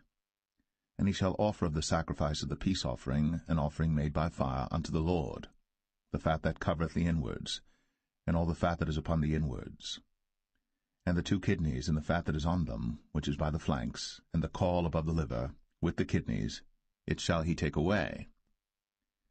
And Aaron's sons shall burn it on the altar upon the burnt sacrifice which is upon the wood that is on the fire. It is an offering made by fire, of a sweet savour unto the Lord. And if his offering for a sacrifice of peace offering unto the Lord be of the flock, male or female, he shall offer it without blemish. If he offer a lamb for his offering, then shall he offer it before the Lord. And he shall lay his hand upon the head of his offering, and kill it before the tabernacle of the congregation. And Aaron's sons shall sprinkle the blood thereof round about upon the altar. And he shall offer of the sacrifice of the peace offering an offering made by fire unto the Lord, the fat thereof, and the whole rump, it shall he take off hard by the backbone, and the fat that covereth the inwards, and all the fat that is upon the inwards, and the 2 kidneys, and the fat that is upon them, which is by the flanks, and the caul above the liver, with the kidneys, it shall he take away. And the priest shall burn it upon the altar. It is the food of the offering made by fire unto the Lord. And if his offering be a goat, then he shall offer it before the Lord. And he shall lay his hand upon the head of it, and kill it before the tabernacle of the congregation. And the sons of Aaron shall sprinkle the blood thereof upon the altar round about. And he shall offer thereof his offering, even an offering made by fire unto the Lord, the fat that covereth the inwards, and all the fat that is upon the inwards, and the 2 kidneys, and the fat that is upon them, which is by the flanks, and the caul above the liver, with the kidneys, it shall he take away. And the priest shall burn them upon the altar. It is the food of the offering made by fire for a sweet savour. All the fat is the Lord's. It shall be a perpetual statute for your generations throughout all your dwellings, that ye eat neither fat nor blood.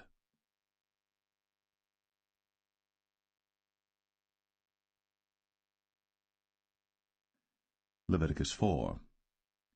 And the Lord spake unto Moses, saying, Speak unto the children of Israel, saying, If a soul shall sin through ignorance against any of the commandments of the Lord, concerning things which ought not to be done, and shall do against any of them, if the priest that is anointed do sin according to the sin of the people, then let him bring for his sin which he hath sinned a young bullock without blemish unto the Lord for a sin offering. And he shall bring the bullock unto the door of the tabernacle of the congregation before the Lord, and shall lay his hand upon the bullock's head, and kill the bullock before the Lord. And the priest that is anointed shall take of the bullock's blood, and bring it to the tabernacle of the congregation. And the priest shall dip his finger in the blood, and sprinkle of the blood 7 times before the Lord, before the veil of the sanctuary. And the priest shall put some of the blood upon the horns of the altar of sweet incense before the Lord, which is in the tabernacle of the congregation, and shall pour all the blood of the bullock at the bottom of the altar of the burnt offering, which is at the door of the tabernacle of the congregation. And he shall take off from it all the fat of the bullock for the sin offering, the fat that covereth the inwards, and all the fat that is upon the inwards, and the 2 kidneys, and the fat that is upon them, which is by the flanks, and the caul above the liver, with the kidneys, it shall he take away, as it was taken off from the bullock of the sacrifice of peace offerings. And the priest shall burn them upon the altar of the burnt offering. And the skin of the bullock, and all his flesh, with his head, and with his legs, and his inwards, and his dung, even the whole bullock shall he carry forth without the camp unto a clean place, where the ashes are poured out, and burn him on the wood with fire. Where the ashes are poured out shall he be burnt. And if the whole congregation of Israel sin through ignorance, and the thing be hid from the eyes of the assembly, and they have done somewhat against any of the commandments of the Lord concerning things which should not be done, and are guilty, when the sin which they have sinned against it is known, then the congregation shall offer a young bullock for the sin, and bring him before the tabernacle of the congregation. And the elders of the congregation shall lay their hands upon the head of the bullock before the Lord, and the bullock shall be killed before the Lord. And the priest that is anointed shall bring of the bullock's blood to the tabernacle of the congregation. And the priest shall dip his finger in some of the blood, and sprinkle it 7 times before the Lord, even before the veil. And he shall put some of the blood upon the horns of the altar which is before the Lord, that is, in the tabernacle of the congregation, and shall pour out all the blood at the bottom of the altar of the burnt offering, which is at the door of the tabernacle of the congregation. And he shall take all his fat from him, and burn it upon the altar. And he shall do with the bullock as he did with the bullock for a sin offering. So shall he do with this, and the priest shall make an atonement for them, and it shall be forgiven them. And he shall carry forth the bullock without the camp, and burn him as he burned the first bullock. It is a sin offering for the congregation. When a ruler hath sinned, and done somewhat through ignorance against any of the commandments of the Lord his God, concerning things which should not be done, and is guilty, or if his sin, wherein he hath sinned, come to his knowledge, he shall bring his offering, a kid of the goats, a male without blemish. And he shall lay his hand upon the head of the goat, and kill it in the place where they killed the burnt offering before the Lord. It is a sin offering. And the priest shall take of the blood of the sin offering with his finger, and put it upon the horns of the altar of burnt offering, and shall pour out his blood at the bottom of the altar of burnt offering. And he shall burn all his fat upon the altar, as the fat of the sacrifice of peace offerings. And the priest shall make an atonement for him as concerning his sin, and it shall be forgiven him. And if any one of the common people sin through ignorance, while he doeth somewhat against any of the commandments of the Lord concerning things which ought not to be done, and be guilty, or if his sin, which he hath sinned, come to his knowledge, then he shall bring his offering, a kid of the goats, a female without blemish, for his sin, which he hath sinned. And he shall lay his hand upon the head of the sin offering, and slay the sin offering in the place of the burnt offering. And the priest shall take of the blood thereof with his finger, and put it upon the horns of the altar of burnt offering, and shall pour out all the blood thereof at the bottom of the altar. And he shall take away all the fat thereof, as the fat is taken away from off the sacrifice of peace offerings. And the priest shall burn it upon the altar for a sweet savour unto the Lord. and the priest shall make an atonement for him, and it shall be forgiven him. And if he bring a lamb for a sin offering, he shall bring it a female without blemish. And he shall lay his hand upon the head of the sin offering, and slay it for a sin offering in the place where they kill the burnt offering. And the priest shall take of the blood of the sin offering with his finger, and put it upon the horns of the altar of burnt offering, and shall pour out all the blood thereof at the bottom of the altar. And he shall take away all the fat thereof, as the fat of the lamb is taken away from the sacrifice of the peace offerings. And the priest shall burn them upon the altar according to the offerings made by fire unto the Lord. And the priest shall make an atonement for his sin that he hath committed, and it shall be forgiven him.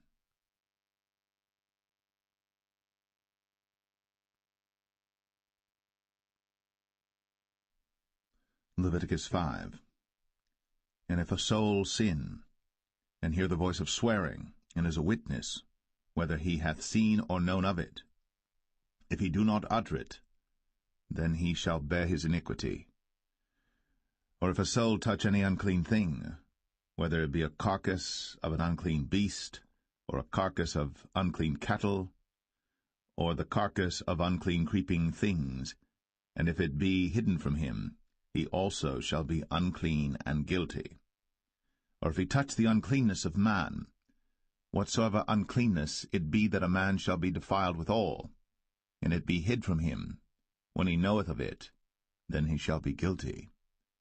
Or if a soul swear, pronouncing with his lips to do evil, or to do good, whatsoever it be that a man shall pronounce with an oath, and it be hid from him, when he knoweth of it, then he shall be guilty in one of these.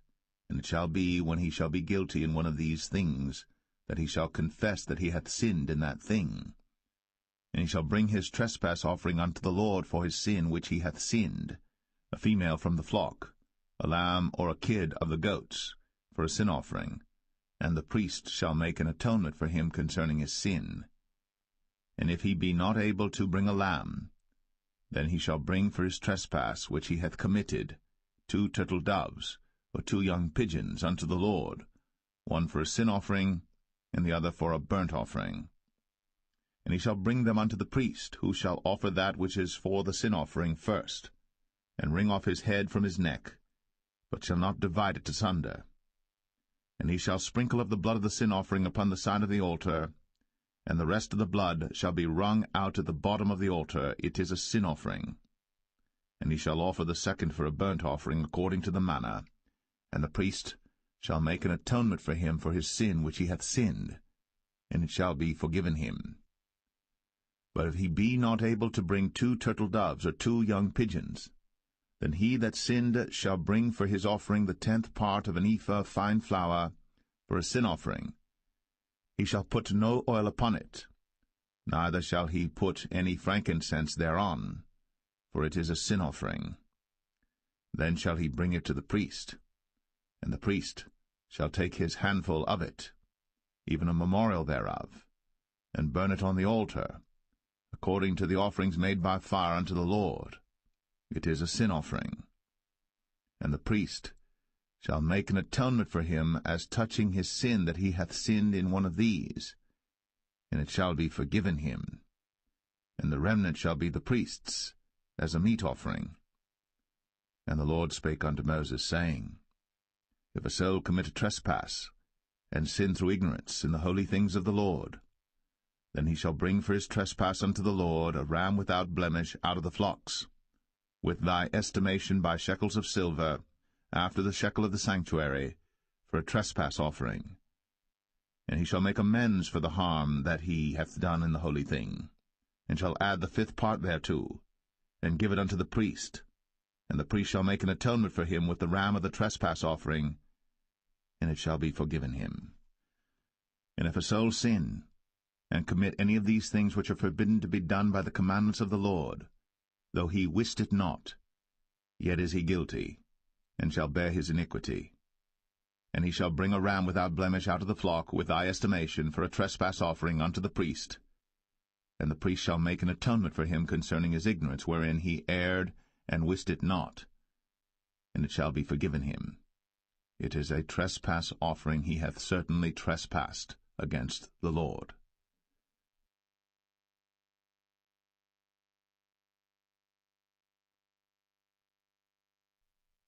Leviticus 6.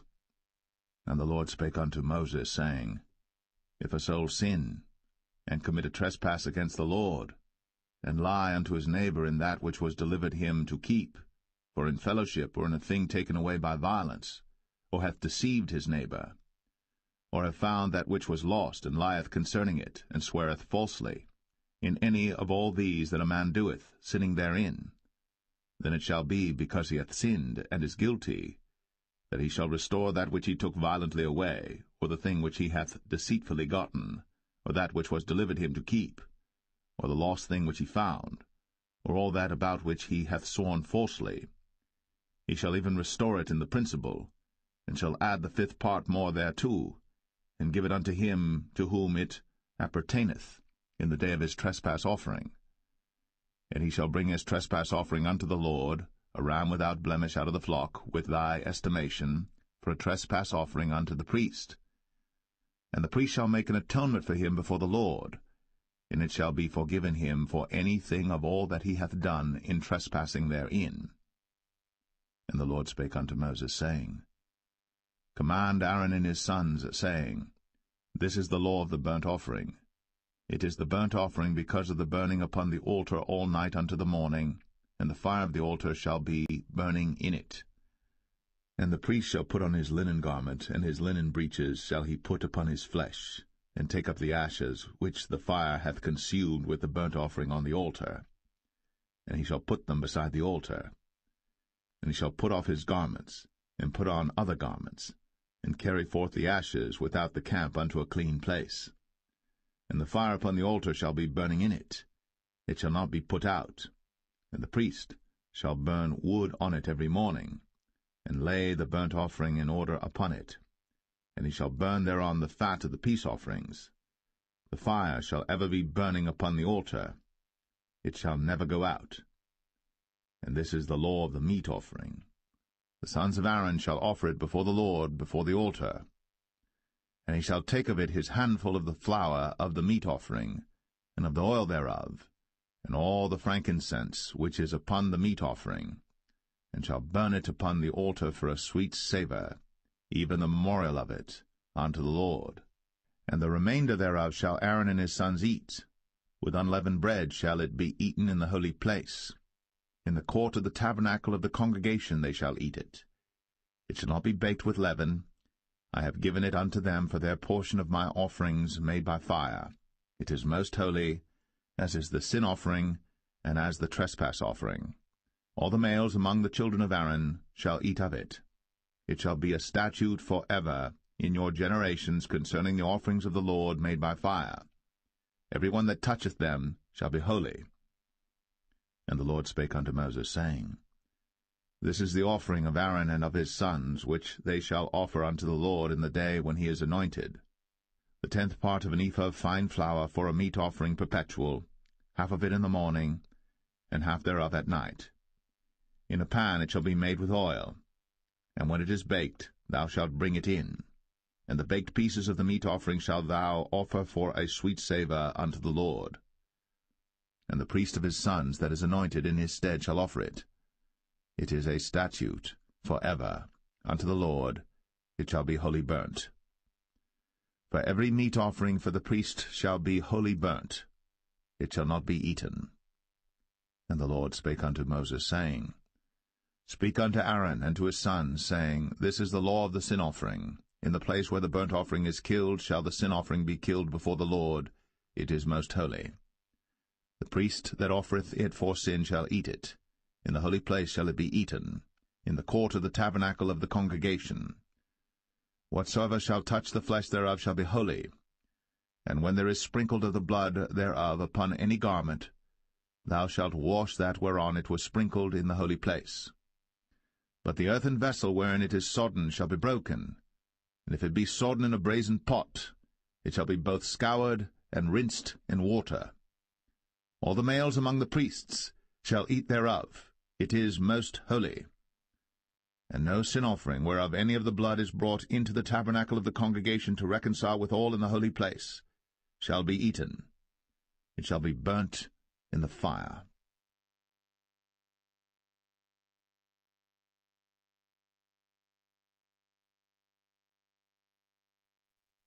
Leviticus 7. Likewise, this is the law of the trespass offering. It is most holy. In the place where they kill the burnt offering shall they kill the trespass offering, and the blood thereof shall he sprinkle round about upon the altar. And he shall offer of it all the fat thereof, the rump, and the fat that covereth the inwards, and the 2 kidneys, and the fat that is on them, which is by the flanks, and the caul that is above the liver, with the kidneys, it shall he take away. And the priest shall burn them upon the altar for an offering made by fire unto the Lord. It is a trespass offering. Every male among the priests shall eat thereof. It shall be eaten in the holy place. It is most holy. As the sin offering is, so is the trespass offering. There is one law for them. The priest that maketh atonement therewith shall have it. And the priest that offereth any man's burnt offering, even the priest, shall have to himself the skin of the burnt offering which he hath offered. And all the meat offering that is baked in the oven, and all that is dressed in the frying pan, and in the pan, shall be the priest's that offereth it. And every meat offering mingled with oil and dry shall all the sons of Aaron have, one as much as another. And this is the law of the sacrifice of peace offerings which he shall offer unto the Lord. If he offer it for a thanksgiving, then he shall offer with the sacrifice of thanksgiving unleavened cakes mingled with oil, and unleavened wafers anointed with oil, and cakes mingled with oil of fine flour fried. Besides the cakes, he shall offer for his offering leavened bread with the sacrifice of thanksgiving of his peace offerings, and of it he shall offer one out of the whole oblation for an heave offering unto the Lord, and it shall be the priest's that sprinkleth the blood of the peace offerings.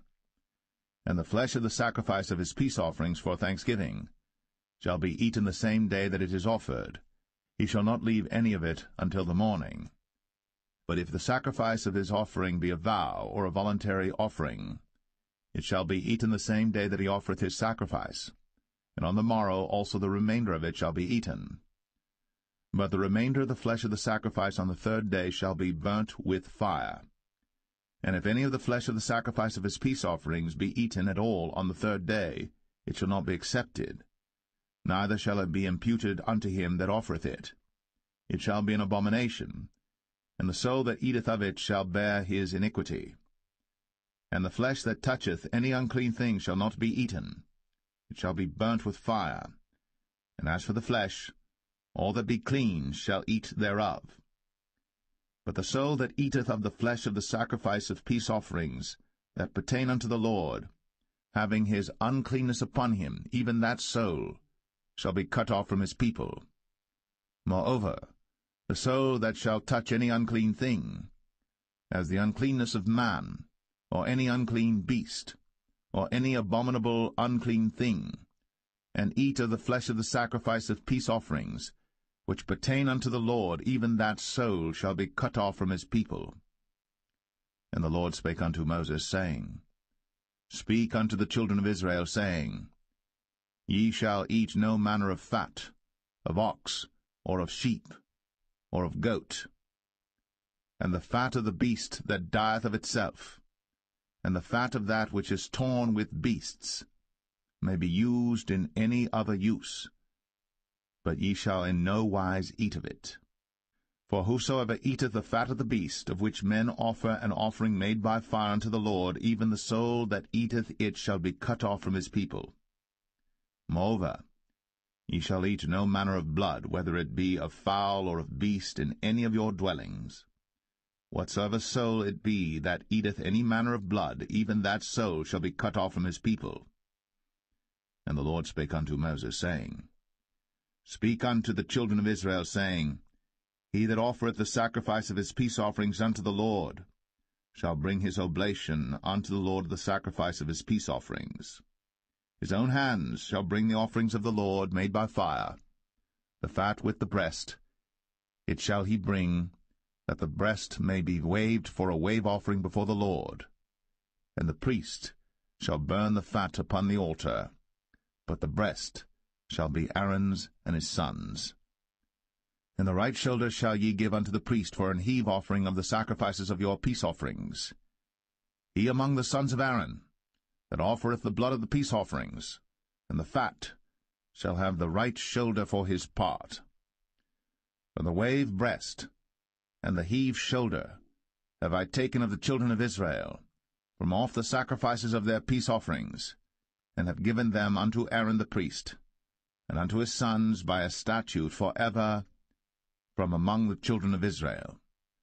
This is the portion of the anointing of Aaron, and of the anointing of his sons, out of the offerings of the Lord made by fire, in the day when he presented them to minister unto the Lord in the priest's office, which the Lord commanded to be given them of the children of Israel, in the day that he anointed them, by a statute for ever throughout their generations.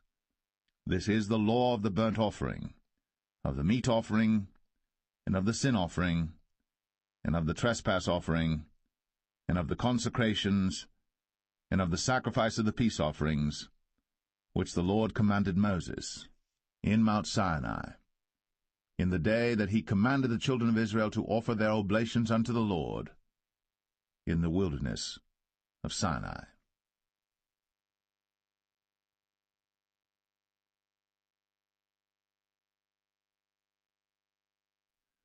Leviticus 8. And the Lord spake unto Moses, saying, Take Aaron and his sons with him, and the garments and the anointing oil, and a bullock for the sin offering, and 2 rams, and a basket of unleavened bread. And gather thou all the congregation together unto the door of the tabernacle of the congregation. And Moses did as the Lord commanded him. And the assembly was gathered together unto the door of the tabernacle of the congregation. And Moses said unto the congregation, This is the thing which the Lord commanded to be done. And Moses brought Aaron and his sons, and washed them with water. And he put upon him the coat, and girded him with the girdle, and clothed him with the robe, and put the ephod upon him.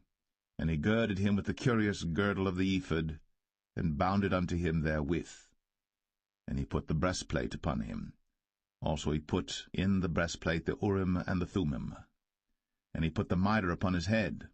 Also upon the mitre, even upon his forefront, did he put the golden plate, the holy crown, as the Lord commanded Moses.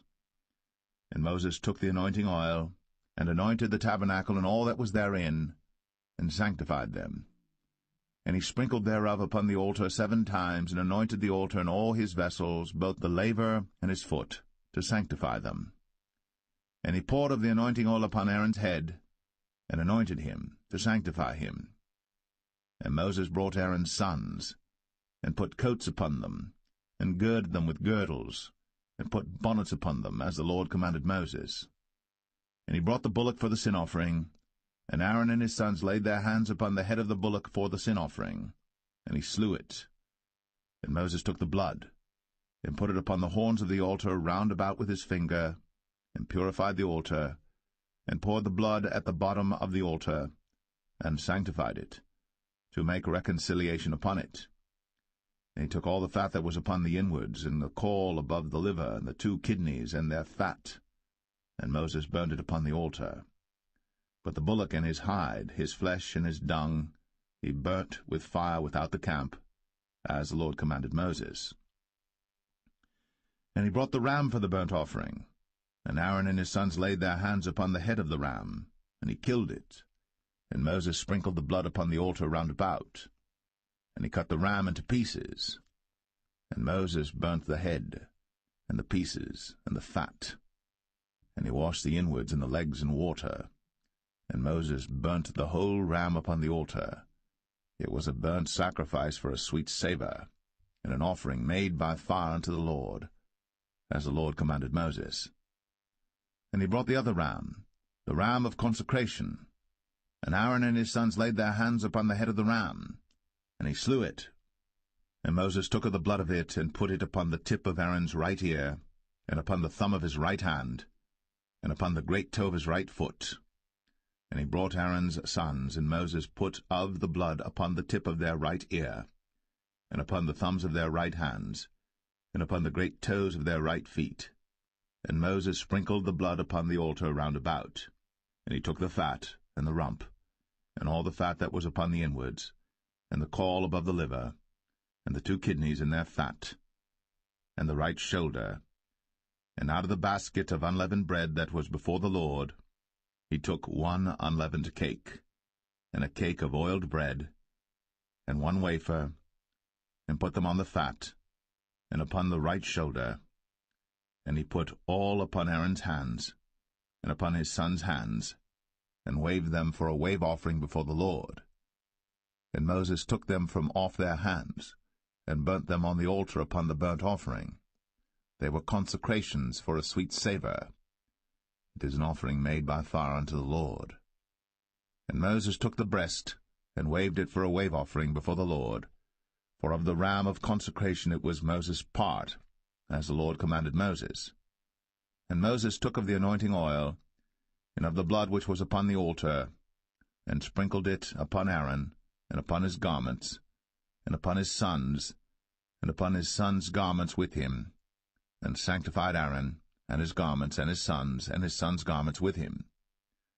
And Moses said unto Aaron and to his sons, Boil the flesh at the door of the tabernacle of the congregation, and there eat it with the bread that is in the basket of consecrations, as I commanded, saying, Aaron and his sons shall eat it.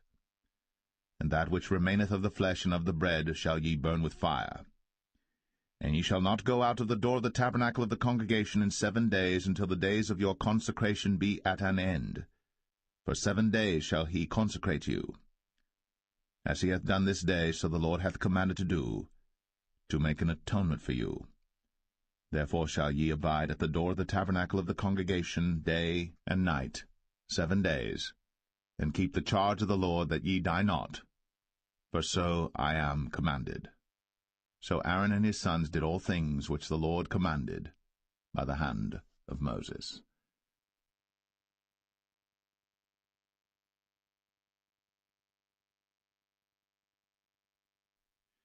Leviticus 9. And it came to pass on the 8th day that Moses called Aaron and his sons and the elders of Israel.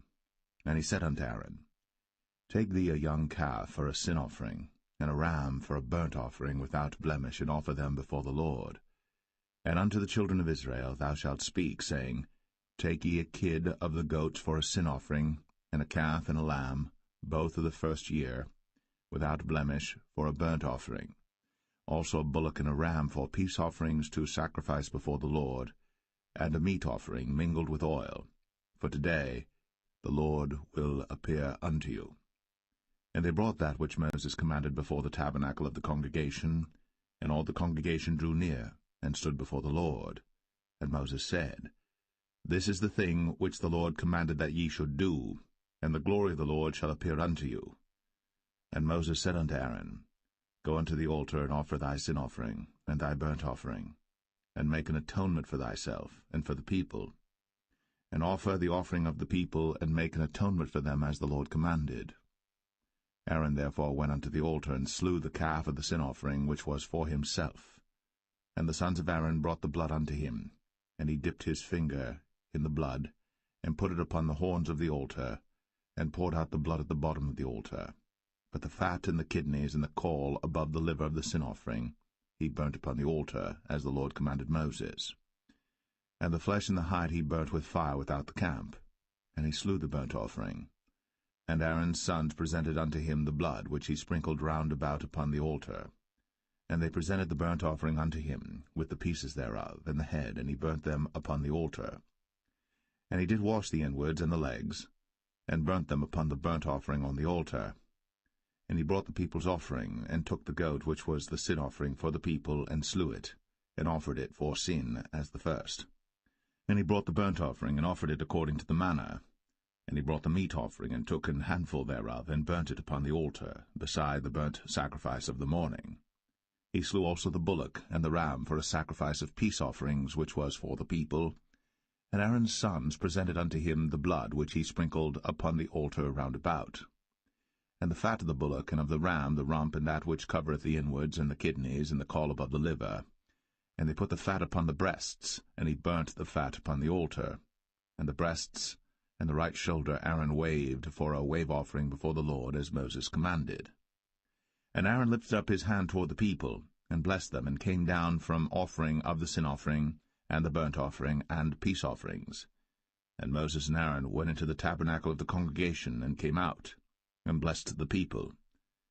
And the glory of the Lord appeared unto all the people. And there came a fire out from before the Lord, and consumed upon the altar the burnt offering and the fat, which when all the people saw, they shouted, and fell on their faces.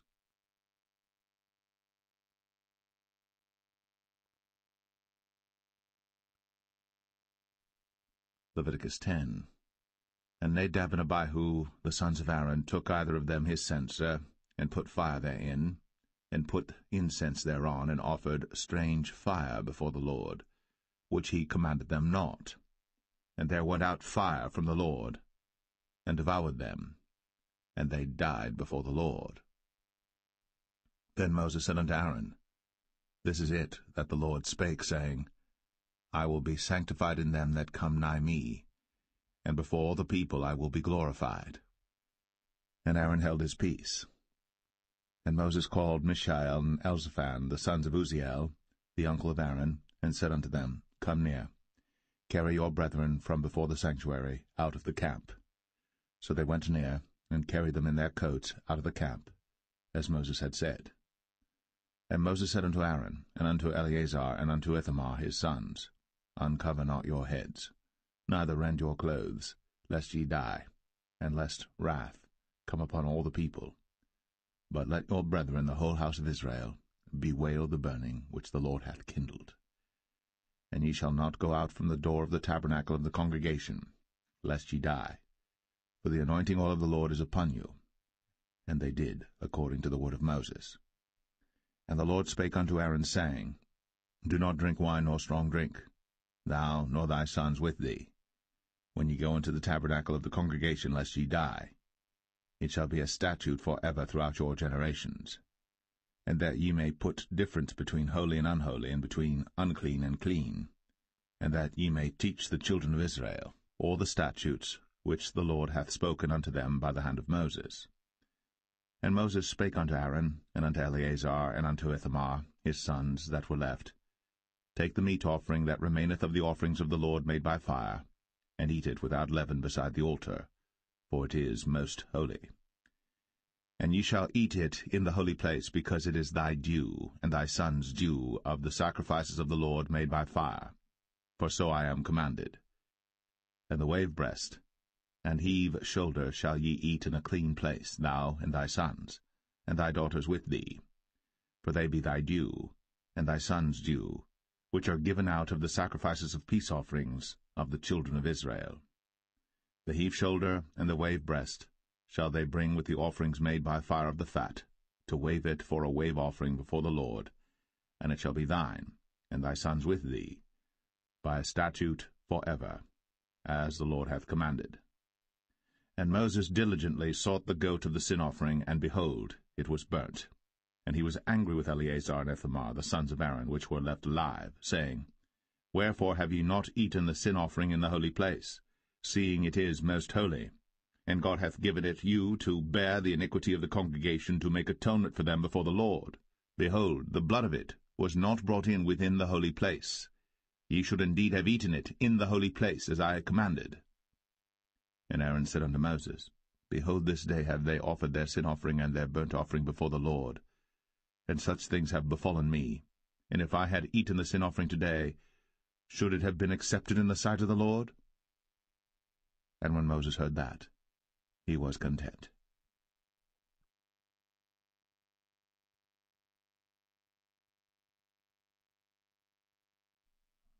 Leviticus 11. And the Lord spake unto Moses and to Aaron, saying unto them, Speak unto the children of Israel, saying, These are the beasts, which ye shall eat among all the beasts that are on the earth. Whatsoever parteth the hoof, and is cloven-footed, and cheweth the cud, among the beasts, that shall ye eat. Nevertheless these shall ye not eat of them that chew the cud, or of them that divide the hoof. As the camel, because he cheweth the cud, but divideth not the hoof, he is unclean unto you. And the coney, because he cheweth the cud, but divideth not the hoof, he is unclean unto you. And the hare, because he cheweth the cud, but divideth not the hoof, he is unclean unto you. And the swine, though he divide the hoof, and be cloven-footed, yet he cheweth not the cud, he is unclean to you. Of their flesh shall ye not eat, and their carcass shall ye not touch, they are unclean to you. These shall ye eat of all that are in the waters. Whatsoever hath fins and scales in the waters, in the seas, and in the rivers, them shall ye eat. And all that have not fins and scales in the seas, and in the rivers, of all that move in the waters, and of any living thing which is in the waters, they shall be an abomination unto you. They shall be even an abomination unto you. Ye shall not eat of their flesh, but ye shall have their carcasses in abomination. Whatsoever hath no fins nor scales in the waters, that shall be an abomination unto you. And these are they which ye shall have in abomination among the fowls. They shall not be eaten.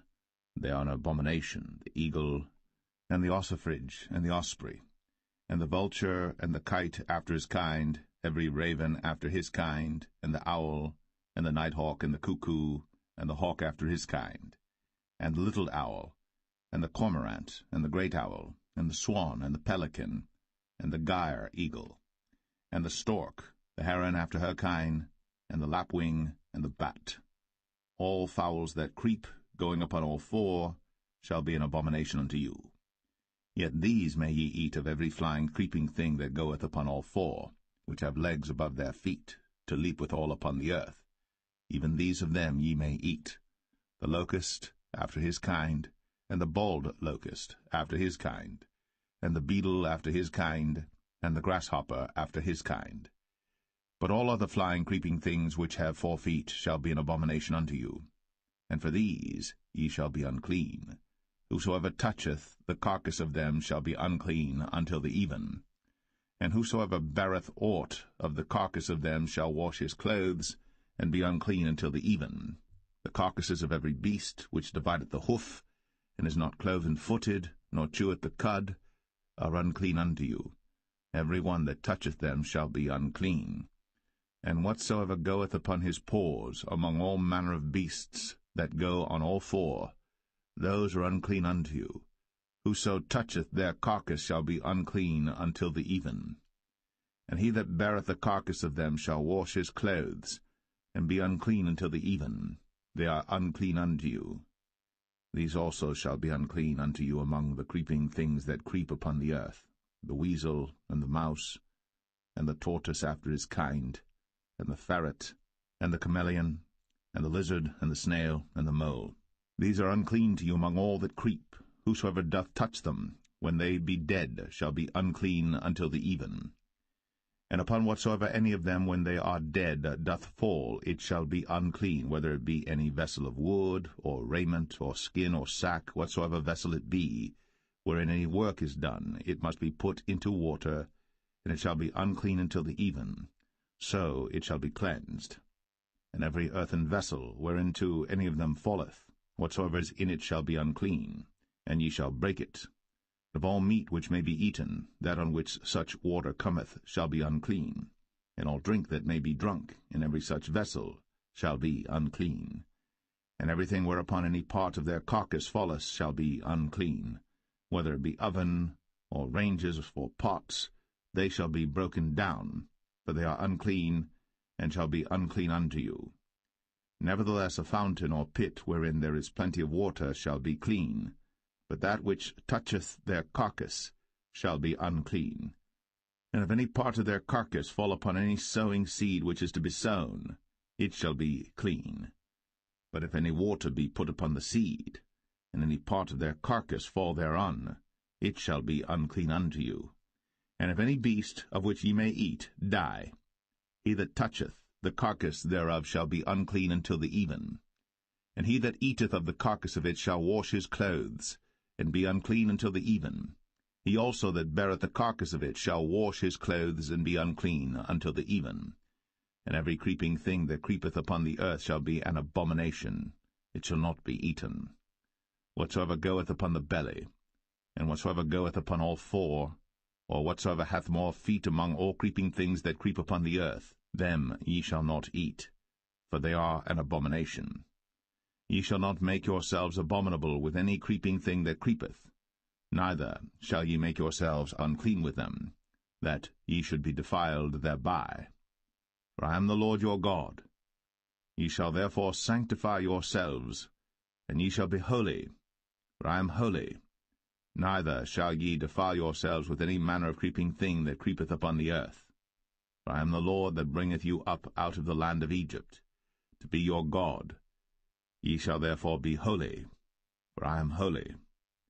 This is the law of the beasts, and of the fowl, and of every living creature that moveth in the waters, and of every creature that creepeth upon the earth, to make a difference between the unclean and the clean, and between the beast that may be eaten and the beast that may not be eaten.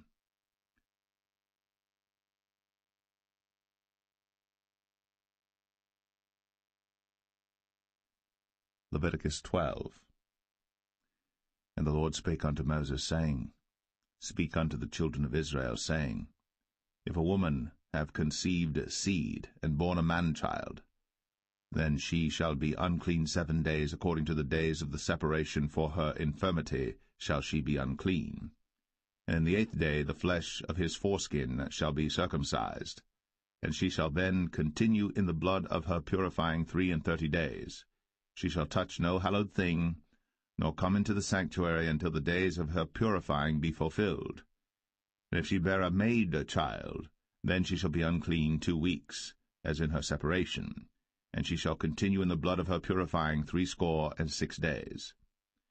And when the days of her purifying are fulfilled, for a son or for a daughter, she shall bring a lamb of the first year for a burnt offering, and a young pigeon, or a turtle dove, for a sin offering, unto the door of the tabernacle of the congregation, unto the priest, who shall offer it before the Lord, and make an atonement for her, and she shall be cleansed from the issue of her blood. This is the law for her that hath borne a male or a female. And if she be not able to bring a lamb, then she shall bring 2 turtles or 2 young pigeons, the one for the burnt offering and the other for a sin offering, and the priest shall make an atonement for her, and she shall be clean.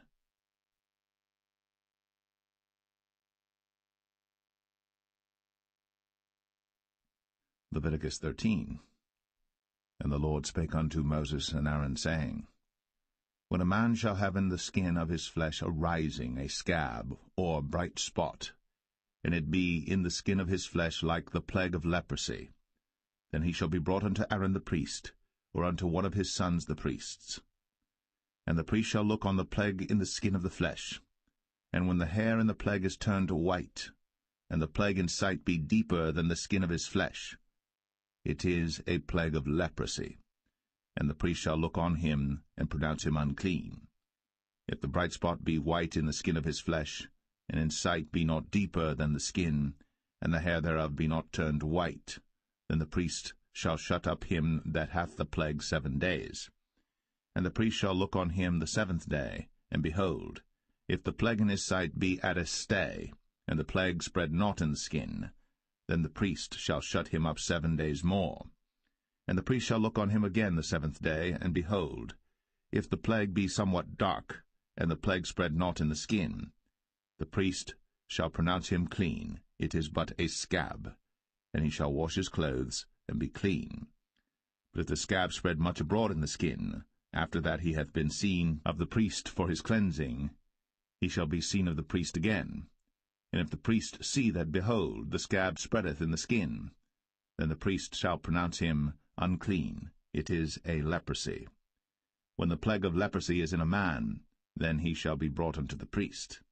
And the priest shall see him, and behold, if the rising be white in the skin, and it have turned the hair white, and there be quick raw flesh in the rising, it is an old leprosy in the skin of his flesh.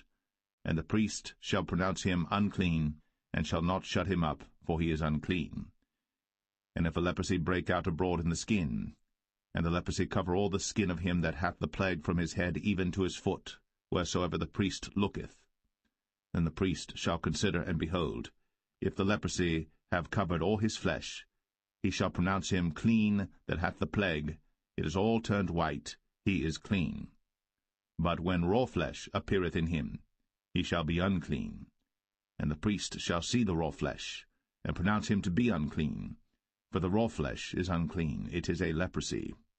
Or if the raw flesh turn again, and be changed unto white, he shall come unto the priest.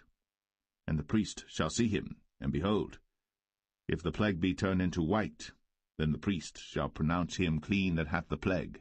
He is clean. The flesh also, in which even in the skin thereof was a boil, and is healed, and in the place of the boil there be a white rising, or a bright spot, white and somewhat reddish, and it be shown to the priest. And if, when the priest seeth it, behold, it be in sight lower than the skin, and the hair thereof be turned white, the priest shall pronounce him unclean. It is a plague of leprosy broken out of the boil. But if the priest look on it, and behold, there be no white hairs therein, and if it be not lower than the skin, but be somewhat dark, then the priest shall shut him up 7 days. And if it spread much abroad in the skin, then the priest shall pronounce him unclean. It is a plague. But if the bright spot stay in his place, and spread not, it is a burning boil, and the priest shall pronounce him clean. Or if there be any flesh in the skin whereof there is a hot burning, and the quick flesh that burneth have a white bright spot, somewhat reddish or white, then the priest shall look upon it, and behold, if the hair in the bright spot be turned white, and it be in sight deeper than the skin, it is a leprosy broken out of the burning. Wherefore the priest shall pronounce him unclean. It is the plague of leprosy. But if the priest look on it, and behold, there be no white hair in the bright spot, and it be no lower than the other skin, but be somewhat dark, then the priest shall shut him up 7 days. And the priest shall look upon him the 7th day, and if it be spread much abroad in the skin, then the priest shall pronounce him unclean. It is the plague of leprosy.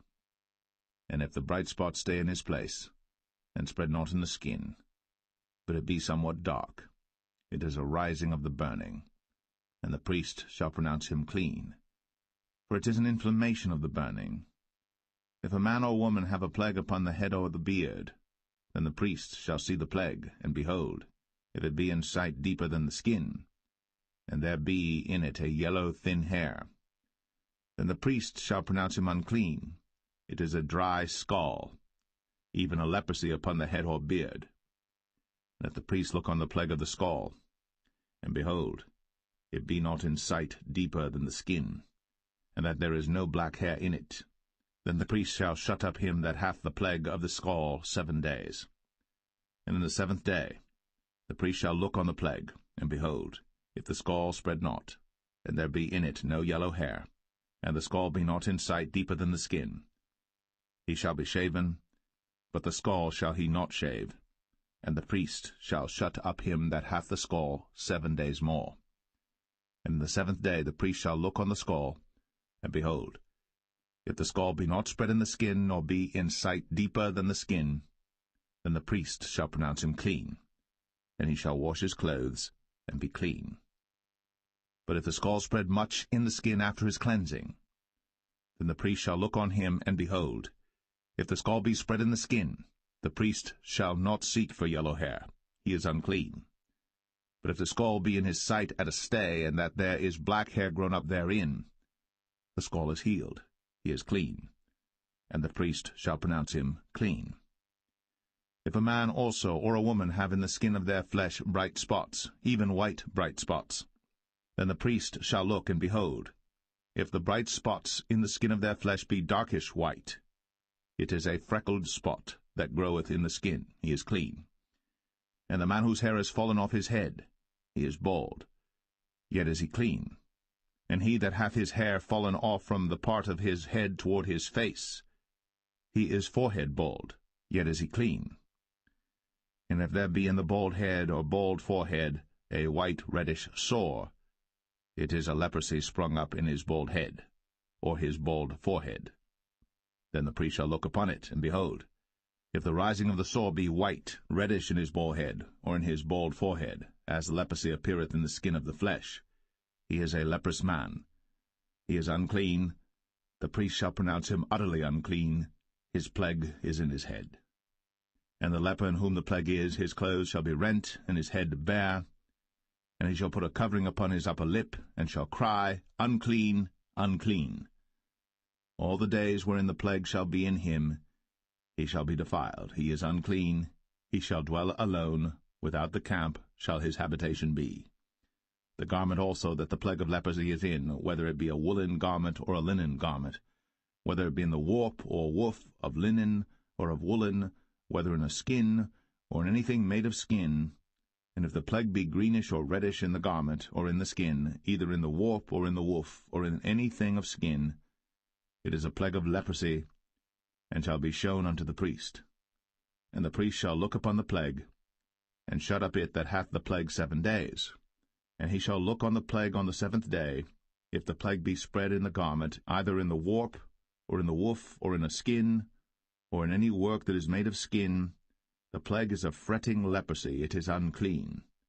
He shall therefore burn the garment, whether warp or woof, in woolen or in linen, or anything of skin, wherein the plague is, for it is a fretting leprosy, it shall be burnt in the fire. And if the priest shall look, and behold, the plague be not spread in the garment, either in the warp or in the woof, or in anything of skin, then the priest shall command that they wash the thing wherein the plague is, and he shall shut it up 7 days more. And the priest shall look on the plague, after that it is washed, and behold, if the plague have not changed his colour, and the plague be not spread, it is unclean. Thou shalt burn it in the fire. It is fret inward, whether it be bare within or without. And if the priest look, and behold, the plague be somewhat dark after the washing of it, then he shall rend it out of the garment, or out of the skin, or out of the warp, or out of the woof. And if it appear still in the garment, either in the warp or in the woof, or in anything of skin, it is a spreading plague. Thou shalt burn that wherein the plague is, with fire. And the garment, either warp or woof, or whatsoever thing of skin it be, which thou shalt wash, if the plague be departed from them, then it shall be washed the 2nd time, and shall be clean. This is the law of the plague of leprosy in a garment of woolen or linen, either in the warp or woof, or anything of skins, to pronounce it clean, or to pronounce it unclean.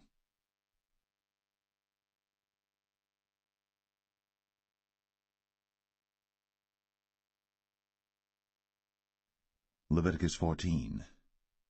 And the Lord spake unto Moses, saying, This shall be the law of the leper in the day of his cleansing. He shall be brought unto the priest. And the priest shall go forth out of the camp, and the priest shall look, and behold, if the plague of leprosy be healed in the leper, then shall the priest command to take for him that is to be cleansed 2 birds alive and clean, and cedar wood, and scarlet and hyssop. And the priest shall command that one of the birds be killed in an earthen vessel over running water. As for the living bird, he shall take it, and the cedar wood, and the scarlet, and the hyssop, and shall dip them and the living bird in the blood of the bird that was killed over the running water. And he shall sprinkle upon him that is to be cleansed from the leprosy 7 times, and shall pronounce him clean, and shall let the living bird loose into the open field. And he that is to be cleansed shall wash his clothes, and shave off all his hair, and wash himself in water, that he may be clean. And after that he shall come into the camp, and shall tarry abroad out of his tent 7 days. But it shall be on the 7th day that he shall shave all his hair off his head, and his beard, and his eyebrows. Even all his hair he shall shave off. And he shall wash his clothes. Also he shall wash his flesh in water, and he shall be clean. And on the 8th day he shall take 2 he-lambs without blemish, and 1 ewe-lamb of the 1st year without blemish, and 3/10 deals of fine flour for a meat offering, mingled with oil, and 1 log of oil. And the priest that maketh him clean shall present the man that is to be made clean, and those things before the Lord, at the door of the tabernacle of the congregation. And the priest shall take 1 he-lamb, and offer him for a trespass offering, and the log of oil, and wave them for a wave offering before the Lord. And he shall slay the lamb in the place where he shall kill the sin offering and the burnt offering in the holy place. For as the sin offering is the priest's, so is the trespass offering. It is most holy. And the priest shall take some of the blood of the trespass offering, and the priest shall put it upon the tip of the right ear of him that is to be cleansed, and upon the thumb of his right hand, and upon the great toe of his right foot. And the priest shall take some of the log of oil, and pour it into the palm of his own left hand. And the priest shall dip his right finger in the oil that is in his left hand, and shall sprinkle of the oil with his finger 7 times before the Lord. And of the rest of the oil that is in his hand shall the priest put upon the tip of the right ear of him that is to be cleansed, and upon the thumb of his right hand, and upon the great toe of his right foot, upon the blood of the trespass offering. And the remnant of the oil that is in the priest's hand he shall pour upon the head of him that is to be cleansed, and the priest shall make an atonement for him before the Lord. And the priest shall offer the sin offering, and make an atonement for him that is to be cleansed from his uncleanness. And afterward he shall kill the burnt offering. And the priest shall offer the burnt offering and the meat offering upon the altar. And the priest shall make an atonement for him, and he shall be clean.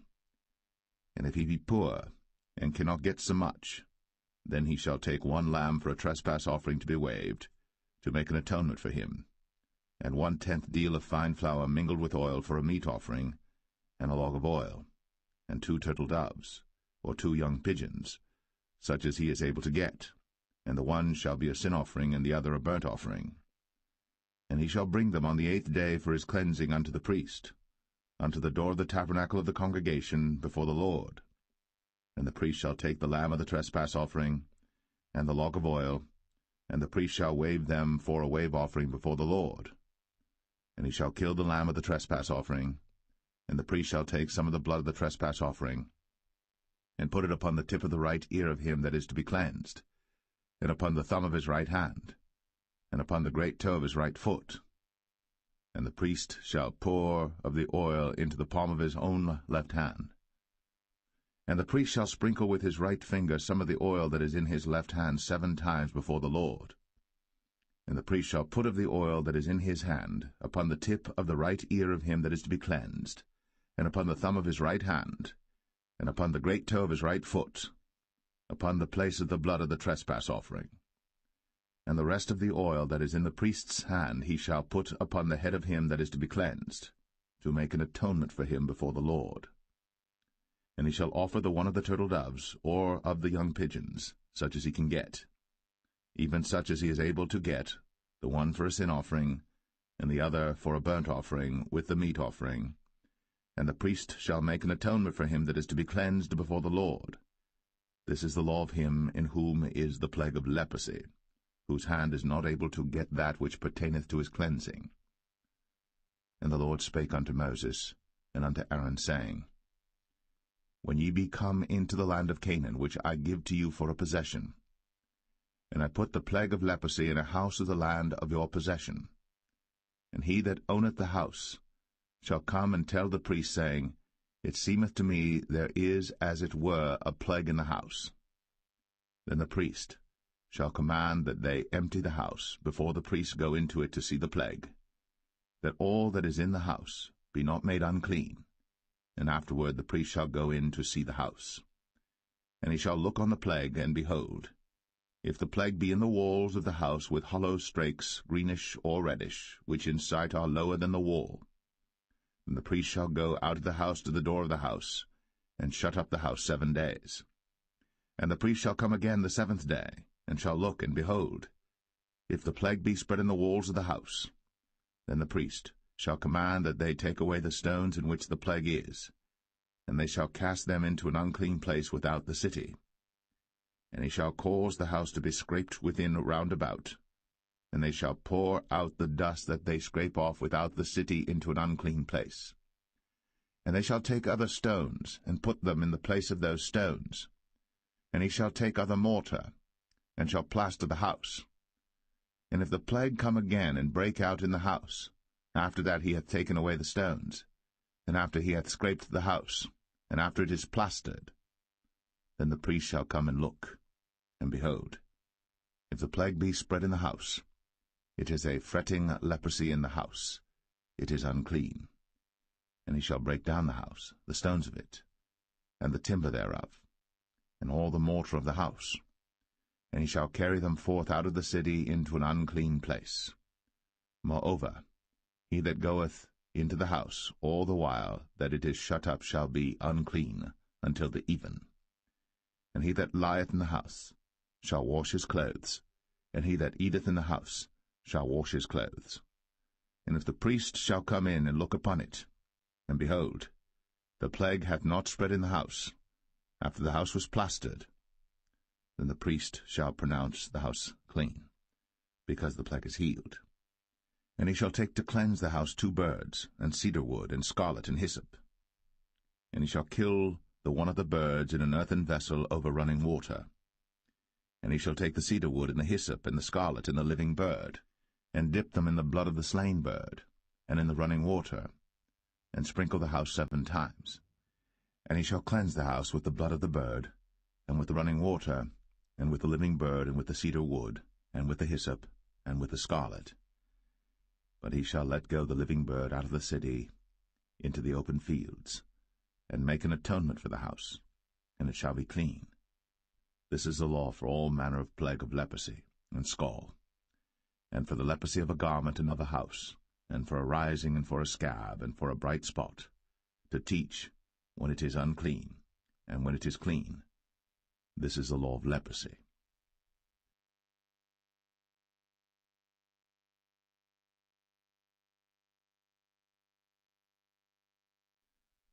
Leviticus 15. And the Lord spake unto Moses and to Aaron, saying, Speak unto the children of Israel, and say unto them, When any man hath a running issue out of his flesh, because of his issue he is unclean. And this shall be his uncleanness in his issue, whether his flesh run with his issue, or his flesh be stopped from his issue, it is his uncleanness. Every bed whereon he lieth that hath the issue is unclean, and everything whereon he sitteth shall be unclean.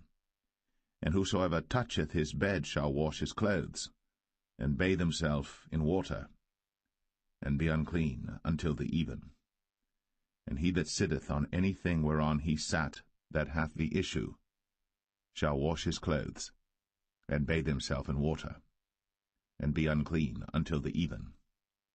And he that toucheth the flesh of him that hath the issue shall wash his clothes, and bathe himself in water, and be unclean until the even.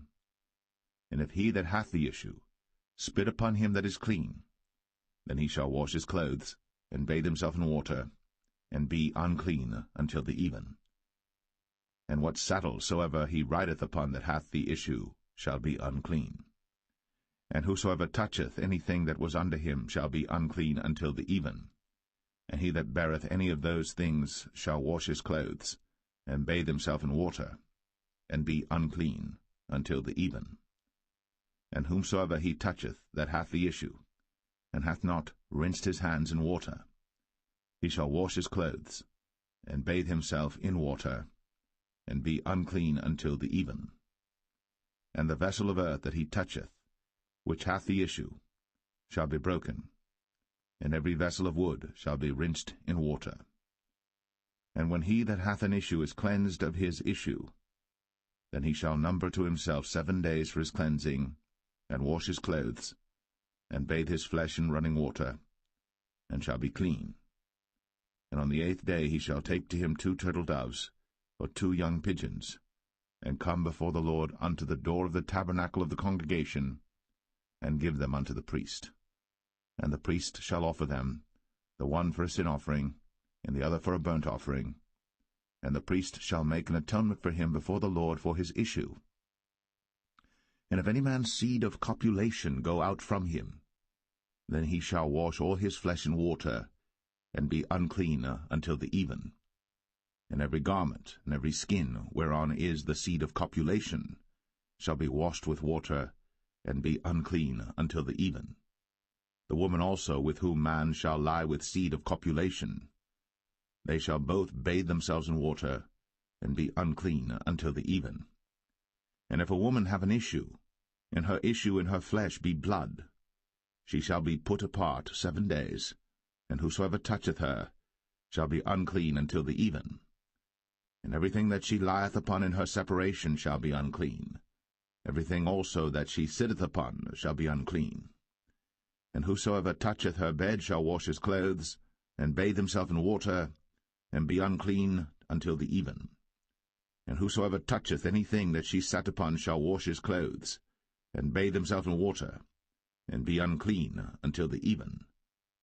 And if it be on her bed, or on any thing whereon she sitteth, when he toucheth it, he shall be unclean until the even. And if any man lie with her at all, and her flowers be upon him, he shall be unclean 7 days, and all the bed whereon he lieth shall be unclean. And if a woman have an issue of her blood many days out of the time of her separation, or if it run beyond the time of her separation, all the days of the issue of her uncleanness shall be as the days of her separation. She shall be unclean. Every bed whereon she lieth all the days of her issue shall be unto her as the bed of her separation. And whatsoever she sitteth upon shall be unclean, as the uncleanness of her separation. And whosoever toucheth those things shall be unclean, and shall wash his clothes, and bathe himself in water, and be unclean until the even. But if she be cleansed of her issue, then she shall number to herself 7 days, and after that she shall be clean. And on the 8th day she shall take unto her 2 turtles, or 2 young pigeons, and bring them unto the priest, to the door of the tabernacle of the congregation. And the priest shall offer the one for a sin offering, and the other for a burnt offering, and the priest shall make an atonement for her before the Lord for the issue of her uncleanness. Thus shall ye separate the children of Israel from their uncleanness, that they die not in their uncleanness, when they defile my tabernacle that is among them. This is the law of him that hath an issue, and of him whose seed goeth from him, and is defiled therewith, and of her that is sick of her flowers, and of him that hath an issue, of the man, and of the woman, and of him that lieth with her, that is unclean.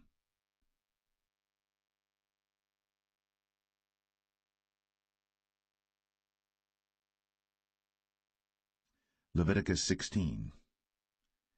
And the Lord spake unto Moses after the death of the 2 sons of Aaron, when they offered before the Lord and died. And the Lord said unto Moses, Speak unto Aaron thy brother, that he come not at all times into the holy place within the veil before the mercy seat, which is upon the ark, that he die not. For I will appear in the cloud upon the mercy seat. Thus shall Aaron come into the holy place, with a young bullock for a sin offering, and a ram for a burnt offering. He shall put on the holy linen coat, and he shall have the linen breeches upon his flesh, and shall be girded with a linen girdle, and with the linen mitre shall he be attired. These are holy garments. Therefore shall he wash his flesh in water, and so put them on. And he shall take of the congregation of the children of Israel 2 kids of the goats for a sin offering, and 1 ram for a burnt offering. And Aaron shall offer his bullock of the sin offering which is for himself, and make an atonement for himself, and for his house. And he shall take the 2 goats and present them before the Lord at the door of the tabernacle of the congregation. And Aaron shall cast lots upon the 2 goats, 1 lot for the Lord, and the other lot for the scapegoat.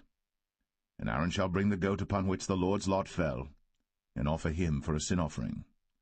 But the goat on which the lot fell to be the scapegoat shall be presented alive before the Lord, to make an atonement with him, and to let him go for a scapegoat into the wilderness. And Aaron shall bring the bullock of the sin offering which is for himself, and shall make an atonement for himself, and for his house, and shall kill the bullock of the sin offering which is for himself. And he shall take a censer full of burning coals of fire from off the altar before the Lord, and his hands full of sweet incense beaten small, and bring it within the veil. And he shall put the incense upon the fire before the Lord, that the cloud of the incense may cover the mercy seat that is upon the testimony, that he die not. And he shall take of the blood of the bullock, and sprinkle it with his finger upon the mercy seat eastward, and before the mercy seat shall he sprinkle of the blood with his finger 7 times. Then shall he kill the goat of the sin offering that is for the people, and bring his blood within the veil, and do with that blood as he did with the blood of the bullock, and sprinkle it upon the mercy seat, and before the mercy seat. And he shall make an atonement for the holy place, because of the uncleanness of the children of Israel, and because of their transgressions and all their sins. And so shall he do for the tabernacle of the congregation that remaineth among them in the midst of their uncleanness. And there shall be no man in the tabernacle of the congregation when he goeth in to make an atonement in the holy place, until he come out, and have made an atonement for himself, and for his household, and for all the congregation of Israel. And he shall go out unto the altar that is before the Lord, and make an atonement for it, and shall take of the blood of the bullock, and of the blood of the goat, and put it upon the horns of the altar round about. And he shall sprinkle of the blood upon it with his finger 7 times, and cleanse it, and hallow it from the uncleanness of the children of Israel. And when he hath made an end of reconciling the holy place, and the tabernacle of the congregation, and the altar, he shall bring the live goat. And Aaron shall lay both his hands upon the head of the live goat, and confess over him all the iniquities of the children of Israel, and all their transgressions and all their sins, putting them upon the head of the goat, and shall send him away by the hand of a fit man into the wilderness. And the goat shall bear upon him all their iniquities unto a land not inhabited. And he shall let go the goat in the wilderness. And Aaron shall come into the tabernacle of the congregation, and shall put off the linen garments, which he put on when he went into the holy place, and shall leave them there. And he shall wash his flesh with water in the holy place, and put on his garments, and come forth, and offer his burnt offering, and the burnt offering of the people, and make an atonement for himself and for the people. And the fat of the sin offering shall he burn upon the altar. And he that let go the goat for the scapegoat shall wash his clothes, and bathe his flesh in water, and afterward come into the camp. And the bullock for the sin offering, and the goat for the sin offering, whose blood was brought in to make atonement in the holy place, shall one carry forth without the camp, and they shall burn in the fire their skins, and their flesh, and their dung. And he that burneth them shall wash his clothes, and bathe his flesh in water, and afterward he shall come into the camp. And this shall be a statute for ever unto you, that in the 7th month, on the 10th day of the month, ye shall afflict your souls, and do no work at all, whether it be one of your own country or a stranger that sojourneth among you. For on that day shall the priest make an atonement for you, to cleanse you, that ye may be clean from all your sins before the Lord. It shall be a Sabbath of rest unto you, and ye shall afflict your souls, by a statute for ever. And the priest, whom he shall anoint, and whom he shall consecrate to minister in the priest's office in his father's stead, shall make the atonement, and shall put on the linen clothes, even the holy garments. And he shall make an atonement for the holy sanctuary, and he shall make an atonement for the tabernacle of the congregation, and for the altar. And he shall make an atonement for the priests, and for all the people of the congregation. And this shall be an everlasting statute unto you, to make an atonement for the children of Israel, for all their sins, once a year. And he did, as the Lord commanded Moses.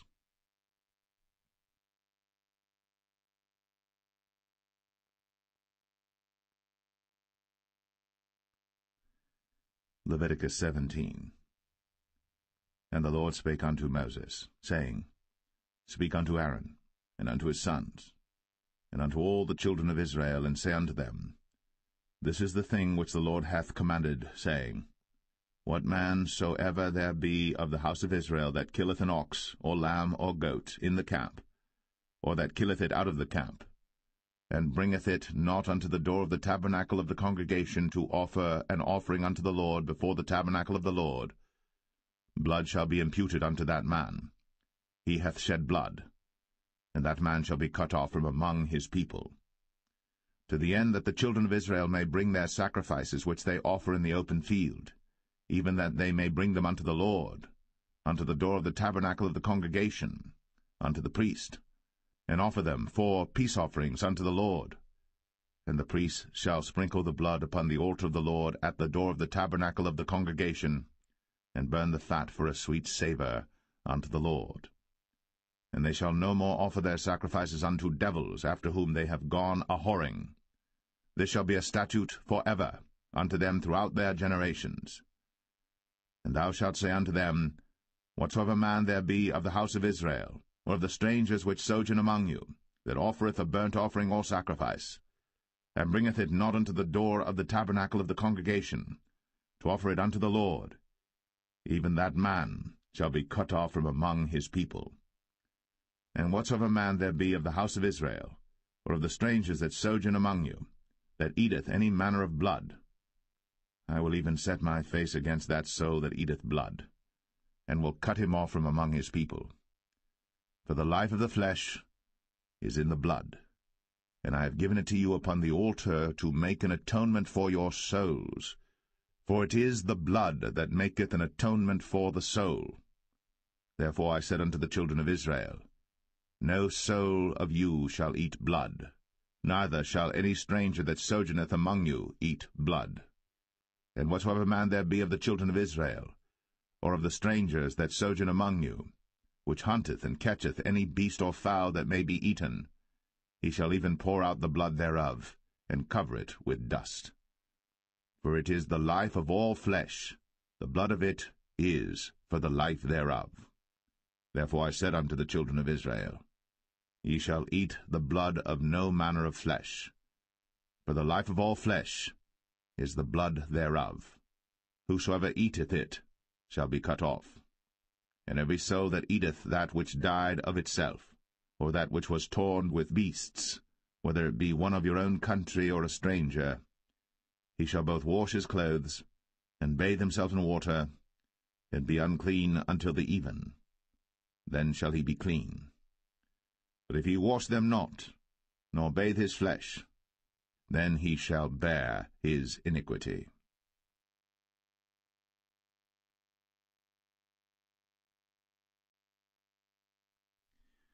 Leviticus 18. And the Lord spake unto Moses, saying, Speak unto the children of Israel, and say unto them, I am the Lord your God.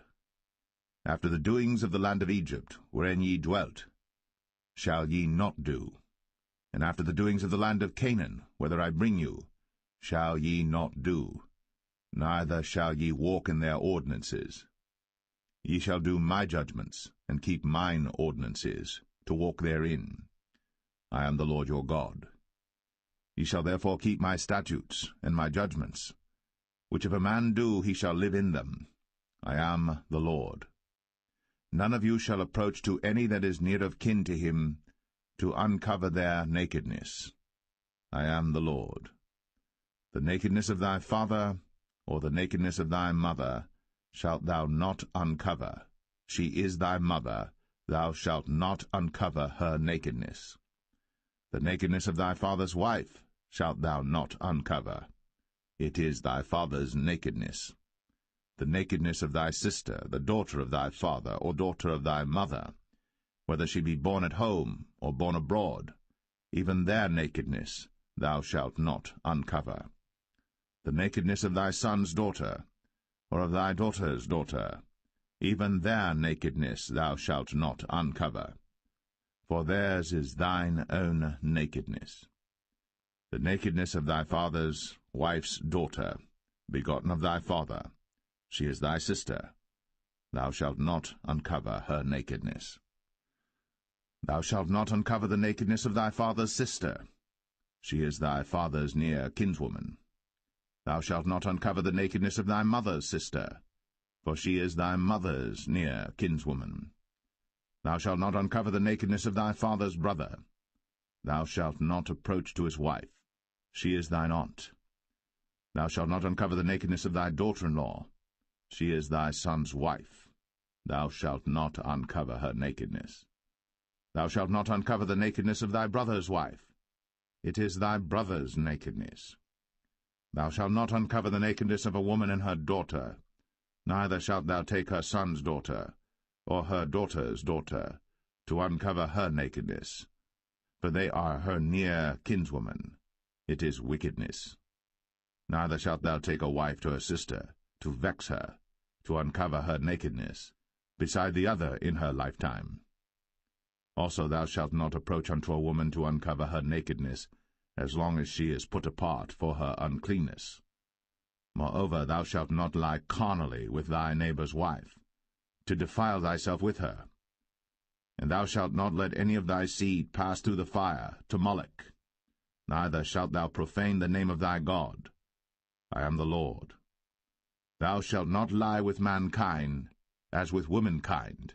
It is abomination. Neither shalt thou lie with any beast, to defile thyself therewith. Neither shall any woman stand before a beast to lie down thereto. It is confusion. Defile not ye yourselves in any of these things. For in all these the nations are defiled which I cast out before you, and the land is defiled. Therefore I do visit the iniquity thereof upon it, and the land itself vomiteth out her inhabitants.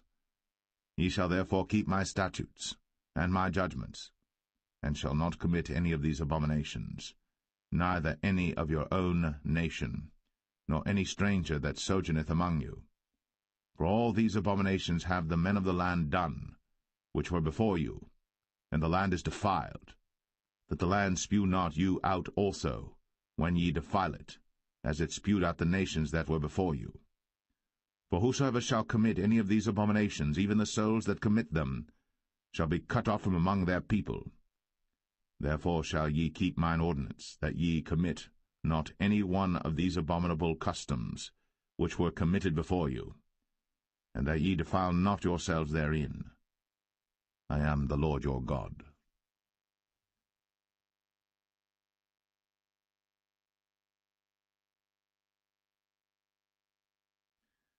Leviticus 19. And the Lord spake unto Moses, saying, Speak unto all the congregation of the children of Israel, and say unto them, Ye shall be holy, for I, the Lord your God, am holy. Ye shall fear every man his mother, and his father, and keep my Sabbaths. I am the Lord your God. Turn ye not unto idols, nor make to yourselves molten gods. I am the Lord your God. And if ye offer a sacrifice of peace offerings unto the Lord, ye shall offer it at your own will. It shall be eaten the same day ye offer it, and on the morrow. And if aught remain until the third day, it shall be burnt in the fire. And if it be eaten at all on the third day, it is abominable, it shall not be accepted. Therefore every one that eateth it shall bear his iniquity, because he hath profaned the hallowed thing of the Lord, and that so shall be cut off from among his people. And when ye reap the harvest of your land, thou shalt not wholly reap the corners of thy field, neither shalt thou gather the gleanings of thy harvest. And thou shalt not glean thy vineyard, neither shalt thou gather every grape of thy vineyard. Thou shalt leave them for the poor and stranger. I am the Lord your God. Ye shall not steal, neither deal falsely, neither lie one to another. And ye shall not swear by my name falsely, neither shalt thou profane the name of thy God. I am the Lord. Thou shalt not defraud thy neighbor, neither rob him. The wages of him that is hired shall not abide with thee all night until the morning. Thou shalt not curse the deaf, nor put a stumbling block before the blind, but shalt fear thy God. I am the Lord. Ye shall do no unrighteousness in judgment. Thou shalt not respect the person of the poor, nor honor the person of the mighty, but in righteousness shalt thou judge thy neighbor. Thou shalt not go up and down as a talebearer among thy people, neither shalt thou stand against the blood of thy neighbor. I am the Lord. Thou shalt not hate thy brother in thine heart. Thou shalt in any wise rebuke thy neighbor, and not suffer sin upon him. Thou shalt not avenge, nor bear any grudge against the children of thy people. But thou shalt love thy neighbor as thyself. I am the Lord. Ye shall keep my statutes. Thou shalt not let thy cattle gender with a diverse kind. Thou shalt not sow thy field with mingled seed, neither shall a garment mingled of linen and woolen come upon thee. And whosoever lieth carnally with a woman that is a bondmaid, betrothed to an husband, and not at all redeemed, nor freedom given her, she shall be scourged. They shall not be put to death, because she was not free. And he shall bring his trespass offering unto the Lord, unto the door of the tabernacle of the congregation, even a ram for a trespass offering. And the priest shall make an atonement for him with the ram of the trespass offering before the Lord for his sin which he hath done, and the sin which he hath done shall be forgiven him.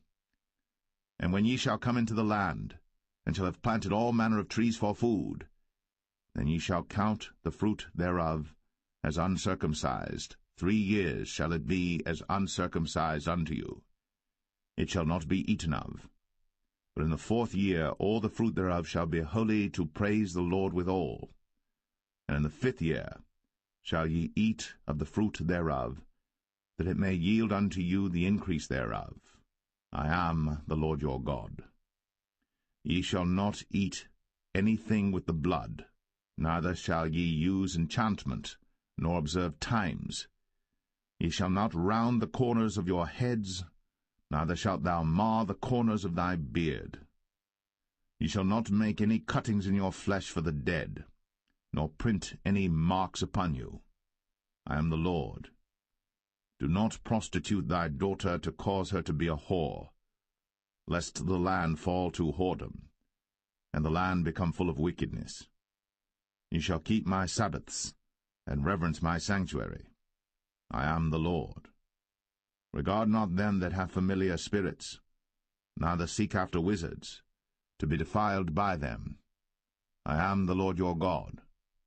Thou shalt rise up before the hoary head, and honour the face of the old man, and fear thy God.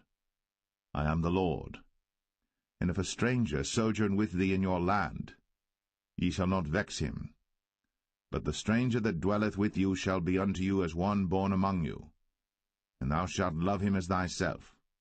For ye were strangers in the land of Egypt. I am the Lord your God. Ye shall do no unrighteousness in judgment, and meat yard in weight or in measure. Just balances, just weights, a just ephah, and a just hin shall ye have. I am the Lord your God, which brought you out of the land of Egypt. Therefore shall ye observe all my statutes, and all my judgments, and do them. I am the Lord.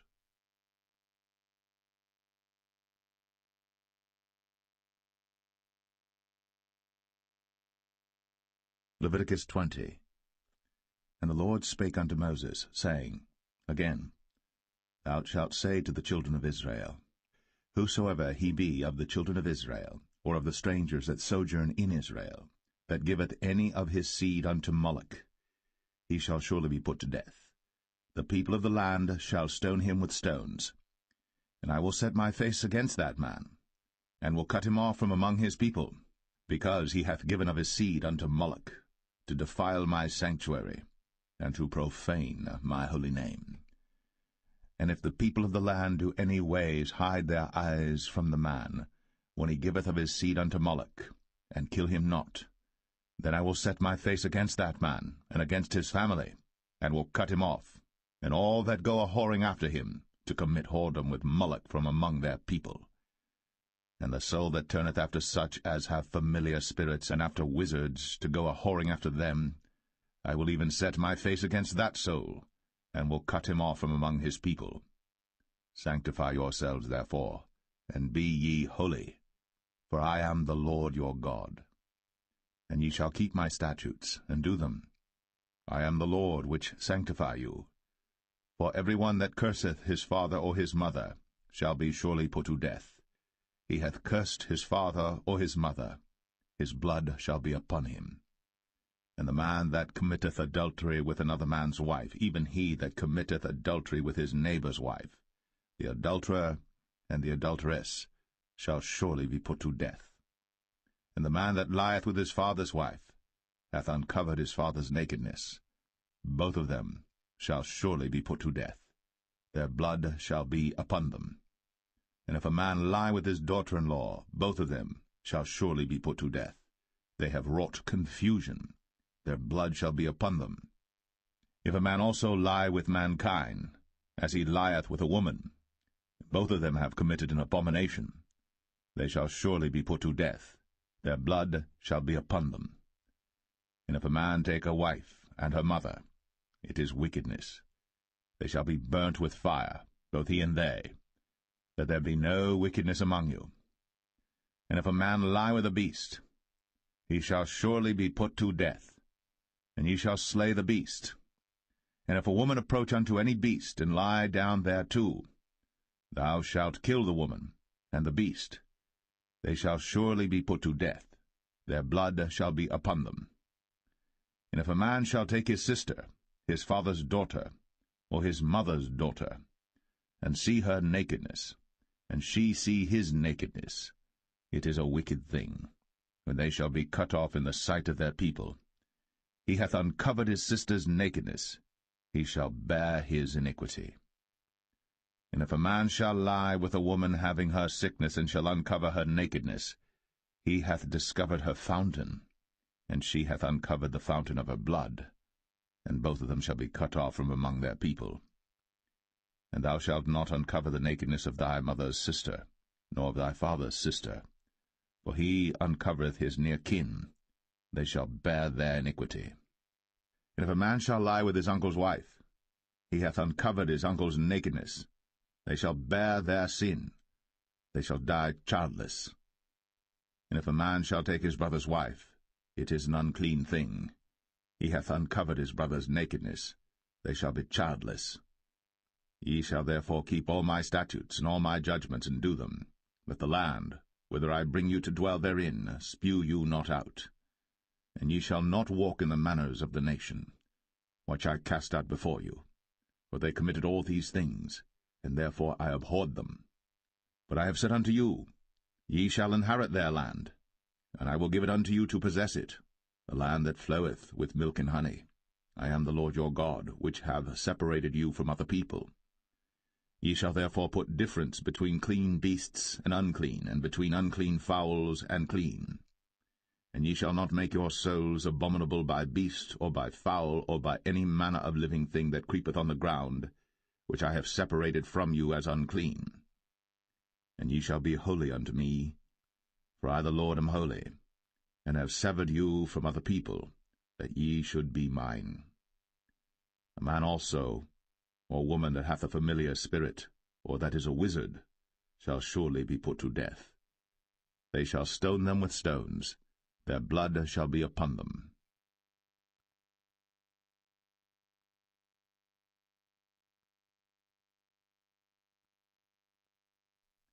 Leviticus 21. And the Lord said unto Moses, Speak unto the priests, the sons of Aaron, and say unto them, There shall none be defiled for the dead among his people.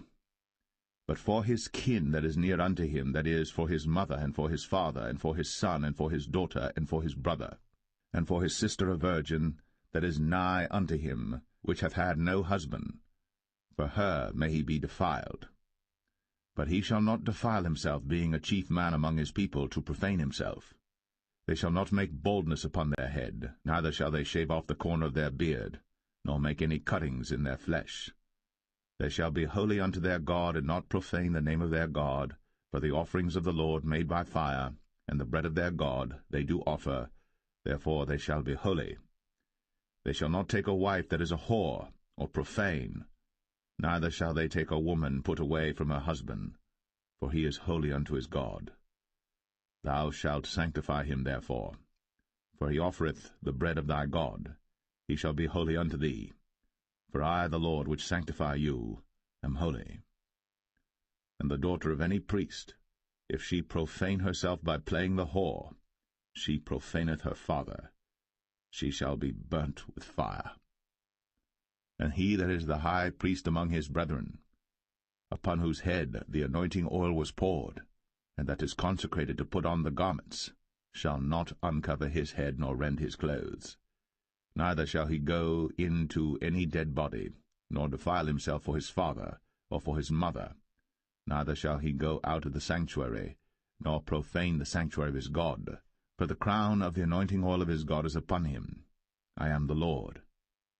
And he shall take a wife in her virginity, a widow or a divorced woman, or profane, or an harlot. These shall he not take, but he shall take a virgin of his own people to wife.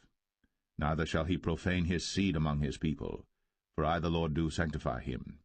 And the Lord spake unto Moses, saying, Speak unto Aaron, saying, Whosoever he be of thy seed in their generations that hath any blemish, let him not approach to offer the bread of his God. For whatsoever man he be that hath a blemish, he shall not approach, a blind man, or a lame, or he that hath a flat nose, or anything superfluous, or a man that is broken-footed, or broken-handed, or crooked-backed, or a dwarf, or that hath a blemish in his eye, or be scurvy, or scabbed, or hath his stones broken.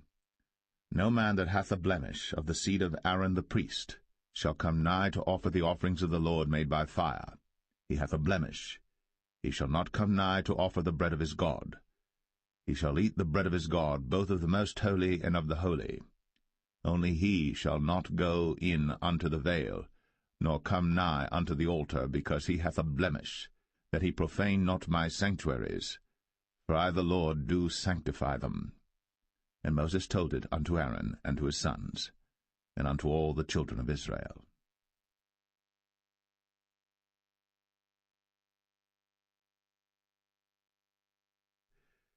Leviticus 22. And the Lord spake unto Moses, saying, Speak unto Aaron and to his sons, that they separate themselves from the holy things of the children of Israel, and that they profane not my holy name in those things which they hallow unto me. I am the Lord. Say unto them, Whosoever he be of all your seed among your generations, that goeth unto the holy things, which the children of Israel hallow unto the Lord, having his uncleanness upon him, that soul shall be cut off from my presence. I am the Lord. What man soever of the seed of Aaron is a leper, or hath a running issue, he shall not eat of the holy things until he be clean. And whoso toucheth anything that is unclean by the dead, or a man whose seed goeth from him, or whosoever toucheth any creeping thing, whereby he may be made unclean, or a man of whom he may take uncleanness, whatsoever uncleanness he hath, the soul which hath touched any such shall be unclean until even, and shall not eat of the holy things, unless he wash his flesh with water. And when the sun is down, he shall be clean, and shall afterward eat of the holy things, because it is his food. That which dieth of itself, or is torn with beasts, he shall not eat to defile himself therewith. I am the Lord. They shall therefore keep mine ordinance, lest they bear sin for it, and die therefore, if they profane it. I the Lord do sanctify them. There shall no stranger eat of the holy thing. A sojourner of the priest, or an hired servant, shall not eat of the holy thing. But if the priest buy any soul with his money, he shall eat of it. And he that is born in his house, they shall eat of his meat. If the priest's daughter also be married unto a stranger, she may not eat of an offering of the holy things. But if the priest's daughter be a widow, or divorced, and have no child, and is returned unto her father's house, as in her youth, she shall eat of her father's meat. But there shall no stranger eat thereof. And if a man eat of the holy thing unwittingly, then he shall put the 5th part thereof unto it, and shall give it unto the priest with the holy thing. And they shall not profane the holy things of the children of Israel, which they offer unto the Lord, or suffer them to bear the iniquity of trespass, when they eat their holy things. For I the Lord do sanctify them. And the Lord spake unto Moses, saying, Speak unto Aaron and to his sons, and unto all the children of Israel, and say unto them, Whatsoever he be of the house of Israel, or of the strangers in Israel, that will offer his oblation for all his vows, and for all his freewill offerings, which they will offer unto the Lord for a burnt offering. Ye shall offer at your own will a male without blemish, of the beeves, of the sheep, or of the goats. But whatsoever hath a blemish, that shall ye not offer, for it shall not be acceptable for you. And whosoever offereth a sacrifice of peace offerings unto the Lord to accomplish his vow, or a freewill offering in beeves or sheep, it shall be perfect to be accepted. There shall be no blemish therein. Blind, or broken, or maimed, or having a wen, or scurvy, or scabbed, ye shall not offer these unto the Lord, nor make an offering by fire of them upon the altar unto the Lord, either a bullock, or a lamb that hath anything superfluous or lacking in his parts, that mayest thou offer for a freewill offering, but for a vow it shall not be accepted. Ye shall not offer unto the Lord that which is bruised, or crushed, or broken, or cut. Neither shall ye make any offering thereof in your land. Neither from a stranger's hand shall ye offer the bread of your God of any of these, because their corruption is in them, and blemishes be in them. They shall not be accepted for you. And the Lord spake unto Moses, saying, When a bullock or a sheep or a goat is brought forth, then it shall be 7 days under the dam, and from the 8th day and thenceforth it shall be accepted for an offering made by fire unto the Lord. And whether it be cow or ewe, ye shall not kill it and her young both in 1 day. And when ye will offer a sacrifice of thanksgiving unto the Lord, offer it at your own will. On the same day it shall be eaten up. Ye shall leave none of it until the morrow. I am the Lord. Therefore shall ye keep my commandments, and do them. I am the Lord. Neither shall ye profane my holy name, but I will be hallowed among the children of Israel. I am the Lord which hallow you, that brought you out of the land of Egypt, to be your God. I am the Lord.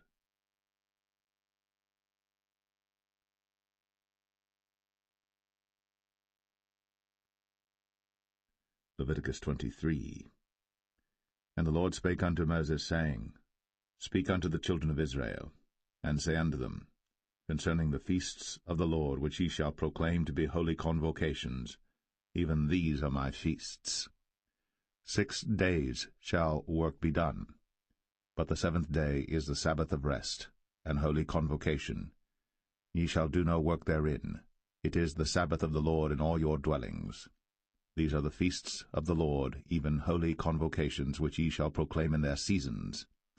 In the 14th day of the 1st month at even is the Lord's Passover, and on the 15th day of the same month is the feast of unleavened bread unto the Lord. 7 days ye must eat unleavened bread. In the 1st day ye shall have an holy convocation. Ye shall do no servile work therein. But ye shall offer an offering made by fire unto the Lord 7 days. In the 7th day is an holy convocation.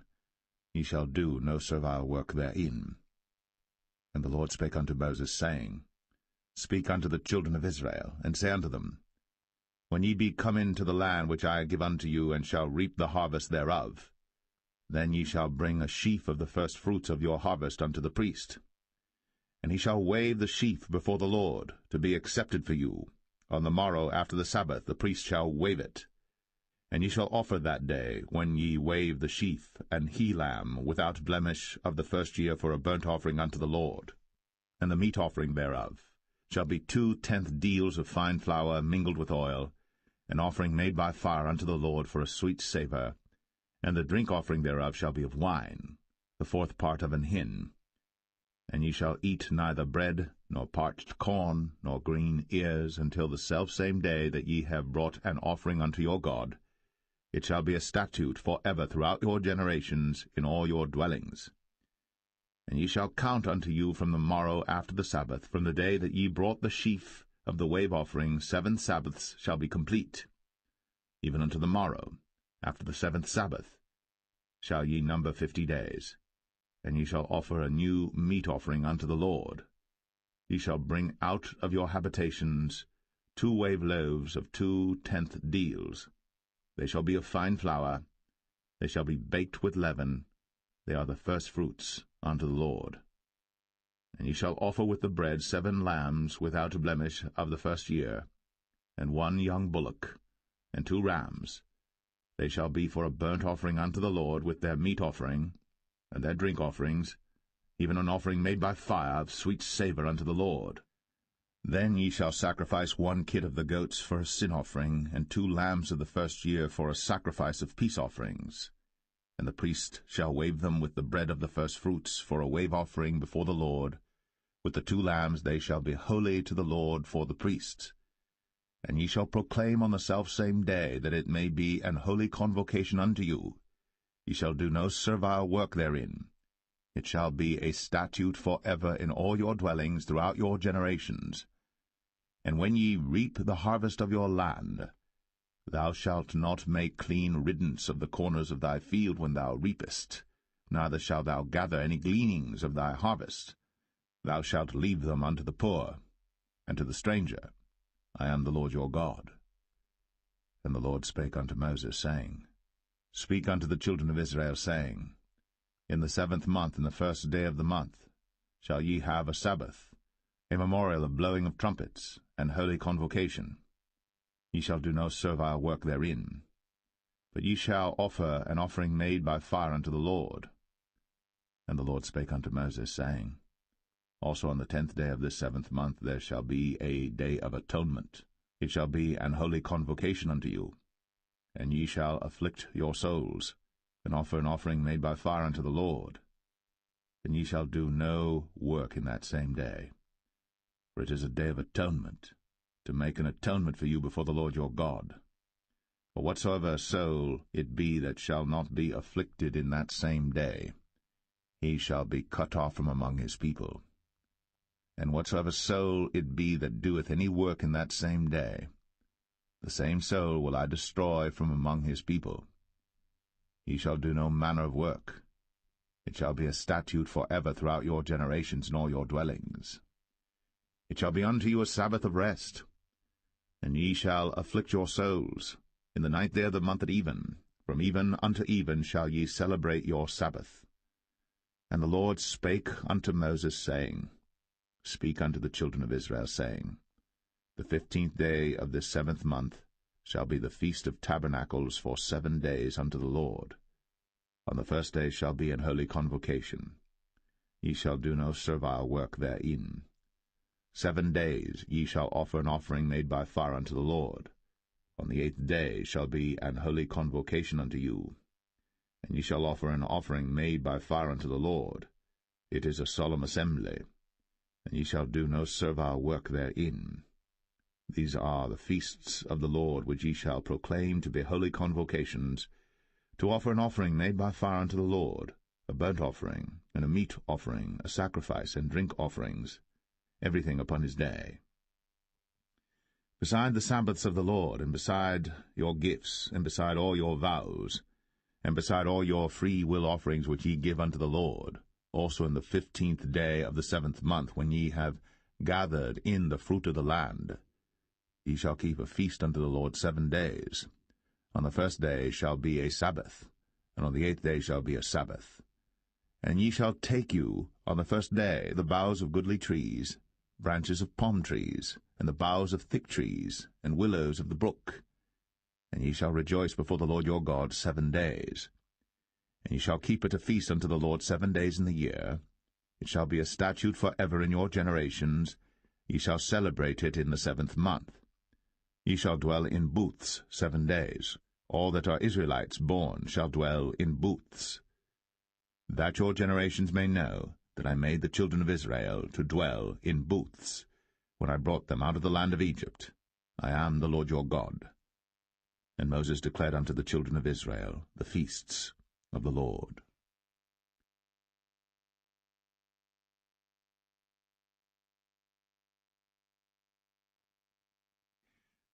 Leviticus 24.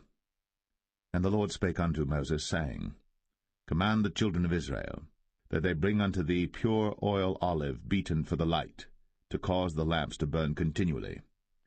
Without the veil of the testimony, in the tabernacle of the congregation, shall Aaron order it from the evening unto the morning before the Lord continually. It shall be a statute for ever in your generations. He shall order the lamps upon the pure candlestick before the Lord continually. And thou shalt take fine flour, and bake 12 cakes thereof. 2/10 deals shall be in 1 cake. And thou shalt set them in 2 rows, 6 in a row, upon the pure table before the Lord. And thou shalt put pure frankincense upon each row, that it may be on the bread for a memorial, even an offering made by fire unto the Lord. Every Sabbath he shall set it in order before the Lord continually, being taken from the children of Israel by an everlasting covenant. And it shall be Aaron's and his sons, and they shall eat it in the holy place. For it is most holy unto him of the offerings of the Lord made by fire, by a perpetual statute. And the son of an Israelitish woman, whose father was an Egyptian, went out among the children of Israel. And this son of the Israelitish woman and a man of Israel strove together in the camp. And the Israelitish woman's son blasphemed the name of the Lord, and cursed. And they brought him unto Moses. And his mother's name was Shilemeth, the daughter of Dibri of the tribe of Dan. And they put him in ward, that the mind of the Lord might be shown them.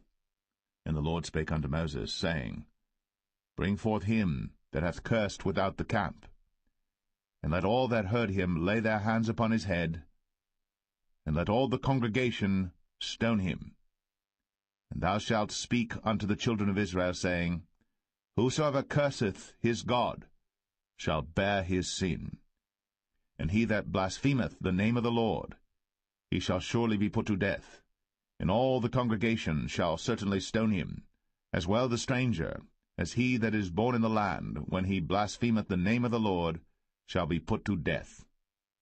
And he that killeth any man shall surely be put to death.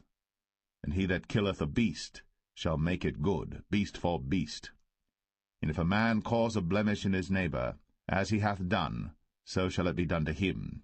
Breach for breach, eye for eye, tooth for tooth. As he hath caused a blemish in a man, so shall it be done to him again. And he that killeth a beast, he shall restore it. And he that killeth a man, he shall be put to death. Ye shall have one manner of law, as well for the stranger as for one of your own country. For I am the Lord your God. And Moses spake to the children of Israel, that they should bring forth him that had cursed out of the camp, and stone him with stones. And the children of Israel did as the Lord commanded Moses.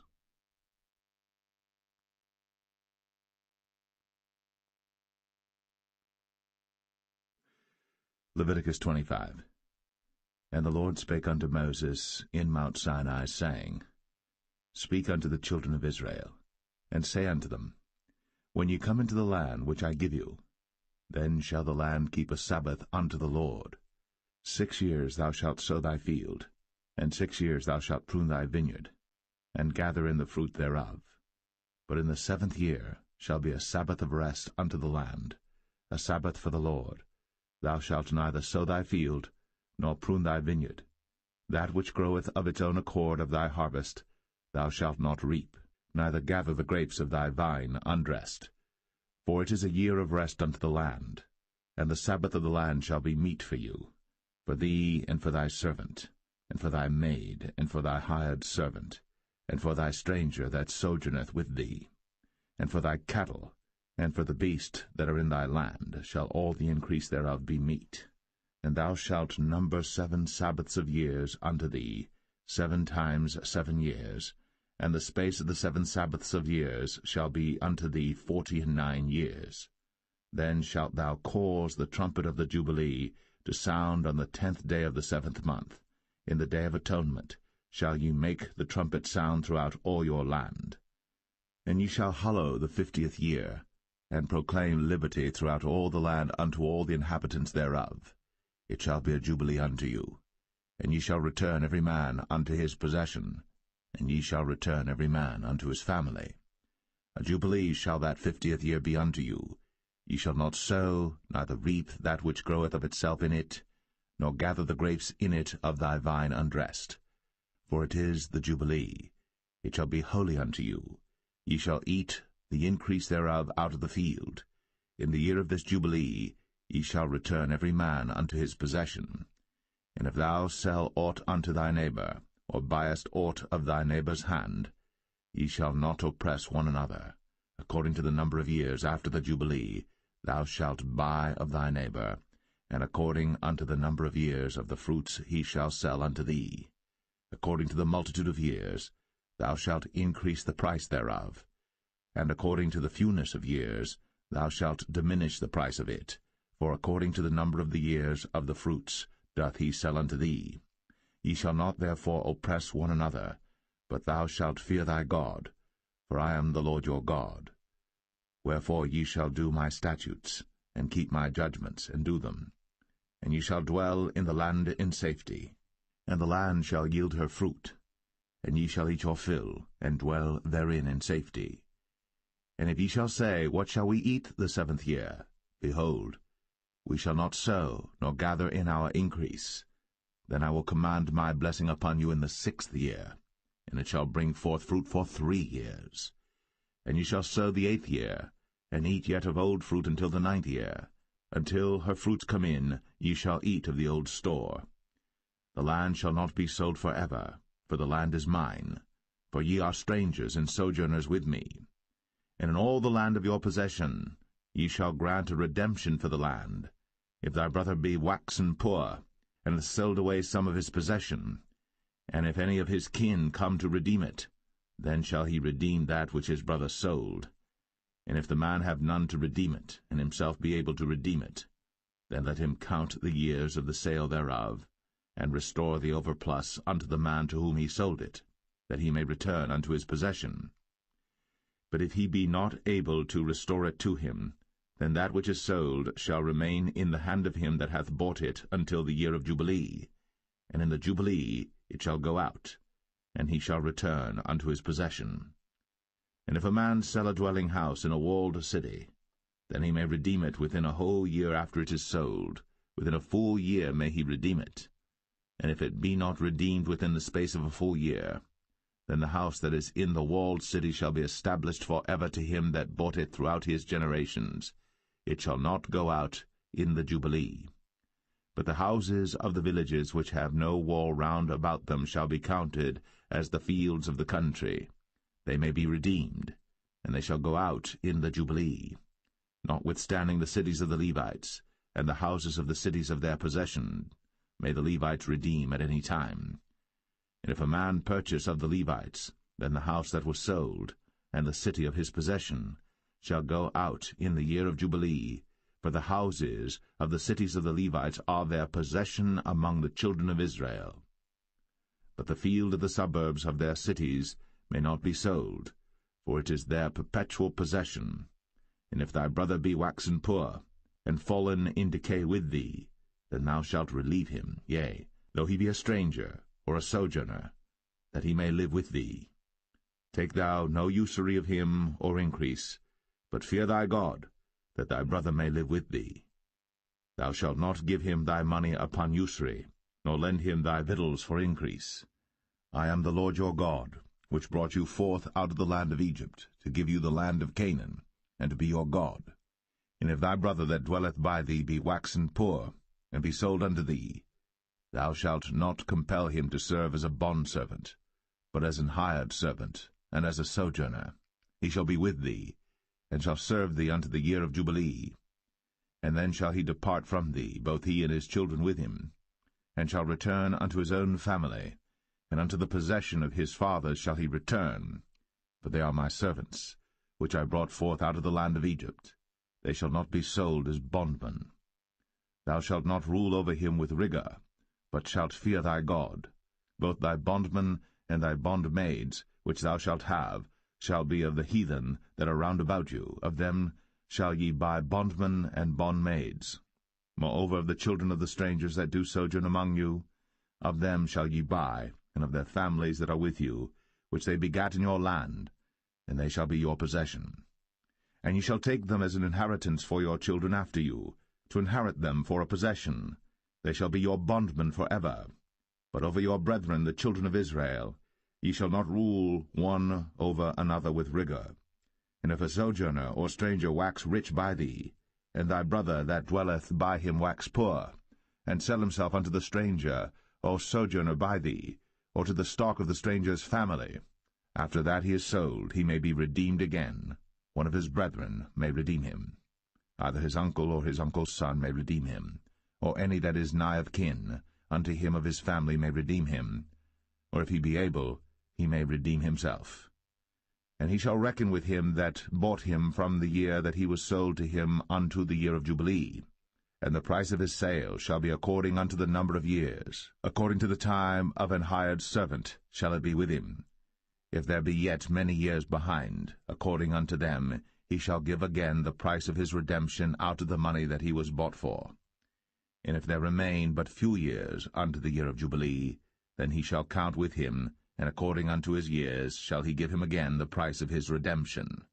And as a yearly hired servant shall he be with him, and the other shall not rule with rigor over him in thy sight.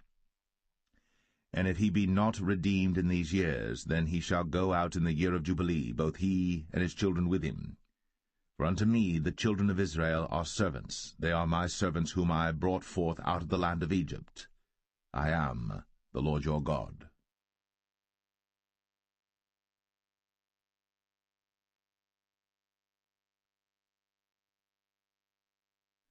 Leviticus 26. Ye shall make you no idols nor graven image, neither rear you up a standing image, neither shall ye set up any image of stone in your land, to bow down unto it, for I am the Lord your God. Ye shall keep my Sabbaths, and reverence my sanctuary. I am the Lord. If ye walk in my statutes, and keep my commandments, and do them, then I will give you rain in due season, and the land shall yield her increase, and the trees of the field shall yield their fruit. And your threshing shall reach unto the vintage, and the vintage shall reach unto the sowing time. And ye shall eat your bread to the full, and dwell in your land safely.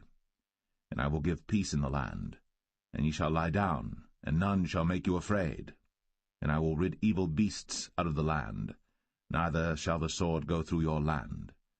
And ye shall chase your enemies, and they shall fall before you by the sword. And 5 of you shall chase 100, and 100 of you shall put 10,000 to flight. And your enemies shall fall before you by the sword. For I will have respect unto you, and make you fruitful, and multiply you, and establish my covenant with you. And ye shall eat old store, and bring forth the old because of the new. And I will set my tabernacle among you, and my soul shall not abhor you. And I will walk among you, and will be your God, and ye shall be my people. I am the Lord your God, which brought you forth out of the land of Egypt, that ye should not be their bondmen. And I have broken the bands of your yoke, and made you go upright. But if ye will not hearken unto me, and will not do all these commandments, and if ye shall despise my statutes, or if your soul abhor my judgments, so that ye will not do all my commandments, but that ye break my covenant, I also will do this unto you. I will even appoint over you terror, consumption, and the burning ague, that shall consume the eyes, and cause sorrow of heart. And ye shall sow your seed in vain, for your enemies shall eat it. And I will set my face against you, and ye shall be slain before your enemies. They that hate you shall reign over you, and ye shall flee when none pursueth you. And if ye will not yet for all this hearken unto me, then I will punish you 7 times more for your sins. And I will break the pride of your power, and I will make your heaven as iron, and your earth as brass, and your strength shall be spent in vain. For your land shall not yield her increase, neither shall the trees of the land yield their fruits. And if ye walk contrary unto me, and will not hearken unto me, I will bring 7 times more plagues upon you according to your sins. I will also send wild beasts among you, which shall rob you of your children, and destroy your cattle, and make you few in number, and your highways shall be desolate. And if ye will not be reformed by me by these things, but will walk contrary unto me, then will I also walk contrary unto you, and will punish you yet 7 times for your sins. And I will bring a sword upon you, that shall avenge the quarrel of my covenant. And when ye are gathered together within your cities, I will send the pestilence among you, and ye shall be delivered into the hand of the enemy. And when I have broken the staff of your bread, 10 women shall bake your bread in one oven, and they shall deliver you your bread again by weight, and ye shall eat and not be satisfied. And if ye will not for all this hearken unto me, but walk contrary unto me, then I will walk contrary unto you also in fury, and I, even I, will chastise you 7 times for your sins. And ye shall eat the flesh of your sons, and the flesh of your daughters shall ye eat. And I will destroy your high places, and cut down your images, and cast your carcasses upon the carcasses of your idols. And my soul shall abhor you. And I will make your cities waste, and bring your sanctuaries unto desolation, and I will not smell the savour of your sweet odours. And I will bring the land into desolation, and your enemies which dwell therein shall be astonished at it. And I will scatter you among the heathen, and will draw out a sword after you, and your land shall be desolate, and your cities waste. Then shall the land enjoy her Sabbaths, as long as it lieth desolate, and ye be in your enemy's land. Even then shall the land rest, and enjoy her Sabbaths. As long as it lieth desolate it shall rest, because it did not rest in your Sabbaths, when ye dwelt upon it. And upon them that are left alive of you I will send a faintness into their hearts in the lands of their enemies, and the sound of a shaken leaf shall chase them, and they shall flee, as fleeing from a sword, and they shall fall when none pursueth. And they shall fall one upon another, as it were before a sword, when none pursueth. And ye shall have no power to stand before your enemies, and ye shall perish among the heathen.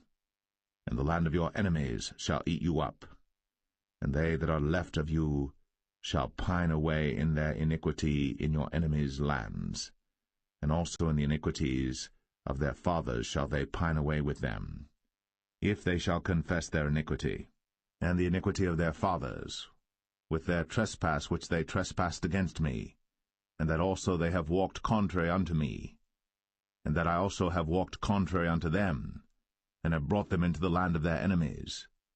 If then their uncircumcised hearts be humbled, and they then accept of the punishment of their iniquity, then will I remember my covenant with Jacob, and also my covenant with Isaac, and also my covenant with Abraham will I remember, and I will remember the land.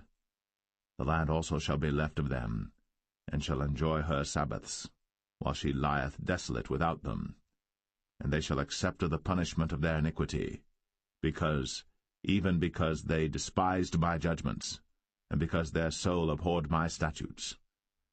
And yet for all that, when they be in the land of their enemies, I will not cast them away, neither will I abhor them to destroy them utterly, and to break my covenant with them, for I am the Lord their God. But I will for their sakes remember the covenant of their ancestors, whom I brought forth out of the land of Egypt, in the sight of the heathen, that I might be their God. I am the Lord.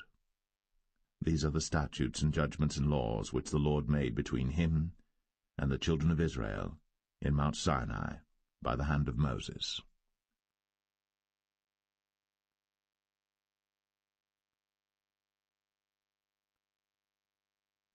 Leviticus 27. And the Lord spake unto Moses, saying, Speak unto the children of Israel, and say unto them, When a man shall make a singular vow, the person shall be for the Lord by thy estimation. And thy estimation shall be of the male from 20 years old even unto 60 years old. Even thy estimation shall be 50 shekels of silver after the shekel of the sanctuary. And if it be a female, then thy estimation shall be 30 shekels. And if it be from 5 years old even unto 20 years old, then thy estimation shall be of the male 20 shekels, and for the female 10 shekels. And if it be from a month old even unto 5 years old, then thy estimation shall be of the male 5 shekels of silver, and for the female thy estimation shall be 3 shekels of silver. And if it be from 60 years old and above, if it be a male, then thy estimation shall be 15 shekels, and for the female 10 shekels. But if he be poorer than thy estimation, then he shall present himself before the priest, and the priest shall value him. According to his ability that vowed shall the priest value him. And if it be a beast, whereof men bring an offering unto the Lord, all that any man giveth of such unto the Lord shall be holy. He shall not alter it, nor change it, a good for a bad, or a bad for a good. And if he shall at all change beast for beast, then it and the exchange thereof shall be holy. And if it be any unclean beast, of which they do not offer a sacrifice unto the Lord, then he shall present the beast before the priest. And the priest shall value it, whether it be good or bad, as thou valuest it, who art the priest, so shall it be. But if he will at all redeem it, then he shall add a fifth part thereof unto thy estimation. And when a man shall sanctify his house to be holy unto the Lord, then the priest shall estimate it, whether it be good or bad, as the priest shall estimate it, so shall it stand. And if he that sanctified it will redeem his house, then he shall add the fifth part of the money of thy estimation unto it, and it shall be his. And if a man shall sanctify unto the Lord some part of a field of his possession, then thy estimation shall be according to the seed thereof, an homer of barley seed shall be valued at 50 shekels of silver. If he sanctify his field from the year of Jubilee according to thy estimation, it shall stand. But if he sanctify his field after the Jubilee, then the priest shall reckon unto him the money according to the years that remain, even unto the year of the Jubilee, and it shall be abated from thy estimation. And if he that sanctified the field will in any wise redeem it, then he shall add the fifth part of the money of thy estimation unto it, and it shall be assured to him. And if he will not redeem the field, or if he have sold the field to another man, it shall not be redeemed any more. But the field, when it goeth out in the Jubilee, shall be holy unto the Lord, as a field devoted. The possession thereof shall be the priest's. And if a man sanctify unto the Lord a field which he hath bought, which is not of the fields of his possession, then the priest shall reckon unto him the worth of thy estimation, even unto the year of the Jubilee, and he shall give thine estimation in that day as a holy thing unto the Lord.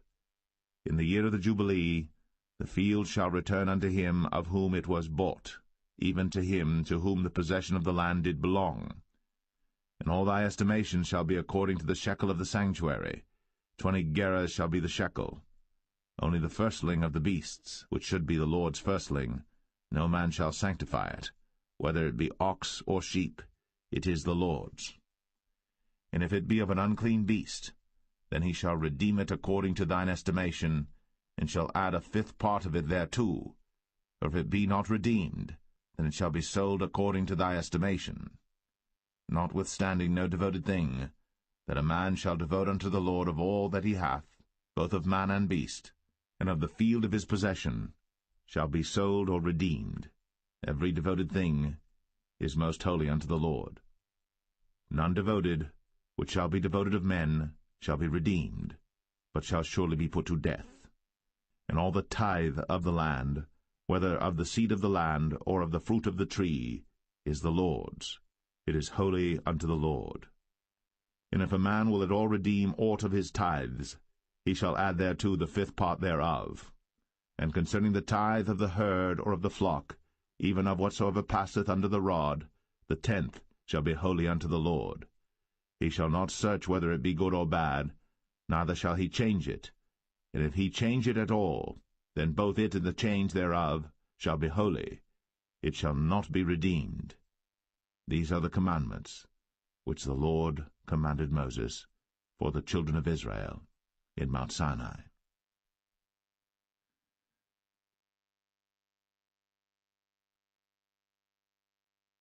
The Book of Numbers, chapter 1.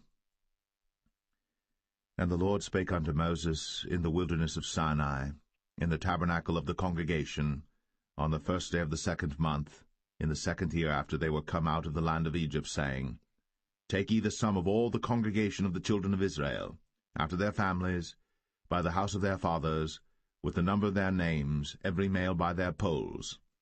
From 20 years old and upward, all that are able to go forth to war in Israel, thou and Aaron shall number them by their armies. And with you there shall be a man of every tribe, every one head of the house of his fathers. And these are the names of the men that shall stand with you. Of the tribe of Reuben, Elizur the son of Shedeur. Of Simeon, Shelumiel the son of Zurishaddai. Of Judah, Nahshon the son of Amminadab. Of Issachar, Nethanel the son of Zuar. Of Zebulun, Eliab the son of Helon. Of the children of Joseph, of Ephraim, Elishama the son of Ammihud. Of Manasseh, Gamaliel the son of Pedazur. Of Benjamin, Abidan the son of Gideoni. Of Dan, Ahiezer the son of Ammishaddai. Of Asher, Pagiel the son of Ochran. Of Gad, Eliasaph the son of Duel. Of Naphtali, Ahira the son of Enan. These were the renowned of the congregation, princes of the tribes of their fathers, heads of thousands in Israel. And Moses and Aaron took these men, which are expressed by their names, and they assembled all the congregation together on the first day of the 2nd month, and they declared their pedigrees after their families, by the house of their fathers, according to the number of the names, from 20 years old and upward, by their polls. As the Lord commanded Moses, so he numbered them in the wilderness of Sinai. And the children of Reuben, Israel's eldest son, by their generations, after their families, by the house of their fathers, according to the number of the names, by their polls, every male from 20 years old and upward, all that were able to go forth to war. Those that were numbered of them, even of the tribe of Reuben, were 46,500. Of the children of Simeon, by their generations, after their families, by the house of their fathers, those that were numbered of them, according to the number of the names, by their polls, every male from 20 years old and upward, all that were able to go forth to war. Those that were numbered of them, even of the tribe of Simeon, were 59,300. Of the children of Gad, by their generations, after their families, by the house of their fathers, according to the number of the names, from 20 years old and upward, all that were able to go forth to war. Those that were numbered of them, even of the tribe of Gad, were 45,650. Of the children of Judah, by their generations, after their families, by the house of their fathers, according to the number of the names, from 20 years old and upward, all that were able to go forth to war. Those that were numbered of them, even of the tribe of Judah, were 314,600. Of the children of Issachar, by their generations, after their families, by the house of their fathers, according to the number of the names, from 20 years old and upward, all that were able to go forth to war. Those that were numbered of them, even of the tribe of Issachar, were 54,400. Of the children of Zebulun, by their generations, after their families, by the house of their fathers, according to the number of the names, from 20 years old and upward, all that were able to go forth to war, those that were numbered of them, even of the tribe of Zebulun, were 57,400. Of the children of Joseph, namely of the children of Ephraim, by their generations, after their families, by the house of their fathers, according to the number of the names, from 20 years old and upward, all that were able to go forth to war. Those that were numbered of them, even of the tribe of Ephraim, were 40,500. Of the children of Manasseh, by their generations, after their families, by the house of their fathers, according to the number of the names, from 20 years old and upward, all that were able to go forth to war. Those that were numbered of them, even of the tribe of Manasseh, were 32,200. Of the children of Benjamin, by their generations, after their families, by the house of their fathers, according to the number of the names, from 20 years old and upward, all that were able to go forth to war, those that were numbered of them, even of the tribe of Benjamin, were 35,400. Of the children of Dan, by their generations, after their families, by the house of their fathers, according to the number of the names, from 20 years old and upward, all that were able to go forth to war, those that were numbered of them, even of the tribe of Dan, were 62,700. Of the children of Asher, by their generations, after their families, by the house of their fathers, according to the number of the names, from 20 years old and upward, all that were able to go forth to war, those that were numbered of them, even of the tribe of Asher, were 41,500. Of the children of Naphtali, throughout their generations, after their families, by the house of their fathers, according to the number of the names, from 20 years old and upward, all that were able to go forth to war, those that were numbered of them, even of the tribe of Naphtali, were 53,400. These are those that were numbered, which Moses and Aaron numbered. And the princes of Israel, being 12 men, each one was for the house of his fathers. So were all those that were numbered of the children of Israel, by the house of their fathers, from 20 years old and upward, all that were able to go forth to war in Israel. Even all they that were numbered were 600,000 and 3,550. But the Levites after the tribe of their fathers were not numbered among them. For the Lord had spoken unto Moses, saying, Only thou shalt not number the tribe of Levi, neither take the sum of them among the children of Israel. But thou shalt appoint the Levites over the tabernacle of testimony, and over all the vessels thereof, and over all things that belong to it. They shall bear the tabernacle, and all the vessels thereof, and they shall minister unto it, and shall encamp round about the tabernacle. And when the tabernacle setteth forward, the Levites shall take it down. And when the tabernacle is to be pitched, the Levites shall set it up, and the stranger that cometh nigh shall be put to death. And the children of Israel shall pitch their tents, every man by his own camp, and every man by his own standard throughout their hosts. But the Levites shall pitch round about the tabernacle of testimony, that there be no wrath upon the congregation of the children of Israel, and the Levites shall keep the charge of the tabernacle of testimony. And the children of Israel did, according to all that the Lord commanded Moses. So did they.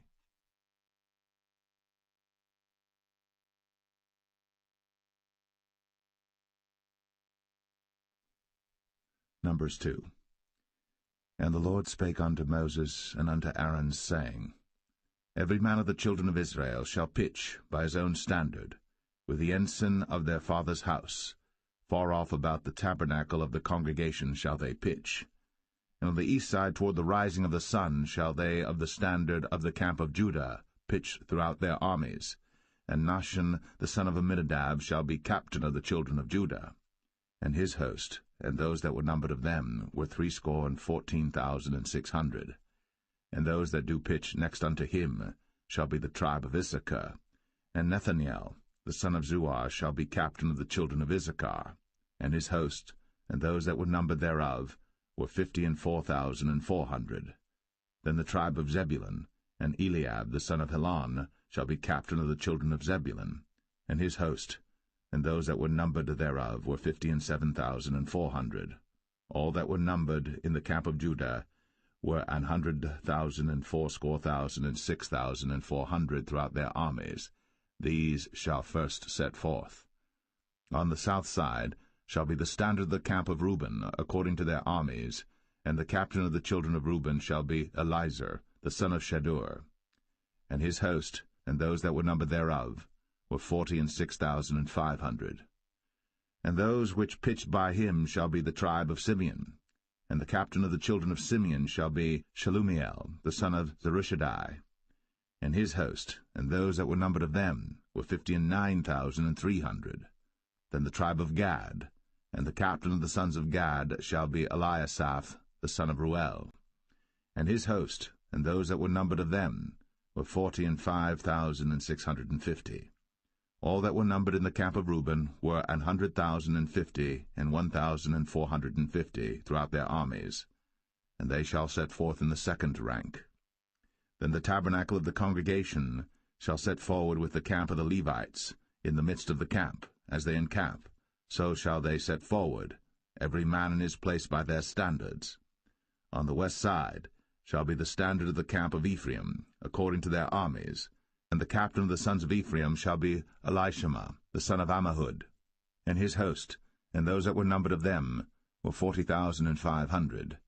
And by him shall be the tribe of Manasseh, and the captain of the children of Manasseh shall be Gamaliel, the son of Pedazur. And his host, and those that were numbered of them, were 32,200. Then the tribe of Benjamin, and the captain of the sons of Benjamin shall be Abidan, the son of Gideoni. And his host, and those that were numbered of them, were 35,400. All that were numbered of the camp of Ephraim were 100,000 and 8,000 and 100 throughout their armies, and they shall go forward in the third rank. The standard of the camp of Dan shall be on the north side by their armies, and the captain of the children of Dan shall be Ahiezer, the son of Ammishaddai, and his host, and those that were numbered of them, were 62,700. And those that encamp by him shall be the tribe of Asher, and the captain of the children of Asher shall be Pagiel, the son of Ochran, and his host, and those that were numbered of them were 41,500. Then the tribe of Naphtali, and the captain of the children of Naphtali shall be Ahira, the son of Enan, and his host, and those that were numbered of them were 53,400.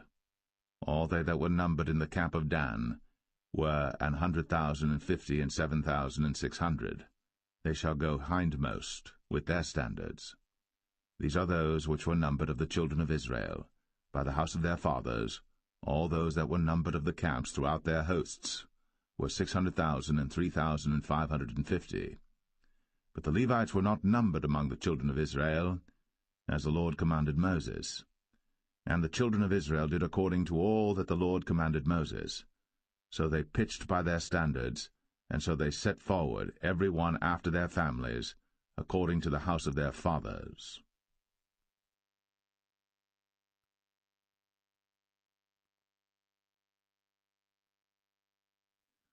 Numbers 3.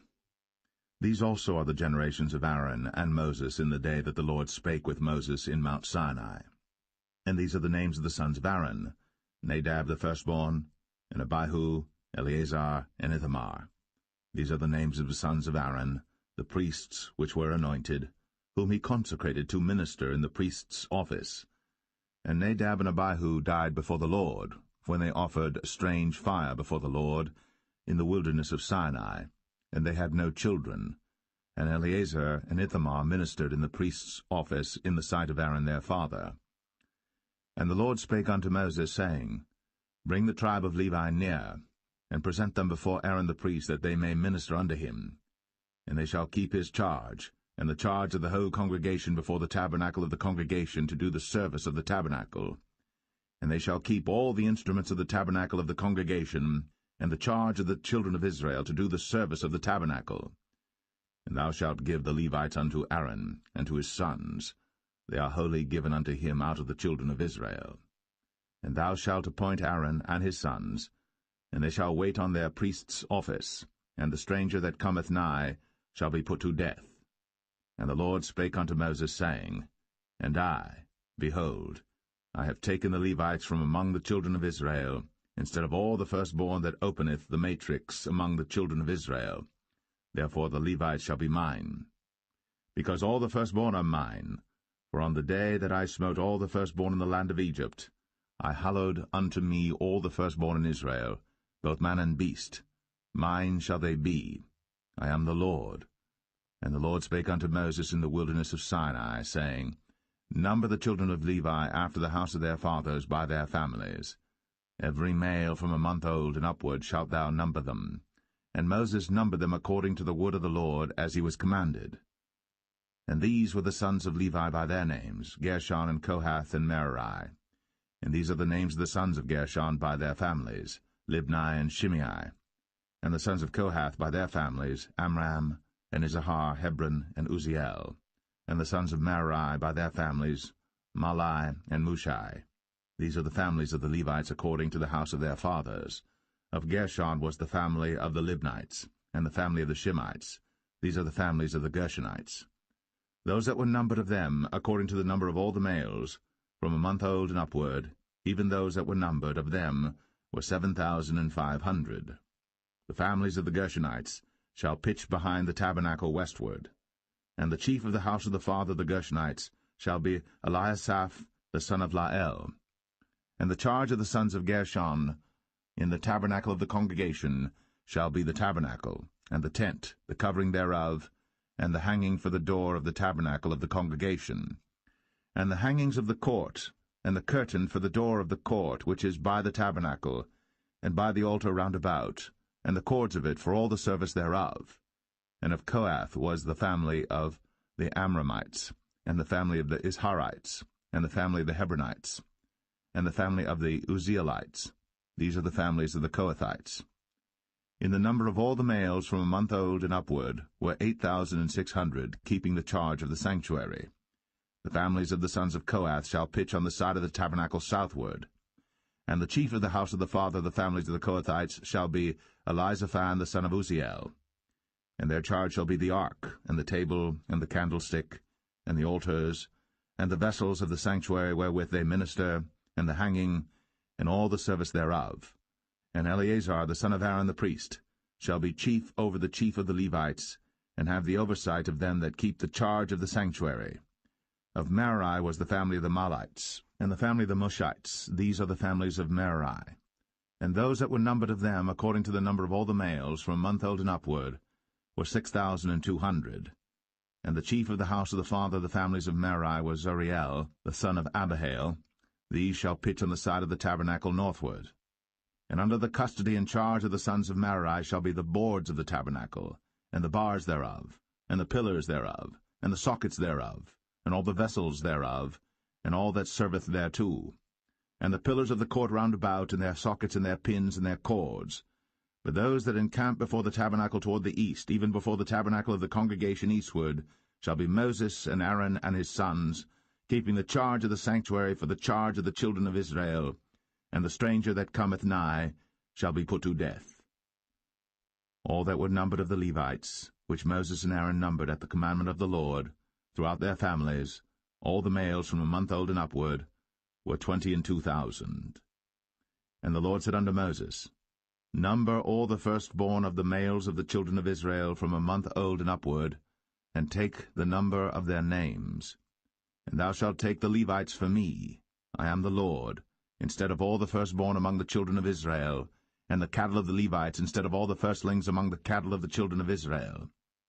And Moses numbered, as the Lord commanded him, all the firstborn among the children of Israel, and all the firstborn males by the number of names, from a month old and upward, of those that were numbered of them, were 22,213. And the Lord spake unto Moses, saying, Take the Levites instead of all the firstborn among the children of Israel, and the cattle of the Levites instead of their cattle, and the Levites shall be mine. I am the Lord. And for those that are to be redeemed of the 213 of the firstborn of the children of Israel, which are more than the Levites, thou shalt even take 5 shekels apiece by the poll. After the shekel of the sanctuary shalt thou take them. The shekel is 20 gerahs. And thou shalt give the money wherewith the odd number of them is to be redeemed, unto Aaron and to his sons. And Moses took the redemption money of them that were over and above them that were redeemed by the Levites. Of the firstborn of the children of Israel took he the money, 1,365 shekels, after the shekel of the sanctuary. And Moses gave the money of them that were redeemed unto Aaron and to his sons, according to the word of the Lord, as the Lord commanded Moses.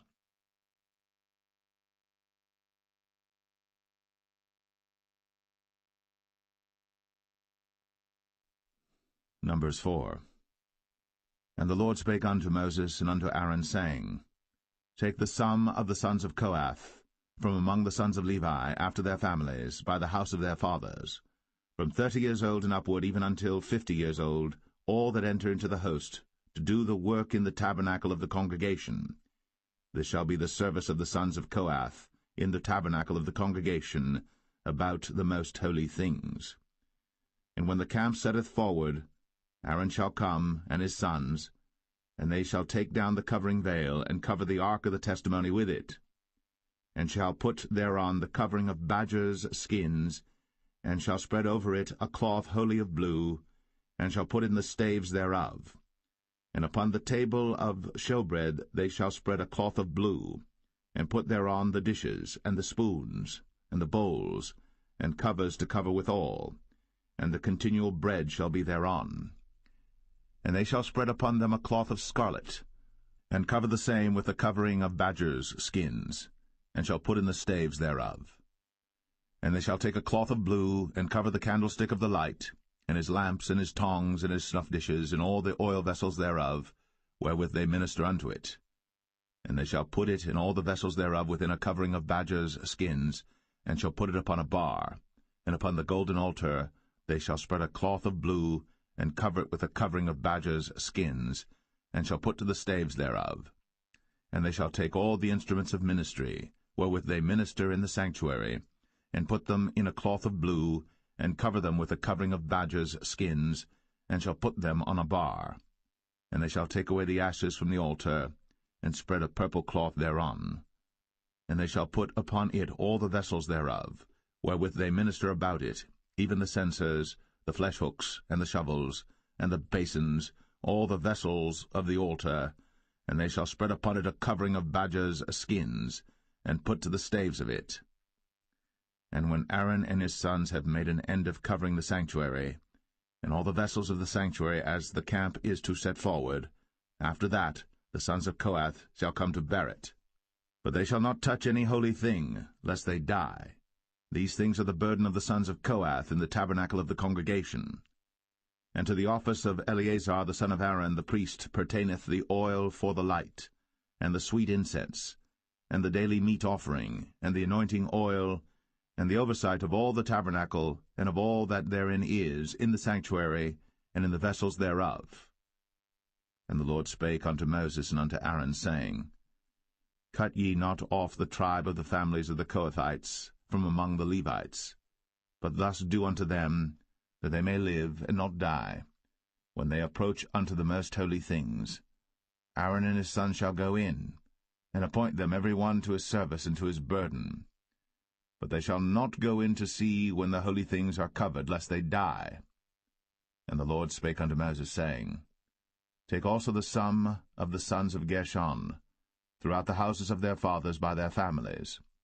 From 30 years old and upward until 50 years old shalt thou number them, all that enter in to perform the service, to do the work in the tabernacle of the congregation. This is the service of the families of the Gershonites, to serve and for burdens. And they shall bear the curtains of the tabernacle, and the tabernacle of the congregation, his covering, and the covering of the badger skins that is above upon it, and the hanging for the door of the tabernacle of the congregation, and the hangings of the court, and the hanging for the door of the gate of the court, which is by the tabernacle, and by the altar round about, and their cords, and all the instruments of their service, and all that is made for them, so shall they serve. At the appointment of Aaron and his sons shall be all the service of the sons of the Gershonites, in all their burdens, and in all their service, and ye shall appoint unto them in charge all their burdens. This is the service of the families of the sons of Gershon, in the tabernacle of the congregation, and their charge shall be under the hand of Ithamar the son of Aaron the priest. As for the sons of Merari, thou shalt number them after their families by the house of their fathers.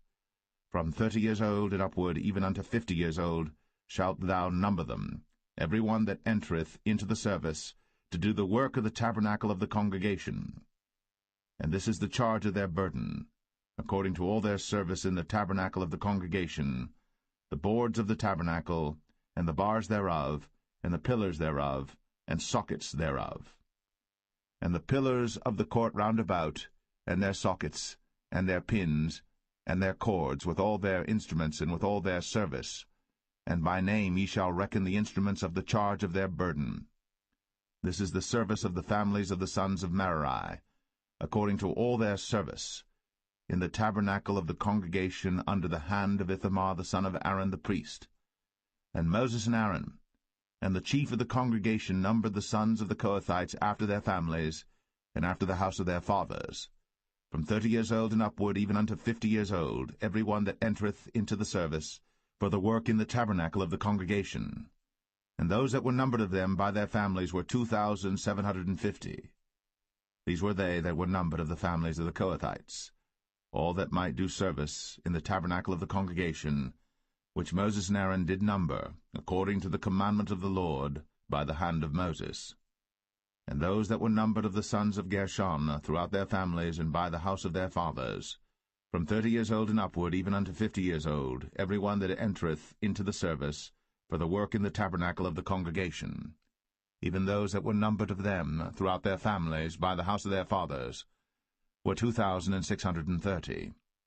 These are they that were numbered of the families of the sons of Gershon, of all that might do service in the tabernacle of the congregation, whom Moses and Aaron did number according to the commandment of the Lord. And those that were numbered of the families of the sons of Merari, throughout their families by the house of their fathers, from 30 years old and upward, even unto 50 years old, every one that entereth into the service, for the work in the tabernacle of the congregation, even those that were numbered of them after their families were 3,200. These be those that were numbered of the families of the sons of Merari, whom Moses and Aaron numbered according to the word of the Lord by the hand of Moses. All those that were numbered of the Levites, whom Moses and Aaron and the chief of Israel numbered, after their families, and after the house of their fathers, from 30 years old and upward, even unto 50 years old, every one that came to do the service of the ministry, and the service of the burden in the tabernacle of the congregation. Even those that were numbered of them were 8,580. According to the commandment of the Lord they were numbered by the hand of Moses, every one according to his service, and according to his burden. Thus were they numbered of him, as the Lord commanded Moses.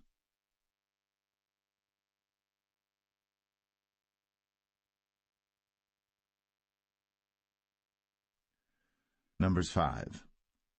And the Lord spake unto Moses, saying, Command the children of Israel, that they put out of the camp every leper, and every one that hath an issue, and whosoever is defiled by the dead.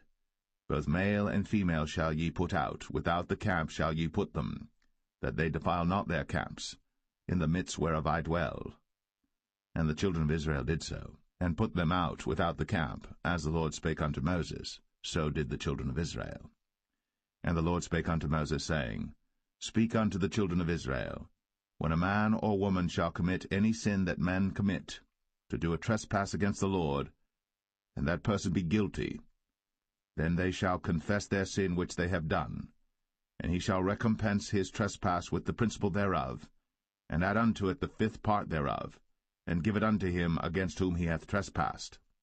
But if the man have no kinsman to recompense the trespass unto, let the trespass be recompensed unto the Lord, even to the priest, beside the ram of the atonement, whereby an atonement shall be made for him.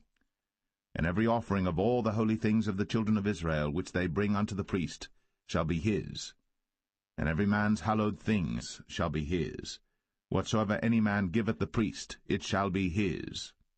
And the Lord spake unto Moses, saying, Speak unto the children of Israel, and say unto them, If any man's wife go aside, and commit a trespass against him, and a man lie with her carnally, and it be hid from the eyes of her husband, and be kept close, and she be defiled, and there be no witness against her, neither she be taken with the manner, and the spirit of jealousy come upon him, and he be jealous of his wife, and she be defiled, or if the spirit of jealousy come upon him, and he be jealous of his wife, and she be not defiled, then shall the man bring his wife unto the priest, and he shall bring her offering for her, the 10th part of an ephah of barley meal. He shall pour no oil upon it, nor put frankincense thereon, for it is an offering of jealousy, an offering of memorial, bringing iniquity to remembrance.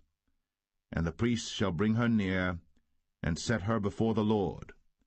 And the priest shall take holy water in an earthen vessel, and of the dust that is in the floor of the tabernacle the priest shall take, and put it into the water. And the priest shall set the woman before the Lord, and uncover the woman's head, and put the offering of memorial in her hands, which is the jealousy offering. And the priest shall have in his hand the bitter water that causeth the curse.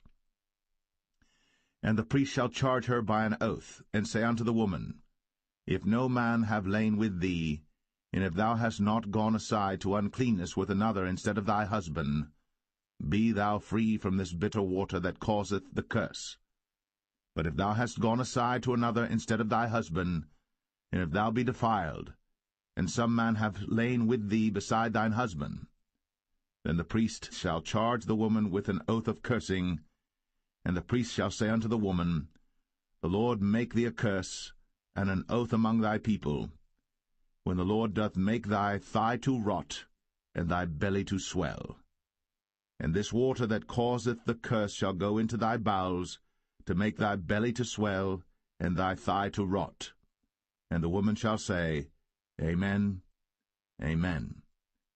And the priest shall write these curses in a book, and he shall blot them out with the bitter water.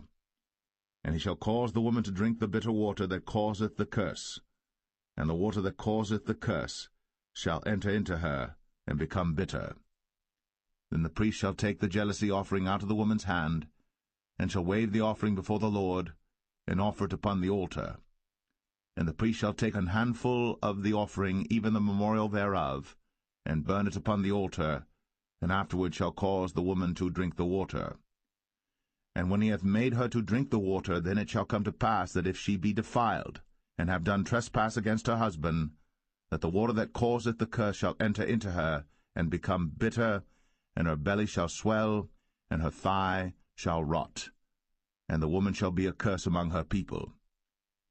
And if the woman be not defiled, but be clean, then she shall be free, and shall conceive seed.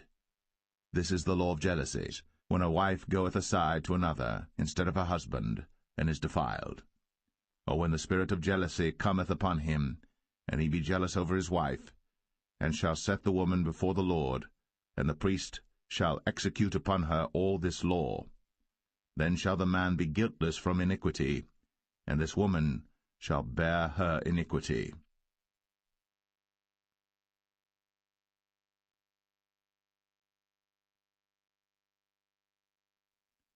Number 6. And the Lord spake unto Moses, saying, Speak unto the children of Israel, and say unto them, When either man or woman shall separate themselves to vow a vow of a Nazarite, to separate themselves unto the Lord, he shall separate himself from wine and strong drink, and shall drink no vinegar of wine, or vinegar of strong drink. Neither shall he drink any liquor of grapes, nor eat moist grapes or dried. All the days of his separation shall he eat nothing that is made of the vine tree, from the kernels even to the husk. All the days of the vow of his separation there shall no razor come upon his head, until the days be fulfilled, in the which he separateth himself unto the Lord. He shall be holy, and shall let the locks of the hair of his head grow. All the days that he separateth himself unto the Lord, he shall come at no dead body. He shall not make himself unclean for his father, or for his mother, for his brother, or for his sister, when they die, because the consecration of his God is upon his head. All the days of his separation he is holy unto the Lord. And if any man die very suddenly by him, and he hath defiled the head of his consecration, then he shall shave his head in the day of his cleansing. On the 7th day shall he shave it. And on the 8th day he shall bring 2 turtles, or 2 young pigeons, to the priest, to the door of the tabernacle of the congregation, and the priest shall offer the one for a sin offering, and the other for a burnt offering, and make an atonement for him, for that he sinned by the dead, and shall hallow his head that same day. And he shall consecrate unto the Lord the days of his separation, and shall bring a lamb of the 1st year for a trespass offering, but the days that were before shall be lost, because his separation was defiled. And this is the law of the Nazarite. When the days of his separation are fulfilled, he shall be brought unto the door of the tabernacle of the congregation, and he shall offer his offering unto the Lord, 1 he-lamb of the 1st year without blemish for a burnt offering, and 1 ewe-lamb of the 1st year without blemish for a sin offering, and 1 ram without blemish for peace offerings, and a basket of unleavened bread, cakes of fine flour mingled with oil, and wafers of unleavened bread anointed with oil, and their meat offering, and their drink offerings. And the priest shall bring them before the Lord, and shall offer his sin offering and his burnt offering. And he shall offer the ram for a sacrifice of peace offerings unto the Lord, with the basket of unleavened bread. The priest shall offer also his meat offering and his drink offering. And the Nazarite shall shave the head of his separation at the door of the tabernacle of the congregation, and shall take the hair of the head of his separation, and put it in the fire which is under the sacrifice of the peace offerings. And the priest shall take the sodden shoulder of the ram, and 1 unleavened cake out of the basket, and 1 unleavened wafer, and shall put them upon the hands of the Nazarite, after the hair of his separation is shaven. And the priest shall wave them for a wave offering before the Lord. This is holy for the priest, with the wave breast and heave shoulder. And after that the Nazarite may drink wine. This is the law of the Nazarite who hath vowed, and of his offering unto the Lord for his separation, beside that his hand shall get, according to the vow which he vowed, so he must do after the law of his separation. And the Lord spake unto Moses, saying, Speak unto Aaron and unto his sons, saying, On this wise ye shall bless the children of Israel, saying unto them, The Lord bless thee, and keep thee. The Lord make his face shine upon thee, and be gracious unto thee. The Lord lift up his countenance upon thee, and give thee peace. And they shall put my name upon the children of Israel, and I will bless them.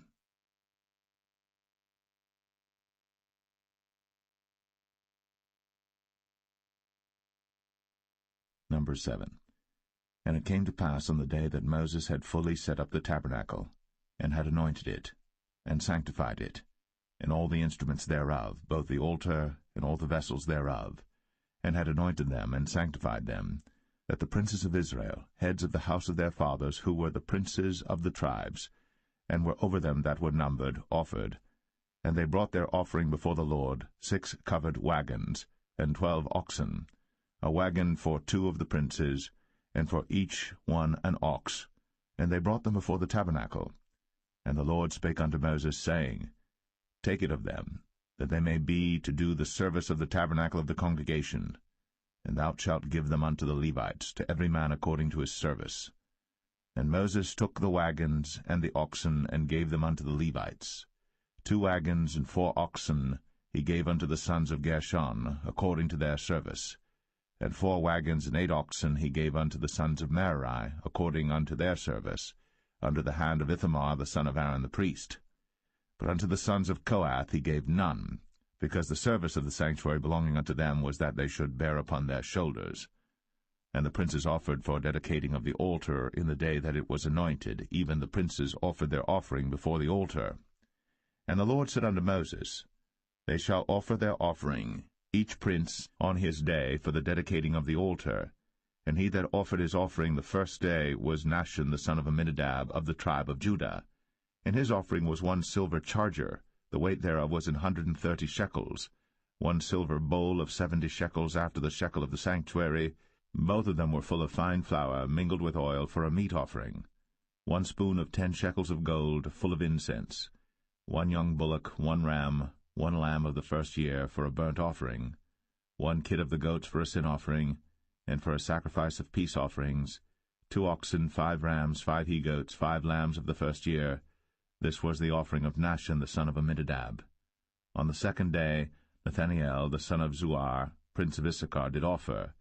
He offered for his offering 1 silver charger, the weight whereof was 130 shekels, 1 silver bowl of 70 shekels after the shekel of the sanctuary, both of them full of fine flour, mingled with oil, for a meat offering. 1 spoon of gold of 10 shekels, full of incense. 1 young bullock, 1 ram, 1 lamb of the first year, for a burnt offering. 1 kid of the goats for a sin offering. And for a sacrifice of peace offerings, 2 oxen, 5 rams, 5 he-goats, 5 lambs of the first year. This was the offering of Nathanael the son of Zuar. On the 3rd day Eliab the son of Helon, prince of the children of Zebulun, did offer. His offering was 1 silver charger, the weight whereof was 130 shekels, 1 silver bowl of 70 shekels after the shekel of the sanctuary, both of them full of fine flour, mingled with oil, for a meat offering.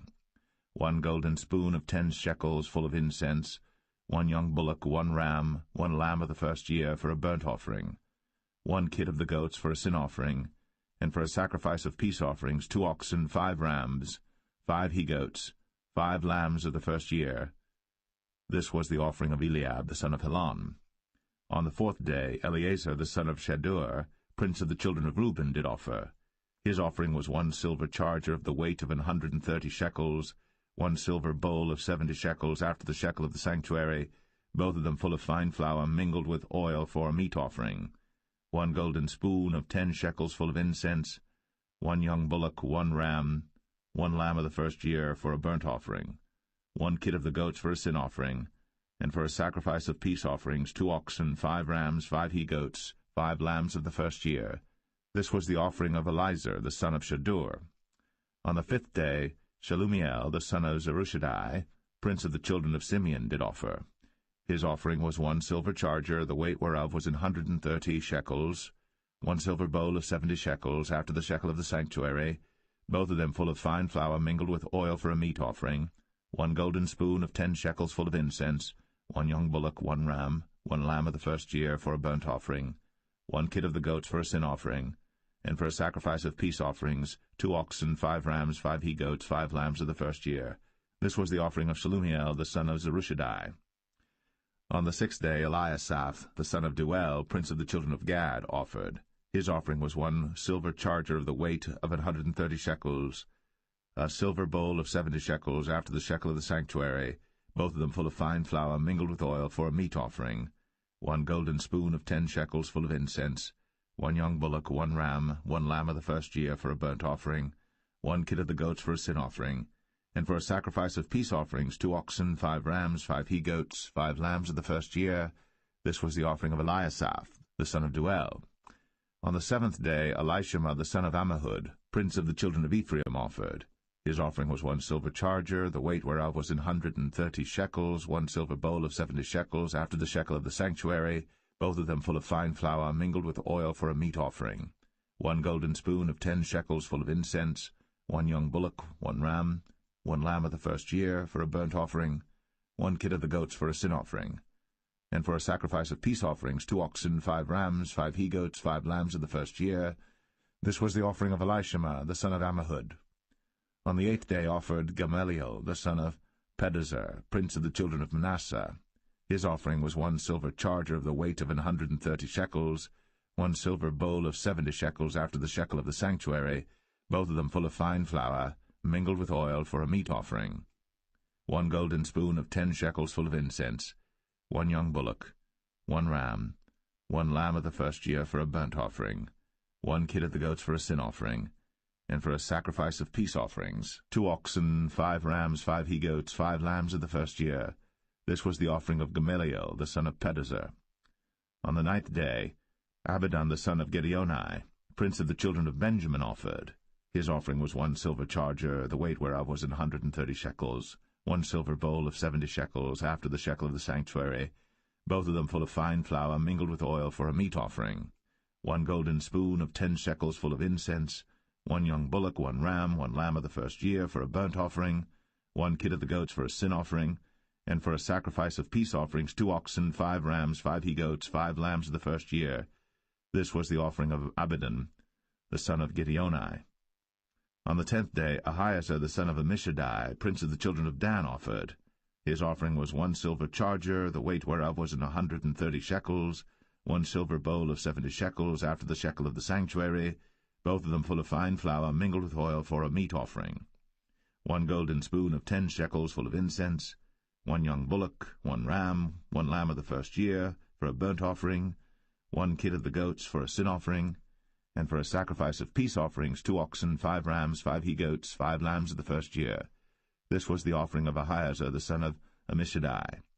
On the 11th day, Pagiel, the son of Ochran, prince of the children of Asher, offered. His offering was 1 silver charger, the weight whereof was 130 shekels, 1 silver bowl of 70 shekels, after the shekel of the sanctuary, both of them full of fine flour mingled with oil for a meat offering, 1 golden spoon of 10 shekels full of incense, 1 young bullock, 1 ram, 1 lamb of the first year for a burnt offering, 1 kid of the goats for a sin offering, and for a sacrifice of peace offerings 2 oxen, 5 rams, 5 he-goats, 5 lambs of the first year. This was the offering of Pagiel, the son of Ochran. On the 12th day, Ahira, the son of Anan, prince of the children of Naphtali, offered. His offering was 1 silver charger, the weight whereof was 130 shekels, 1 silver bowl of 70 shekels, after the shekel of the sanctuary, both of them full of fine flour mingled with oil for a meat offering, 1 golden spoon of 10 shekels full of incense, 1 young bullock, 1 ram, 1 lamb of the first year for a burnt offering, 1 kid of the goats for a sin offering, and for a sacrifice of peace offerings 2 oxen, 5 rams, 5 he-goats, 5 lambs of the first year. This was the offering of Ahira, the son of Anan. This was the dedication of the altar in the day when it was anointed by the princes of Israel. 12 chargers of silver, 12 silver bowls, 12 spoons of gold, each charger of silver weighing 130 shekels, each bowl 70. All the silver vessels weighed 2,400 shekels after the shekel of the sanctuary. The golden spoons were 12, full of incense, weighing 10 shekels apiece, after the shekel of the sanctuary. All the gold of the spoons was 120 shekels.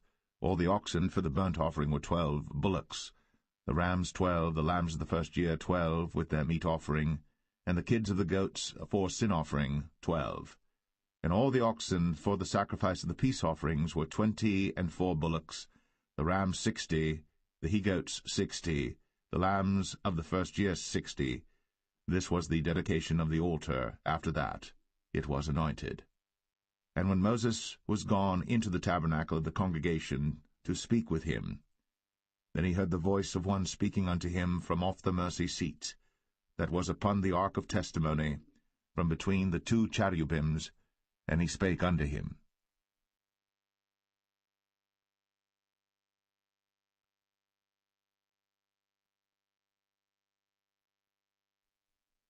Numbers 8. And the Lord spake unto Moses, saying, Speak unto Aaron, and say unto him, When thou lightest the lamps, the 7 lamps shall give light over against the candlestick. And Aaron did so. He lighted the lamps thereof over against the candlestick, as the Lord commanded Moses. And this work of the candlestick was of beaten gold, unto the shaft thereof, unto the flowers thereof was beaten work, according unto the pattern which the Lord had shown Moses. So he made the candlestick. And the Lord spake unto Moses, saying, Take the Levites from among the children of Israel, and cleanse them. And thus shalt thou do unto them to cleanse them. Sprinkle water of purifying upon them, and let them shave all their flesh, and let them wash their clothes, and so make themselves clean. Then let them take a young bullock with his meat offering, even fine flour mingled with oil, and another young bullock shalt thou take for a sin offering. And thou shalt bring the Levites before the tabernacle of the congregation, and thou shalt gather the whole assembly of the children of Israel together. And thou shalt bring the Levites before the Lord, and the children of Israel shall put their hands upon the Levites. And Aaron shall offer the Levites before the Lord for an offering of the children of Israel, that they may execute the service of the Lord. And the Levites shall lay their hands upon the heads of the bullocks. And thou shalt offer the one for a sin offering, and the other for a burnt offering unto the Lord, to make an atonement for the Levites. And thou shalt set the Levites before Aaron, and before his sons, and offer them for an offering unto the Lord. Thus shalt thou separate the Levites from among the children of Israel, and the Levites shall be mine. And after that shall the Levites go in to do the service of the tabernacle of the congregation, and thou shalt cleanse them and offer them for an offering. For they are wholly given unto me from among the children of Israel, instead of such as open every womb, even instead of the firstborn of all the children of Israel, have I taken them unto me. For all the firstborn of the children of Israel are mine, both man and beast. On the day that I smote every firstborn in the land of Egypt, I sanctified them for myself. And I have taken the Levites for all the firstborn of the children of Israel. And I have given the Levites as a gift to Aaron and to his sons from among the children of Israel, to do the service of the children of Israel in the tabernacle of the congregation, and to make an atonement for the children of Israel, that there be no plague among the children of Israel, when the children of Israel come nigh unto the sanctuary. And Moses and Aaron and all the congregation of the children of Israel did to the Levites according unto all that the Lord commanded Moses concerning the Levites. So did the children of Israel unto them. And the Levites were purified, and they washed their clothes, and Aaron offered them as an offering before the Lord. And Aaron made an atonement for them to cleanse them. And after that went the Levites in to do their service in the tabernacle of the congregation before Aaron and before his sons, as the Lord had commanded Moses concerning the Levites, so did they unto them. And the Lord spake unto Moses, saying, This is it that belongeth unto the Levites. From 25 years old and upward they shall go in to wait upon the service of the tabernacle of the congregation. And from the age of 50 years they shall cease waiting upon the service thereof, and shall serve no more, but shall minister with their brethren in the tabernacle of the congregation, to keep the charge, and shall do no service. Thus shalt thou do unto the Levites touching their charge.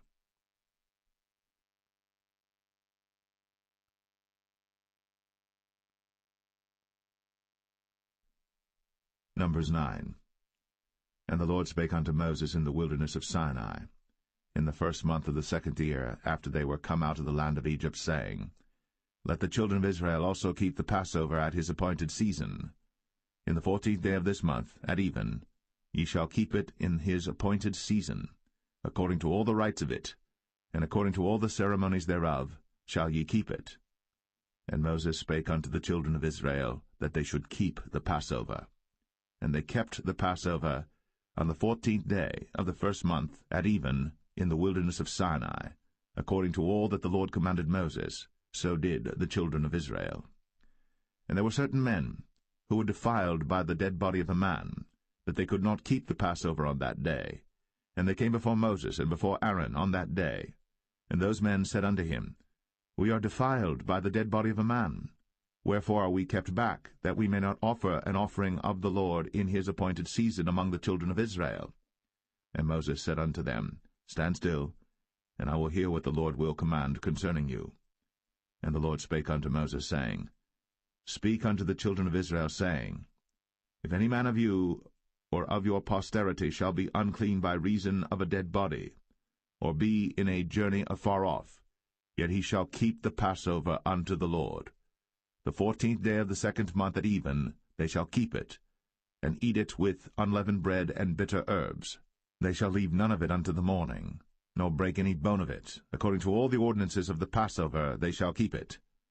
But the man that is clean, and is not in a journey, and forbeareth to keep the Passover, even the same soul shall be cut off from among his people, because he brought not the offering of the Lord in his appointed season. That man shall bear his sin. And if a stranger shall sojourn among you, and will keep the Passover unto the Lord, according to the ordinance of the Passover, and according to the manner thereof, so shall he do. Ye shall have one ordinance, both for the stranger and for him that was born in the land. And on the day that the tabernacle was reared up, the cloud covered the tabernacle, namely, the tent of the testimony. And at even there was upon the tabernacle as it were the appearance of fire until the morning. So it was always. The cloud covered it by day, and the appearance of fire by night.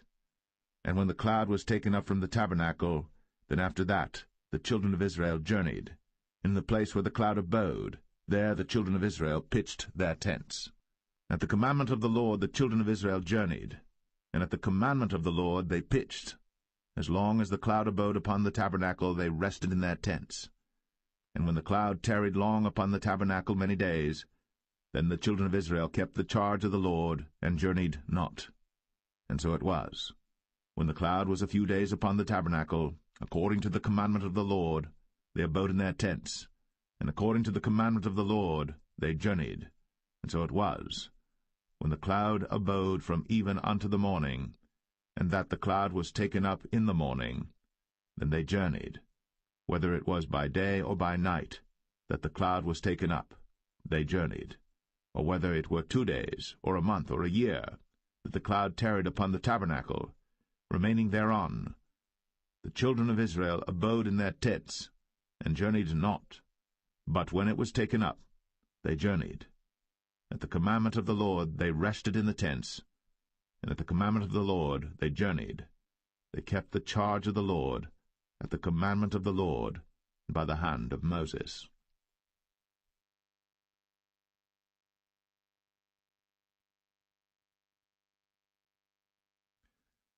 Numbers 10. And the Lord spake unto Moses, saying, Make thee 2 trumpets of silver. Of a whole piece shalt thou make them, that thou mayest use them for the calling of the assembly, and for the journeying of the camps. And when they shall blow with them, all the assembly shall assemble themselves to thee at the door of the tabernacle of the congregation. And if they blow but with 1 trumpet, then the princes, which are heads of the thousands of Israel, shall gather themselves unto thee. When ye blow an alarm, then the camps that lie on the east parts shall go forward. When ye blow an alarm the 2nd time, then the camps that lie on the south side shall take their journey, they shall blow an alarm for their journeys. But when the congregation is to be gathered together, ye shall blow, but ye shall not sound an alarm. And the sons of Aaron the priests shall blow with the trumpets, and they shall be to you for an ordinance forever throughout your generations. And if ye go to war in your land against the enemy that oppresseth you, then ye shall blow an alarm with the trumpets, and ye shall be remembered before the Lord your God, and ye shall be saved from your enemies. Also in the day of your gladness, and in your solemn days, in the beginnings of your months, ye shall blow with the trumpets over your burnt offerings, and over the sacrifices of your peace offerings, that they may be to you for a memorial before your God. I am the Lord your God. And it came to pass on the 20th day of the 2nd month, in the 2nd year, that the cloud was taken up from off the tabernacle of the testimony. And the children of Israel took their journeys out of the wilderness of Sinai, and the cloud rested in the wilderness of Paran. And they first took their journey according to the commandment of the Lord by the hand of Moses. In the first place went the standard of the camp of the children of Judah according to their armies, and over his host was Nahshon the son of Amminadab. And over the host of the tribe of the children of Issachar was Nethanel the son of Zuar. And over the host of the tribe of the children of Zebulun was Eliab the son of Helon. And the tabernacle was taken down, and the sons of Gershon and the sons of Merari set forward, bearing the tabernacle. And the standard of the camp of Reuben set forward according to their armies. And over his host was Elizur the son of Shadur. And over the host of the tribe of the children of Simeon was Shelumiel the son of Zerushadai. And over the host of the tribe of the children of Gad was Eliasaph the son of Duel. And the Kohathites set forward, bearing the sanctuary, and the other did set up the tabernacle against they came. And the standard of the camp of the children of Ephraim set forward according to their armies, and over his host was Elishama the son of Ammihud. And over the host of the tribe of the children of Manasseh was Gamaliel the son of Pedazur. And over the host of the tribe of the children of Benjamin was Abidan the son of Gideoni. And the standard of the camp of the children of Dan set forward, which was the rearward of all the camps throughout their hosts. And over his host was Ahiezer the son of Ammishaddai. And over the host of the tribe of the children of Asher was Pagiel the son of Ochran. And over the host of the tribe of the children of Naphtali was Ahira the son of Enan. Thus were the journeyings of the children of Israel according to their armies, when they set forward. And Moses said unto Hobab the son of Raguel the Midianite, Moses' father-in-law, We are journeying unto the place of which the Lord said, I will give it you. Come thou with us, and we will do thee good. For the Lord hath spoken good concerning Israel. And he said unto him, I will not go, but I will depart to mine own land, and to my kindred. And he said, Leave us not, I pray thee, for as much as thou knowest how we are to encamp in the wilderness, and thou mayest be to us instead of eyes. And it shall be, if thou go with us, yea, it shall be that what goodness the Lord shall do unto us, the same will we do unto thee. And they departed from the mount of the Lord 3 days' journey. And the ark of the covenant of the Lord went before them in the 3 days' journey, to search out a resting place for them. And the cloud of the Lord was upon them by day, when they went out of the camp. And it came to pass, when the ark set forward, that Moses said, Rise up, Lord, and let thine enemies be scattered, and let them that hate thee flee before thee. And when it rested, he said, Return, O Lord, unto the many thousands of Israel.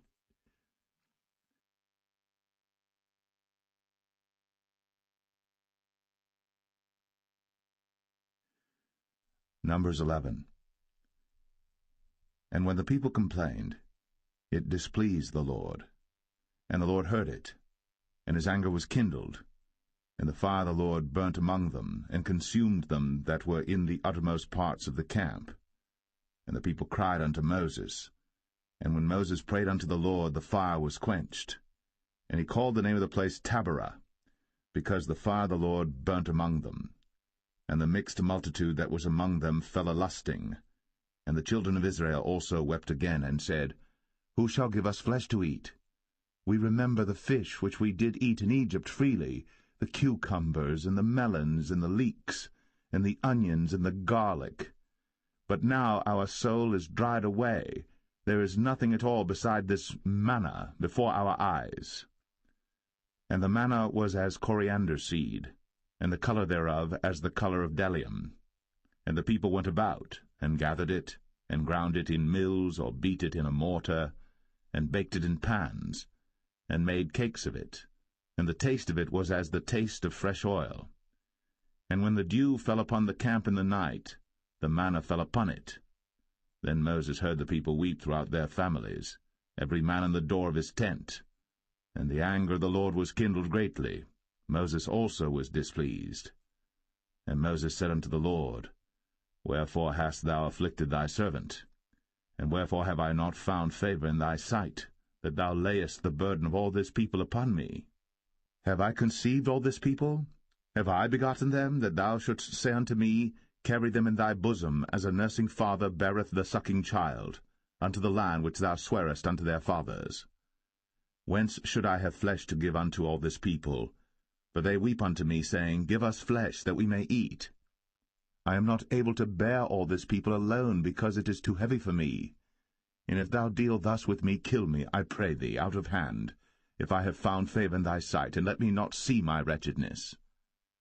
And the Lord said unto Moses, Gather unto me 70 men of the elders of Israel, whom thou knowest to be the elders of the people, and officers over them, and bring them unto the tabernacle of the congregation, that they may stand there with thee. And I will come down and talk with thee there. And I will take of the Spirit which is upon thee, and will put it upon them, and they shall bear the burden of the people with thee, that thou bear it not thyself alone. And say thou unto the people, Sanctify yourselves against tomorrow, and ye shall eat flesh. For ye have wept in the ears of the Lord, saying, Who shall give us flesh to eat? For it was well with us in Egypt. Therefore the Lord will give you flesh, and ye shall eat. Ye shall not eat 1 day, nor 2 days, nor 5 days, neither 10 days, nor 20 days, but even a whole month, until it come out at your nostrils, and it be loathsome unto you, because that ye have despised the Lord which is among you, and have wept before him, saying, Why came we forth out of Egypt? And Moses said, The people among whom I am are 600,000 footmen, and thou hast said, I will give them flesh, that they may eat a whole month. Shall the flocks and the herds be slain for them to suffice them? Or shall all the fish of the sea be gathered together for them to suffice them? And the Lord said unto Moses, Is the Lord's hand waxed short? Thou shalt see now whether my word shall come to pass unto thee or not. And Moses went out, and told the people the words of the Lord, and gathered the 70 men of the elders of the people, and set them round about the tabernacle. And the Lord came down in a cloud, and spake unto him, and took of the Spirit that was upon him, and gave it unto the 70 elders. And it came to pass that, when the Spirit rested upon them, they prophesied, and did not cease. But there remained 2 of the men in the camp. The name of the one was Eldad, and the name of the other Medad.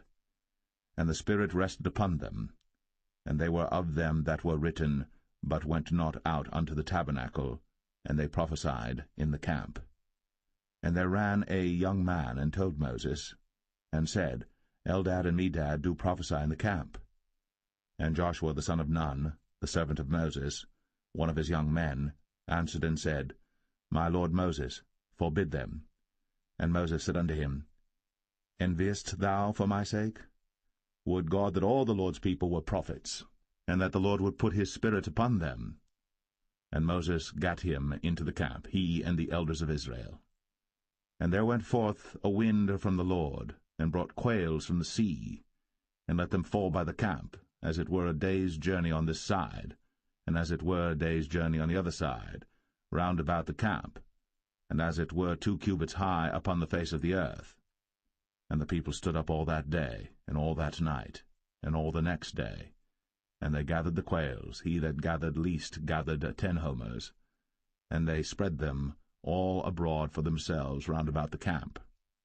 And while the flesh was yet between their teeth, ere it was chewed, the wrath of the Lord was kindled against the people, and the Lord smote the people with a very great plague. And he called the name of that place Kibroth Hattaavah, because there they buried the people that lusted. And the people journeyed from Kibroth Hattaavah unto Hazeroth, and abode at Hazeroth.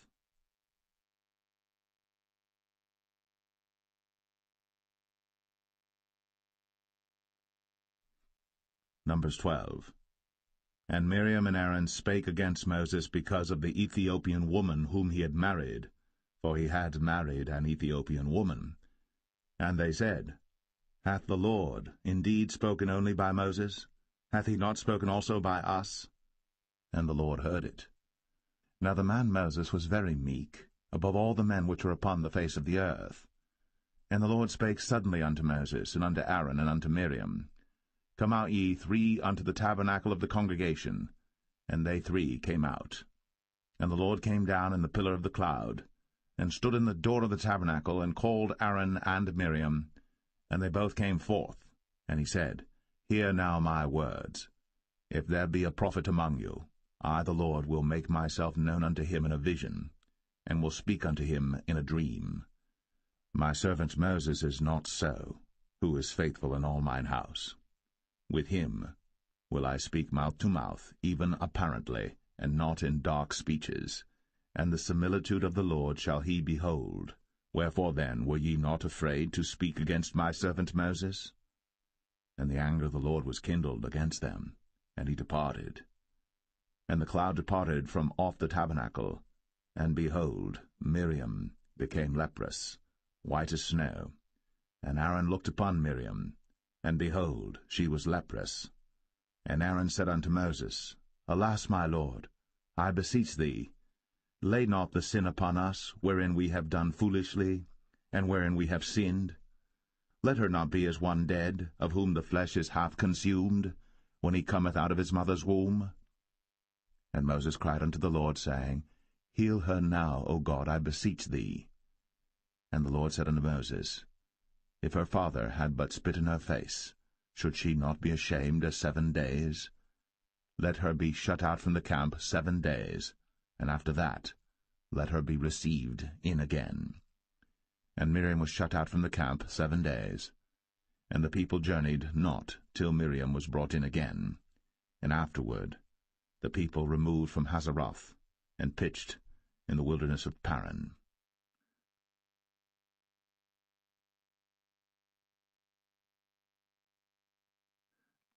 Numbers 13. And the Lord spake unto Moses, saying, Send thou men, that they may search the land of Canaan, which I give unto the children of Israel. Of every tribe of their fathers shall ye send a man, every one a ruler among them. And Moses, by the commandment of the Lord, sent them from the wilderness of Paran. All those men were heads of the children of Israel. And these were their names: of the tribe of Reuben, Shammua, the son of Zakur; of the tribe of Simeon, Shaphat, the son of Ori; of the tribe of Judah, Caleb, the son of Jephunneh; of the tribe of Issachar, Igal, the son of Joseph; of the tribe of Ephraim, Hoshea, the son of Nun; of the tribe of Benjamin, Paltai, the son of Raphu; of the tribe of Zebulun, Gadiel, the son of Sodai; of the tribe of Joseph, namely of the tribe of Manasseh, Gadai, the son of Susai; of the tribe of Dan, Amiel, the son of Gemalli; of the tribe of Asher, Sethar, the son of Michael; of the tribe of Naphtali, Nabai, the son of Vosai; of the tribe of Gad, Geuel, the son of Machi. These are the names of the men which Moses sent to spy out the land. And Moses called Hoshea, the son of Nun, Jehoshua. And Moses sent them to spy out the land of Canaan, and said unto them, Get you up this way southward, and go up into the mountain, and see the land what it is, and the people that dwelleth therein, whether they be strong or weak, few or many, and what the land is that they dwell in, whether it be good or bad, and what cities they be that they dwell in, whether in tents or in strongholds, and what the land is, whether it be fat or lean, whether there be wood therein or not. And be ye of good courage, and bring of the fruit of the land. Now the time was the time of the first ripe grapes. So they went up and searched the land from the wilderness of Zin unto Rehob, as men come to Hamath. And they ascended by the south, and came unto Hebron, where Ahiman, Sheshai, and Talmai, the children of Anak, were. Now Hebron was built 7 years before Zoan in Egypt. And they came unto the brook of Eshcol, and cut down from thence a branch, with one cluster of grapes, and they bare it between two upon a staff. And they brought of the pomegranates and of the figs.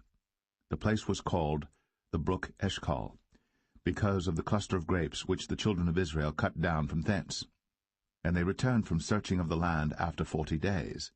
And they went, and came to Moses, and to Aaron, and to all the congregation of the children of Israel, unto the wilderness of Paran, to Kadesh, and brought back word unto them, and unto all the congregation, and showed them the fruit of the land.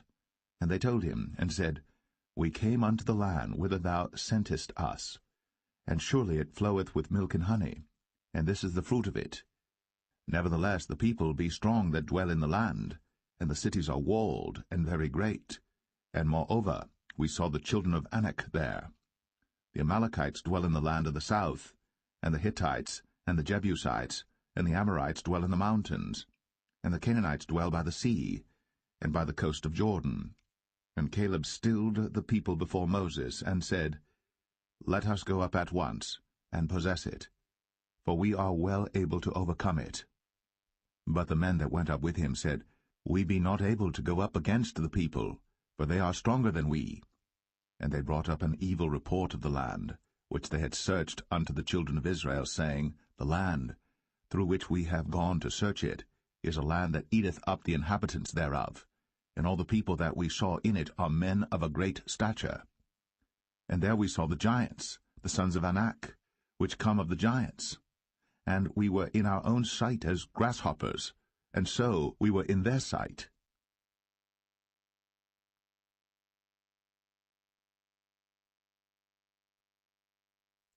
Numbers 14. And all the congregation lifted up their voice, and cried, and the people wept that night. And all the children of Israel murmured against Moses, and against Aaron. And the whole congregation said unto them, Would God that we had died in the land of Egypt, or would God we had died in this wilderness? And wherefore hath the Lord brought us unto this land, to fall by the sword, that our wives and our children should be a prey? Were it not better for us to return into Egypt? And they said one to another, Let us make a captain, and let us return into Egypt. Then Moses and Aaron fell on their faces before all the assembly of the congregation of the children of Israel. And Joshua, the son of Nun, and Caleb, the son of Jephunneh, which were of them that searched the land, rent their clothes.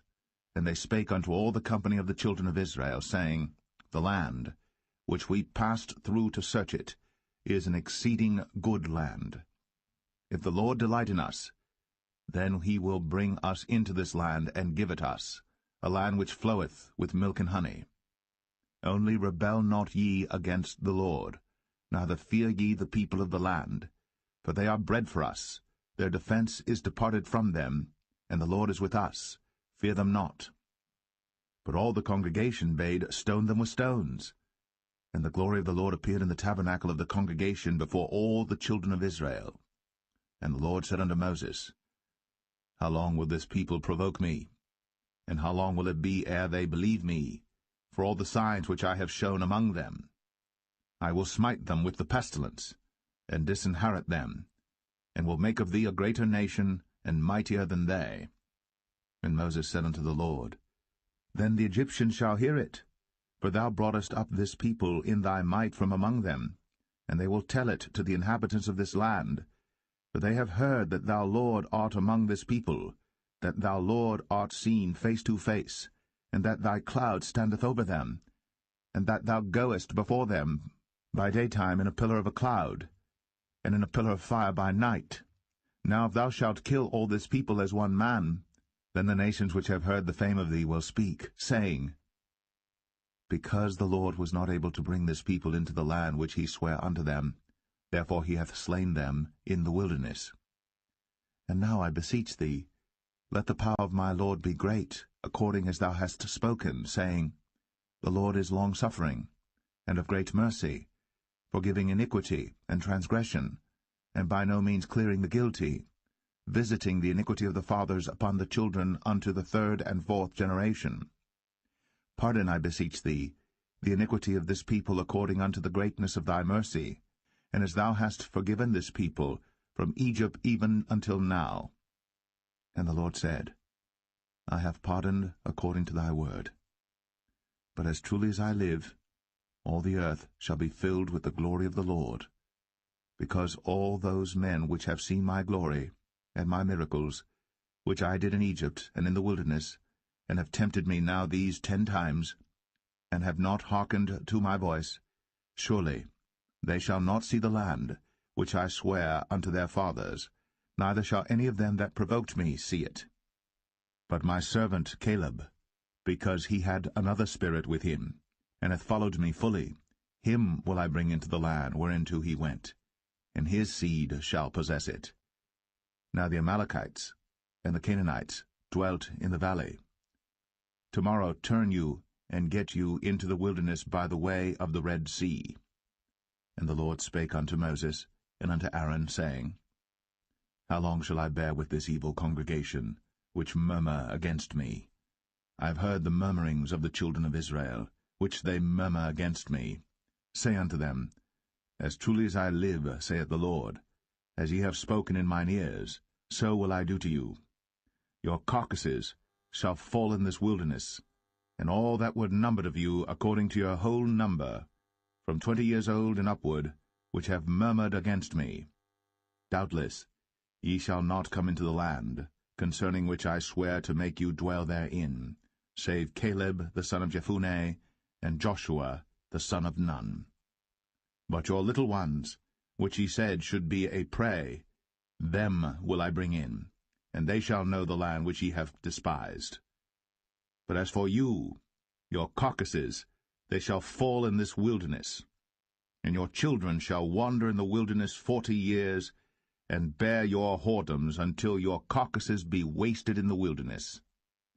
After the number of the days in which ye searched the land, even 40 days, each day for a year, shall ye bear your iniquities, even 40 years, and ye shall know my breach of promise. I the Lord have said, I will surely do it unto all this evil congregation that are gathered together against me. In this wilderness they shall be consumed, and there they shall die. And the men which Moses sent to search the land, who returned, and made all the congregation to murmur against him, by bringing up a slander upon the land, even those men that did bring up the evil report upon the land, died by the plague before the Lord. But Joshua the son of Nun, and Caleb the son of Jephunneh, which were of the men that went to search the land, lived still. And Moses told these sayings unto all the children of Israel, and the people mourned greatly. And they rose up early in the morning, and gat them up into the top of the mountain, saying, Lo, we be here, and will go up unto the place which the Lord hath promised, for we have sinned.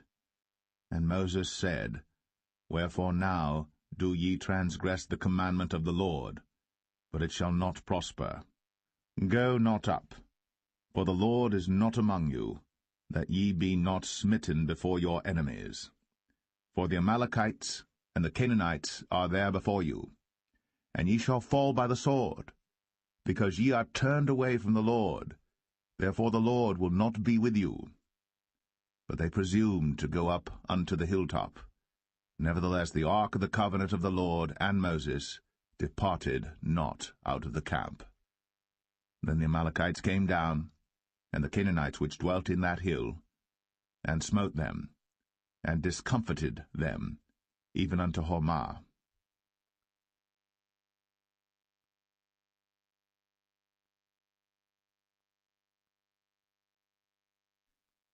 Numbers 15.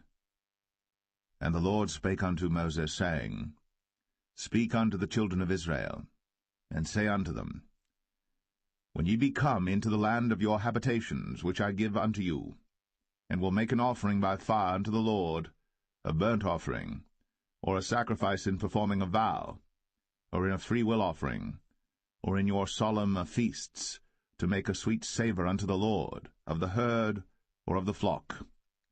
Then shall he that offereth his offering unto the Lord bring a meat offering of a 10th deal of flour mingled with the 4th part of an hin of oil, and the 4th part of an hin of wine for a drink offering shalt thou prepare with the burnt offering or sacrifice for 1 lamb. Or for a ram thou shalt prepare for a meat offering 2/10 deals of flour mingled with the 3rd part of an hin of oil. And for a drink offering thou shalt offer the 3rd part of an hin of wine for a sweet savour unto the Lord. And when thou preparest a bullock for a burnt offering, or for a sacrifice in performing a vow, or peace offerings unto the Lord, then shall he bring with a bullock a meat offering of 3/10 deals of flour mingled with half an hin of oil. And thou shalt bring for a drink offering half an hin of wine, for an offering made by fire, of a sweet savour unto the Lord. Thus shall it be done for 1 bullock, or for 1 ram, or for a lamb, or a kid, according to the number that ye shall prepare. So shall ye do to every one according to their number. All that are born of the country shall do these things after this manner, in offering an offering made by fire, of a sweet savour unto the Lord. And if a stranger sojourn with you, or whosoever be among you in your generations, and will offer an offering made by fire, of a sweet savour unto the Lord, as ye do, so he shall do. 1 ordinance shall be both for you of the congregation, and also for the stranger that sojourneth with you, an ordinance for ever in your generations, as ye are, so shall the stranger be before the Lord. 1 law and 1 manner shall be for you, and for the stranger that sojourneth with you. And the Lord spake unto Moses, saying, Speak unto the children of Israel, and say unto them, When ye come into the land whither I bring you, then it shall be that when ye eat of the bread of the land, ye shall offer up an heave offering unto the Lord. Ye shall offer up a cake of the first of your dough for an heave offering. As ye do the heave offering of the threshing floor, so shall ye heave it. Of the first of your dough ye shall give unto the Lord an heave offering in your generations. And if ye have erred, and not observed all these commandments which the Lord hath spoken unto Moses, even all that the Lord hath commanded you by the hand of Moses, from the day that the Lord commanded Moses, and henceforward among your generations, then it shall be, if aught be committed by ignorance without the knowledge of the congregation, that all the congregation shall offer 1 young bullock for a burnt offering, for a sweet savour unto the Lord, with his meat offering and his drink offering, according to the manner, and 1 kid of the goats for a sin offering. And the priest shall make an atonement for all the congregation of the children of Israel, and shall be forgiven them, for it is ignorance. And they shall bring their offering, a sacrifice made by fire unto the Lord, and their sin offering before the Lord, for their ignorance. And it shall be forgiven all the congregation of the children of Israel, and the stranger that sojourneth among them, seeing all the people were in ignorance. And if any soul sin through ignorance, then he shall bring a she-goat of the first year for sin offering, and the priest shall make an atonement for the soul that sinneth ignorantly. When he sinneth by ignorance before the Lord, to make an atonement for him, and it shall be forgiven him. Ye shall have 1 law for him that sinneth through ignorance, both for him that is born among the children of Israel, and for the stranger that sojourneth among them. But the soul that doeth aught presumptuously, whether he be born in the land or a stranger, the same reproacheth the Lord, and that soul shall be cut off from among his people, because he hath despised the word of the Lord, and hath broken his commandment. That soul shall utterly be cut off. His iniquity shall be upon him. And while the children of Israel were in the wilderness, they found a man that gathered sticks upon the Sabbath day. And they that found him gathering sticks brought him unto Moses and Aaron, and unto all the congregation. And they put him in ward, because it was not declared what should be done to him. And the Lord said unto Moses, The man shall be surely put to death. All the congregation shall stone him with stones without the camp. And all the congregation brought him without the camp, and stoned him with stones, and he died. as the Lord commanded Moses. And the Lord spake unto Moses, saying, Speak unto the children of Israel, and bid them that they make them fringes in the borders of their garments throughout their generations, and that they put upon the fringe of the borders a ribbon of blue. And it shall be unto you for a fringe, that ye may look upon it, and remember all the commandments of the Lord, and do them, and that ye seek not after your own heart and your own eyes, after which ye used to go a-whoring, that ye may remember, and do all my commandments, and be holy unto your God. I am the Lord your God, which brought you out of the land of Egypt, to be your God. I am the Lord your God.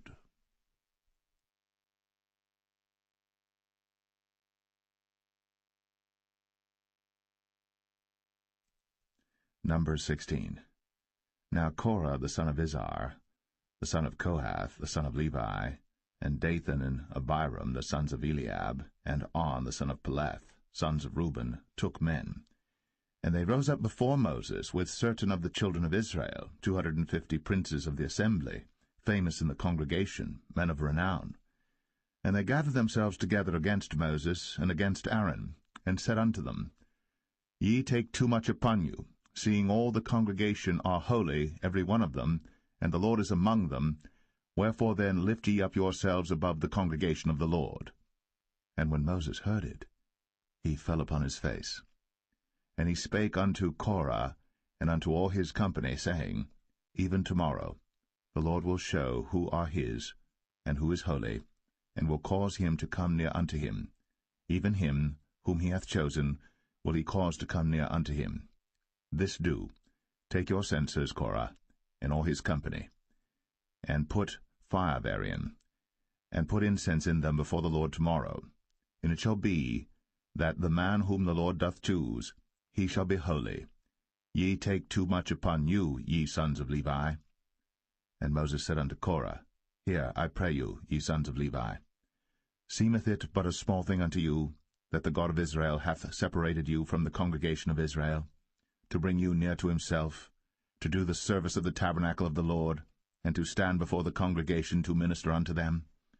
And he hath brought thee near to him, and all thy brethren, the sons of Levi, with thee.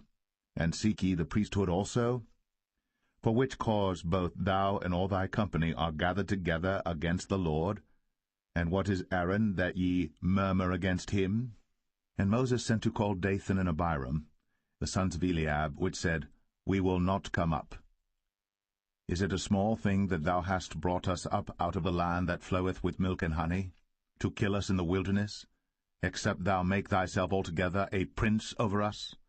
Moreover, thou hast not brought us into a land that floweth with milk and honey, or given us inheritance of fields and vineyards. Wilt thou put out the eyes of these men? We will not come up. And Moses was very wroth, and said unto the Lord, Respect not thou their offering. I have not taken one ass from them, neither have I hurt one of them. And Moses said unto Korah, Be thou and all thy company before the Lord, thou and they, and Aaron, tomorrow. And take every man his censer, and put incense in them, and bring ye before the Lord every man his censer, 250 censers, thou also, and Aaron, each of you his censer. And they took every man his censer, and put fire in them, and laid incense thereon, and stood in the door of the tabernacle of the congregation with Moses and Aaron.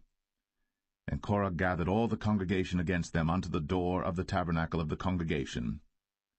And the glory of the Lord appeared unto all the congregation. And the Lord spake unto Moses and unto Aaron, saying, Separate yourselves from among this congregation, that I may consume them in a moment. And they fell upon their faces, and said, O God, the God of the spirits of all flesh, shall one man sin, and wilt thou be wroth with all the congregation? And the Lord spake unto Moses, saying, Speak unto the congregation, saying, Get you up from about the tabernacle of Korah, Dathan, and Abiram. And Moses rose up, and went unto Dathan and Abiram, and the elders of Israel followed him. And he spake unto the congregation, saying, Depart, I pray you, from the tents of these wicked men, and touch nothing of theirs, lest ye be consumed in all their sins. So they gat up from the tabernacle of Korah, Dathan and Abiram, on every side. And Dathan and Abiram came out, and stood in the door of their tents, and their wives and their sons, and their little children. And Moses said, Hereby ye shall know that the Lord hath sent me to do all these works, for I have not done them of mine own mind. If these men die the common death of all men, or if they be visited after the visitation of all men, then the Lord hath not sent me. But if the Lord make a new thing, and the earth open her mouth, and swallow them up, with all that appertain unto them, and they go down quick into the pit, then ye shall understand that these men have provoked the Lord. And it came to pass, as he had made an end of speaking all these words, that the ground clave asunder that was under them, and the earth opened her mouth, and swallowed them up, and their houses, and all the men that appertained unto Korah, and all their goods. They and all that appertained to them went down alive into the pit, and the earth closed upon them, and they perished from among the congregation. And all Israel that were round about them fled at the cry of them, for they said, Lest the earth swallow us up also. And there came out a fire from the Lord, and consumed the 250 men that offered incense. And the Lord spake unto Moses, saying, Speak unto Eleazar, the son of Aaron the priest, that he take up the censers out of the burning, and scatter thou the fire yonder, for they are hallowed. The censers of these sinners against their own souls, let them make them broad plates for a covering of the altar, for they offered them before the Lord. Therefore they are hallowed, and they shall be a sign unto the children of Israel. And Eleazar the priest took the brazen censers wherewith they that were burnt had offered, and they were made broad plates for a covering of the altar, to be a memorial unto the children of Israel, that no stranger which is not of the seed of Aaron come near to offer incense before the Lord, that he be not as Korah, and as his company, as the Lord said to him by the hand of Moses. But on the morrow all the congregation of the children of Israel murmured against Moses, and against Aaron, saying, Ye have killed the people of the Lord. And it came to pass, when the congregation was gathered against Moses and against Aaron, that they looked toward the tabernacle of the congregation, and behold, the cloud covered it, and the glory of the Lord appeared. And Moses and Aaron came before the tabernacle of the congregation. And the Lord spake unto Moses, saying, Get you up from among this congregation, that I may consume them as in a moment. And they fell upon their faces. And Moses said unto Aaron, Take a censer, and put fire therein from off the altar, and put on incense, and go quickly unto the congregation, and make an atonement for them, for there is wrath gone out from the Lord, the plague is begun. And Aaron took as Moses commanded, and ran into the midst of the congregation, and behold, the plague was begun among the people.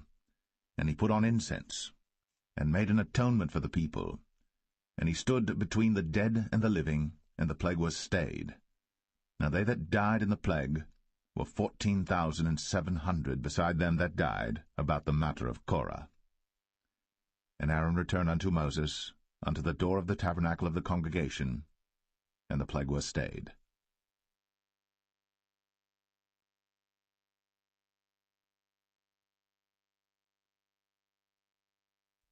Number 17.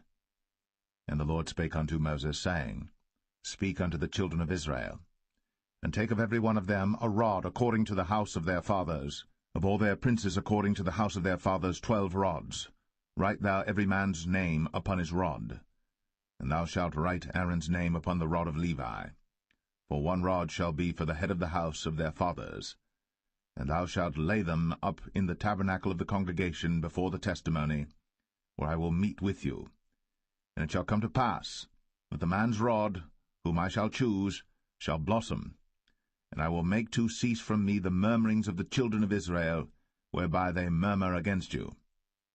And Moses spake unto the children of Israel, and every one of their princes gave him a rod apiece, for each prince 1 according to their fathers' houses, even 12 rods, and the rod of Aaron was among their rods. And Moses laid up the rods before the Lord in the tabernacle of witness. And it came to pass that on the morrow Moses went into the tabernacle of witness, and behold, the rod of Aaron for the house of Levi was budded, and brought forth buds, and bloomed blossoms, and yielded almonds. And Moses brought out all the rods from before the Lord unto all the children of Israel. And they looked, and took every man his rod. And the Lord said unto Moses, Bring Aaron's rod again before the testimony to be kept for a token against the rebels. And thou shalt quite take away their murmurings from me, that they die not. And Moses did so. As the Lord commanded him, so did he. And the children of Israel spake unto Moses, saying, Behold, we die, we perish, we all perish. Whosoever cometh anything near unto the tabernacle of the Lord shall die. Shall we be consumed with dying?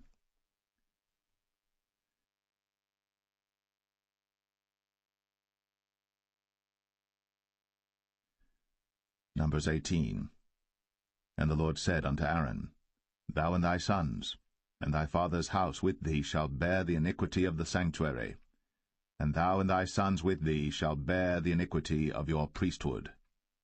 And thy brethren also of the tribe of Levi, the tribe of thy father, bring thou with thee, that they may be joined unto thee, and minister unto thee. But thou and thy sons with thee shall minister before the tabernacle of witness. And they shall keep thy charge, and the charge of all the tabernacle, only they shall not come nigh the vessels of the sanctuary and the altar, that neither they nor ye also die.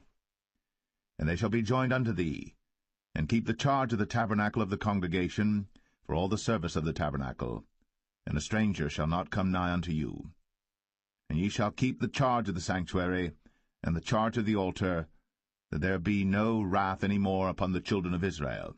And I, behold, I have taken your brethren the Levites from among the children of Israel. To you they are given as a gift for the Lord, to do the service of the tabernacle of the congregation. Therefore thou, and thy sons with thee, shall keep your priest's office for everything of the altar, and within the veil, and ye shall serve. I have given your priest's office unto you as a service of gift, and the stranger that cometh nigh shall be put to death. And the Lord spake unto Aaron, Behold, I also have given thee the charge of mine heave offerings of all the hallowed things of the children of Israel. Unto thee have I given them by reason of the anointing, and to thy sons by an ordinance for ever. This shall be thine of the most holy things, reserved from the fire, every oblation of theirs, every meat offering of theirs, and every sin offering of theirs, and every trespass offering of theirs, which they shall render unto me, shall be most holy for thee, and for thy sons. In the most holy place shalt thou eat it, every male shall eat it. It shall be holy unto thee. And this is thine, the heave offering of their gift, with all the wave offerings of the children of Israel. I have given them unto thee, and to thy sons and to thy daughters with thee, by a statute for ever. Every one that is clean in thy house shall eat of it. All the best of the oil, all the best of the wine, and of the wheat, the firstfruits of them which they shall offer unto the Lord, them have I given thee. And whatsoever is first ripe in the land, which they shall bring unto the Lord, shall be thine. Every one that is clean in thine house shall eat of it. Everything devoted in Israel shall be thine. Everything that openeth the matrix in all flesh, which they bring unto the Lord, whether it be of men or beasts, shall be thine. Nevertheless, the firstborn of man shalt thou surely redeem, and the firstling of unclean beasts shalt thou redeem. And those that are to be redeemed from a month old shalt thou redeem, according to thine estimation, for the money of 5 shekels, after the shekel of the sanctuary, which is 20 gerahs. But the firstling of a cow, or the firstling of a sheep, or the firstling of a goat, thou shalt not redeem. They are holy. Thou shalt sprinkle their blood upon the altar, and shalt burn their fat for an offering made by fire, for a sweet savour unto the Lord. And the flesh of them shall be thine, as the wave breast and as the right shoulder are thine. All the heave offerings of the holy things which the children of Israel offer unto the Lord have I given thee, and thy sons and thy daughters with thee, by a statute for ever. It is a covenant of salt for ever before the Lord unto thee, and to thy seed with thee. And the Lord spake unto Aaron, Thou shalt have no inheritance in their land, neither shalt thou have any part among them. I am thy part, and thine inheritance among the children of Israel. And behold, I have given the children of Levi all the tenth in Israel for an inheritance, for their service which they serve, even the service of the tabernacle of the congregation. Neither must the children of Israel henceforth come nigh the tabernacle of the congregation, lest they bear sin and die. But the Levites shall do the service of the tabernacle of the congregation, and they shall bear their iniquity. It shall be a statute for ever throughout your generations, that among the children of Israel they have no inheritance. But the tithes of the children of Israel, which they offer as an heave offering unto the Lord, I have given to the Levites to inherit. Therefore I have said unto them, Among the children of Israel they shall have no inheritance. And the Lord spake unto Moses, saying, Thus speak unto the Levites, and say unto them, When ye take of the children of Israel the tithes which I have given you from them for your inheritance, then ye shall offer up an heave offering of it for the Lord, even a tenth part of the tithe. And this your heave offering shall be reckoned unto you, as though it were the corn of the threshing floor, and as the fullness of the winepress. Thus ye also shall offer an heave offering unto the Lord of all your tithes, which ye receive of the children of Israel, and ye shall give thereof of the Lord's heave offering to Aaron the priest. Out of all your gifts ye shall offer every heave offering of the Lord, of all the best thereof, even the hallowed part thereof out of it. Therefore thou shalt say unto them, When ye have heaved the best thereof from it, then it shall be counted unto the Levites as the increase of the threshing floor, and as the increase of the winepress. And ye shall eat it in every place, ye and your households. For it is your reward for your service in the tabernacle of the congregation, and ye shall bear no sin by reason of it, when ye have heaved from it the best of it, neither shall ye pollute the holy things of the children of Israel, lest ye die.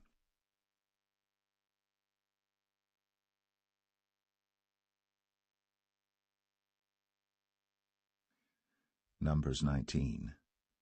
And the Lord spake unto Moses and unto Aaron, saying, This is the ordinance of the law which the Lord hath commanded, saying, Speak unto the children of Israel, that they bring thee a red heifer without spot, wherein is no blemish, and upon which never came yoke.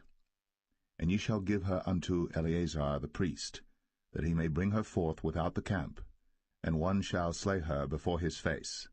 And Eleazar the priest shall take of her blood with his finger, and sprinkle of her blood directly before the tabernacle of the congregation 7 times.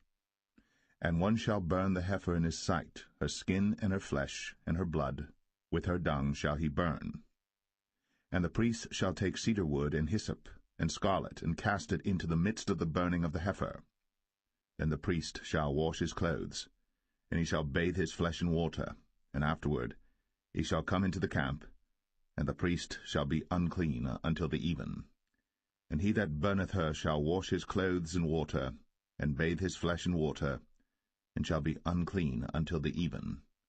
And the man that is clean shall gather up the ashes of the heifer, and lay them up without the camp in a clean place. And it shall be kept for the congregation of the children of Israel for a water of separation. It is a purification for sin. And he that gathereth the ashes of the heifer shall wash his clothes, and be unclean until the even. And it shall be unto the children of Israel, and unto the stranger that sojourneth among them, for a statute for ever. He that toucheth the dead body of any man shall be unclean 7 days. He shall purify himself with it on the 3rd day, and on the 7th day he shall be clean. But if he purify not himself the 3rd day, then the 7th day he shall not be clean. Whosoever toucheth the dead body of any man that is dead, and purifieth not himself, defileth the tabernacle of the Lord, and that soul shall be cut off from Israel, because the water of separation was not sprinkled upon him. He shall be unclean, his uncleanness is yet upon him. This is the law when a man dieth in a tent. All that come into the tent, and all that is in the tent, shall be unclean 7 days. And every open vessel, which hath no covering bound upon it, is unclean.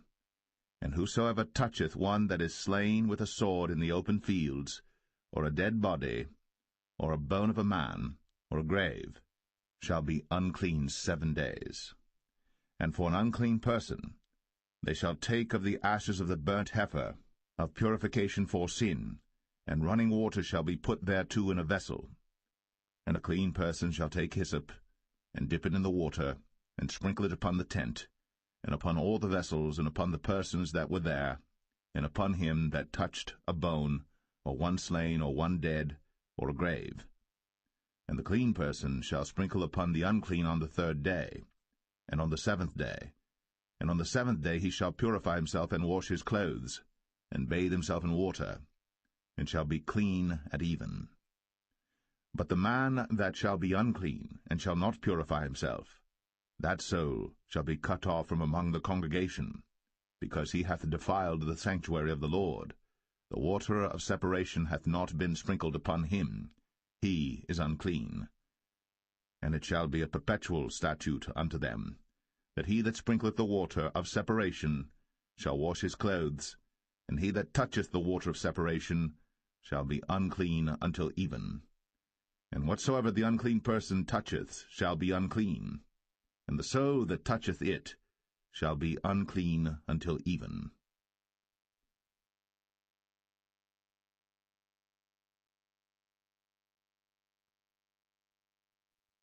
Numbers 20.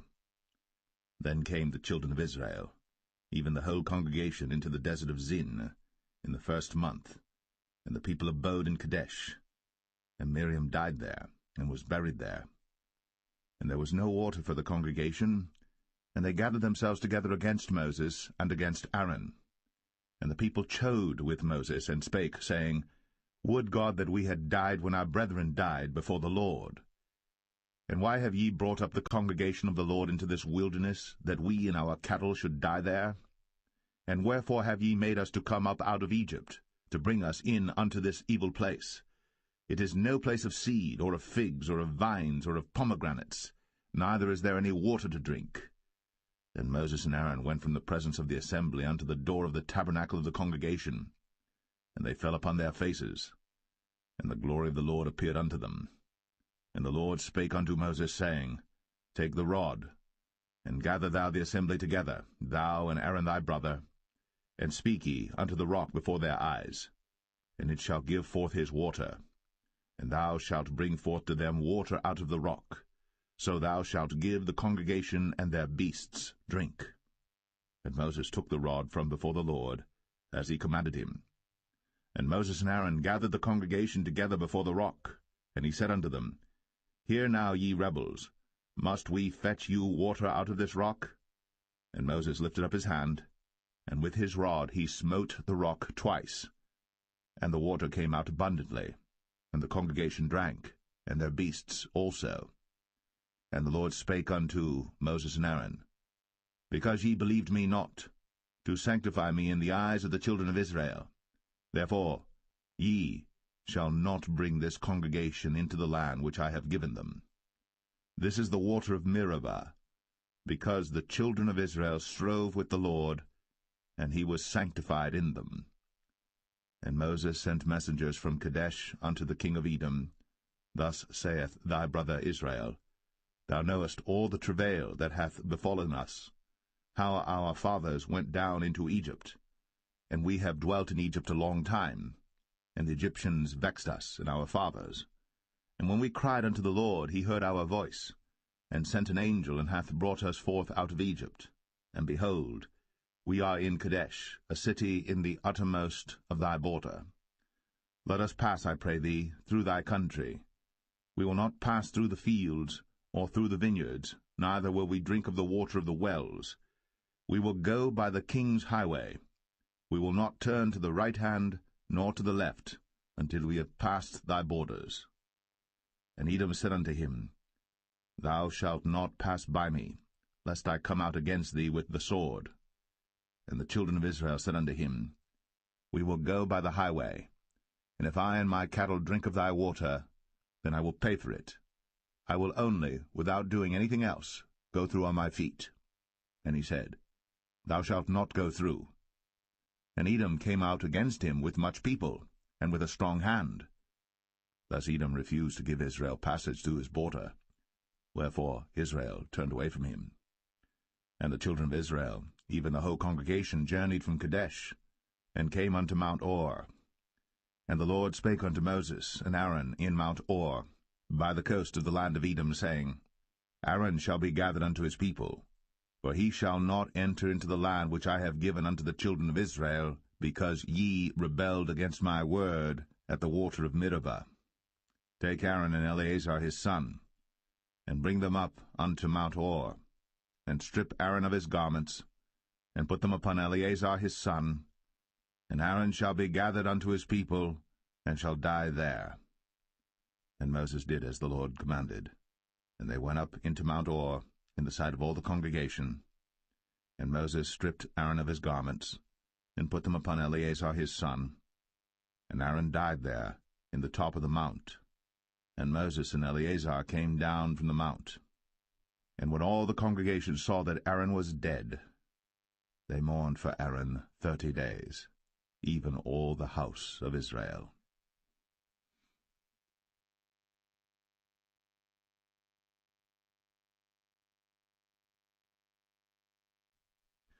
Numbers 21. And when King Arad, the Canaanite, which dwelt in the south, heard tell that Israel came by the way of the spies, then he fought against Israel, and took some of them prisoners. And Israel vowed a vow unto the Lord, and said, If thou wilt indeed deliver this people into my hand, then I will utterly destroy their cities. And the Lord hearkened to the voice of Israel, and delivered up the Canaanites, and they utterly destroyed them in their cities. And he called the name of the place Ormah. And they journeyed from Mount Or by the way of the Red Sea to compass the land of Edom. And the soul of the people was much discouraged because of the way. And the people spake against God, and against Moses. Wherefore have ye brought us up out of Egypt to die in the wilderness? For there is no bread, neither is there any water, and our soul loatheth this light bread. And the Lord sent fiery serpents among the people, and they bit the people, and much people of Israel died. Therefore the people came to Moses and said, We have sinned, for we have spoken against the Lord, and against thee. Pray unto the Lord that he take away the serpents from us. And Moses prayed for the people. And the Lord said unto Moses, Make thee a fiery serpent, and set it upon a pole. And it shall come to pass, that every one that is bitten, when he looketh upon it, shall live. And Moses made a serpent of brass, and put it upon a pole. And it came to pass, that if a serpent had bitten any man, when he beheld the serpent of brass, he lived. And the children of Israel set forward, and pitched in Oboth. And they journeyed from Oboth, and pitched at Abarim, in the wilderness which is before Moab, toward the sunrising. From thence they removed, and pitched in the valley of Zered. From thence they removed, and pitched on the other side of Arnon, which is in the wilderness that cometh out of the coasts of the Amorites. For Arnon is the border of Moab, between Moab and the Amorites. Wherefore it is said in the book of the wars of the Lord, what he did in the Red Sea, and in the brooks of Arnon, and at the stream of the brooks that goeth down to the dwelling of Ar, and lieth upon the border of Moab. And from thence they went to Beer, that is the well whereof the Lord spake unto Moses, Gather the people together, and I will give them water. Then Israel sang this song, Spring up, O well, sing ye unto it.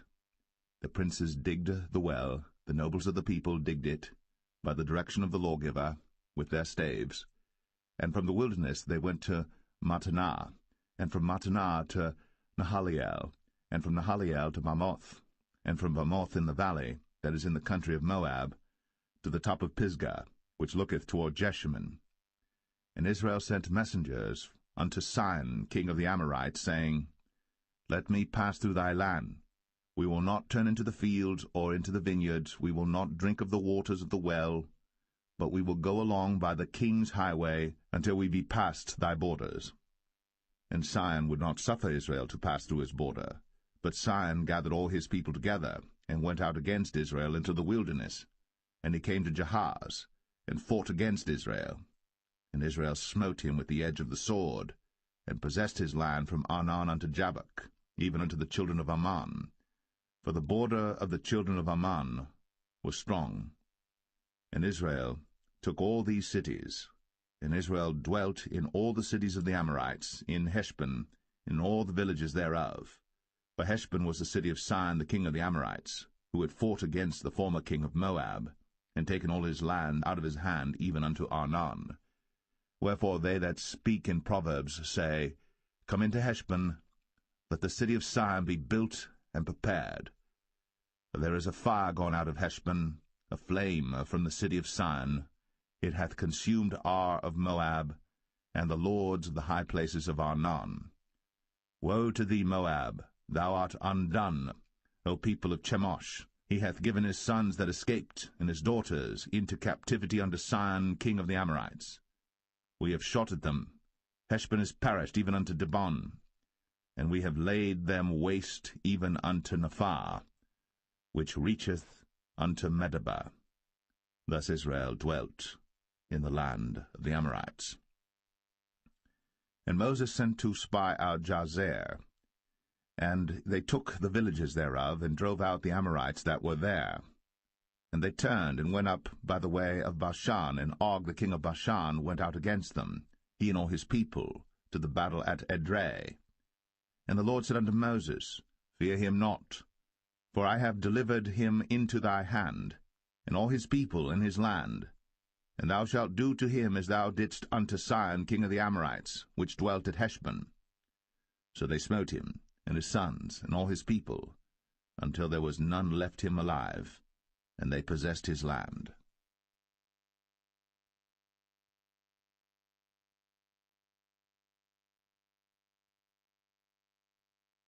Numbers 22.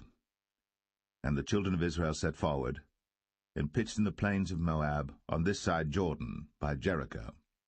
And Balak the son of Zippor saw all that Israel had done to the Amorites. And Moab was sore afraid of the people, because they were many. And Moab was distressed because of the children of Israel. And Moab said unto the elders of Midian, Now shall this company lick up all that are round about us, as the ox licketh up the grass of the field. And Balak the son of Zippor was king of the Moabites at that time. He sent messengers, therefore, unto Balaam the son of Beor to Pethor, which is by the river of the land of the children of his people, to call him, saying, Behold, there is a people come out from Egypt. Behold, they cover the face of the earth, and they abide over against me. Come now, therefore, I pray thee, curse me this people, for they are too mighty for me. Peradventure I shall prevail, that we may smite them, and that I may drive them out of the land. For I wot that he whom thou blessest is blessed, and he whom thou cursest is cursed. And the elders of Moab and the elders of Midian departed with the rewards of divination in their hand. And they came unto Balaam, and spake unto him the words of Balak. And he said unto them, Lodge here this night, and I will bring you word again, as the Lord shall speak unto me.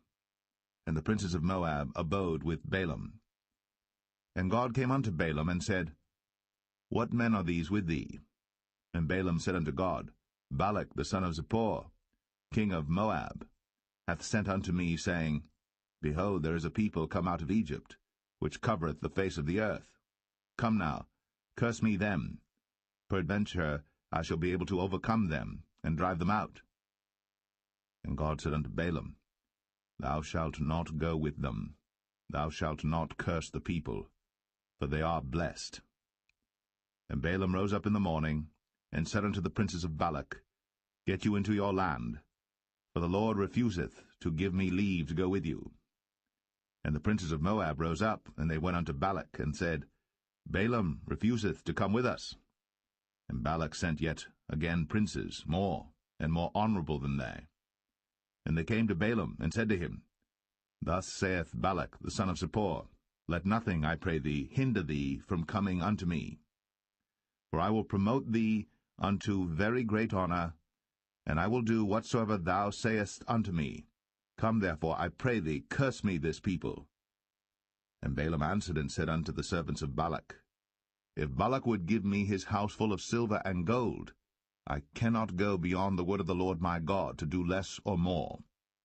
Now therefore I pray you, tarry ye also here this night, that I may know what the Lord will say unto me more. And God came unto Balaam at night, and said unto him, If the men come to call thee, rise up and go with them. But yet the word which I shall say unto thee, that shalt thou do. And Balaam rose up in the morning, and saddled his ass, and went with the princes of Moab. And God's anger was kindled because he went. And the angel of the Lord stood in the way for an adversary against him. Now he was riding upon his ass, and his 2 servants were with him. And the ass saw the angel of the Lord standing in the way, and his sword drawn in his hand. And the ass turned aside out of the way, and went into the field. And Balaam smote the ass, to turn her into the way. But the angel of the Lord stood in a path of the vineyards, a wall being on this side, and a wall on that side. And when the ass saw the angel of the Lord, she thrust herself unto the wall, and crushed Balaam's foot against the wall. And he smote her again. And the angel of the Lord went further, and stood in a narrow place, where was no way to turn either to the right hand or to the left. And when the ass saw the angel of the Lord, she fell down under Balaam, and Balaam's anger was kindled, and he smote the ass with a staff. And the Lord opened the mouth of the ass, and she said unto Balaam, What have I done unto thee, that thou hast smitten me these 3 times? And Balaam said unto the ass, Because thou hast mocked me.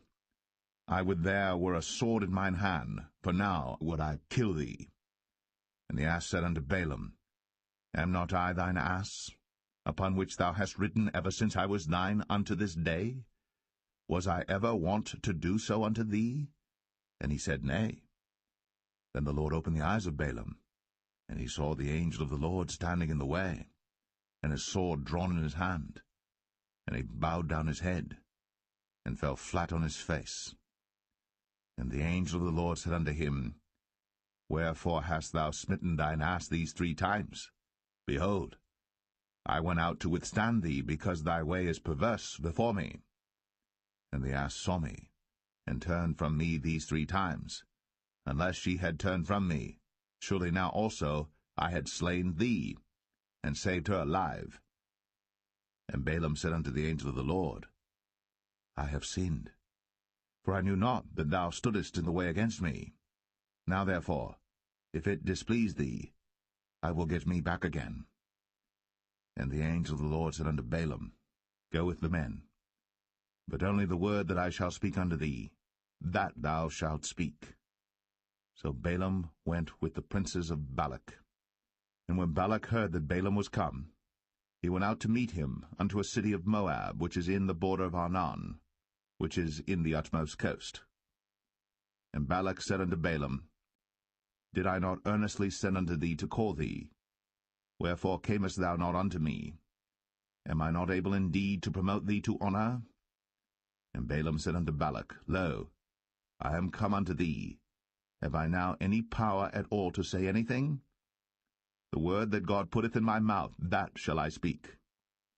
And Balaam went with Balak, and they came unto Kirjath-Uzoth. And Balak offered oxen and sheep, and sent to Balaam, and to the princes that were with him. And it came to pass on the morrow that Balak took Balaam, and brought him up into the high places of Baal, that thence he might see the utmost part of the people.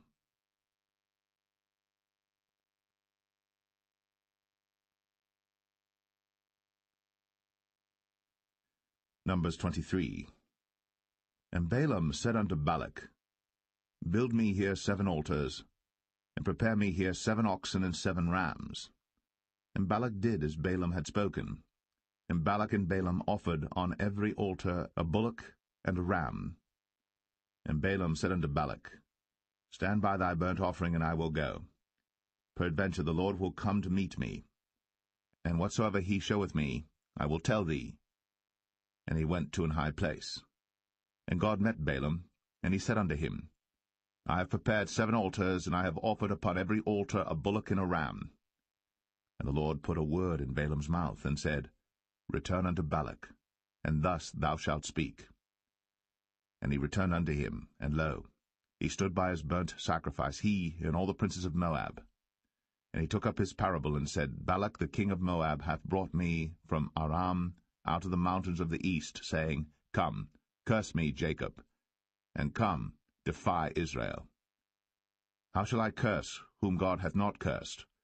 Or how shall I defy whom the Lord hath not defied? For from the top of the rocks I see him, and from the hills I behold him. Lo, the people shall dwell alone, and shall not be reckoned among the nations. Who can count the dust of Jacob, and the number of the 4th part of Israel? Let me die the death of the righteous, and let my last end be like his.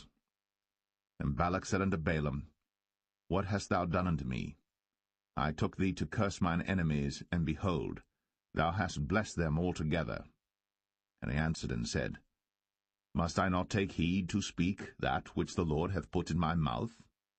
And Balak said unto him, Come, I pray thee, with me unto another place, from whence thou mayest see them. Thou shalt see but the utmost part of them, and shalt not see them all. And curse me them from thence. And he brought him into the field of Zophim, to the top of Pisgah, and built 7 altars, and offered a bullock and a ram on every altar. And he said unto Balak, Stand here by thy burnt offering, while I meet the Lord yonder. And the Lord met Balaam, and put a word in his mouth, and said, Go again unto Balak, and say thus. And when he came to him, behold, he stood by his burnt offering, and the princes of Moab with him. And Balak said unto him, What hath the Lord spoken? And he took up his parable, and said, Rise up, Balak, and hear. Hearken unto me, thou son of Zippor. God is not a man, that he should lie, neither the son of man, that he should repent. Hath he said, and shall he not do it? Or hath he spoken, and shall he not make it good? Behold, I have received commandment to bless, and he hath blessed, and I cannot reverse it. He hath not beheld iniquity in Jacob, neither hath he seen perverseness in Israel. The Lord his God is with him, and the shout of a king is among them. God brought them out of Egypt. He hath, as it were, the strength of an unicorn. Surely there is no enchantment against Jacob, neither is there any divination against Israel. According to this time it shall be said of Jacob and of Israel, What hath God wrought? Behold, the people shall rise up as a great lion, and lift up himself as a young lion. He shall not lie down until he eat of the prey, and drink the blood of the slain. And Balak said unto Balaam, Neither curse them at all, nor bless them at all. But Balaam answered, and said unto Balak, Told not I thee, saying, All that the Lord speaketh, that I must do? And Balak said unto Balaam, Come, I pray thee, I will bring thee unto another place. Peradventure it will please God that thou mayest curse me them from thence. And Balak brought Balaam unto the top of Peor, that looketh toward Jeshimon.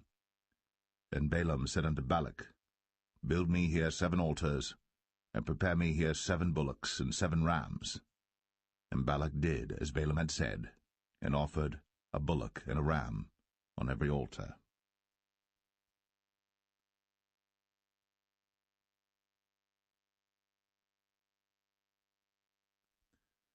Numbers 24. And when Balaam saw that it pleased the Lord to bless Israel, he went not, as at other times, to seek for enchantments, but he set his face toward the wilderness. And Balaam lifted up his eyes, and he saw Israel abiding in his tents according to their tribes. And the Spirit of God came upon him. And he took up his parable, and said, Balaam the son of Beor hath said, and the man whose eyes are open hath said, He hath said, which heard the words of God, which saw the vision of the Almighty, falling into a trance, but having his eyes open, How goodly are thy tents, O Jacob, and thy tabernacles, O Israel! As the valleys are they spread forth, as gardens by the river's side, as the trees of lign aloes which the Lord hath planted, and as cedar trees beside the waters. He shall pour the water out of his buckets, and his seed shall be in many waters, and his king shall be higher than Agag, and his kingdom shall be exalted. God brought him forth out of Egypt. He hath, as it were, the strength of an unicorn. He shall eat up the nations, his enemies, and shall break their bones and pierce them through with his arrows. He couched, he lay down as a lion, and as a great lion. Who shall stir him up? Blessed is he that blesseth thee, and cursed is he that curseth thee. And Balak's anger was kindled against Balaam. And he smote his hands together. And Balak said unto Balaam, I called thee to curse mine enemies, and behold, thou hast altogether blessed them these 3 times. Therefore now flee thou to thy place. I thought to promote thee unto great honour, but lo, the Lord hath kept thee back from honour. And Balaam said unto Balak, Spake I not also to thy messengers which thou sentest unto me, saying, If Balak would give me his house full of silver and gold, I cannot go beyond the commandment of the Lord, to do either good or bad of mine own mind. But what the Lord saith, that will I speak. And now behold, I go unto my people. Come therefore, and I will advertise thee what this people shall do to thy people in the latter days. And he took up his parable and said, Balaam the son of Beor hath said, and the man whose eyes are open hath said, He hath said, which heard the words of God, and knew the knowledge of the Most High, which saw the vision of the Almighty, falling into a trance, but having his eyes open. I shall see him, but not now.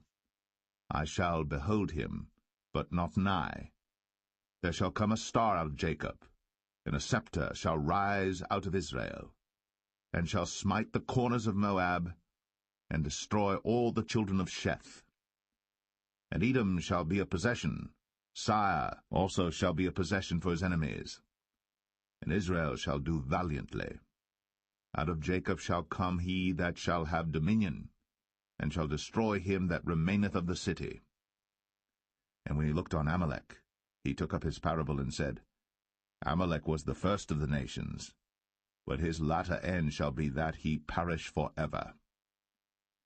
And he looked on the Kenites, and took up his parable, and said, Strong is thy dwelling place, and thou puttest thy nest in a rock.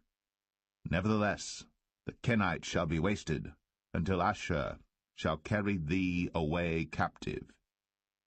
And he took up his parable, and said, Alas, who shall live when God doeth this? And ships shall come from the coast of Chittim, and shall afflict Ashur, and shall afflict Eber, and he also shall perish for ever. And Balaam rose up, and went, and returned to his place, and Balak also went his way.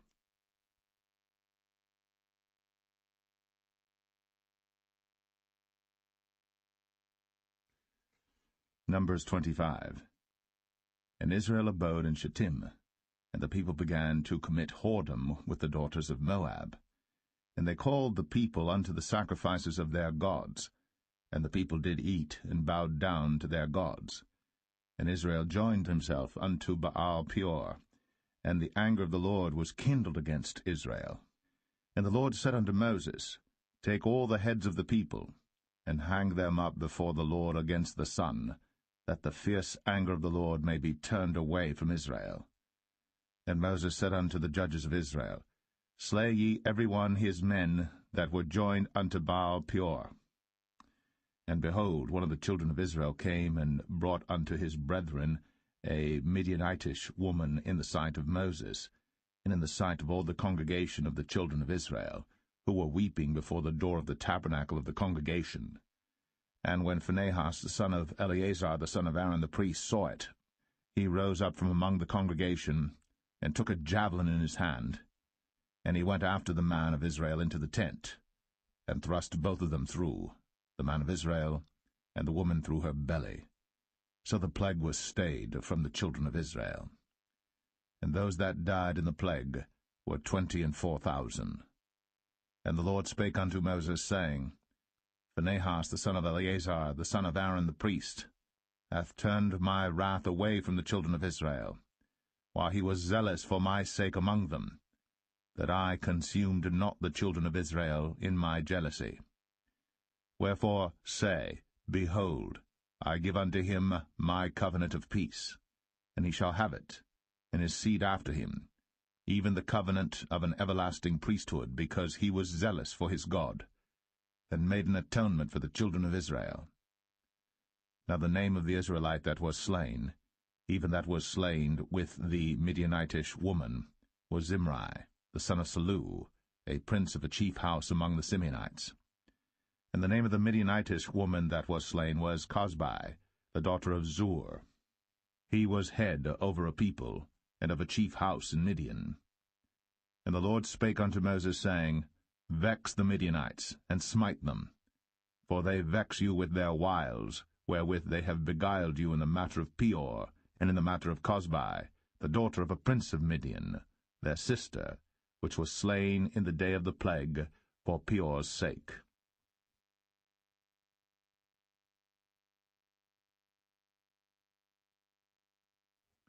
Numbers 26.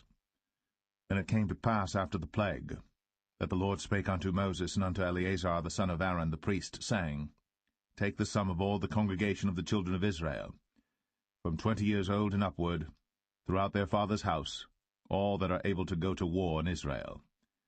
And Moses and Eleazar the priest spake with them in the plains of Moab by Jordan near Jericho, saying, Take the sum of the people from 20 years old and upward, as the Lord commanded Moses and the children of Israel, which went forth out of the land of Egypt. Reuben, the eldest son of Israel, the children of Reuben, Hanok, of whom cometh the family of the Hanokites, of Palu, the family of the Paluites, of Hezron, the family of the Hezronites, of Carmi, the family of the Carmites. These are the families of the Reubenites, and they that were numbered of them were 40,003,730. And the sons of Palu, Eliab, and the sons of Eliab, Nemuel, and Dathan, and Abiram. This is that Dathan and Abiram which were famous in the congregation, who strove against Moses and against Aaron in the company of Korah, when they strove against the Lord.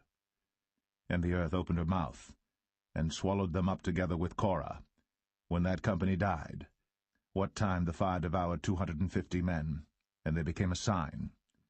Notwithstanding the children of Korah died not.